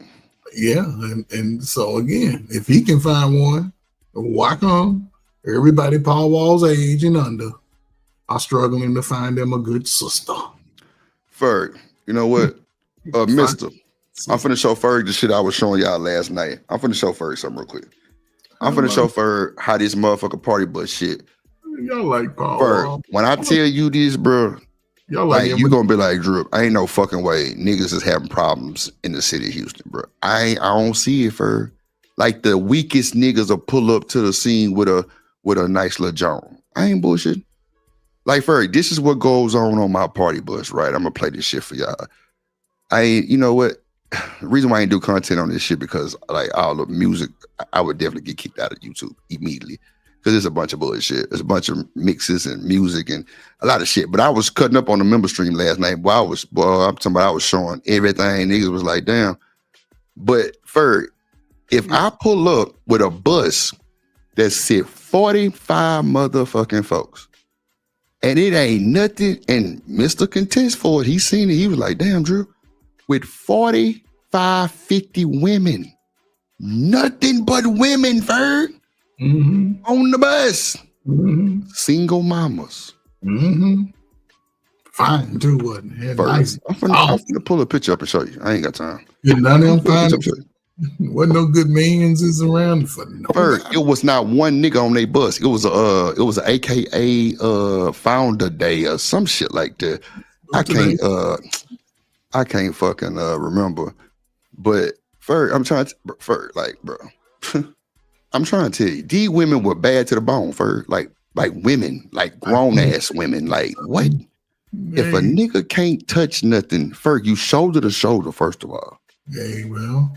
Everybody up throwing ass in a circle, Ferg. How in the fuck are you not getting a woman? Again, it goes back to my statement. Hey, Drip, I would say most of those guys are your age and younger, right? Nah, Ferg, let me tell you something. I done had niggas up to 76 years old on my bus, Ferg, partying, trail rides, old niggas getting young women, old niggas getting old women. Like it's just it's just crazy because them old niggas be having game, Ferg. I'm talking about finesse. Like, bro, them niggas so slick at the mind, bro. And these niggas can't even. This lady right here, Ferg, let me show you something. This lady right here was the head DA of the city of fucking Houston, right? She was on the bus, sloppy drunk, Ferg. Do you think she gave a fuck? Do you think she gave a fuck, Ferg? Yeah, you already got music on. Ferg. It's a club on wheels, Ferg. I got 8 12s in the buses. 8 12s under the seats. Stripper poles, everything. Yeah, sisters having fun. Just educated, successful, fine ass sisters having fun. And this is what I say, Drip. And this is what I'm saying. That dynamic dating age, that 24 to 44. And we talking about marriage numbers are low. Ain't nobody want to get married. Everybody pointing the finger. The men ain't shit, the women ain't shit. How can we build from that? We have to look at this, Ferg. I want to see it. Go ahead, Ferg. Look, this right here. This the bus had 52 women, Ferg. 52 women, Ferg.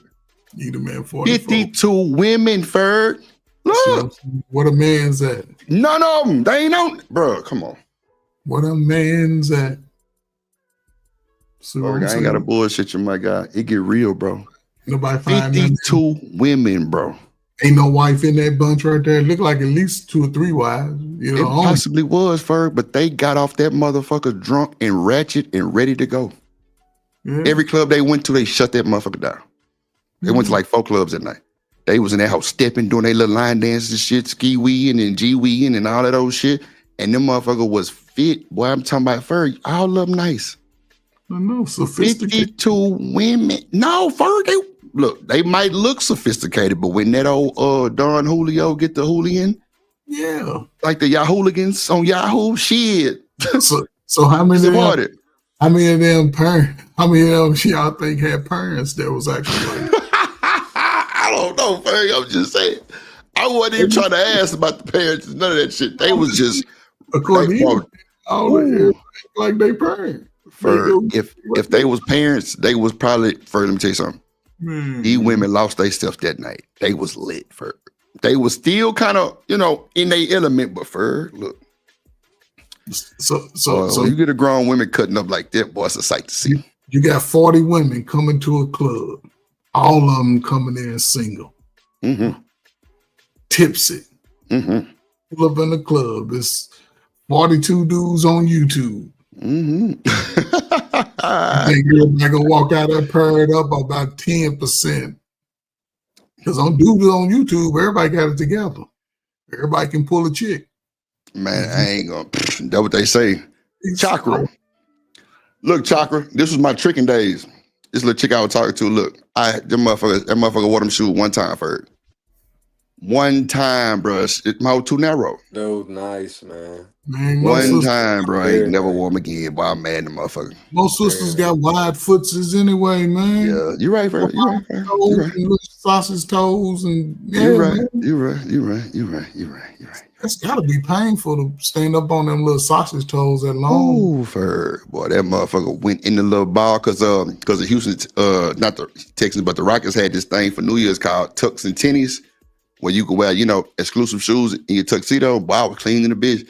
Boy, that motherfucker had her. Boy, I was red. I was bloody shoes too. Boy, she was bloody shoes. Boy, that motherfucker was like, I'm ready to go. Luckily, we had a room at goddamn Hotel Zaza that night because boy, I don't think that motherfucker would have made it. And first, she was about 5'7", about $130. No bullshit, hurting in them hoes. I'm like, yeah, I ain't gonna ever buy that shit again. And end up buying 2 more pairs. I was mad at the motherfucker. Boy, you mean tell me, boy, you was out there like that, man, nose wide open. I heard just Nah, I wasn't nose wide open. I had a nice piece of change, and that motherfucker was my motherfucking woman. Like I love that motherfucker. Like I with that motherfucker 4 years, no bullshit. I can't even hold you. I ain't gonna sit up and cap. So why didn't y'all get married? That's the one that moved out of state and started taking care of her mom and dad. She didn't and when they passed, it was bad for her. Not for her. I ain't gonna lie. I went and visited though. I went and visited and everything, bro. But it was just, you could tell, bro. Like it was over. Like that motherfucker was so depressed, bro. It was just crazy. I ain't gonna lie to you. It was bad. It wasn't nothing, fucked up about it. It was just a mutual, you know what I'm saying? It was just mutual. She was just like, I really ain't, like, I don't have nothing I just ain't got nothing to offer. I'm just like, man, you need to focus on that. And I ain't gonna lie, it hurt me too. You know what I'm saying? That was my motherfucking thing. Like, no bullshit. But see, when you start a business like this and need motherfuckers on a bus like this, how you don't get no woman? How you don't get no woman, Ferg? Well, look, they giving it to you, man. But Drip, you saying something unique. Put it in your face, man. But again, is this your quality of woman that you going for? Oh shit, Ferg. All right. I'm just saying, if you going on the bus for open bar crawl, $40, 4 clubs, 4 got, you know what I'm saying, 4 spots, 4 bottles, and a motherfucker.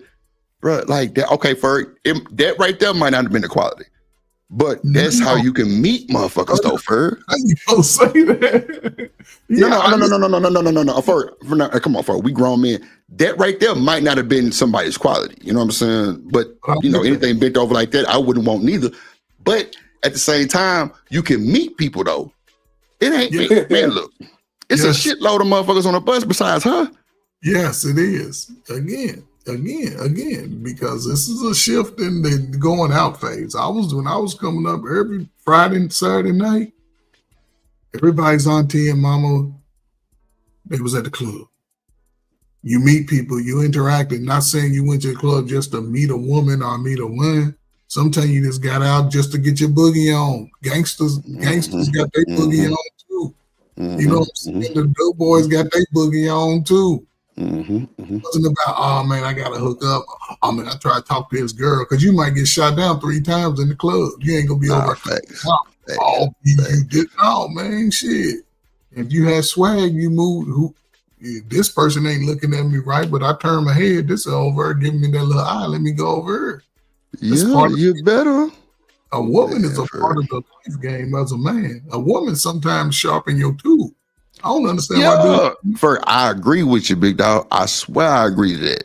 I definitely agree to that. Because guess what? I like when she show up in my goddamn tool because it showed me different ways of shit. You know what I'm saying? Like it opened my mind a little bit more. Yeah. That's why I say that black woman always gonna have a whole of a nigga, bro. Like she can always see things that you would never see. She always tell you some shit you probably never even thought about. And it make you think, and it makes you better. Sometimes it makes you worse. You know what I'm saying? I can't say for sure, but for me, it's always been a good thing. Yeah, but that's part of it. Man, but look, I was 17 on this avatar, right? Believe it or not, girls call me ugly too. I feel you. I'm not mad. You know what I'm saying? Anybody call a motherfucker ugly, but shit, like Like, you know what I'm saying? Like, are they standing on the ugly? That's what I'm talking about. Like, yeah, but I wasn't they type. Man, okay. You know what I'm saying? That's part of a woman having the ability to choose the man that she wants. Almost every other animal and creature, whether male and female come together, those males have to prove themselves to the female. Look, Ferg, this is the fucking hypocrisy right here, Ferg. You see Slim Thug on my bus right here. What's next to him? Not a black chick. It's a fucking Latino or some shit. It just makes it look bad. Come on, man. I see why he looked over that right there. It looked like that looked like an old bad bag of potato chips or something. Come on, man. Piece of chicken that left on the grill for last. Come on, man. I'm telling you, man. Shit crazy as hell. You don't have to be around women just to talk to them. Sometimes that's the blessed place. Sometimes you see a woman, sometimes you just give a little eye, what's up? How you doing? You look good, and keep it moving. You know what I'm saying? Cities ain't that big, man. Nah, for sure. I'm with you. People sit in the clubs. We used to do what they call what they used to do, man. They used to go to different little clubs every little. Yeah, that's what we have, Ferg. Every third Thursday we have a bar crawl open to the public. Yeah, what's that called? They used to call it something, man. I forget the name, but yeah, man, that's how you gonna meet people, man. You ain't gotta meet. I don't know, man, but again, they ain't clubbing like that. People don't go out. Everybody stand up against the wall. You know what I'm saying? Sometimes the way you move them hips will get a girl to be like, "You going on with me tonight?" Man, I'll be in the meat. See them hips rolling. You think you want some of that roll in you, but again, yeah, you got to get that roll in you for sure. You got to get that roll in you, man. Like, everybody be capping and rapping. I'm finna show y'all drip and live direct, like with the women. Like, what? I showed, I'm talking about, I showed one last night, Ferg asked Mr. Boy, Shanika got in her feeling. Boy, she said, oh, she cute. I was like, yeah, that was boo. She, what? Don't play with drip like that, but I keep a bad one. Like, that's why I be, Ferg, that's why, man, come on, man. I don't be paying attention to these old ragged ass niggas. Hell, all these ragged ass women, they ain't worth shit to me. They can't do nothing for me half the time. Like, Ferg, ooh, man, Ferg, this picture right here gonna bring you back. Respect a woman. You know what I'm saying? I ain't gonna, I don't know, man. I when I get on YouTube, niggas be ready to fight, so I fight back. I feel you, Ferg. Yeah, I be. You'll never see me going off and just calling a woman a B and all that, regardless of what they say to me. Oh yeah, nah, I ain't going like that neither, Ferg. Keep it on me, I play Ferg. They try to bring my wife into it, and believe it or not, there's some women that are here. They seen how Coach Ferg roll with his lady. They ain't got they see her, so I've showed her my picture, and we got validation from them, so I'm good. Fuck you niggas, I don't give a fuck. Ferg, look, that ended it all right there. Look at that motherfucking cut on my shit, boy. When you had on your I was in therapy. Ferg. That when that bike accident fucked over me right there. But you got a TANS unit on your leg? Nah, they had to put that shit on there to shock my shit. That's a little. This when I was 20 years old. That's what that is, a little electronic stimulator. Oh, okay, yeah. With a 10, I got 3 or 4 of them. Yeah, man. I got Ferg. They had me in a goddamn Forrest Gump brace with the timing and shit. Like I'm talking about, they had to set the man Ferg. Watch, I'm gonna show you this. I'm talking about they had to set the brace with different type of axes and all kind of shit, Ferg. Like that motherfucker saved my life. I ain't gonna lie to you, boy, because going to the beauty salon, getting your toes done and shit. Nah, well, first I gotta keep that up, but nah, that's when I had that bike accident that ended my shit. You know what I'm saying? Like I was out of there.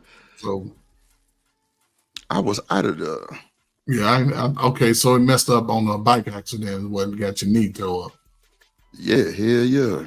Because I remember you was telling about your toes at the beauty salon. Man, here you go with the bullshit, bro. So you slipped up your shoes? Yeah, Ferg, I ain't gonna lie, them hoes had me oily. I slipped smooth up out there. See, normally, Ferg, I have my Crocs on, right? That day ain't have them on, boy. I'm talking about it. Boy, she oiled me up with that shit. And them goddamn Nike slippers was around my goddamn calf muscle for I ain't bullshitting.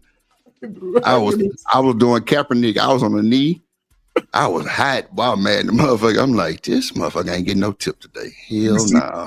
Sliding about that motherfucker. Like, look, Ferg, look. I told y'all the motherfucking cast was from under my nuts to the tip of my toe, bro. I can't make this shit up, Ferg. Like, that's why I like when I show my shit. Look at that shit. I can't make that shit up, Ferg. Yeah, you couldn't move your leg at all. I can't make this shit up, Ferg. Look at that shit. I can't make it up, brother. Ending career right there, but done. Yeah, it was over. Wheelchair over there, walker, all kind of shit, Ferg. Oh, you talking about it. But see, look at God. Just because you didn't give up, he found you another path. That's the way God. That's for sure, Ferg. He definitely did that. No bullshit, he did that. There's trials and tribulations in everybody's life. Don't mean give up on life. Oh no. Hold on, Ferg. Look. Let me tell you how tall Drip is. Look at this shit. My leg long as the goddamn table. Cast all the way up. Boy, I tell you, Ferg. Boy, that football was, boy, look, Ferg. Ooh, couldn't even watch Ferg. But my mama had to move into my apartment. I had no bullshit. Why you ever sitting on a hard-ass park bench? Ferg, I was trying to get my walk on with the cast on because I had kind of like developed like, I don't know, like the cast kind of helped me kind of walk a little bit, Ferg. Like, but you know, like this was like down the line. You know what I'm saying? This was kind of like down the line. But Ferg, I used to go back to the school and like sit in the bleachers. Just thinking about it like that. Ferg, I was fucked up, Ferg. I was depressed for like 2 years, bro. I ain't gonna hold you. Yeah, but you got everything was over. On a picnic bench in the park. But Ferg, that's because I would try to like work that motherfucker out in the cast. Yeah, stretching no bullshit. Yeah, hell yeah. Mm-hmm. Try to work that motherfucker out, no bullshit. Who's that? I don't know. Somebody got to mute their background. So I appreciate you for that. Who's that? My man, mute your background. Oh, that's Lister. Yeah, you got to mute your background, mute. Lister. Yeah, boy. I'm telling you, Ferg, that shit was wild business, boy. I'm talking about my shit, boy. Shit, nigga, I was done bun for the fun. Wasn't no more. I used to call coach and talk to him, just like, coach, so I can come today. He like, bro. So what else out of that mind state? Man, Ferg, you know what? When I got out the cast, I ain't gonna hold you. I tried to get off the table like I was grown and failed and bust my shit. No bullshit. And when I got up, I don't know if it was just, I don't know, like something was just like, we got to move forward. I knew it was done then. I knew it was over with. I just knew it was over with. Like, and from that day forward, I just was just on some more shit. Like that shit was crucial for it. Like, it was crucial, bro. Like, I'm sending coach pictures like this, telling them I'm getting better, right? Look, I'm telling coach I'm getting better, Ferg. No, the fuck you not. Hell nah. No, the fuck you not. What? Yeah, you had to build up all your muscle.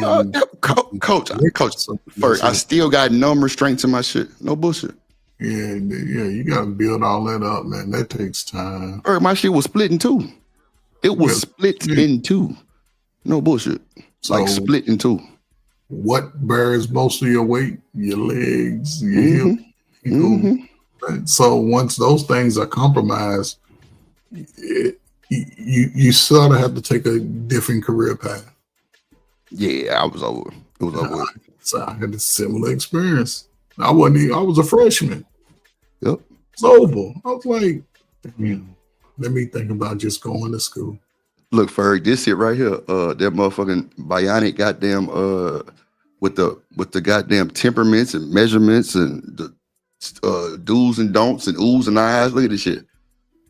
I ain't bullshit. Yeah, they had to set that motherfucker. That's a $20,000 leg brace. Yeah, you in rehab now, buddy. Shout out to the insurance. Everything was underwater, Ferg. Everything. Treadmill, bike, everything was underwater. Yeah. Yeah, my shit was fucked, Ferg. And you could have sat in there for 20 years crying and complaining. Ferg, bro, I'm so glad I came through off that shit, bro. I'm trying to tell you. What up, D-Rock? Your boy was fucked, bro. I was just sad business, bro. I was just like, bro, I got to get back to the field for. I'm literally at the park with the cast on, trying to walk. It was crazy work. Crazy work, bro. Everybody has a story. It's just how you come out of that story and moving forward, man. Watch this. This gonna fuck you up right here, though, Ferg. This gonna fuck you up. Look how big my knee was. No, man, it's swollen. Ferg, that's the new knee. You got footses, nigga. You got over muffin top foots. Man, you was a hater, man. Say, mind your business, man. My shit was swole. There's a few things you can if you. My shit was swollen, motherfucker. A few things about black people that if you take out the gender, right, and you put them side by side, you couldn't tell. That's the toes, the heel, the nose, the lips, maybe the ears. And sometimes the hands. Some dudes got little girly hands. Some women got little manly hands. Those are things you have to really know the person. Know if that's a man or a woman. But if you just cover everything up and just said whose nose, man or woman, you'd be like, well, for back then, as playing ball, we had like the ankles, no show ankles. That's just what was in back then. Shit, niggas stayed in them little type of shit. Yeah. But now that motherfucker, boy, I was like, man, that shit gotta go down. Is it ever gonna go down? That motherfucker took like months for it to go down. It was crazy. Yeah, it had fluid on it, man. The fluid on that knee has to sort of come down and it's a lot you have to do, man. I had knee surgery. I had back surgery. Everything I did. Oh, damn, you had back surgery too? Ooh, man. At age 25. Man. And I was in the military when it happened. Again, I was like, I'm gonna do 20. Shit, I hurt my back, so let me go back, take my ass back to college. Let me change this up. And it worked out. I went to college, graduated, shout out to Mississippi State, 2021. And I couldn't cry about what happened to me. I couldn't look, I wanted better. It was just in my mind, and that's where I think, man, when that light bulb come on, even women, go do the things in your life that you believe can find you peace. If it comes down to going back, talking to those people that hurt your feelings and broke your heart or whatever, have a conversation, get closure. Once you get the closure, just move a little different, move a little better. Then your blessings will start showing up. But as long as you carry that pain and hurt, man, you blocking blessings. You blocking your children's blessings because you always will get better. Oh, people are bad. Yeah. It's sectors. Why am I listening and focusing on the bad when I can find new in myself and good? That's, I don't know, man. Like I said, everybody on YouTube has a story, but what life is about going and doing things and then coming back, tell the story, not telling the story of what happened years before and years and years. You got to address that. That's what therapy's for. So what I'm saying, and before therapy, it was your group of people that would tell you, hey man, listen, I understand you messed your knee up. However, it ain't the end of the world, brother. I understand your girlfriend broke up with you. However, man, it ain't the end of the world. And sometimes it takes people to be real with you and honest with you early and often, because you can get out of your feelings. Feelings come and go. Once you get over that part of it, that hurt, that pain, that anger, that's when you see the growth. You know what I'm saying? But again, here we are in modern society with the most information available. Everybody's supposed to be richer than the people before us, but we're not. But those people work together in some capacity. People are not willing to work together, is what I'm saying, on a larger scale, because there's policies and laws that could help both of us, but we can't see the forest through the trees. But I hope people start moving a little different. It can change a life, man. Bolo said the other day, man, find out who you are. And that's real. It takes you going to an ugly place, a dark place that most people are not really ready to face. Because they realize that's real, Vert. That's real. But again, if you walk under a righteous path, would God forgive you for doing that? Or are you worried about what other people feel about you? That's what be fucking them up. They be worried about the other shit. That's why I say, man, I say what I say, do what I do. I ain't worried about nothing. That bullshit, nigga. I don't know what to tell you. Like, hey, these motherfuckers' opinions don't mean nothing to me. I'ma do me. And that's what keep me, I think, sane sometimes, because like I don't let that shit bother me. Cause I know, like, every time I tell y'all something, I ain't got no story to tell y'all who I'm blaming. I ain't got no blame game, and I accept everything I did, done everything. Like I can tell y'all the real story. Like, nah, this what happened. This what I did. Yeah, Drip, you fucked up. Yeah, you should have did that. Yeah, damn, so did. Yeah, self-evaluation is critical, especially when you come in, you self-evaluate. Mm-hmm. I think that's the big thing brothers can really break through, man. Nah, I feel you, Ferg. I feel you. You heard me say it all the time. It had nothing to do with women. It's just when you tired of something and you want different, it takes courage to walk away from that shit you comfortable with. Come on. There you go right there. You ain't lying. Because a black man can survive anywhere in the world, man. You just got to believe that he can do it, that's all. Nah, I agree. But these niggas' pride and ego be in the way so much, bro, it'll take you off the face of the earth, Ferg. But that's YouTube, right? Everybody on YouTube has a story that they can relate to that's bad. People bond on YouTube. Some people come to YouTube just because they know life is fucked up, so I'm gonna make everybody else's life miserable. Yeah, a lot of these motherfuckers be lying too, Ferg. I ain't gonna hold you. A lot of these motherfuckers be lying. YouTube is that space. Think about it, Drip. 99.9% of people on YouTube got an alias. Oh, you ain't never lied, boy. God damn. But I can escape my real life. But life is about living it. There's no right or wrong way to live life. Right.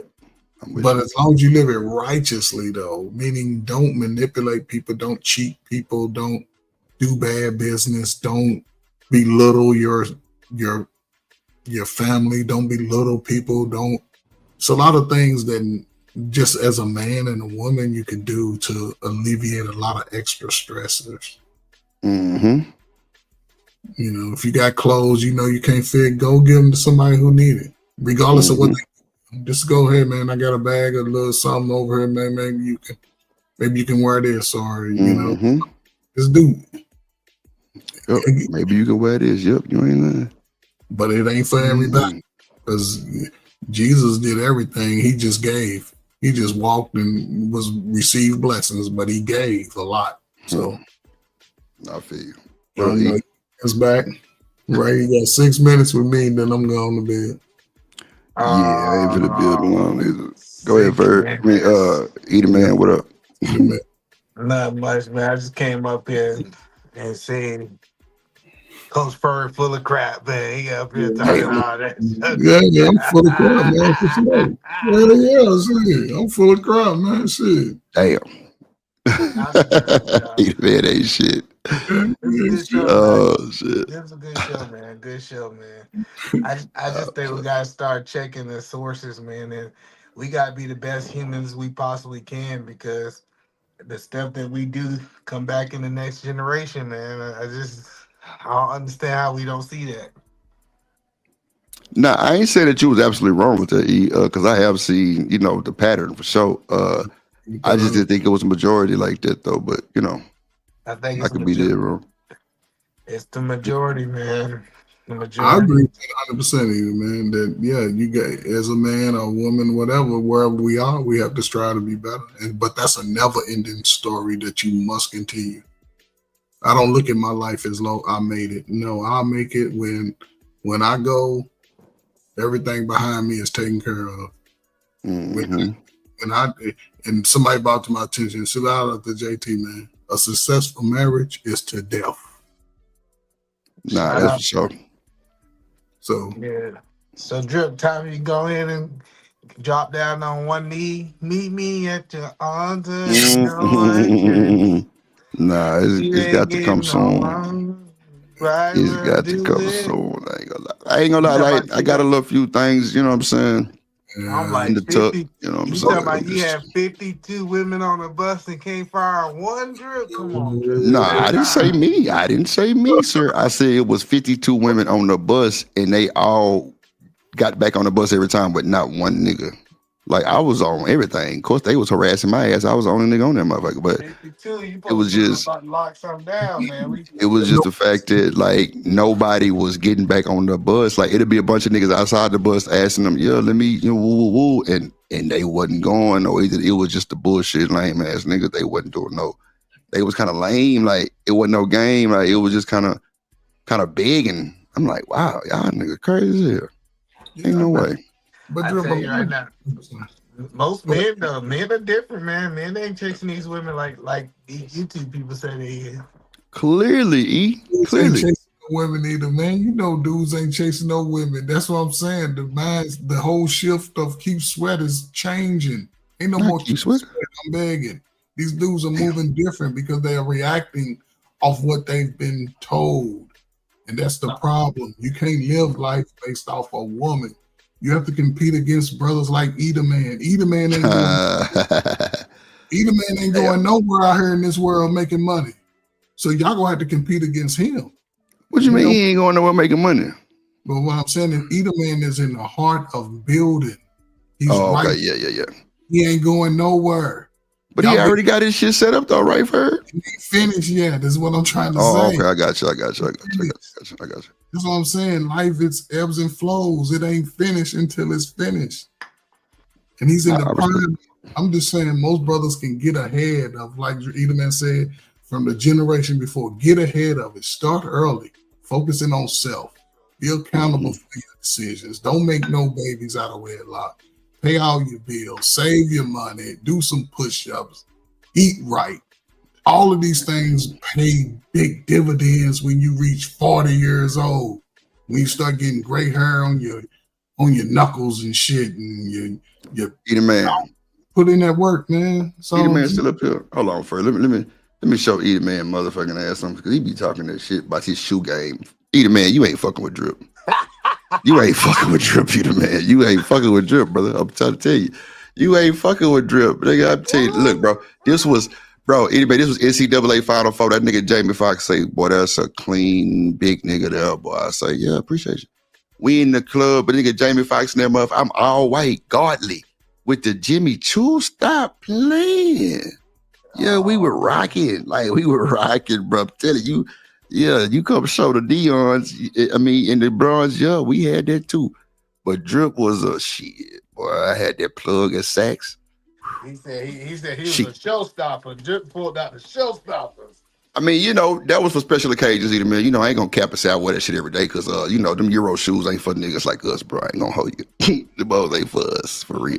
Hey, your bottom of your feet hurting. Shit, what? They got ready to go. After about 3 hours sitting there, because the club's super dumb packed, so you ain't moving too much. Yeah, man, shit, boy. I'm like, yeah, these hoes ain't it. So you walk around in shoes that hurt your footses? Nah, it wasn't that it hurt for. It was just on, like, you could tell from Jordans and Jimmy Choo's though. He That's wasn't about to go play no basketball in the shoes. Shit. That's what he said. Hell nah. Like, what? Let me give y'all some fellas. That leather on them shoes was a little different, Ferg. I ain't gonna hold you. Let me give y'all some facts about your shoe game when we got wide footses like Eater Man and Drip, right? You wear them damn new shoes around your house 2 or 3 days before you wear them out. Oh, no. I agree. No brand new shoes, stiff as a board. Oh, shit. It's hurting your bunions. No. Break them in. So you can feel how and if they hurt your feet by the second day, it's time to take them back. You got the wrong, get a half a size bigger. That's all you got to do. You're a grown man, just get a half a size bigger. Try on your biggest foot when you go shoe shopping. Your biggest, ugliest foot is the one you try your shoe on. Because if that shoe feels good, your other shoe will feel good. You know what, Ferg? I don't even think it was that because I did that, right? It just the material, the leather, some got buckles and shit. You got different shit on there that's adding to it that just kind of, like I said, it wasn't hurting. It just wasn't a comfortable thing to just have on for too goddamn long. You know what I'm saying? It wasn't like I couldn't bear it. Yeah. It wasn't no Jordans and no Air Max and nothing like that. You know what I'm saying? Like you could tell them was something different for sure. Like you could tell. Not said I'm limping and pigeon toed in one foot and duck toed in the other one. Nah, it wasn't that. It was just like I said, you could just tell they was something different. European sizes run crazy. Yeah, like you know what I'm saying? Like instead of the 42, I got the 44 type shit. Yeah, man, that shit crazy. Mm-hmm. They fresh though, Drew. Nah, for sure. Appreciate it. Oh my God. I know my cheerleaders wore some shoes like that, but hey, it's a great Man, show. you ain't shit, Ferg. I remember oh shit, boy. Ferg, I hate her. Little damn. Hey, again, Ferg, I hate her. It's a different type of thing. I grew up with, man, we didn't wear no flashy rhinestones and nothing on our shoes, our jeans. Now this Man, what are you talking about? They used to wear Chuck Taylors. They feel just like Chuck Taylors. Chuck Taylor's canvas tennis shoes. You know what? They're what they felt like for real, though. You know, I know, Drew. But we had strong ankles. We had strong ankles back then, so we had canvas shoes. Yeah, y'all so used to grab Ferg, ankles. these right here, Ferg, these right here even hurt it. These right here even hurt it, Ferg. Like I'm telling you, like it just was different, bro. Yeah, it was different. Them hoes, like, bro, the tip wasn't like it wasn't tipping, but them spikes made that shit real tight, for real, for real. Put the picture back up there. We're gonna talk about this picture, right? Hold on, let me go back to the picture. I didn't scroll down again. Hold on. I'm telling you, Ferg. I know either man did this before when he was younger. What? I know he wore the same outfit the girl wore too. They Bro, dressed. I can't deal with you, bro. You ain't shit. I'm for that. You know what I'm saying? So I'm for that matching outfits. What up, Buck? You old as hell, either man. Your ass ain't no damn millennial. Your ass is a damn Gen X, nigga. I be trying to get my wife to get 2 matching outfits right now. She ain't with that. She like, You say matching outfits. I'm down for all that. Oh shit, man. We're gonna show up with the same warm up, same shoes. Oh shit, not the same warm up, bro. Yeah, see, they do that. That's the time. Oh shit, boy. That nigga either man say the warm. So wait, y'all gonna do the Run DMC? Run nah, DMC, not the Run all the way DMC, man. down. Ah shit. You say the Run DMC is crazy work. You know, I ain't never had no problem with that, man.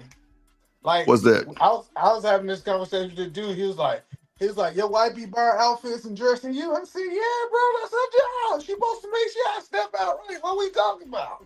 Nah, I agree to that too. Hell no. I agree to that too. Shit, yeah. Baby. Like Carlton. I'm like, no. So far, you telling me that your woman ain't never dressed you, my boy? Man, she be picking out his suits. Come on, She got me one outfit, man, and it looked like Carlton. And I said, shit, not Carlton, man. Because when I dress up, I like to put on slacks and hard bottom shoes, and I like to like a grown man. That old. That's her job to know. Her job is to know your style, bro. She know my style now. We talking about day one when y'all start dating. We talking about when she go in the closet and she irons something. Do you pick it out or do she pick it out? I pick it.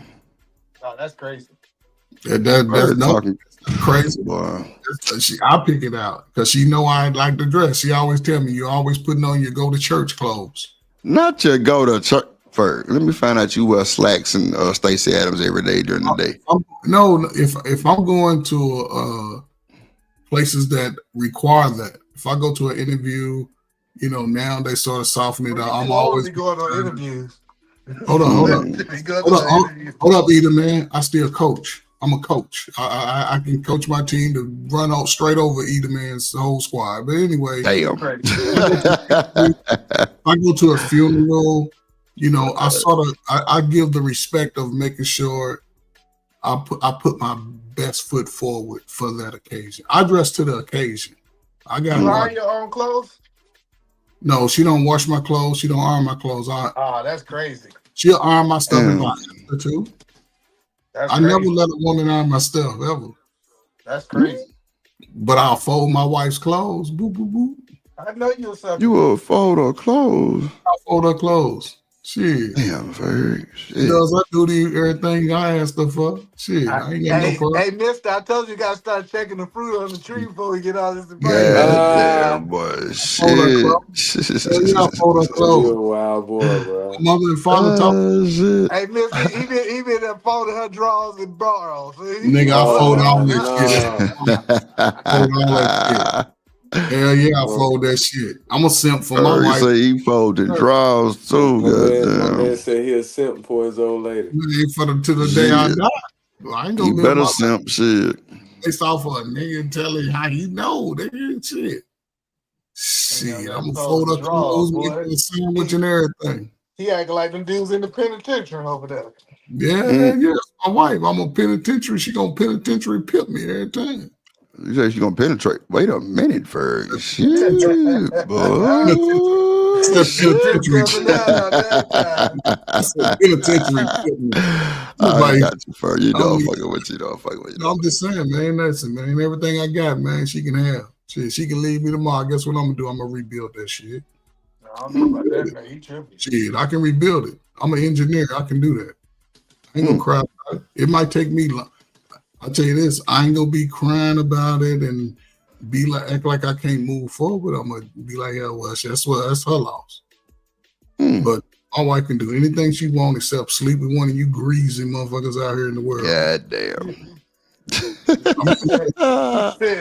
cut the line off. He said when these millennials get in that ass, boy, he gotta let it go. Nah, y'all niggas like to get pegged too much. So yeah, she don't. My God. She's a woman. Wait a minute. So wait. She let her know a boy is a boy and a girl is a girl. So Ferg, wait a minute. She won't accept that type of no. I told you, should come out late at night, girl. We don't wear outfits with the foots in them around her. Wow.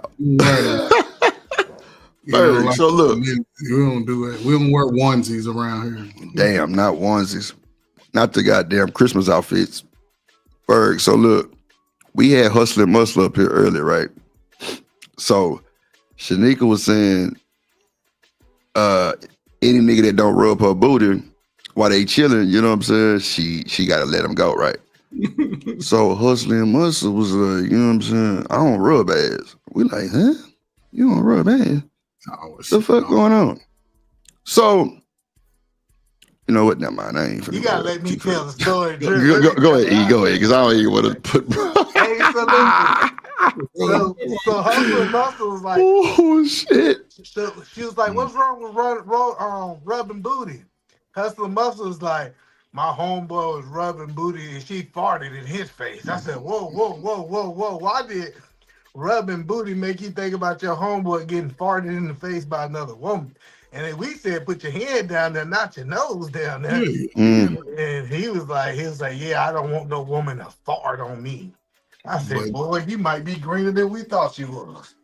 And that's typical. And that's typical sort of the misinformation, because we're taking other people's experiences and applying it to ourselves, and we haven't even tried it. I don't see no man being around his woman in every couch moment, every bedroom moment where you ain't grabbing a handful of them cheeks. Come on, Ferg. Amen. Yeah, Hustle and Muscle was. Yeah, he ain't gonna. Something about he'll suck on toes, but booty ain't his thing. Nah, he ain't say that. We asked him. He say, now I rub your back. I say, what? Then he come back. Then he said snow bunnies forever. I said, oh, see, that's what it is. You used to watch it. You used to grab it on them goddamn cardboard boxes. Them white women with no ass. That's what that is, my boy. It's understood. I know what time it is. Don't you worry. And he can have that sentiment. But when Ray rubbed I told him it was cool. Shit, do your thing. Rub on them cheeks, she's going. Oh yeah. When a man come grab him, look, I can pound basketballs with both hands since the 7th grade. One of the features that I loved on my sisters was them yams. Mm-hmm. That was weed. That was when them head turners like. Yeah, man. But again, I was just blown away. I was like, damn, you did what? Putting my lips on nobody's little raggedy ass, musty ass toes. Hey, Ferg, like, he over there sucking them toes and missionary. What I'm saying, he look like he put a whole big toe in his mouth on Ferg. Man, that's sad, man. That nigga Edie Man ain't shit, boy. God damn. I ain't sucking no toes since I was 17, man. That was Damn, I already know at 17. first that he over there folding bras and Yeah, drawers, I'm he's folding all sucking that. toes and eating booty. I'm We keep telling it you, I'm clean. gonna be able to eat booty. We Boy. keep I a can clean tell. house around here. We keep a clean house around here. Everybody pull their weight. It's just me and my wife here. My dogs, I do that. Got a job to do. He be over there blowing in that booty hole, boy. God damn, first. But you see how they be trying to put their life on everybody else. Some dudes ain't got no choice. Oh shit, boy! You say ain't got no choice, Ferg? Oh no, it ain't me, man. I ain't no millennial, man. We ain't do not all a that. choice. We ain't do all that. We 10 and 2 the mamas. And, 10 and 2. Nobody this eating cheeks thing. That's a millennial thing. That's a new thing. Ain't nobody doing all that. Say, boss man say, no, that's how you get E. coli. Boy, I must have fell out my motherfucking chair. He did say that.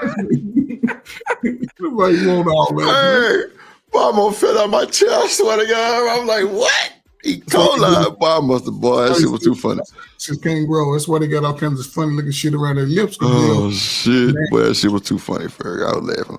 Boy, that shit was too funny. I don't mess around, man. I say, not E. coli, nigga. You say, hell yeah. Shit.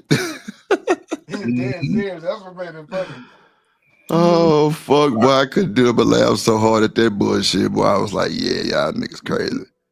Y'all on some bullshit. Y'all like thinking way too deep into it. Everybody say nothing about farting faces and none of that bullshit. You just popped up with that shit. We like, what? Yeah, we talking about rubbing the ass and you talking about some bullshit. How do you even? You ain't even got to show your face nowhere near it. Oh, Ferg, that shit was hilarious. Oh no, man. That's what I'm saying, man. See, either man, see what I'm saying? Like you dudes younger, man. Y'all younger dudes may come up with the wildest stories, man. How you just gonna put me? I said hustling muscles is Generation X. What you talking about? That's no generation. He millennial. That generation. Oh man, y'all wow. Hey, hustling muscling. He about 47 years old, man. Almost 50. Boy.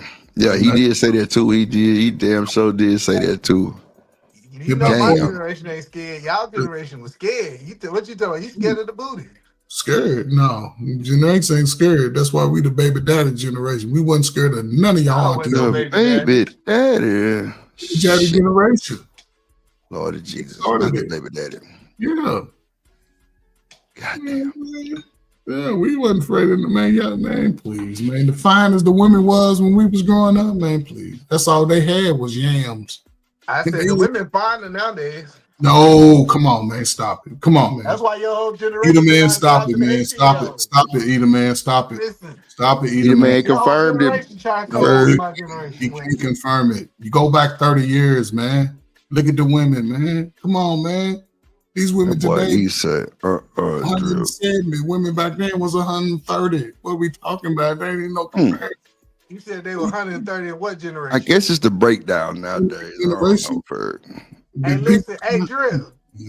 Why Fur act like we ain't have no aunties? Like we ain't see all the big women back in the day. I don't know why they be lying. There was no aunties, man. Was Yeah. 135. Listen, the women was not no 135. Yes, they was, man. Stop it, man. Drill. Drill. He said 135, E. Yeah, 135, 140. If she was 140, hold on, let me talk to Mister. Because the body was 36, 24, 36. Hey, where all these big women came from? I know I see these pictures. When I go look at Millennials, these pictures back all in of them the are 40 and 80s, under. Man, that boy Ferg just think everybody goddamn was. Everybody 40 and under. Oh, shit. Everybody Damn. built like either man. That's why they are. That's why y'all give them the built like E. That's wild. What they call it. Oh, shit. In the South, I'm trying to figure out where all these skinny women was at. No, they was at them nice little packages. They wasn't walking around bony. They would have them nice little Man, they'll leave about 175. Oh man, no. No. So you mean tell me Atlanta women walk around like that back then, either, man? Yeah, big women always been around. I don't know why y'all big women It been was a around since minority slavery. back Hold on, let's then. be clear. It was a Big minority. women been around since slavery. I don't know what these 135-pound black women get coming from that y'all talking about. But Maybe here's a y'all difference. That boy Not crazy, bro. 135. He been crazy. That boy crazy, bro. Big thighs. They had big thighs and big cheeks. Nice and Them big women voluptuous. get married. The Now Generation X.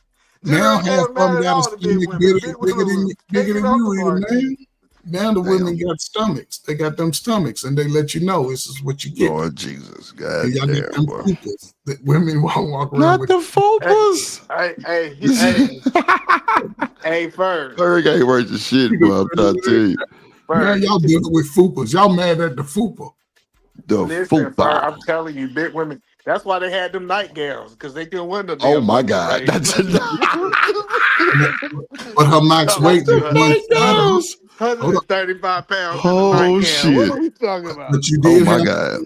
you did have some big women, but they That big. nigga say the nightgowns. All the big women was married back in the day. All they Liven them big up. went to 170. Oh shit. Now the big is going to 230, 240, 260. That nigga, he said nightgown. Boy, I'm through. They had the God one. damn. They had that one little nightgown that seemed to be universal. Exactly, because they ain't had no 135 pounds on the damn Hold nightgown. up. What are we But talking about? that was Big Mama. That was after she got through her prime. In her prime, from 22 to 42, man, please, hands You down. is such a liar. Hands down. What are we talking about? We can go back and look at the movie stars today. Hey, Angela Drip. Bassett, go look at her. Any Hey, of Big them. Mama. Drip. Yeah. Did Me he alone. forget? Hello, did he forget that we used to mess with older women when we was younger? And he Nah, gonna try that's to fake. tell her. He gonna try to tell her they'll walk around there 135 pounds. Yeah. Like we went, like we went, like we If went, like we your went old lady alive. want 270, 220, or 150, 160. Now, No, talking about the chick I was talking to. 135. I mean, what I'm saying is either man, young women in their 20s. It was most never a of them- time that the majority of the women was 135 in your lifetime. Yes, it was. Stop it.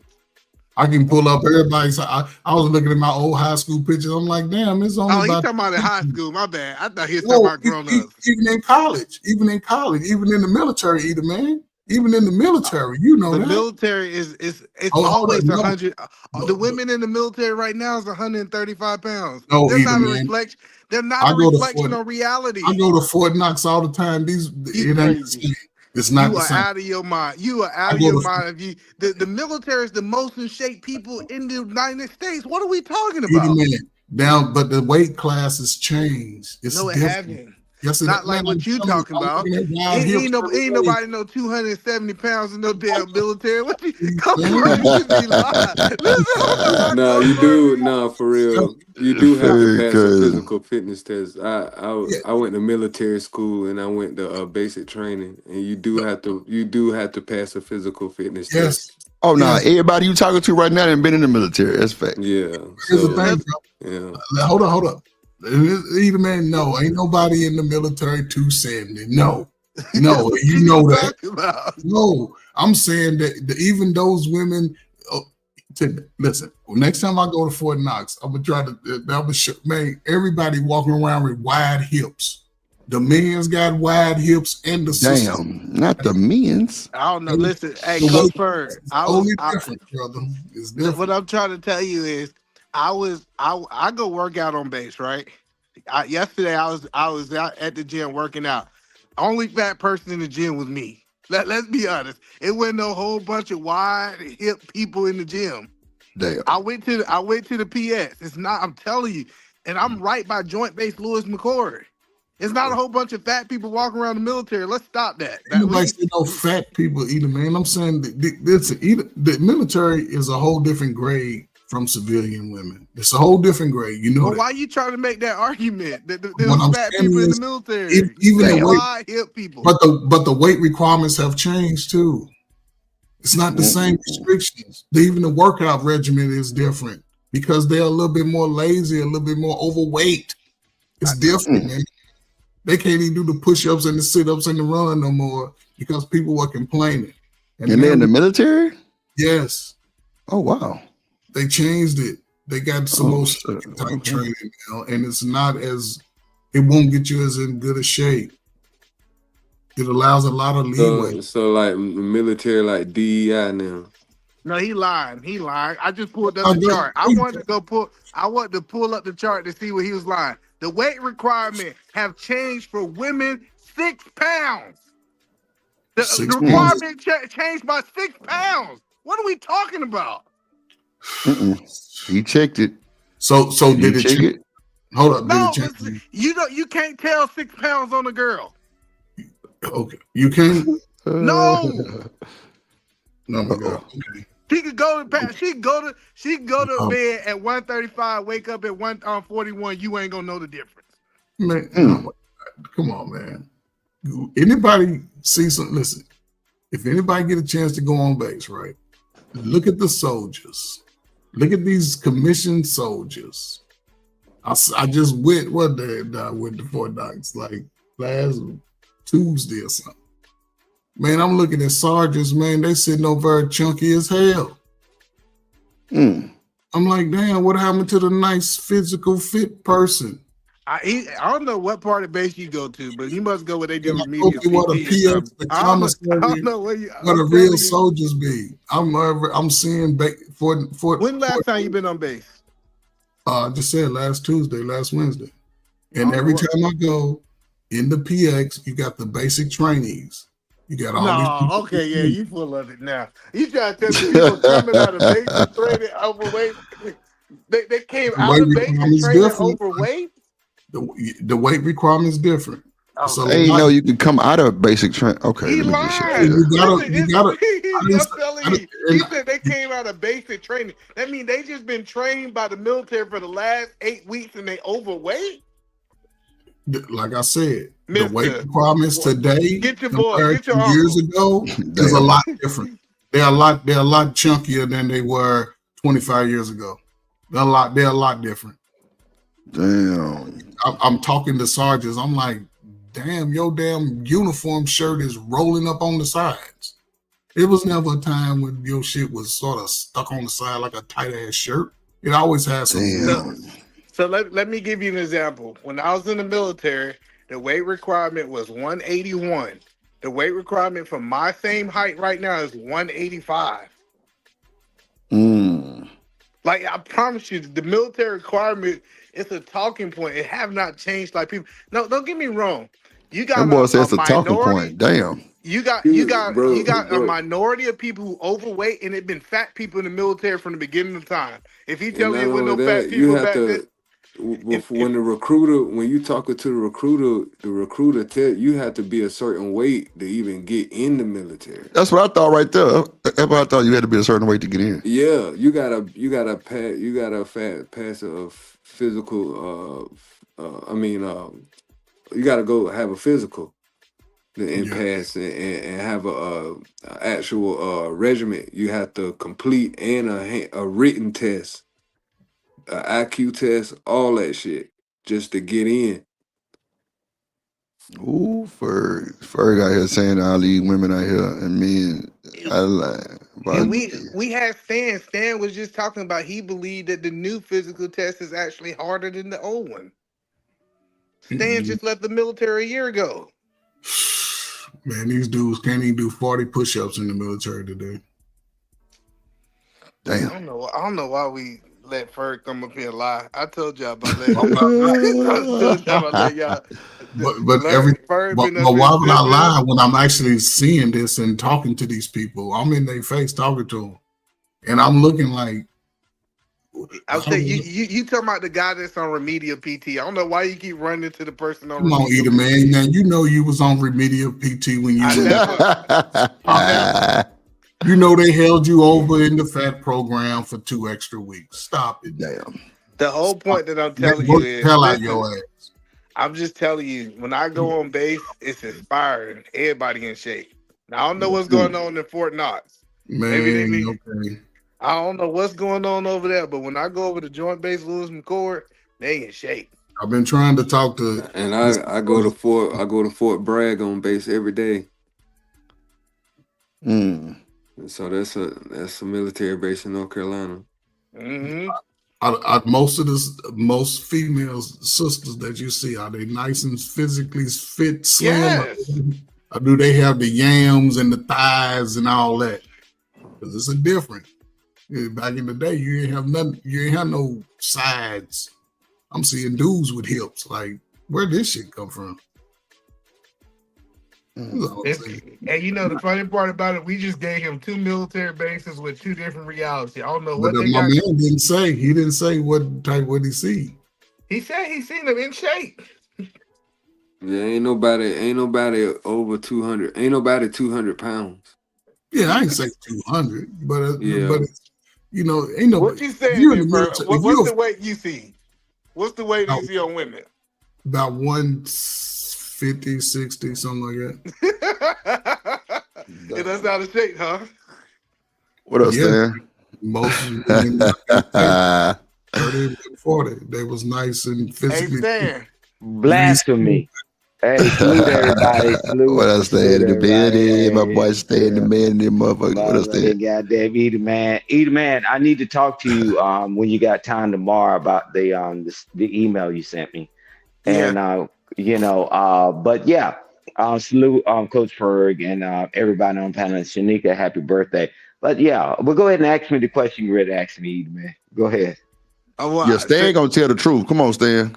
So You know Stan finna tell the truth. He said that he go on pace, he go on posts and everybody out of shape. In fact, do you think that's the reality on the post that you go to? No, not necessarily, but it's some truth to what he's saying as well, right? So let me explain, right? First of all, right, just like it with anything, right? That when you got lack of people being recruited and all that stuff, so certain things happen. Sometimes you can make it the orange cat, like Shanika said. Now, if I want to just look at out of shape people, but then I see it all, right? But at least not where I'm at, man. I'm at Fort Bragg / Fort Liberty, right? I don't see. I do see it, but I don't see that it's the majority of it, right? So, I don't know. I Yeah, don't Coach know. Furt lied. It's all good. You can say it nice, but he talking Nah, about that. I ain't He trying saying to lies. he trying to put all these But other I women didn't down. say the I'm so tired. majority either. I didn't say I'm the so Yeah, tired that's of what I these was black saying. men I trying to didn't put say these the black women majority either, down. man. See, either man, you one of those guys that like to just throw. I didn't say majority. I said I see it.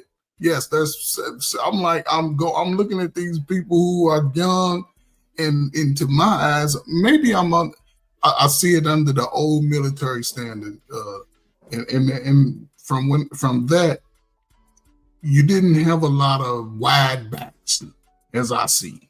Like I said, the uniform shirt stand, it used to hang a little bit. Used to sort of be almost like it's a little big for you, but it didn't fit around, like say around your midsection. It wasn't tight around your stomach. Now they shirts be tight around their stomachs. Hey, but Coach Fergie, we be honest, is that they hid that a lot of places they hid the duds, right? The military hides.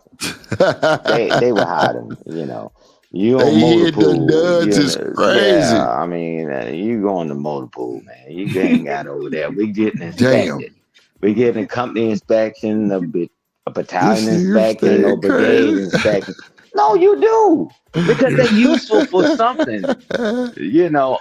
Okay. Hey, Grip, when I can go back, because they had this thing called yellow alerts, right? Right. And they would come up, this was going on in the military and all that. They saw the biggest joker that the vest was barely fitting on him on the deployment. And he was going over there getting a stack of pieces, right? Damn. And he wasn't in compliance, no stretch of imagination.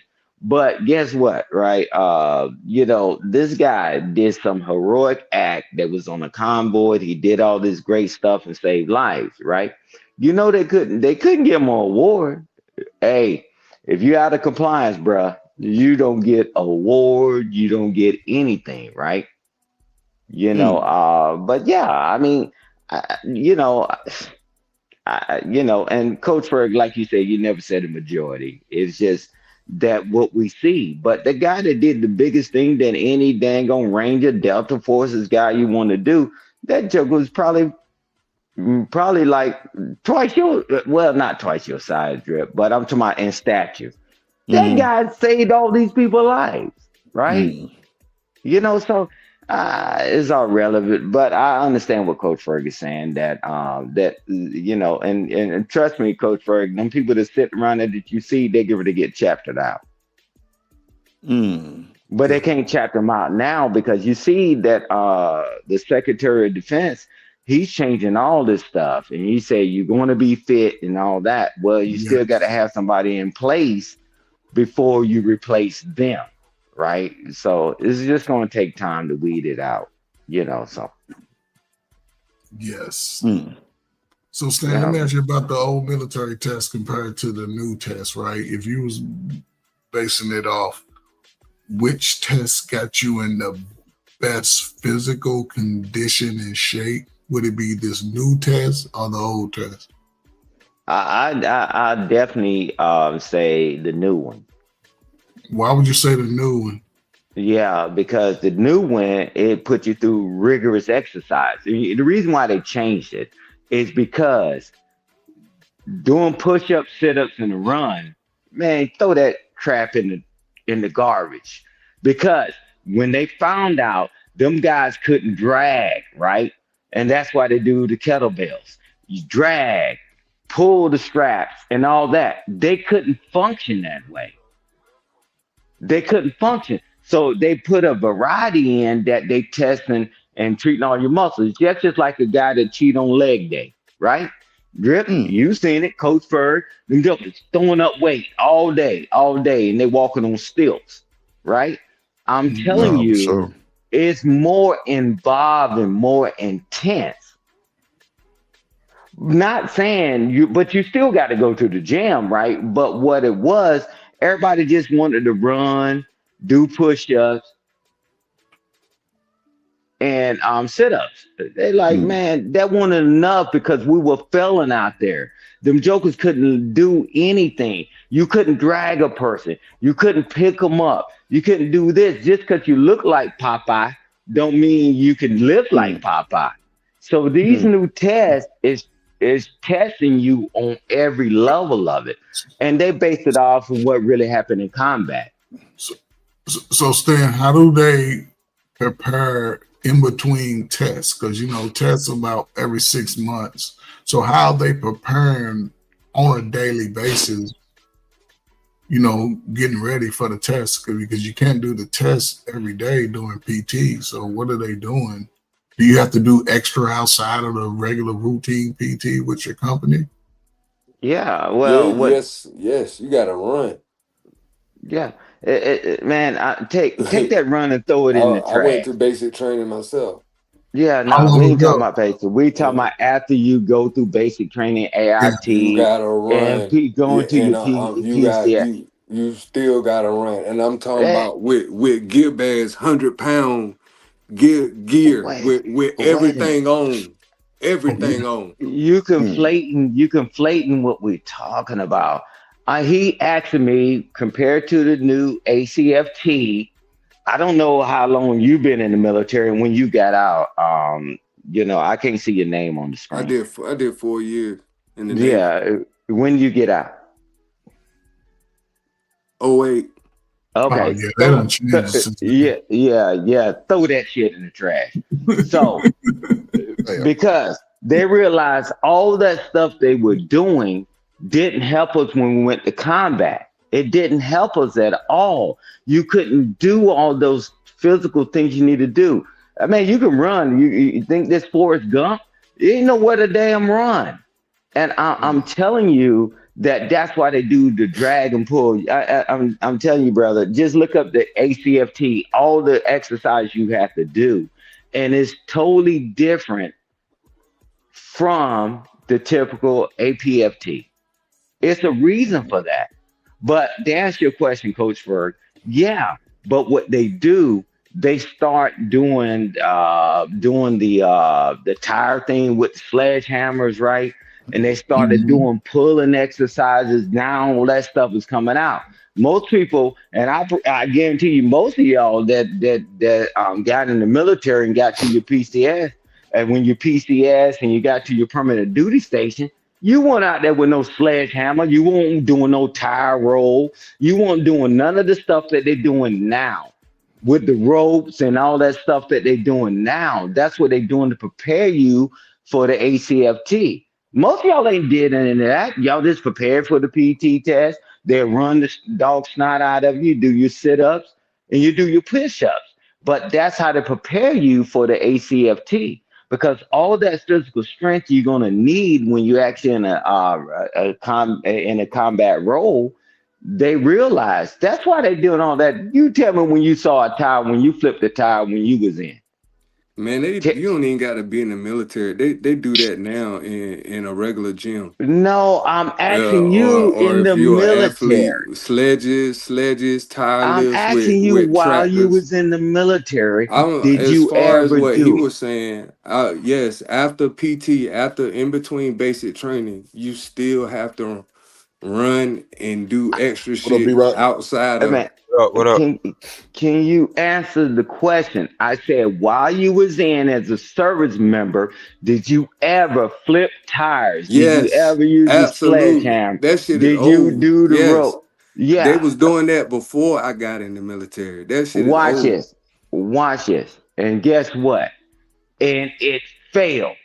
Oh So shit. that's why they got all these different class, and they got all these different fitness, and now the special Okay. forces are training the lack of a better term, the echelons below them, because you certain muscles you got to use when you're doing that. Anybody play football, you see the exercises that the quarterback does, you see the exercises that the receivers do, you see the exercises that the linebackers do. It's always a specialty that they have to do based on their craft. Agility, moving, being able to see, go left and right, and all that. So the military incorporate that in their actual training exercises. Like we used to do APFT, it's ACFT. So you're doing agility moves. You're doing all this stuff that normally was never a part of it. Y'all just ran like a scalded dog. So I'm telling you, the world has changed because all that shit that we learned all them years, it failed when we was in combat. Mm. So now agility is very important. You can be built like Lufaringo and you can't lift up 2 pounds. Your stamina, your wind is gone. Your legs weak. Yeah, I'm I'm telling saying you that, what I know, not what I think I know. You saying know, they had to so change it. I'm sorry. yeah. No, I'll just say they had to change it because then millennials was coming there with them weak ass ankles and shit. They couldn't lift and Oh, run I all ain't, that at the same time. I So ain't, yeah, I ain't jumping on that. Hey, Drip, you knew that was going back to that, right? Oh I shit. knew they had to change it. So now here we go. I got the little We soft. got to strengthen them. We got to strengthen everybody. We got to strengthen, now they mind, body, spiritual, mentally, and physically, right? That's the new groups, and what they're doing now, man. So man, shit. Yeah, man. Salute, man. Salute to the Yeah, military, man. Everybody get in yeah. shape, man. If you ain't in the military, man, you got the winter coming up, the fall season, man. Get in good shape, man. Do something, man. Do something different, man. Come out next year, man. And Man, until then, man, they get ready to hibernate like bears, and it's okay. what's up, baby? No, don't It's hibernate. okay. But the Don't ones who want hibernate. to do, and the ones that don't, I mean, we in America. I mean, so we gonna do what we gotta do, man. But nah.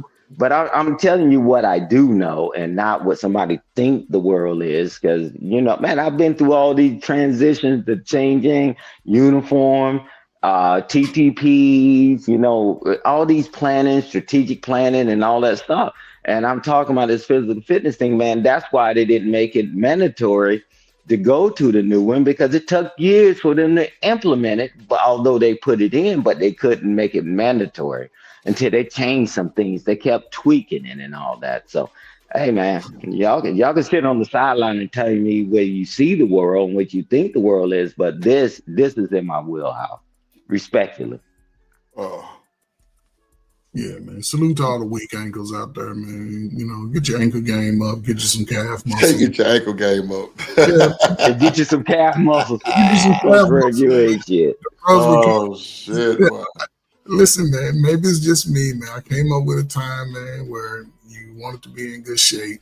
However you get in good shape, do what you got to do. Don't do it for me. Don't do it for nobody else. Do it for yourself.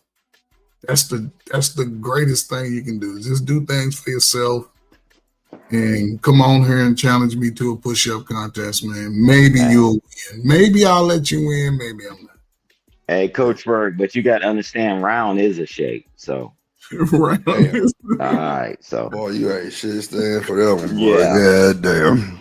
Nah, man. But at the end of the day, man, I mean, you know, I love the conversations y'all have on here, Drip. At least having the conversation to move the needle forward. And I'm telling you, I give A way, not D way. Stop listening to people that have no way.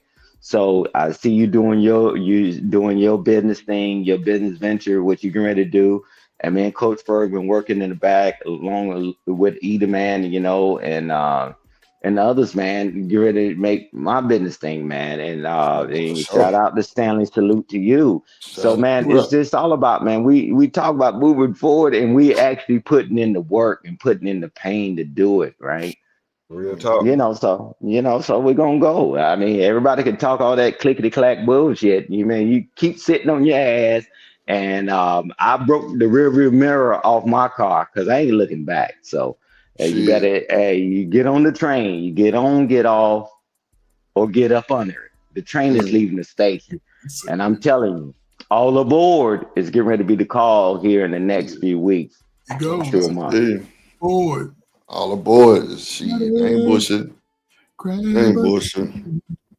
Man, we've been streaming goddamn almost 11 hours for Shanika birthday. I'm tired, shit.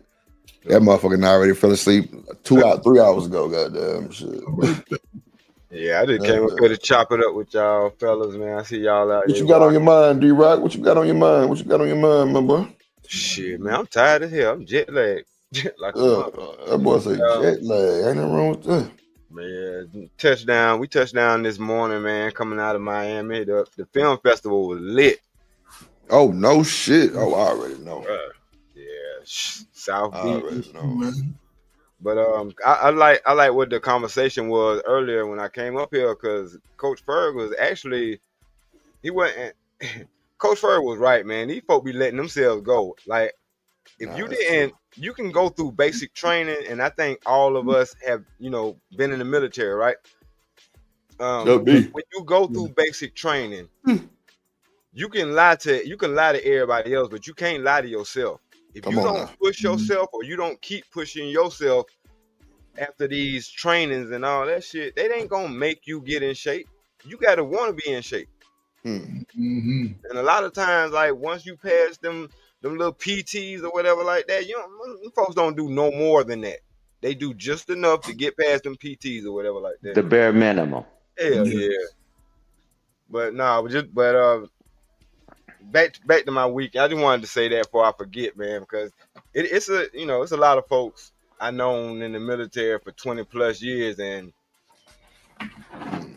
one thing we can agree on is they will never show the U.S. military in a bad light. They just won't. You know what I'm saying? So you can look up all the stats and you can check all the whatever you want to, but the reality is, and I'm right outside of Fort Jackson. You know what I'm saying? Tank Hill. That was where it first started. Tank Hill, Fort Jackson. Hill and Bunker Hill. Yo, that's why I get my basic training right here at home. Oh, dang, you got it good, dude. Yeah. And it's actually a blessing, because now I get to take my family, you know what I'm saying, to Fort Jackson and show them where I did my little basic training shit. You know what I'm saying? Go to the same PX I went to when I was 18. Shit crazy. Stanley, was you under the old PT test? You was in under the old push-up, sit-ups, 2 mile run? Hell yeah. What was that one of the best times I guess during that time were you in some of the best shape of your life? Hell no. I'm gonna be honest with you. Because I'm gonna tell you like this. Now they doing those runs got me in shape. I ain't gonna lie. But you talking about a nigga who came off the street smoking cigarettes, blunts, and Black and Miles, nigga. Yeah, And yeah. But I became, you know what I'm saying? I pushed myself to become top of my class. You know what I'm saying? That's why I shit for 20 straight that's real. years. Yeah, 20 straight years. I ain't never been over 145, 3% body fat. You know what I'm saying? But I stay working, or I stay doing the type of work that is physical. You know what I mean? Hey, Nah, Coach that's Ferg. real. Hey, Coach Ferg, I'm gonna tell you this. So imagine the guy that just goes to the gym, right? Not go to the gym. Let's say the guy that runs every day. The guy do his push-ups and his sit-ups, and that's all they do, right? That's it. I would take the guy that do calisthenics, that do the step, and do agility moves over you all damn day, because they learned that. That's why they got the I'm gonna mess it up. With the strengthening your core and all that. Because a lot of people core is weak. Man, when we first did that ACFT and you had to get down on your elbows and straighten your legs out and you had to stay there, everybody say that's easy. The plank position. Yeah, the plank, right? So I tell you this, hey, with all these good talking ass people, get down when you get off of here, and y'all just whisper it to me later. Get down and see how long you can put your elbows and keep your body straight. Your core is weak. Even I don't care how many muscles you got, leg strength you got, boy, that core, it tells on you. Yeah, it's not about being big and muscular. It's about it's about being lean. You know what I'm saying? And having, like you said, you got to do core stuff. But we didn't just do the runs and the push-ups and the sit-ups and stuff like that. We did them front back goals. We did walk. We did alligator walks. But we have advanced since then. That's the only thing I'm telling you in the military, because think about it, right? What you was doing, right? Other units been cheating. They've been robbing the government without a gun. People will go in there, go to the side, and then the military started sending other graders over there to grade people from a whole nother battery, right? Because them jokers was faking the funk, because the commander don't want to look bad and they got to put up the numbers. However, I mean, so I don't want to debate that because I know Drip want to go, but I'm telling y'all, get in the plank position and see how long you can hold yourself up, bro. I know I can get 20 seconds, so I'm good. Yeah, man, boy, man, you got to hold that shit. I think, don't quote me on this, but you got to hold that shit for minutes and minutes. People think that shit was easy, man. Them jokers was shaking, pissing, and shitting on themselves. Very few people can do it for minutes and stuff. Listen, at my age, if I can get 30 seconds, I'm betting 1,000. But I know I can do 20. I've done 20. But again, man, it depends on where you are in your life. I would say, single brothers, you should be in good shape, man, because you never know, man, who you might pull up on with your chest up, man. Hey, Coach Ferg. Hey, you man, might let you go with their booty. Hey, Coach Ferg, we'll talk off on this, and the next time you come up, you need to come up with the plan, because just being in shape, that's so vague. What does that mean? I mean, because I already got programs, and we'll do the programs and share with Drip, and Drip put it on the screen and give somebody a goal to shoot for. I mean, your shape is relevant, man. It's up to a man to find his own workout regimen. Find a workout that works, stick to it. Most people don't know what that is, though, Coach. Well, they find it out. They find out how to do everything else. Then okay. Yeah. Well, I'm tired of my dang on it. I'm tired. I keep paying for all this stuff. So only thing, as far as with me, is give the information. Use it or don't use it. but not to give the information, don't worry about it. I mean, that's fine. I'm on a different path in my life because what I've done in my life and my career, my job is to give the information. But we keep talking about shape and all that stuff. I mean, cool. But can we come up with just a basic regimen? I ain't talking about no superstar stuff. Hey guys, do this beginning and all that. Everybody else do it, but can we just share it with the audience without talking about we're gonna put you in an app, we're gonna charge you $50 million to do it, right? Yeah, but I'm saying it's workouts you can find on YouTube for free. Yes, all day. I don't want. Okay, I'm just saying we got to have a place to start, and I'm saying a place to start that's free, that's accessible, and easy for everybody. That's on Drip's homepage. That's on Drip's homepage. There you go. Yeah, because you make things simple, people will do it. You make it complex, they won't do it. Hey Drip, I'll talk to you. We'll put that on your homepage, and and then that's what it'll be.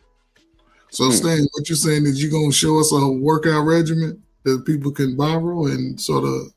Yeah, no, I'm gonna put the description, the reps, and all that. Beginner, intimate, But Stan, here's the thing: people know that, right? But it also takes that proper technique to be displayed for them to be able to get it correctly. Hey, I'm telling you, dude, we taking baby steps, man. I'm trying to get this business off the ground, so I'm gonna give them something, and all you geniuses, y'all can go through the details, right? I'm just gonna give the baseline and all that, man. But I'm telling you this, if people can be on YouTube, but you can find anything. Well, they know Drip, they know us, man. Put it on the homepage. It's like, well, maybe what they saying got something, right? Yeah, or don't do it, and we keep getting the same thing we got. Y'all, the choice is y'all. I'm not asking y'all to do any accurate or whatever. I said, Drip, I share it with you, and you put it on your homepage. That's it. I got you, Stan. That's it. I mean, hey man, my journey is not anybody else's journey. My plight is not anybody else's plight. I just got to put in the work, and I say, here you go, Drip, and Drip say, yes, Stan, that's good, because he's an athlete, right? And he says, Stan, yeah, that looks good, and then we can tweak it, and he just put it on his homepage and just post it daily, and post it, and and do all these things, man, and it helps everybody, and then it helps his engagement and all that. Come on, man. We can't just be up here just talking all this clickety-clack bullshit all night and arguing and fussing. And what did we produce, right? But that's just my thing, man. People don't have to do my thing to be my friend, man, for me to get along with people. So Drip, that's a start. That's a start. I feel you on that. Yeah, so post the workout regimen, man. But again, Stan, I'm saying it because I don't know how to do the proper push-up or the proper sit-up or burpee. Where can I go where I can see an example of that? Because you gave me the workout plan. You told me do some crunches. I don't know what a crunch. I'm just playing devil's advocate because for the people who don't know what those exercises are, where can I go to get that information? And I'll embed it. Watch this. Now you're going to make me do more work. I embed every regimen. What's the proper form and all that? Okay, I got you, Coach Bird. Because you're a very detailed guy. And I embed the video for each exercise that they can click on. I got it, Coach Bird. Where you go get the video? Hey, I already got that.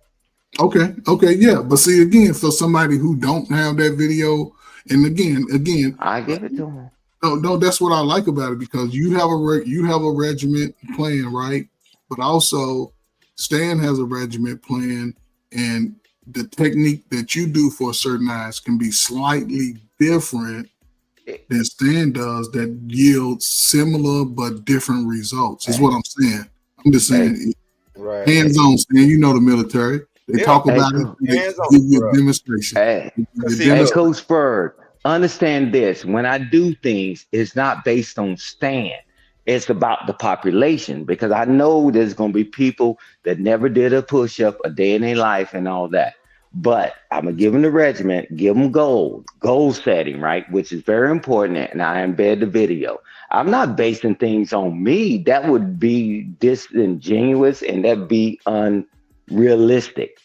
No. I don't base things on me, man. I did 35 years of honorable service, 10 deployments, and all that. Why would I write something based on me? I'm trying to reach the masses, like you always say. Meet people where they are. So I'll write the plan.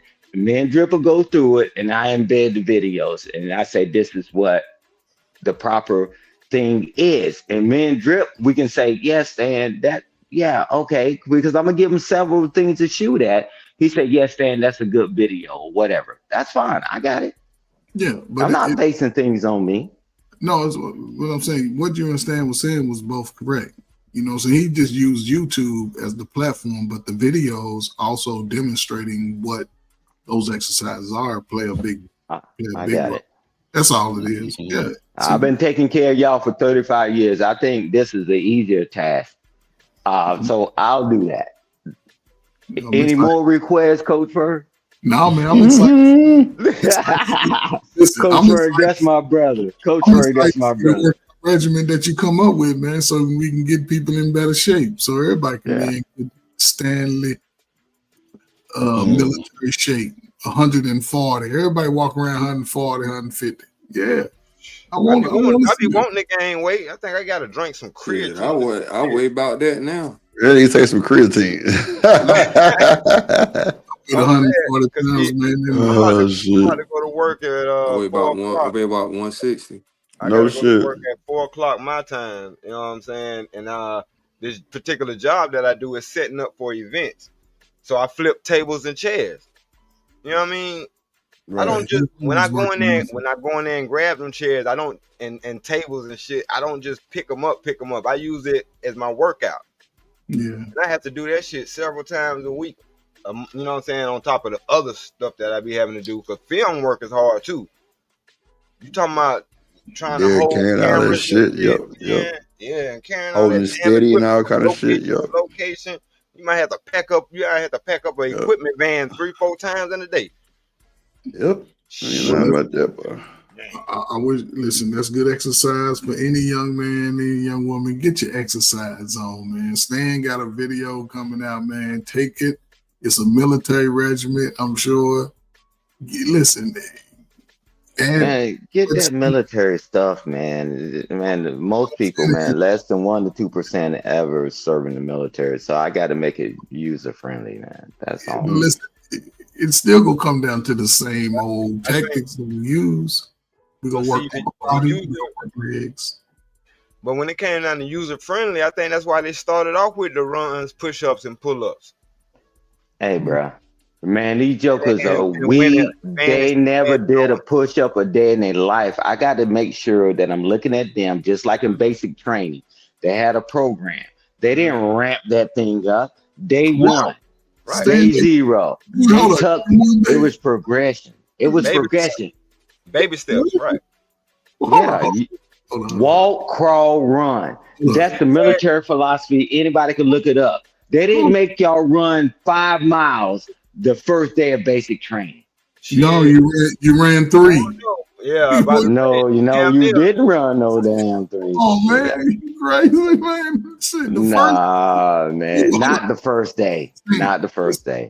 That morning, it wasn't never the first day because you had about a week of reception too. You know? Day 0 reception, and then they was making sure you was comfortable. And then they started introducing you to push-ups, sit-ups, and all that other stuff. They didn't just make everybody do all that stuff, man.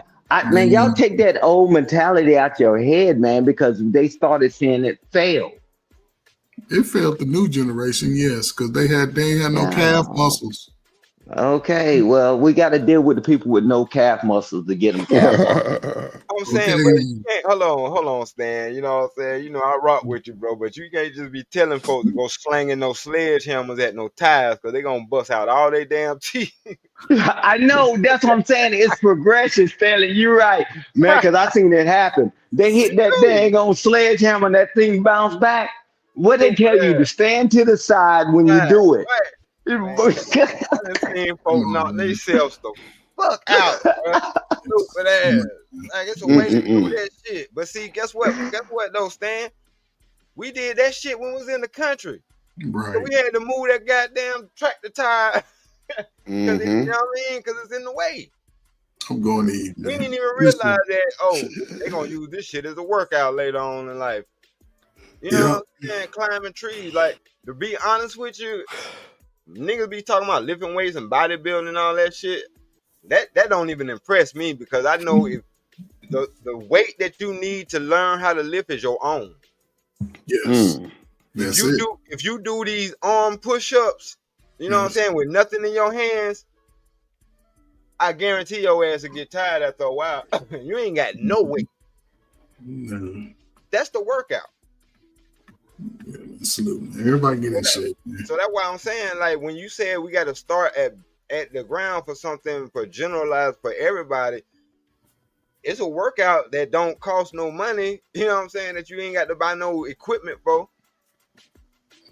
Yeah, and that's why I said I'm gonna write it beginner, Check it, yeah. I can't wait to check it out. intermediate, and advanced, and that's it. And, you know, I mean, come on, man. Everybody act like they was taking AP classes when they was in school.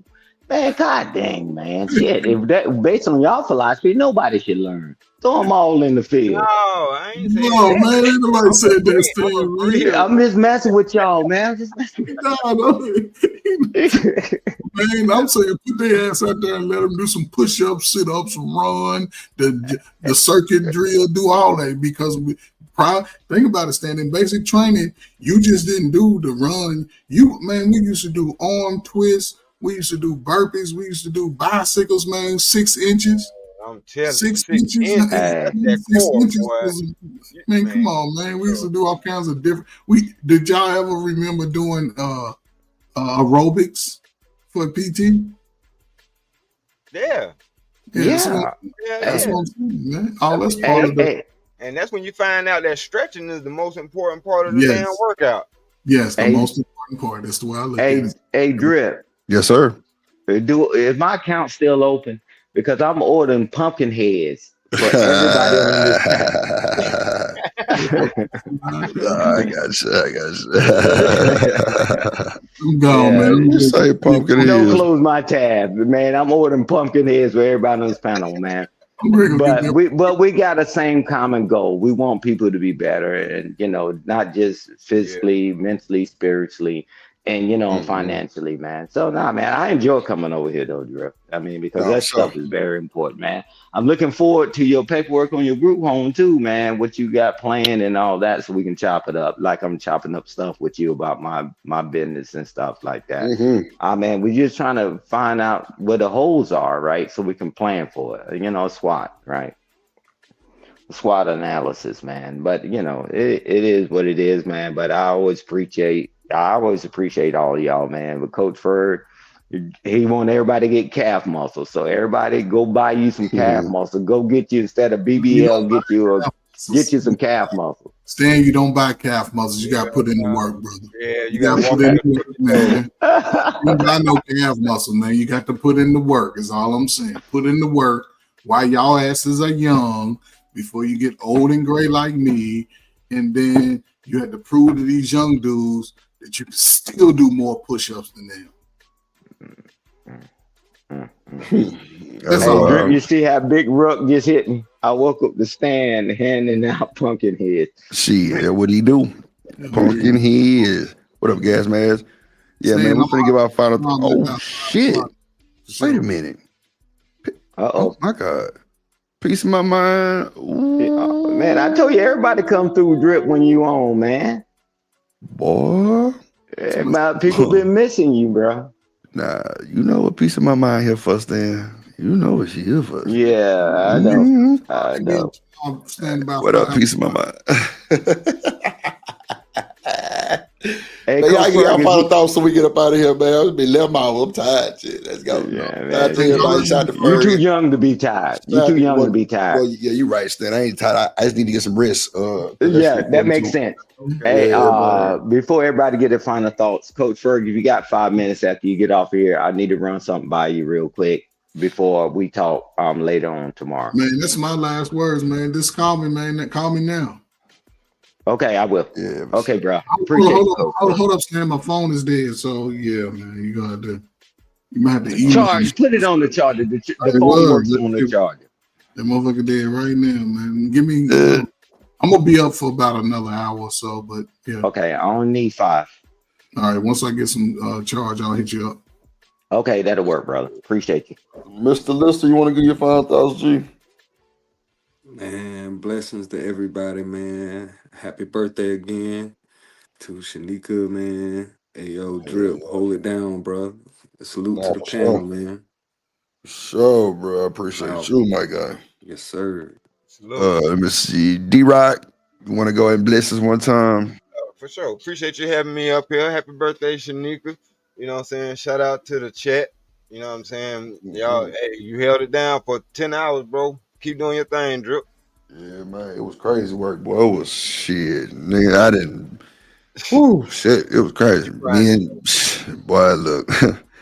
Shout out to the shout out, man. Shout out. Let me see. Stan Archer, you want to give your final easy? Yeah, well, I want to, in the words of my man, Big Ruck, he said, stop wearing slides everywhere, I guess. I can't And stand you know, because they try to clown you, right? So I'm snitching. I tell you, I'm the biggest snitch on the planet. But Drip, like always, man, I appreciate you, man. I appreciate your support on my business thing and just being there. And happy birthday to Shanika. And we're gonna do something special for Shanika and do a stream for her. It's like family first, family always. I give a way, not the way. Stop listening to people that have no way. The cavalry's not coming to save us. You know, we're the ones that's in here. So we just got to figure it out the best way we can. And salute to the panel, the chat, and all that, man, because they the best, the ones that hold the mirror to you and to us. They the critics, and you know when we spot on, they cheer. When we wrong, they say, "Hey, did you mean what you say, man?" And so you know, let's keep just meeting up, man. Let's move the needle forward and let's put pen to paper, man, and let's prove what is necessary, man, for us to move the next generation. Nah, that's for sure. That's for sure, Stan. I Salute appreciate to it. you, brother. That's a bit. Peace of my mind. Nah, I'm starting one. I go to training October 16th for it. Yeah, that shit kind of fell in my hands, man. It's a blessing. But now, shout out to the chat. Shout out to everybody that supported Shanika today for her birthday. Virgo season, you know, mine on the 17th. So you know it's going down. Shout out to Emperor Kojak. Becoming a member. Shout out to Nate with the membership. Shout out to let me see. BJ Curry. Shout out to Rogue C. Shout out to Edelman. Shout out to Trucker Yell. Shout out A Dub. Shout out to Daryl Long. Shout out who's that got a membership? Damn, it don't even say the name on it, motherfucker. Oh, my bad. That's Romello 747. Yeah, Romello 747. Shout out to Romello 747. Damn, shout out to Daryl Long again. Damn, Daryl Long dropped twice? Oh, shit. Oh, I ain't even. Oh, okay. Yeah, he did drop twice. Okay. Yeah, shout out to Romello again. Damn, Demon dropped 3 times. Shout out to James Moore. Shout out to James Moore again. Shout out to James Moore again. Shout out to damn. Yeah, who was up today? Shout out to y'all, man. We definitely reached the goal. Sponsor of the show would be, let me see. 20, 40, 60. We Daryl Long. Sponsor of the show is definitely Daryl motherfucking Demon Long. I know you probably still watching. If you ain't watching, appreciate you, my boy. Appreciate you, my boy. What up, Miss Bella and this motherfucker? Yeah. Nah, for sure. Yeah, appreciate your piece of my mind. Shout out to my boy Stanley D-Rock the Black. He said never wear shoes you can't fight in. Shout out to Miss Joy in the building. Shout out to piece of my mind coming through. I ain't seen this motherfucker forever. And shout out to everybody slid, man. Gas mask in this motherfucker. What up, my boy? Mr. Lister, of course. You know what I'm saying? Miss Bella, goddamn A Dub, Big Mod Gang. You know what I'm saying? Shit. everyone's and everyone's. Shit, shout out to Stanley Cross Jones for more. What up, little baby? Mansfield Algorithm, what up? What up? What up? What up? What up? Buck 9 in the building. Ferg, you know, it's always a pleasure. My boys come holler at you, boy. Yeah, man. BJ, Chakra, shit, Chocolate Earth. Yeah, we had a good old time, man. We had a good time. American Tradesman and this motherfucker. Yeah, Bomb Cherry came through. Yeah. Yeah, Bomb Cherry came through. Yeah. There was a lot of folks live today. We had some cool numbers. Started living humbly, of course. My dog. Shit, Miss Joy. Scarlett. I think that's CN17. Yeah, man, we had a hell of a show, man. I'm finna go lay my head down. My allergies kicking up with some shit. I don't know what that's about. But nah, man, shout out to everybody, man. Drip Nation as a whole. Get your memberships, hit the like button. If you're watching the replay, leave us super thanks. You know what I'm saying? It's all good. Don't be scared to comment. I do reply. So shout out to y'all, man. Shout out to y'all. Shout out to y'all. A-Dub, holla at your boy. That's a bet, man. You know, stay sucker free in the land for the lollipops. Never trust a big button to smile.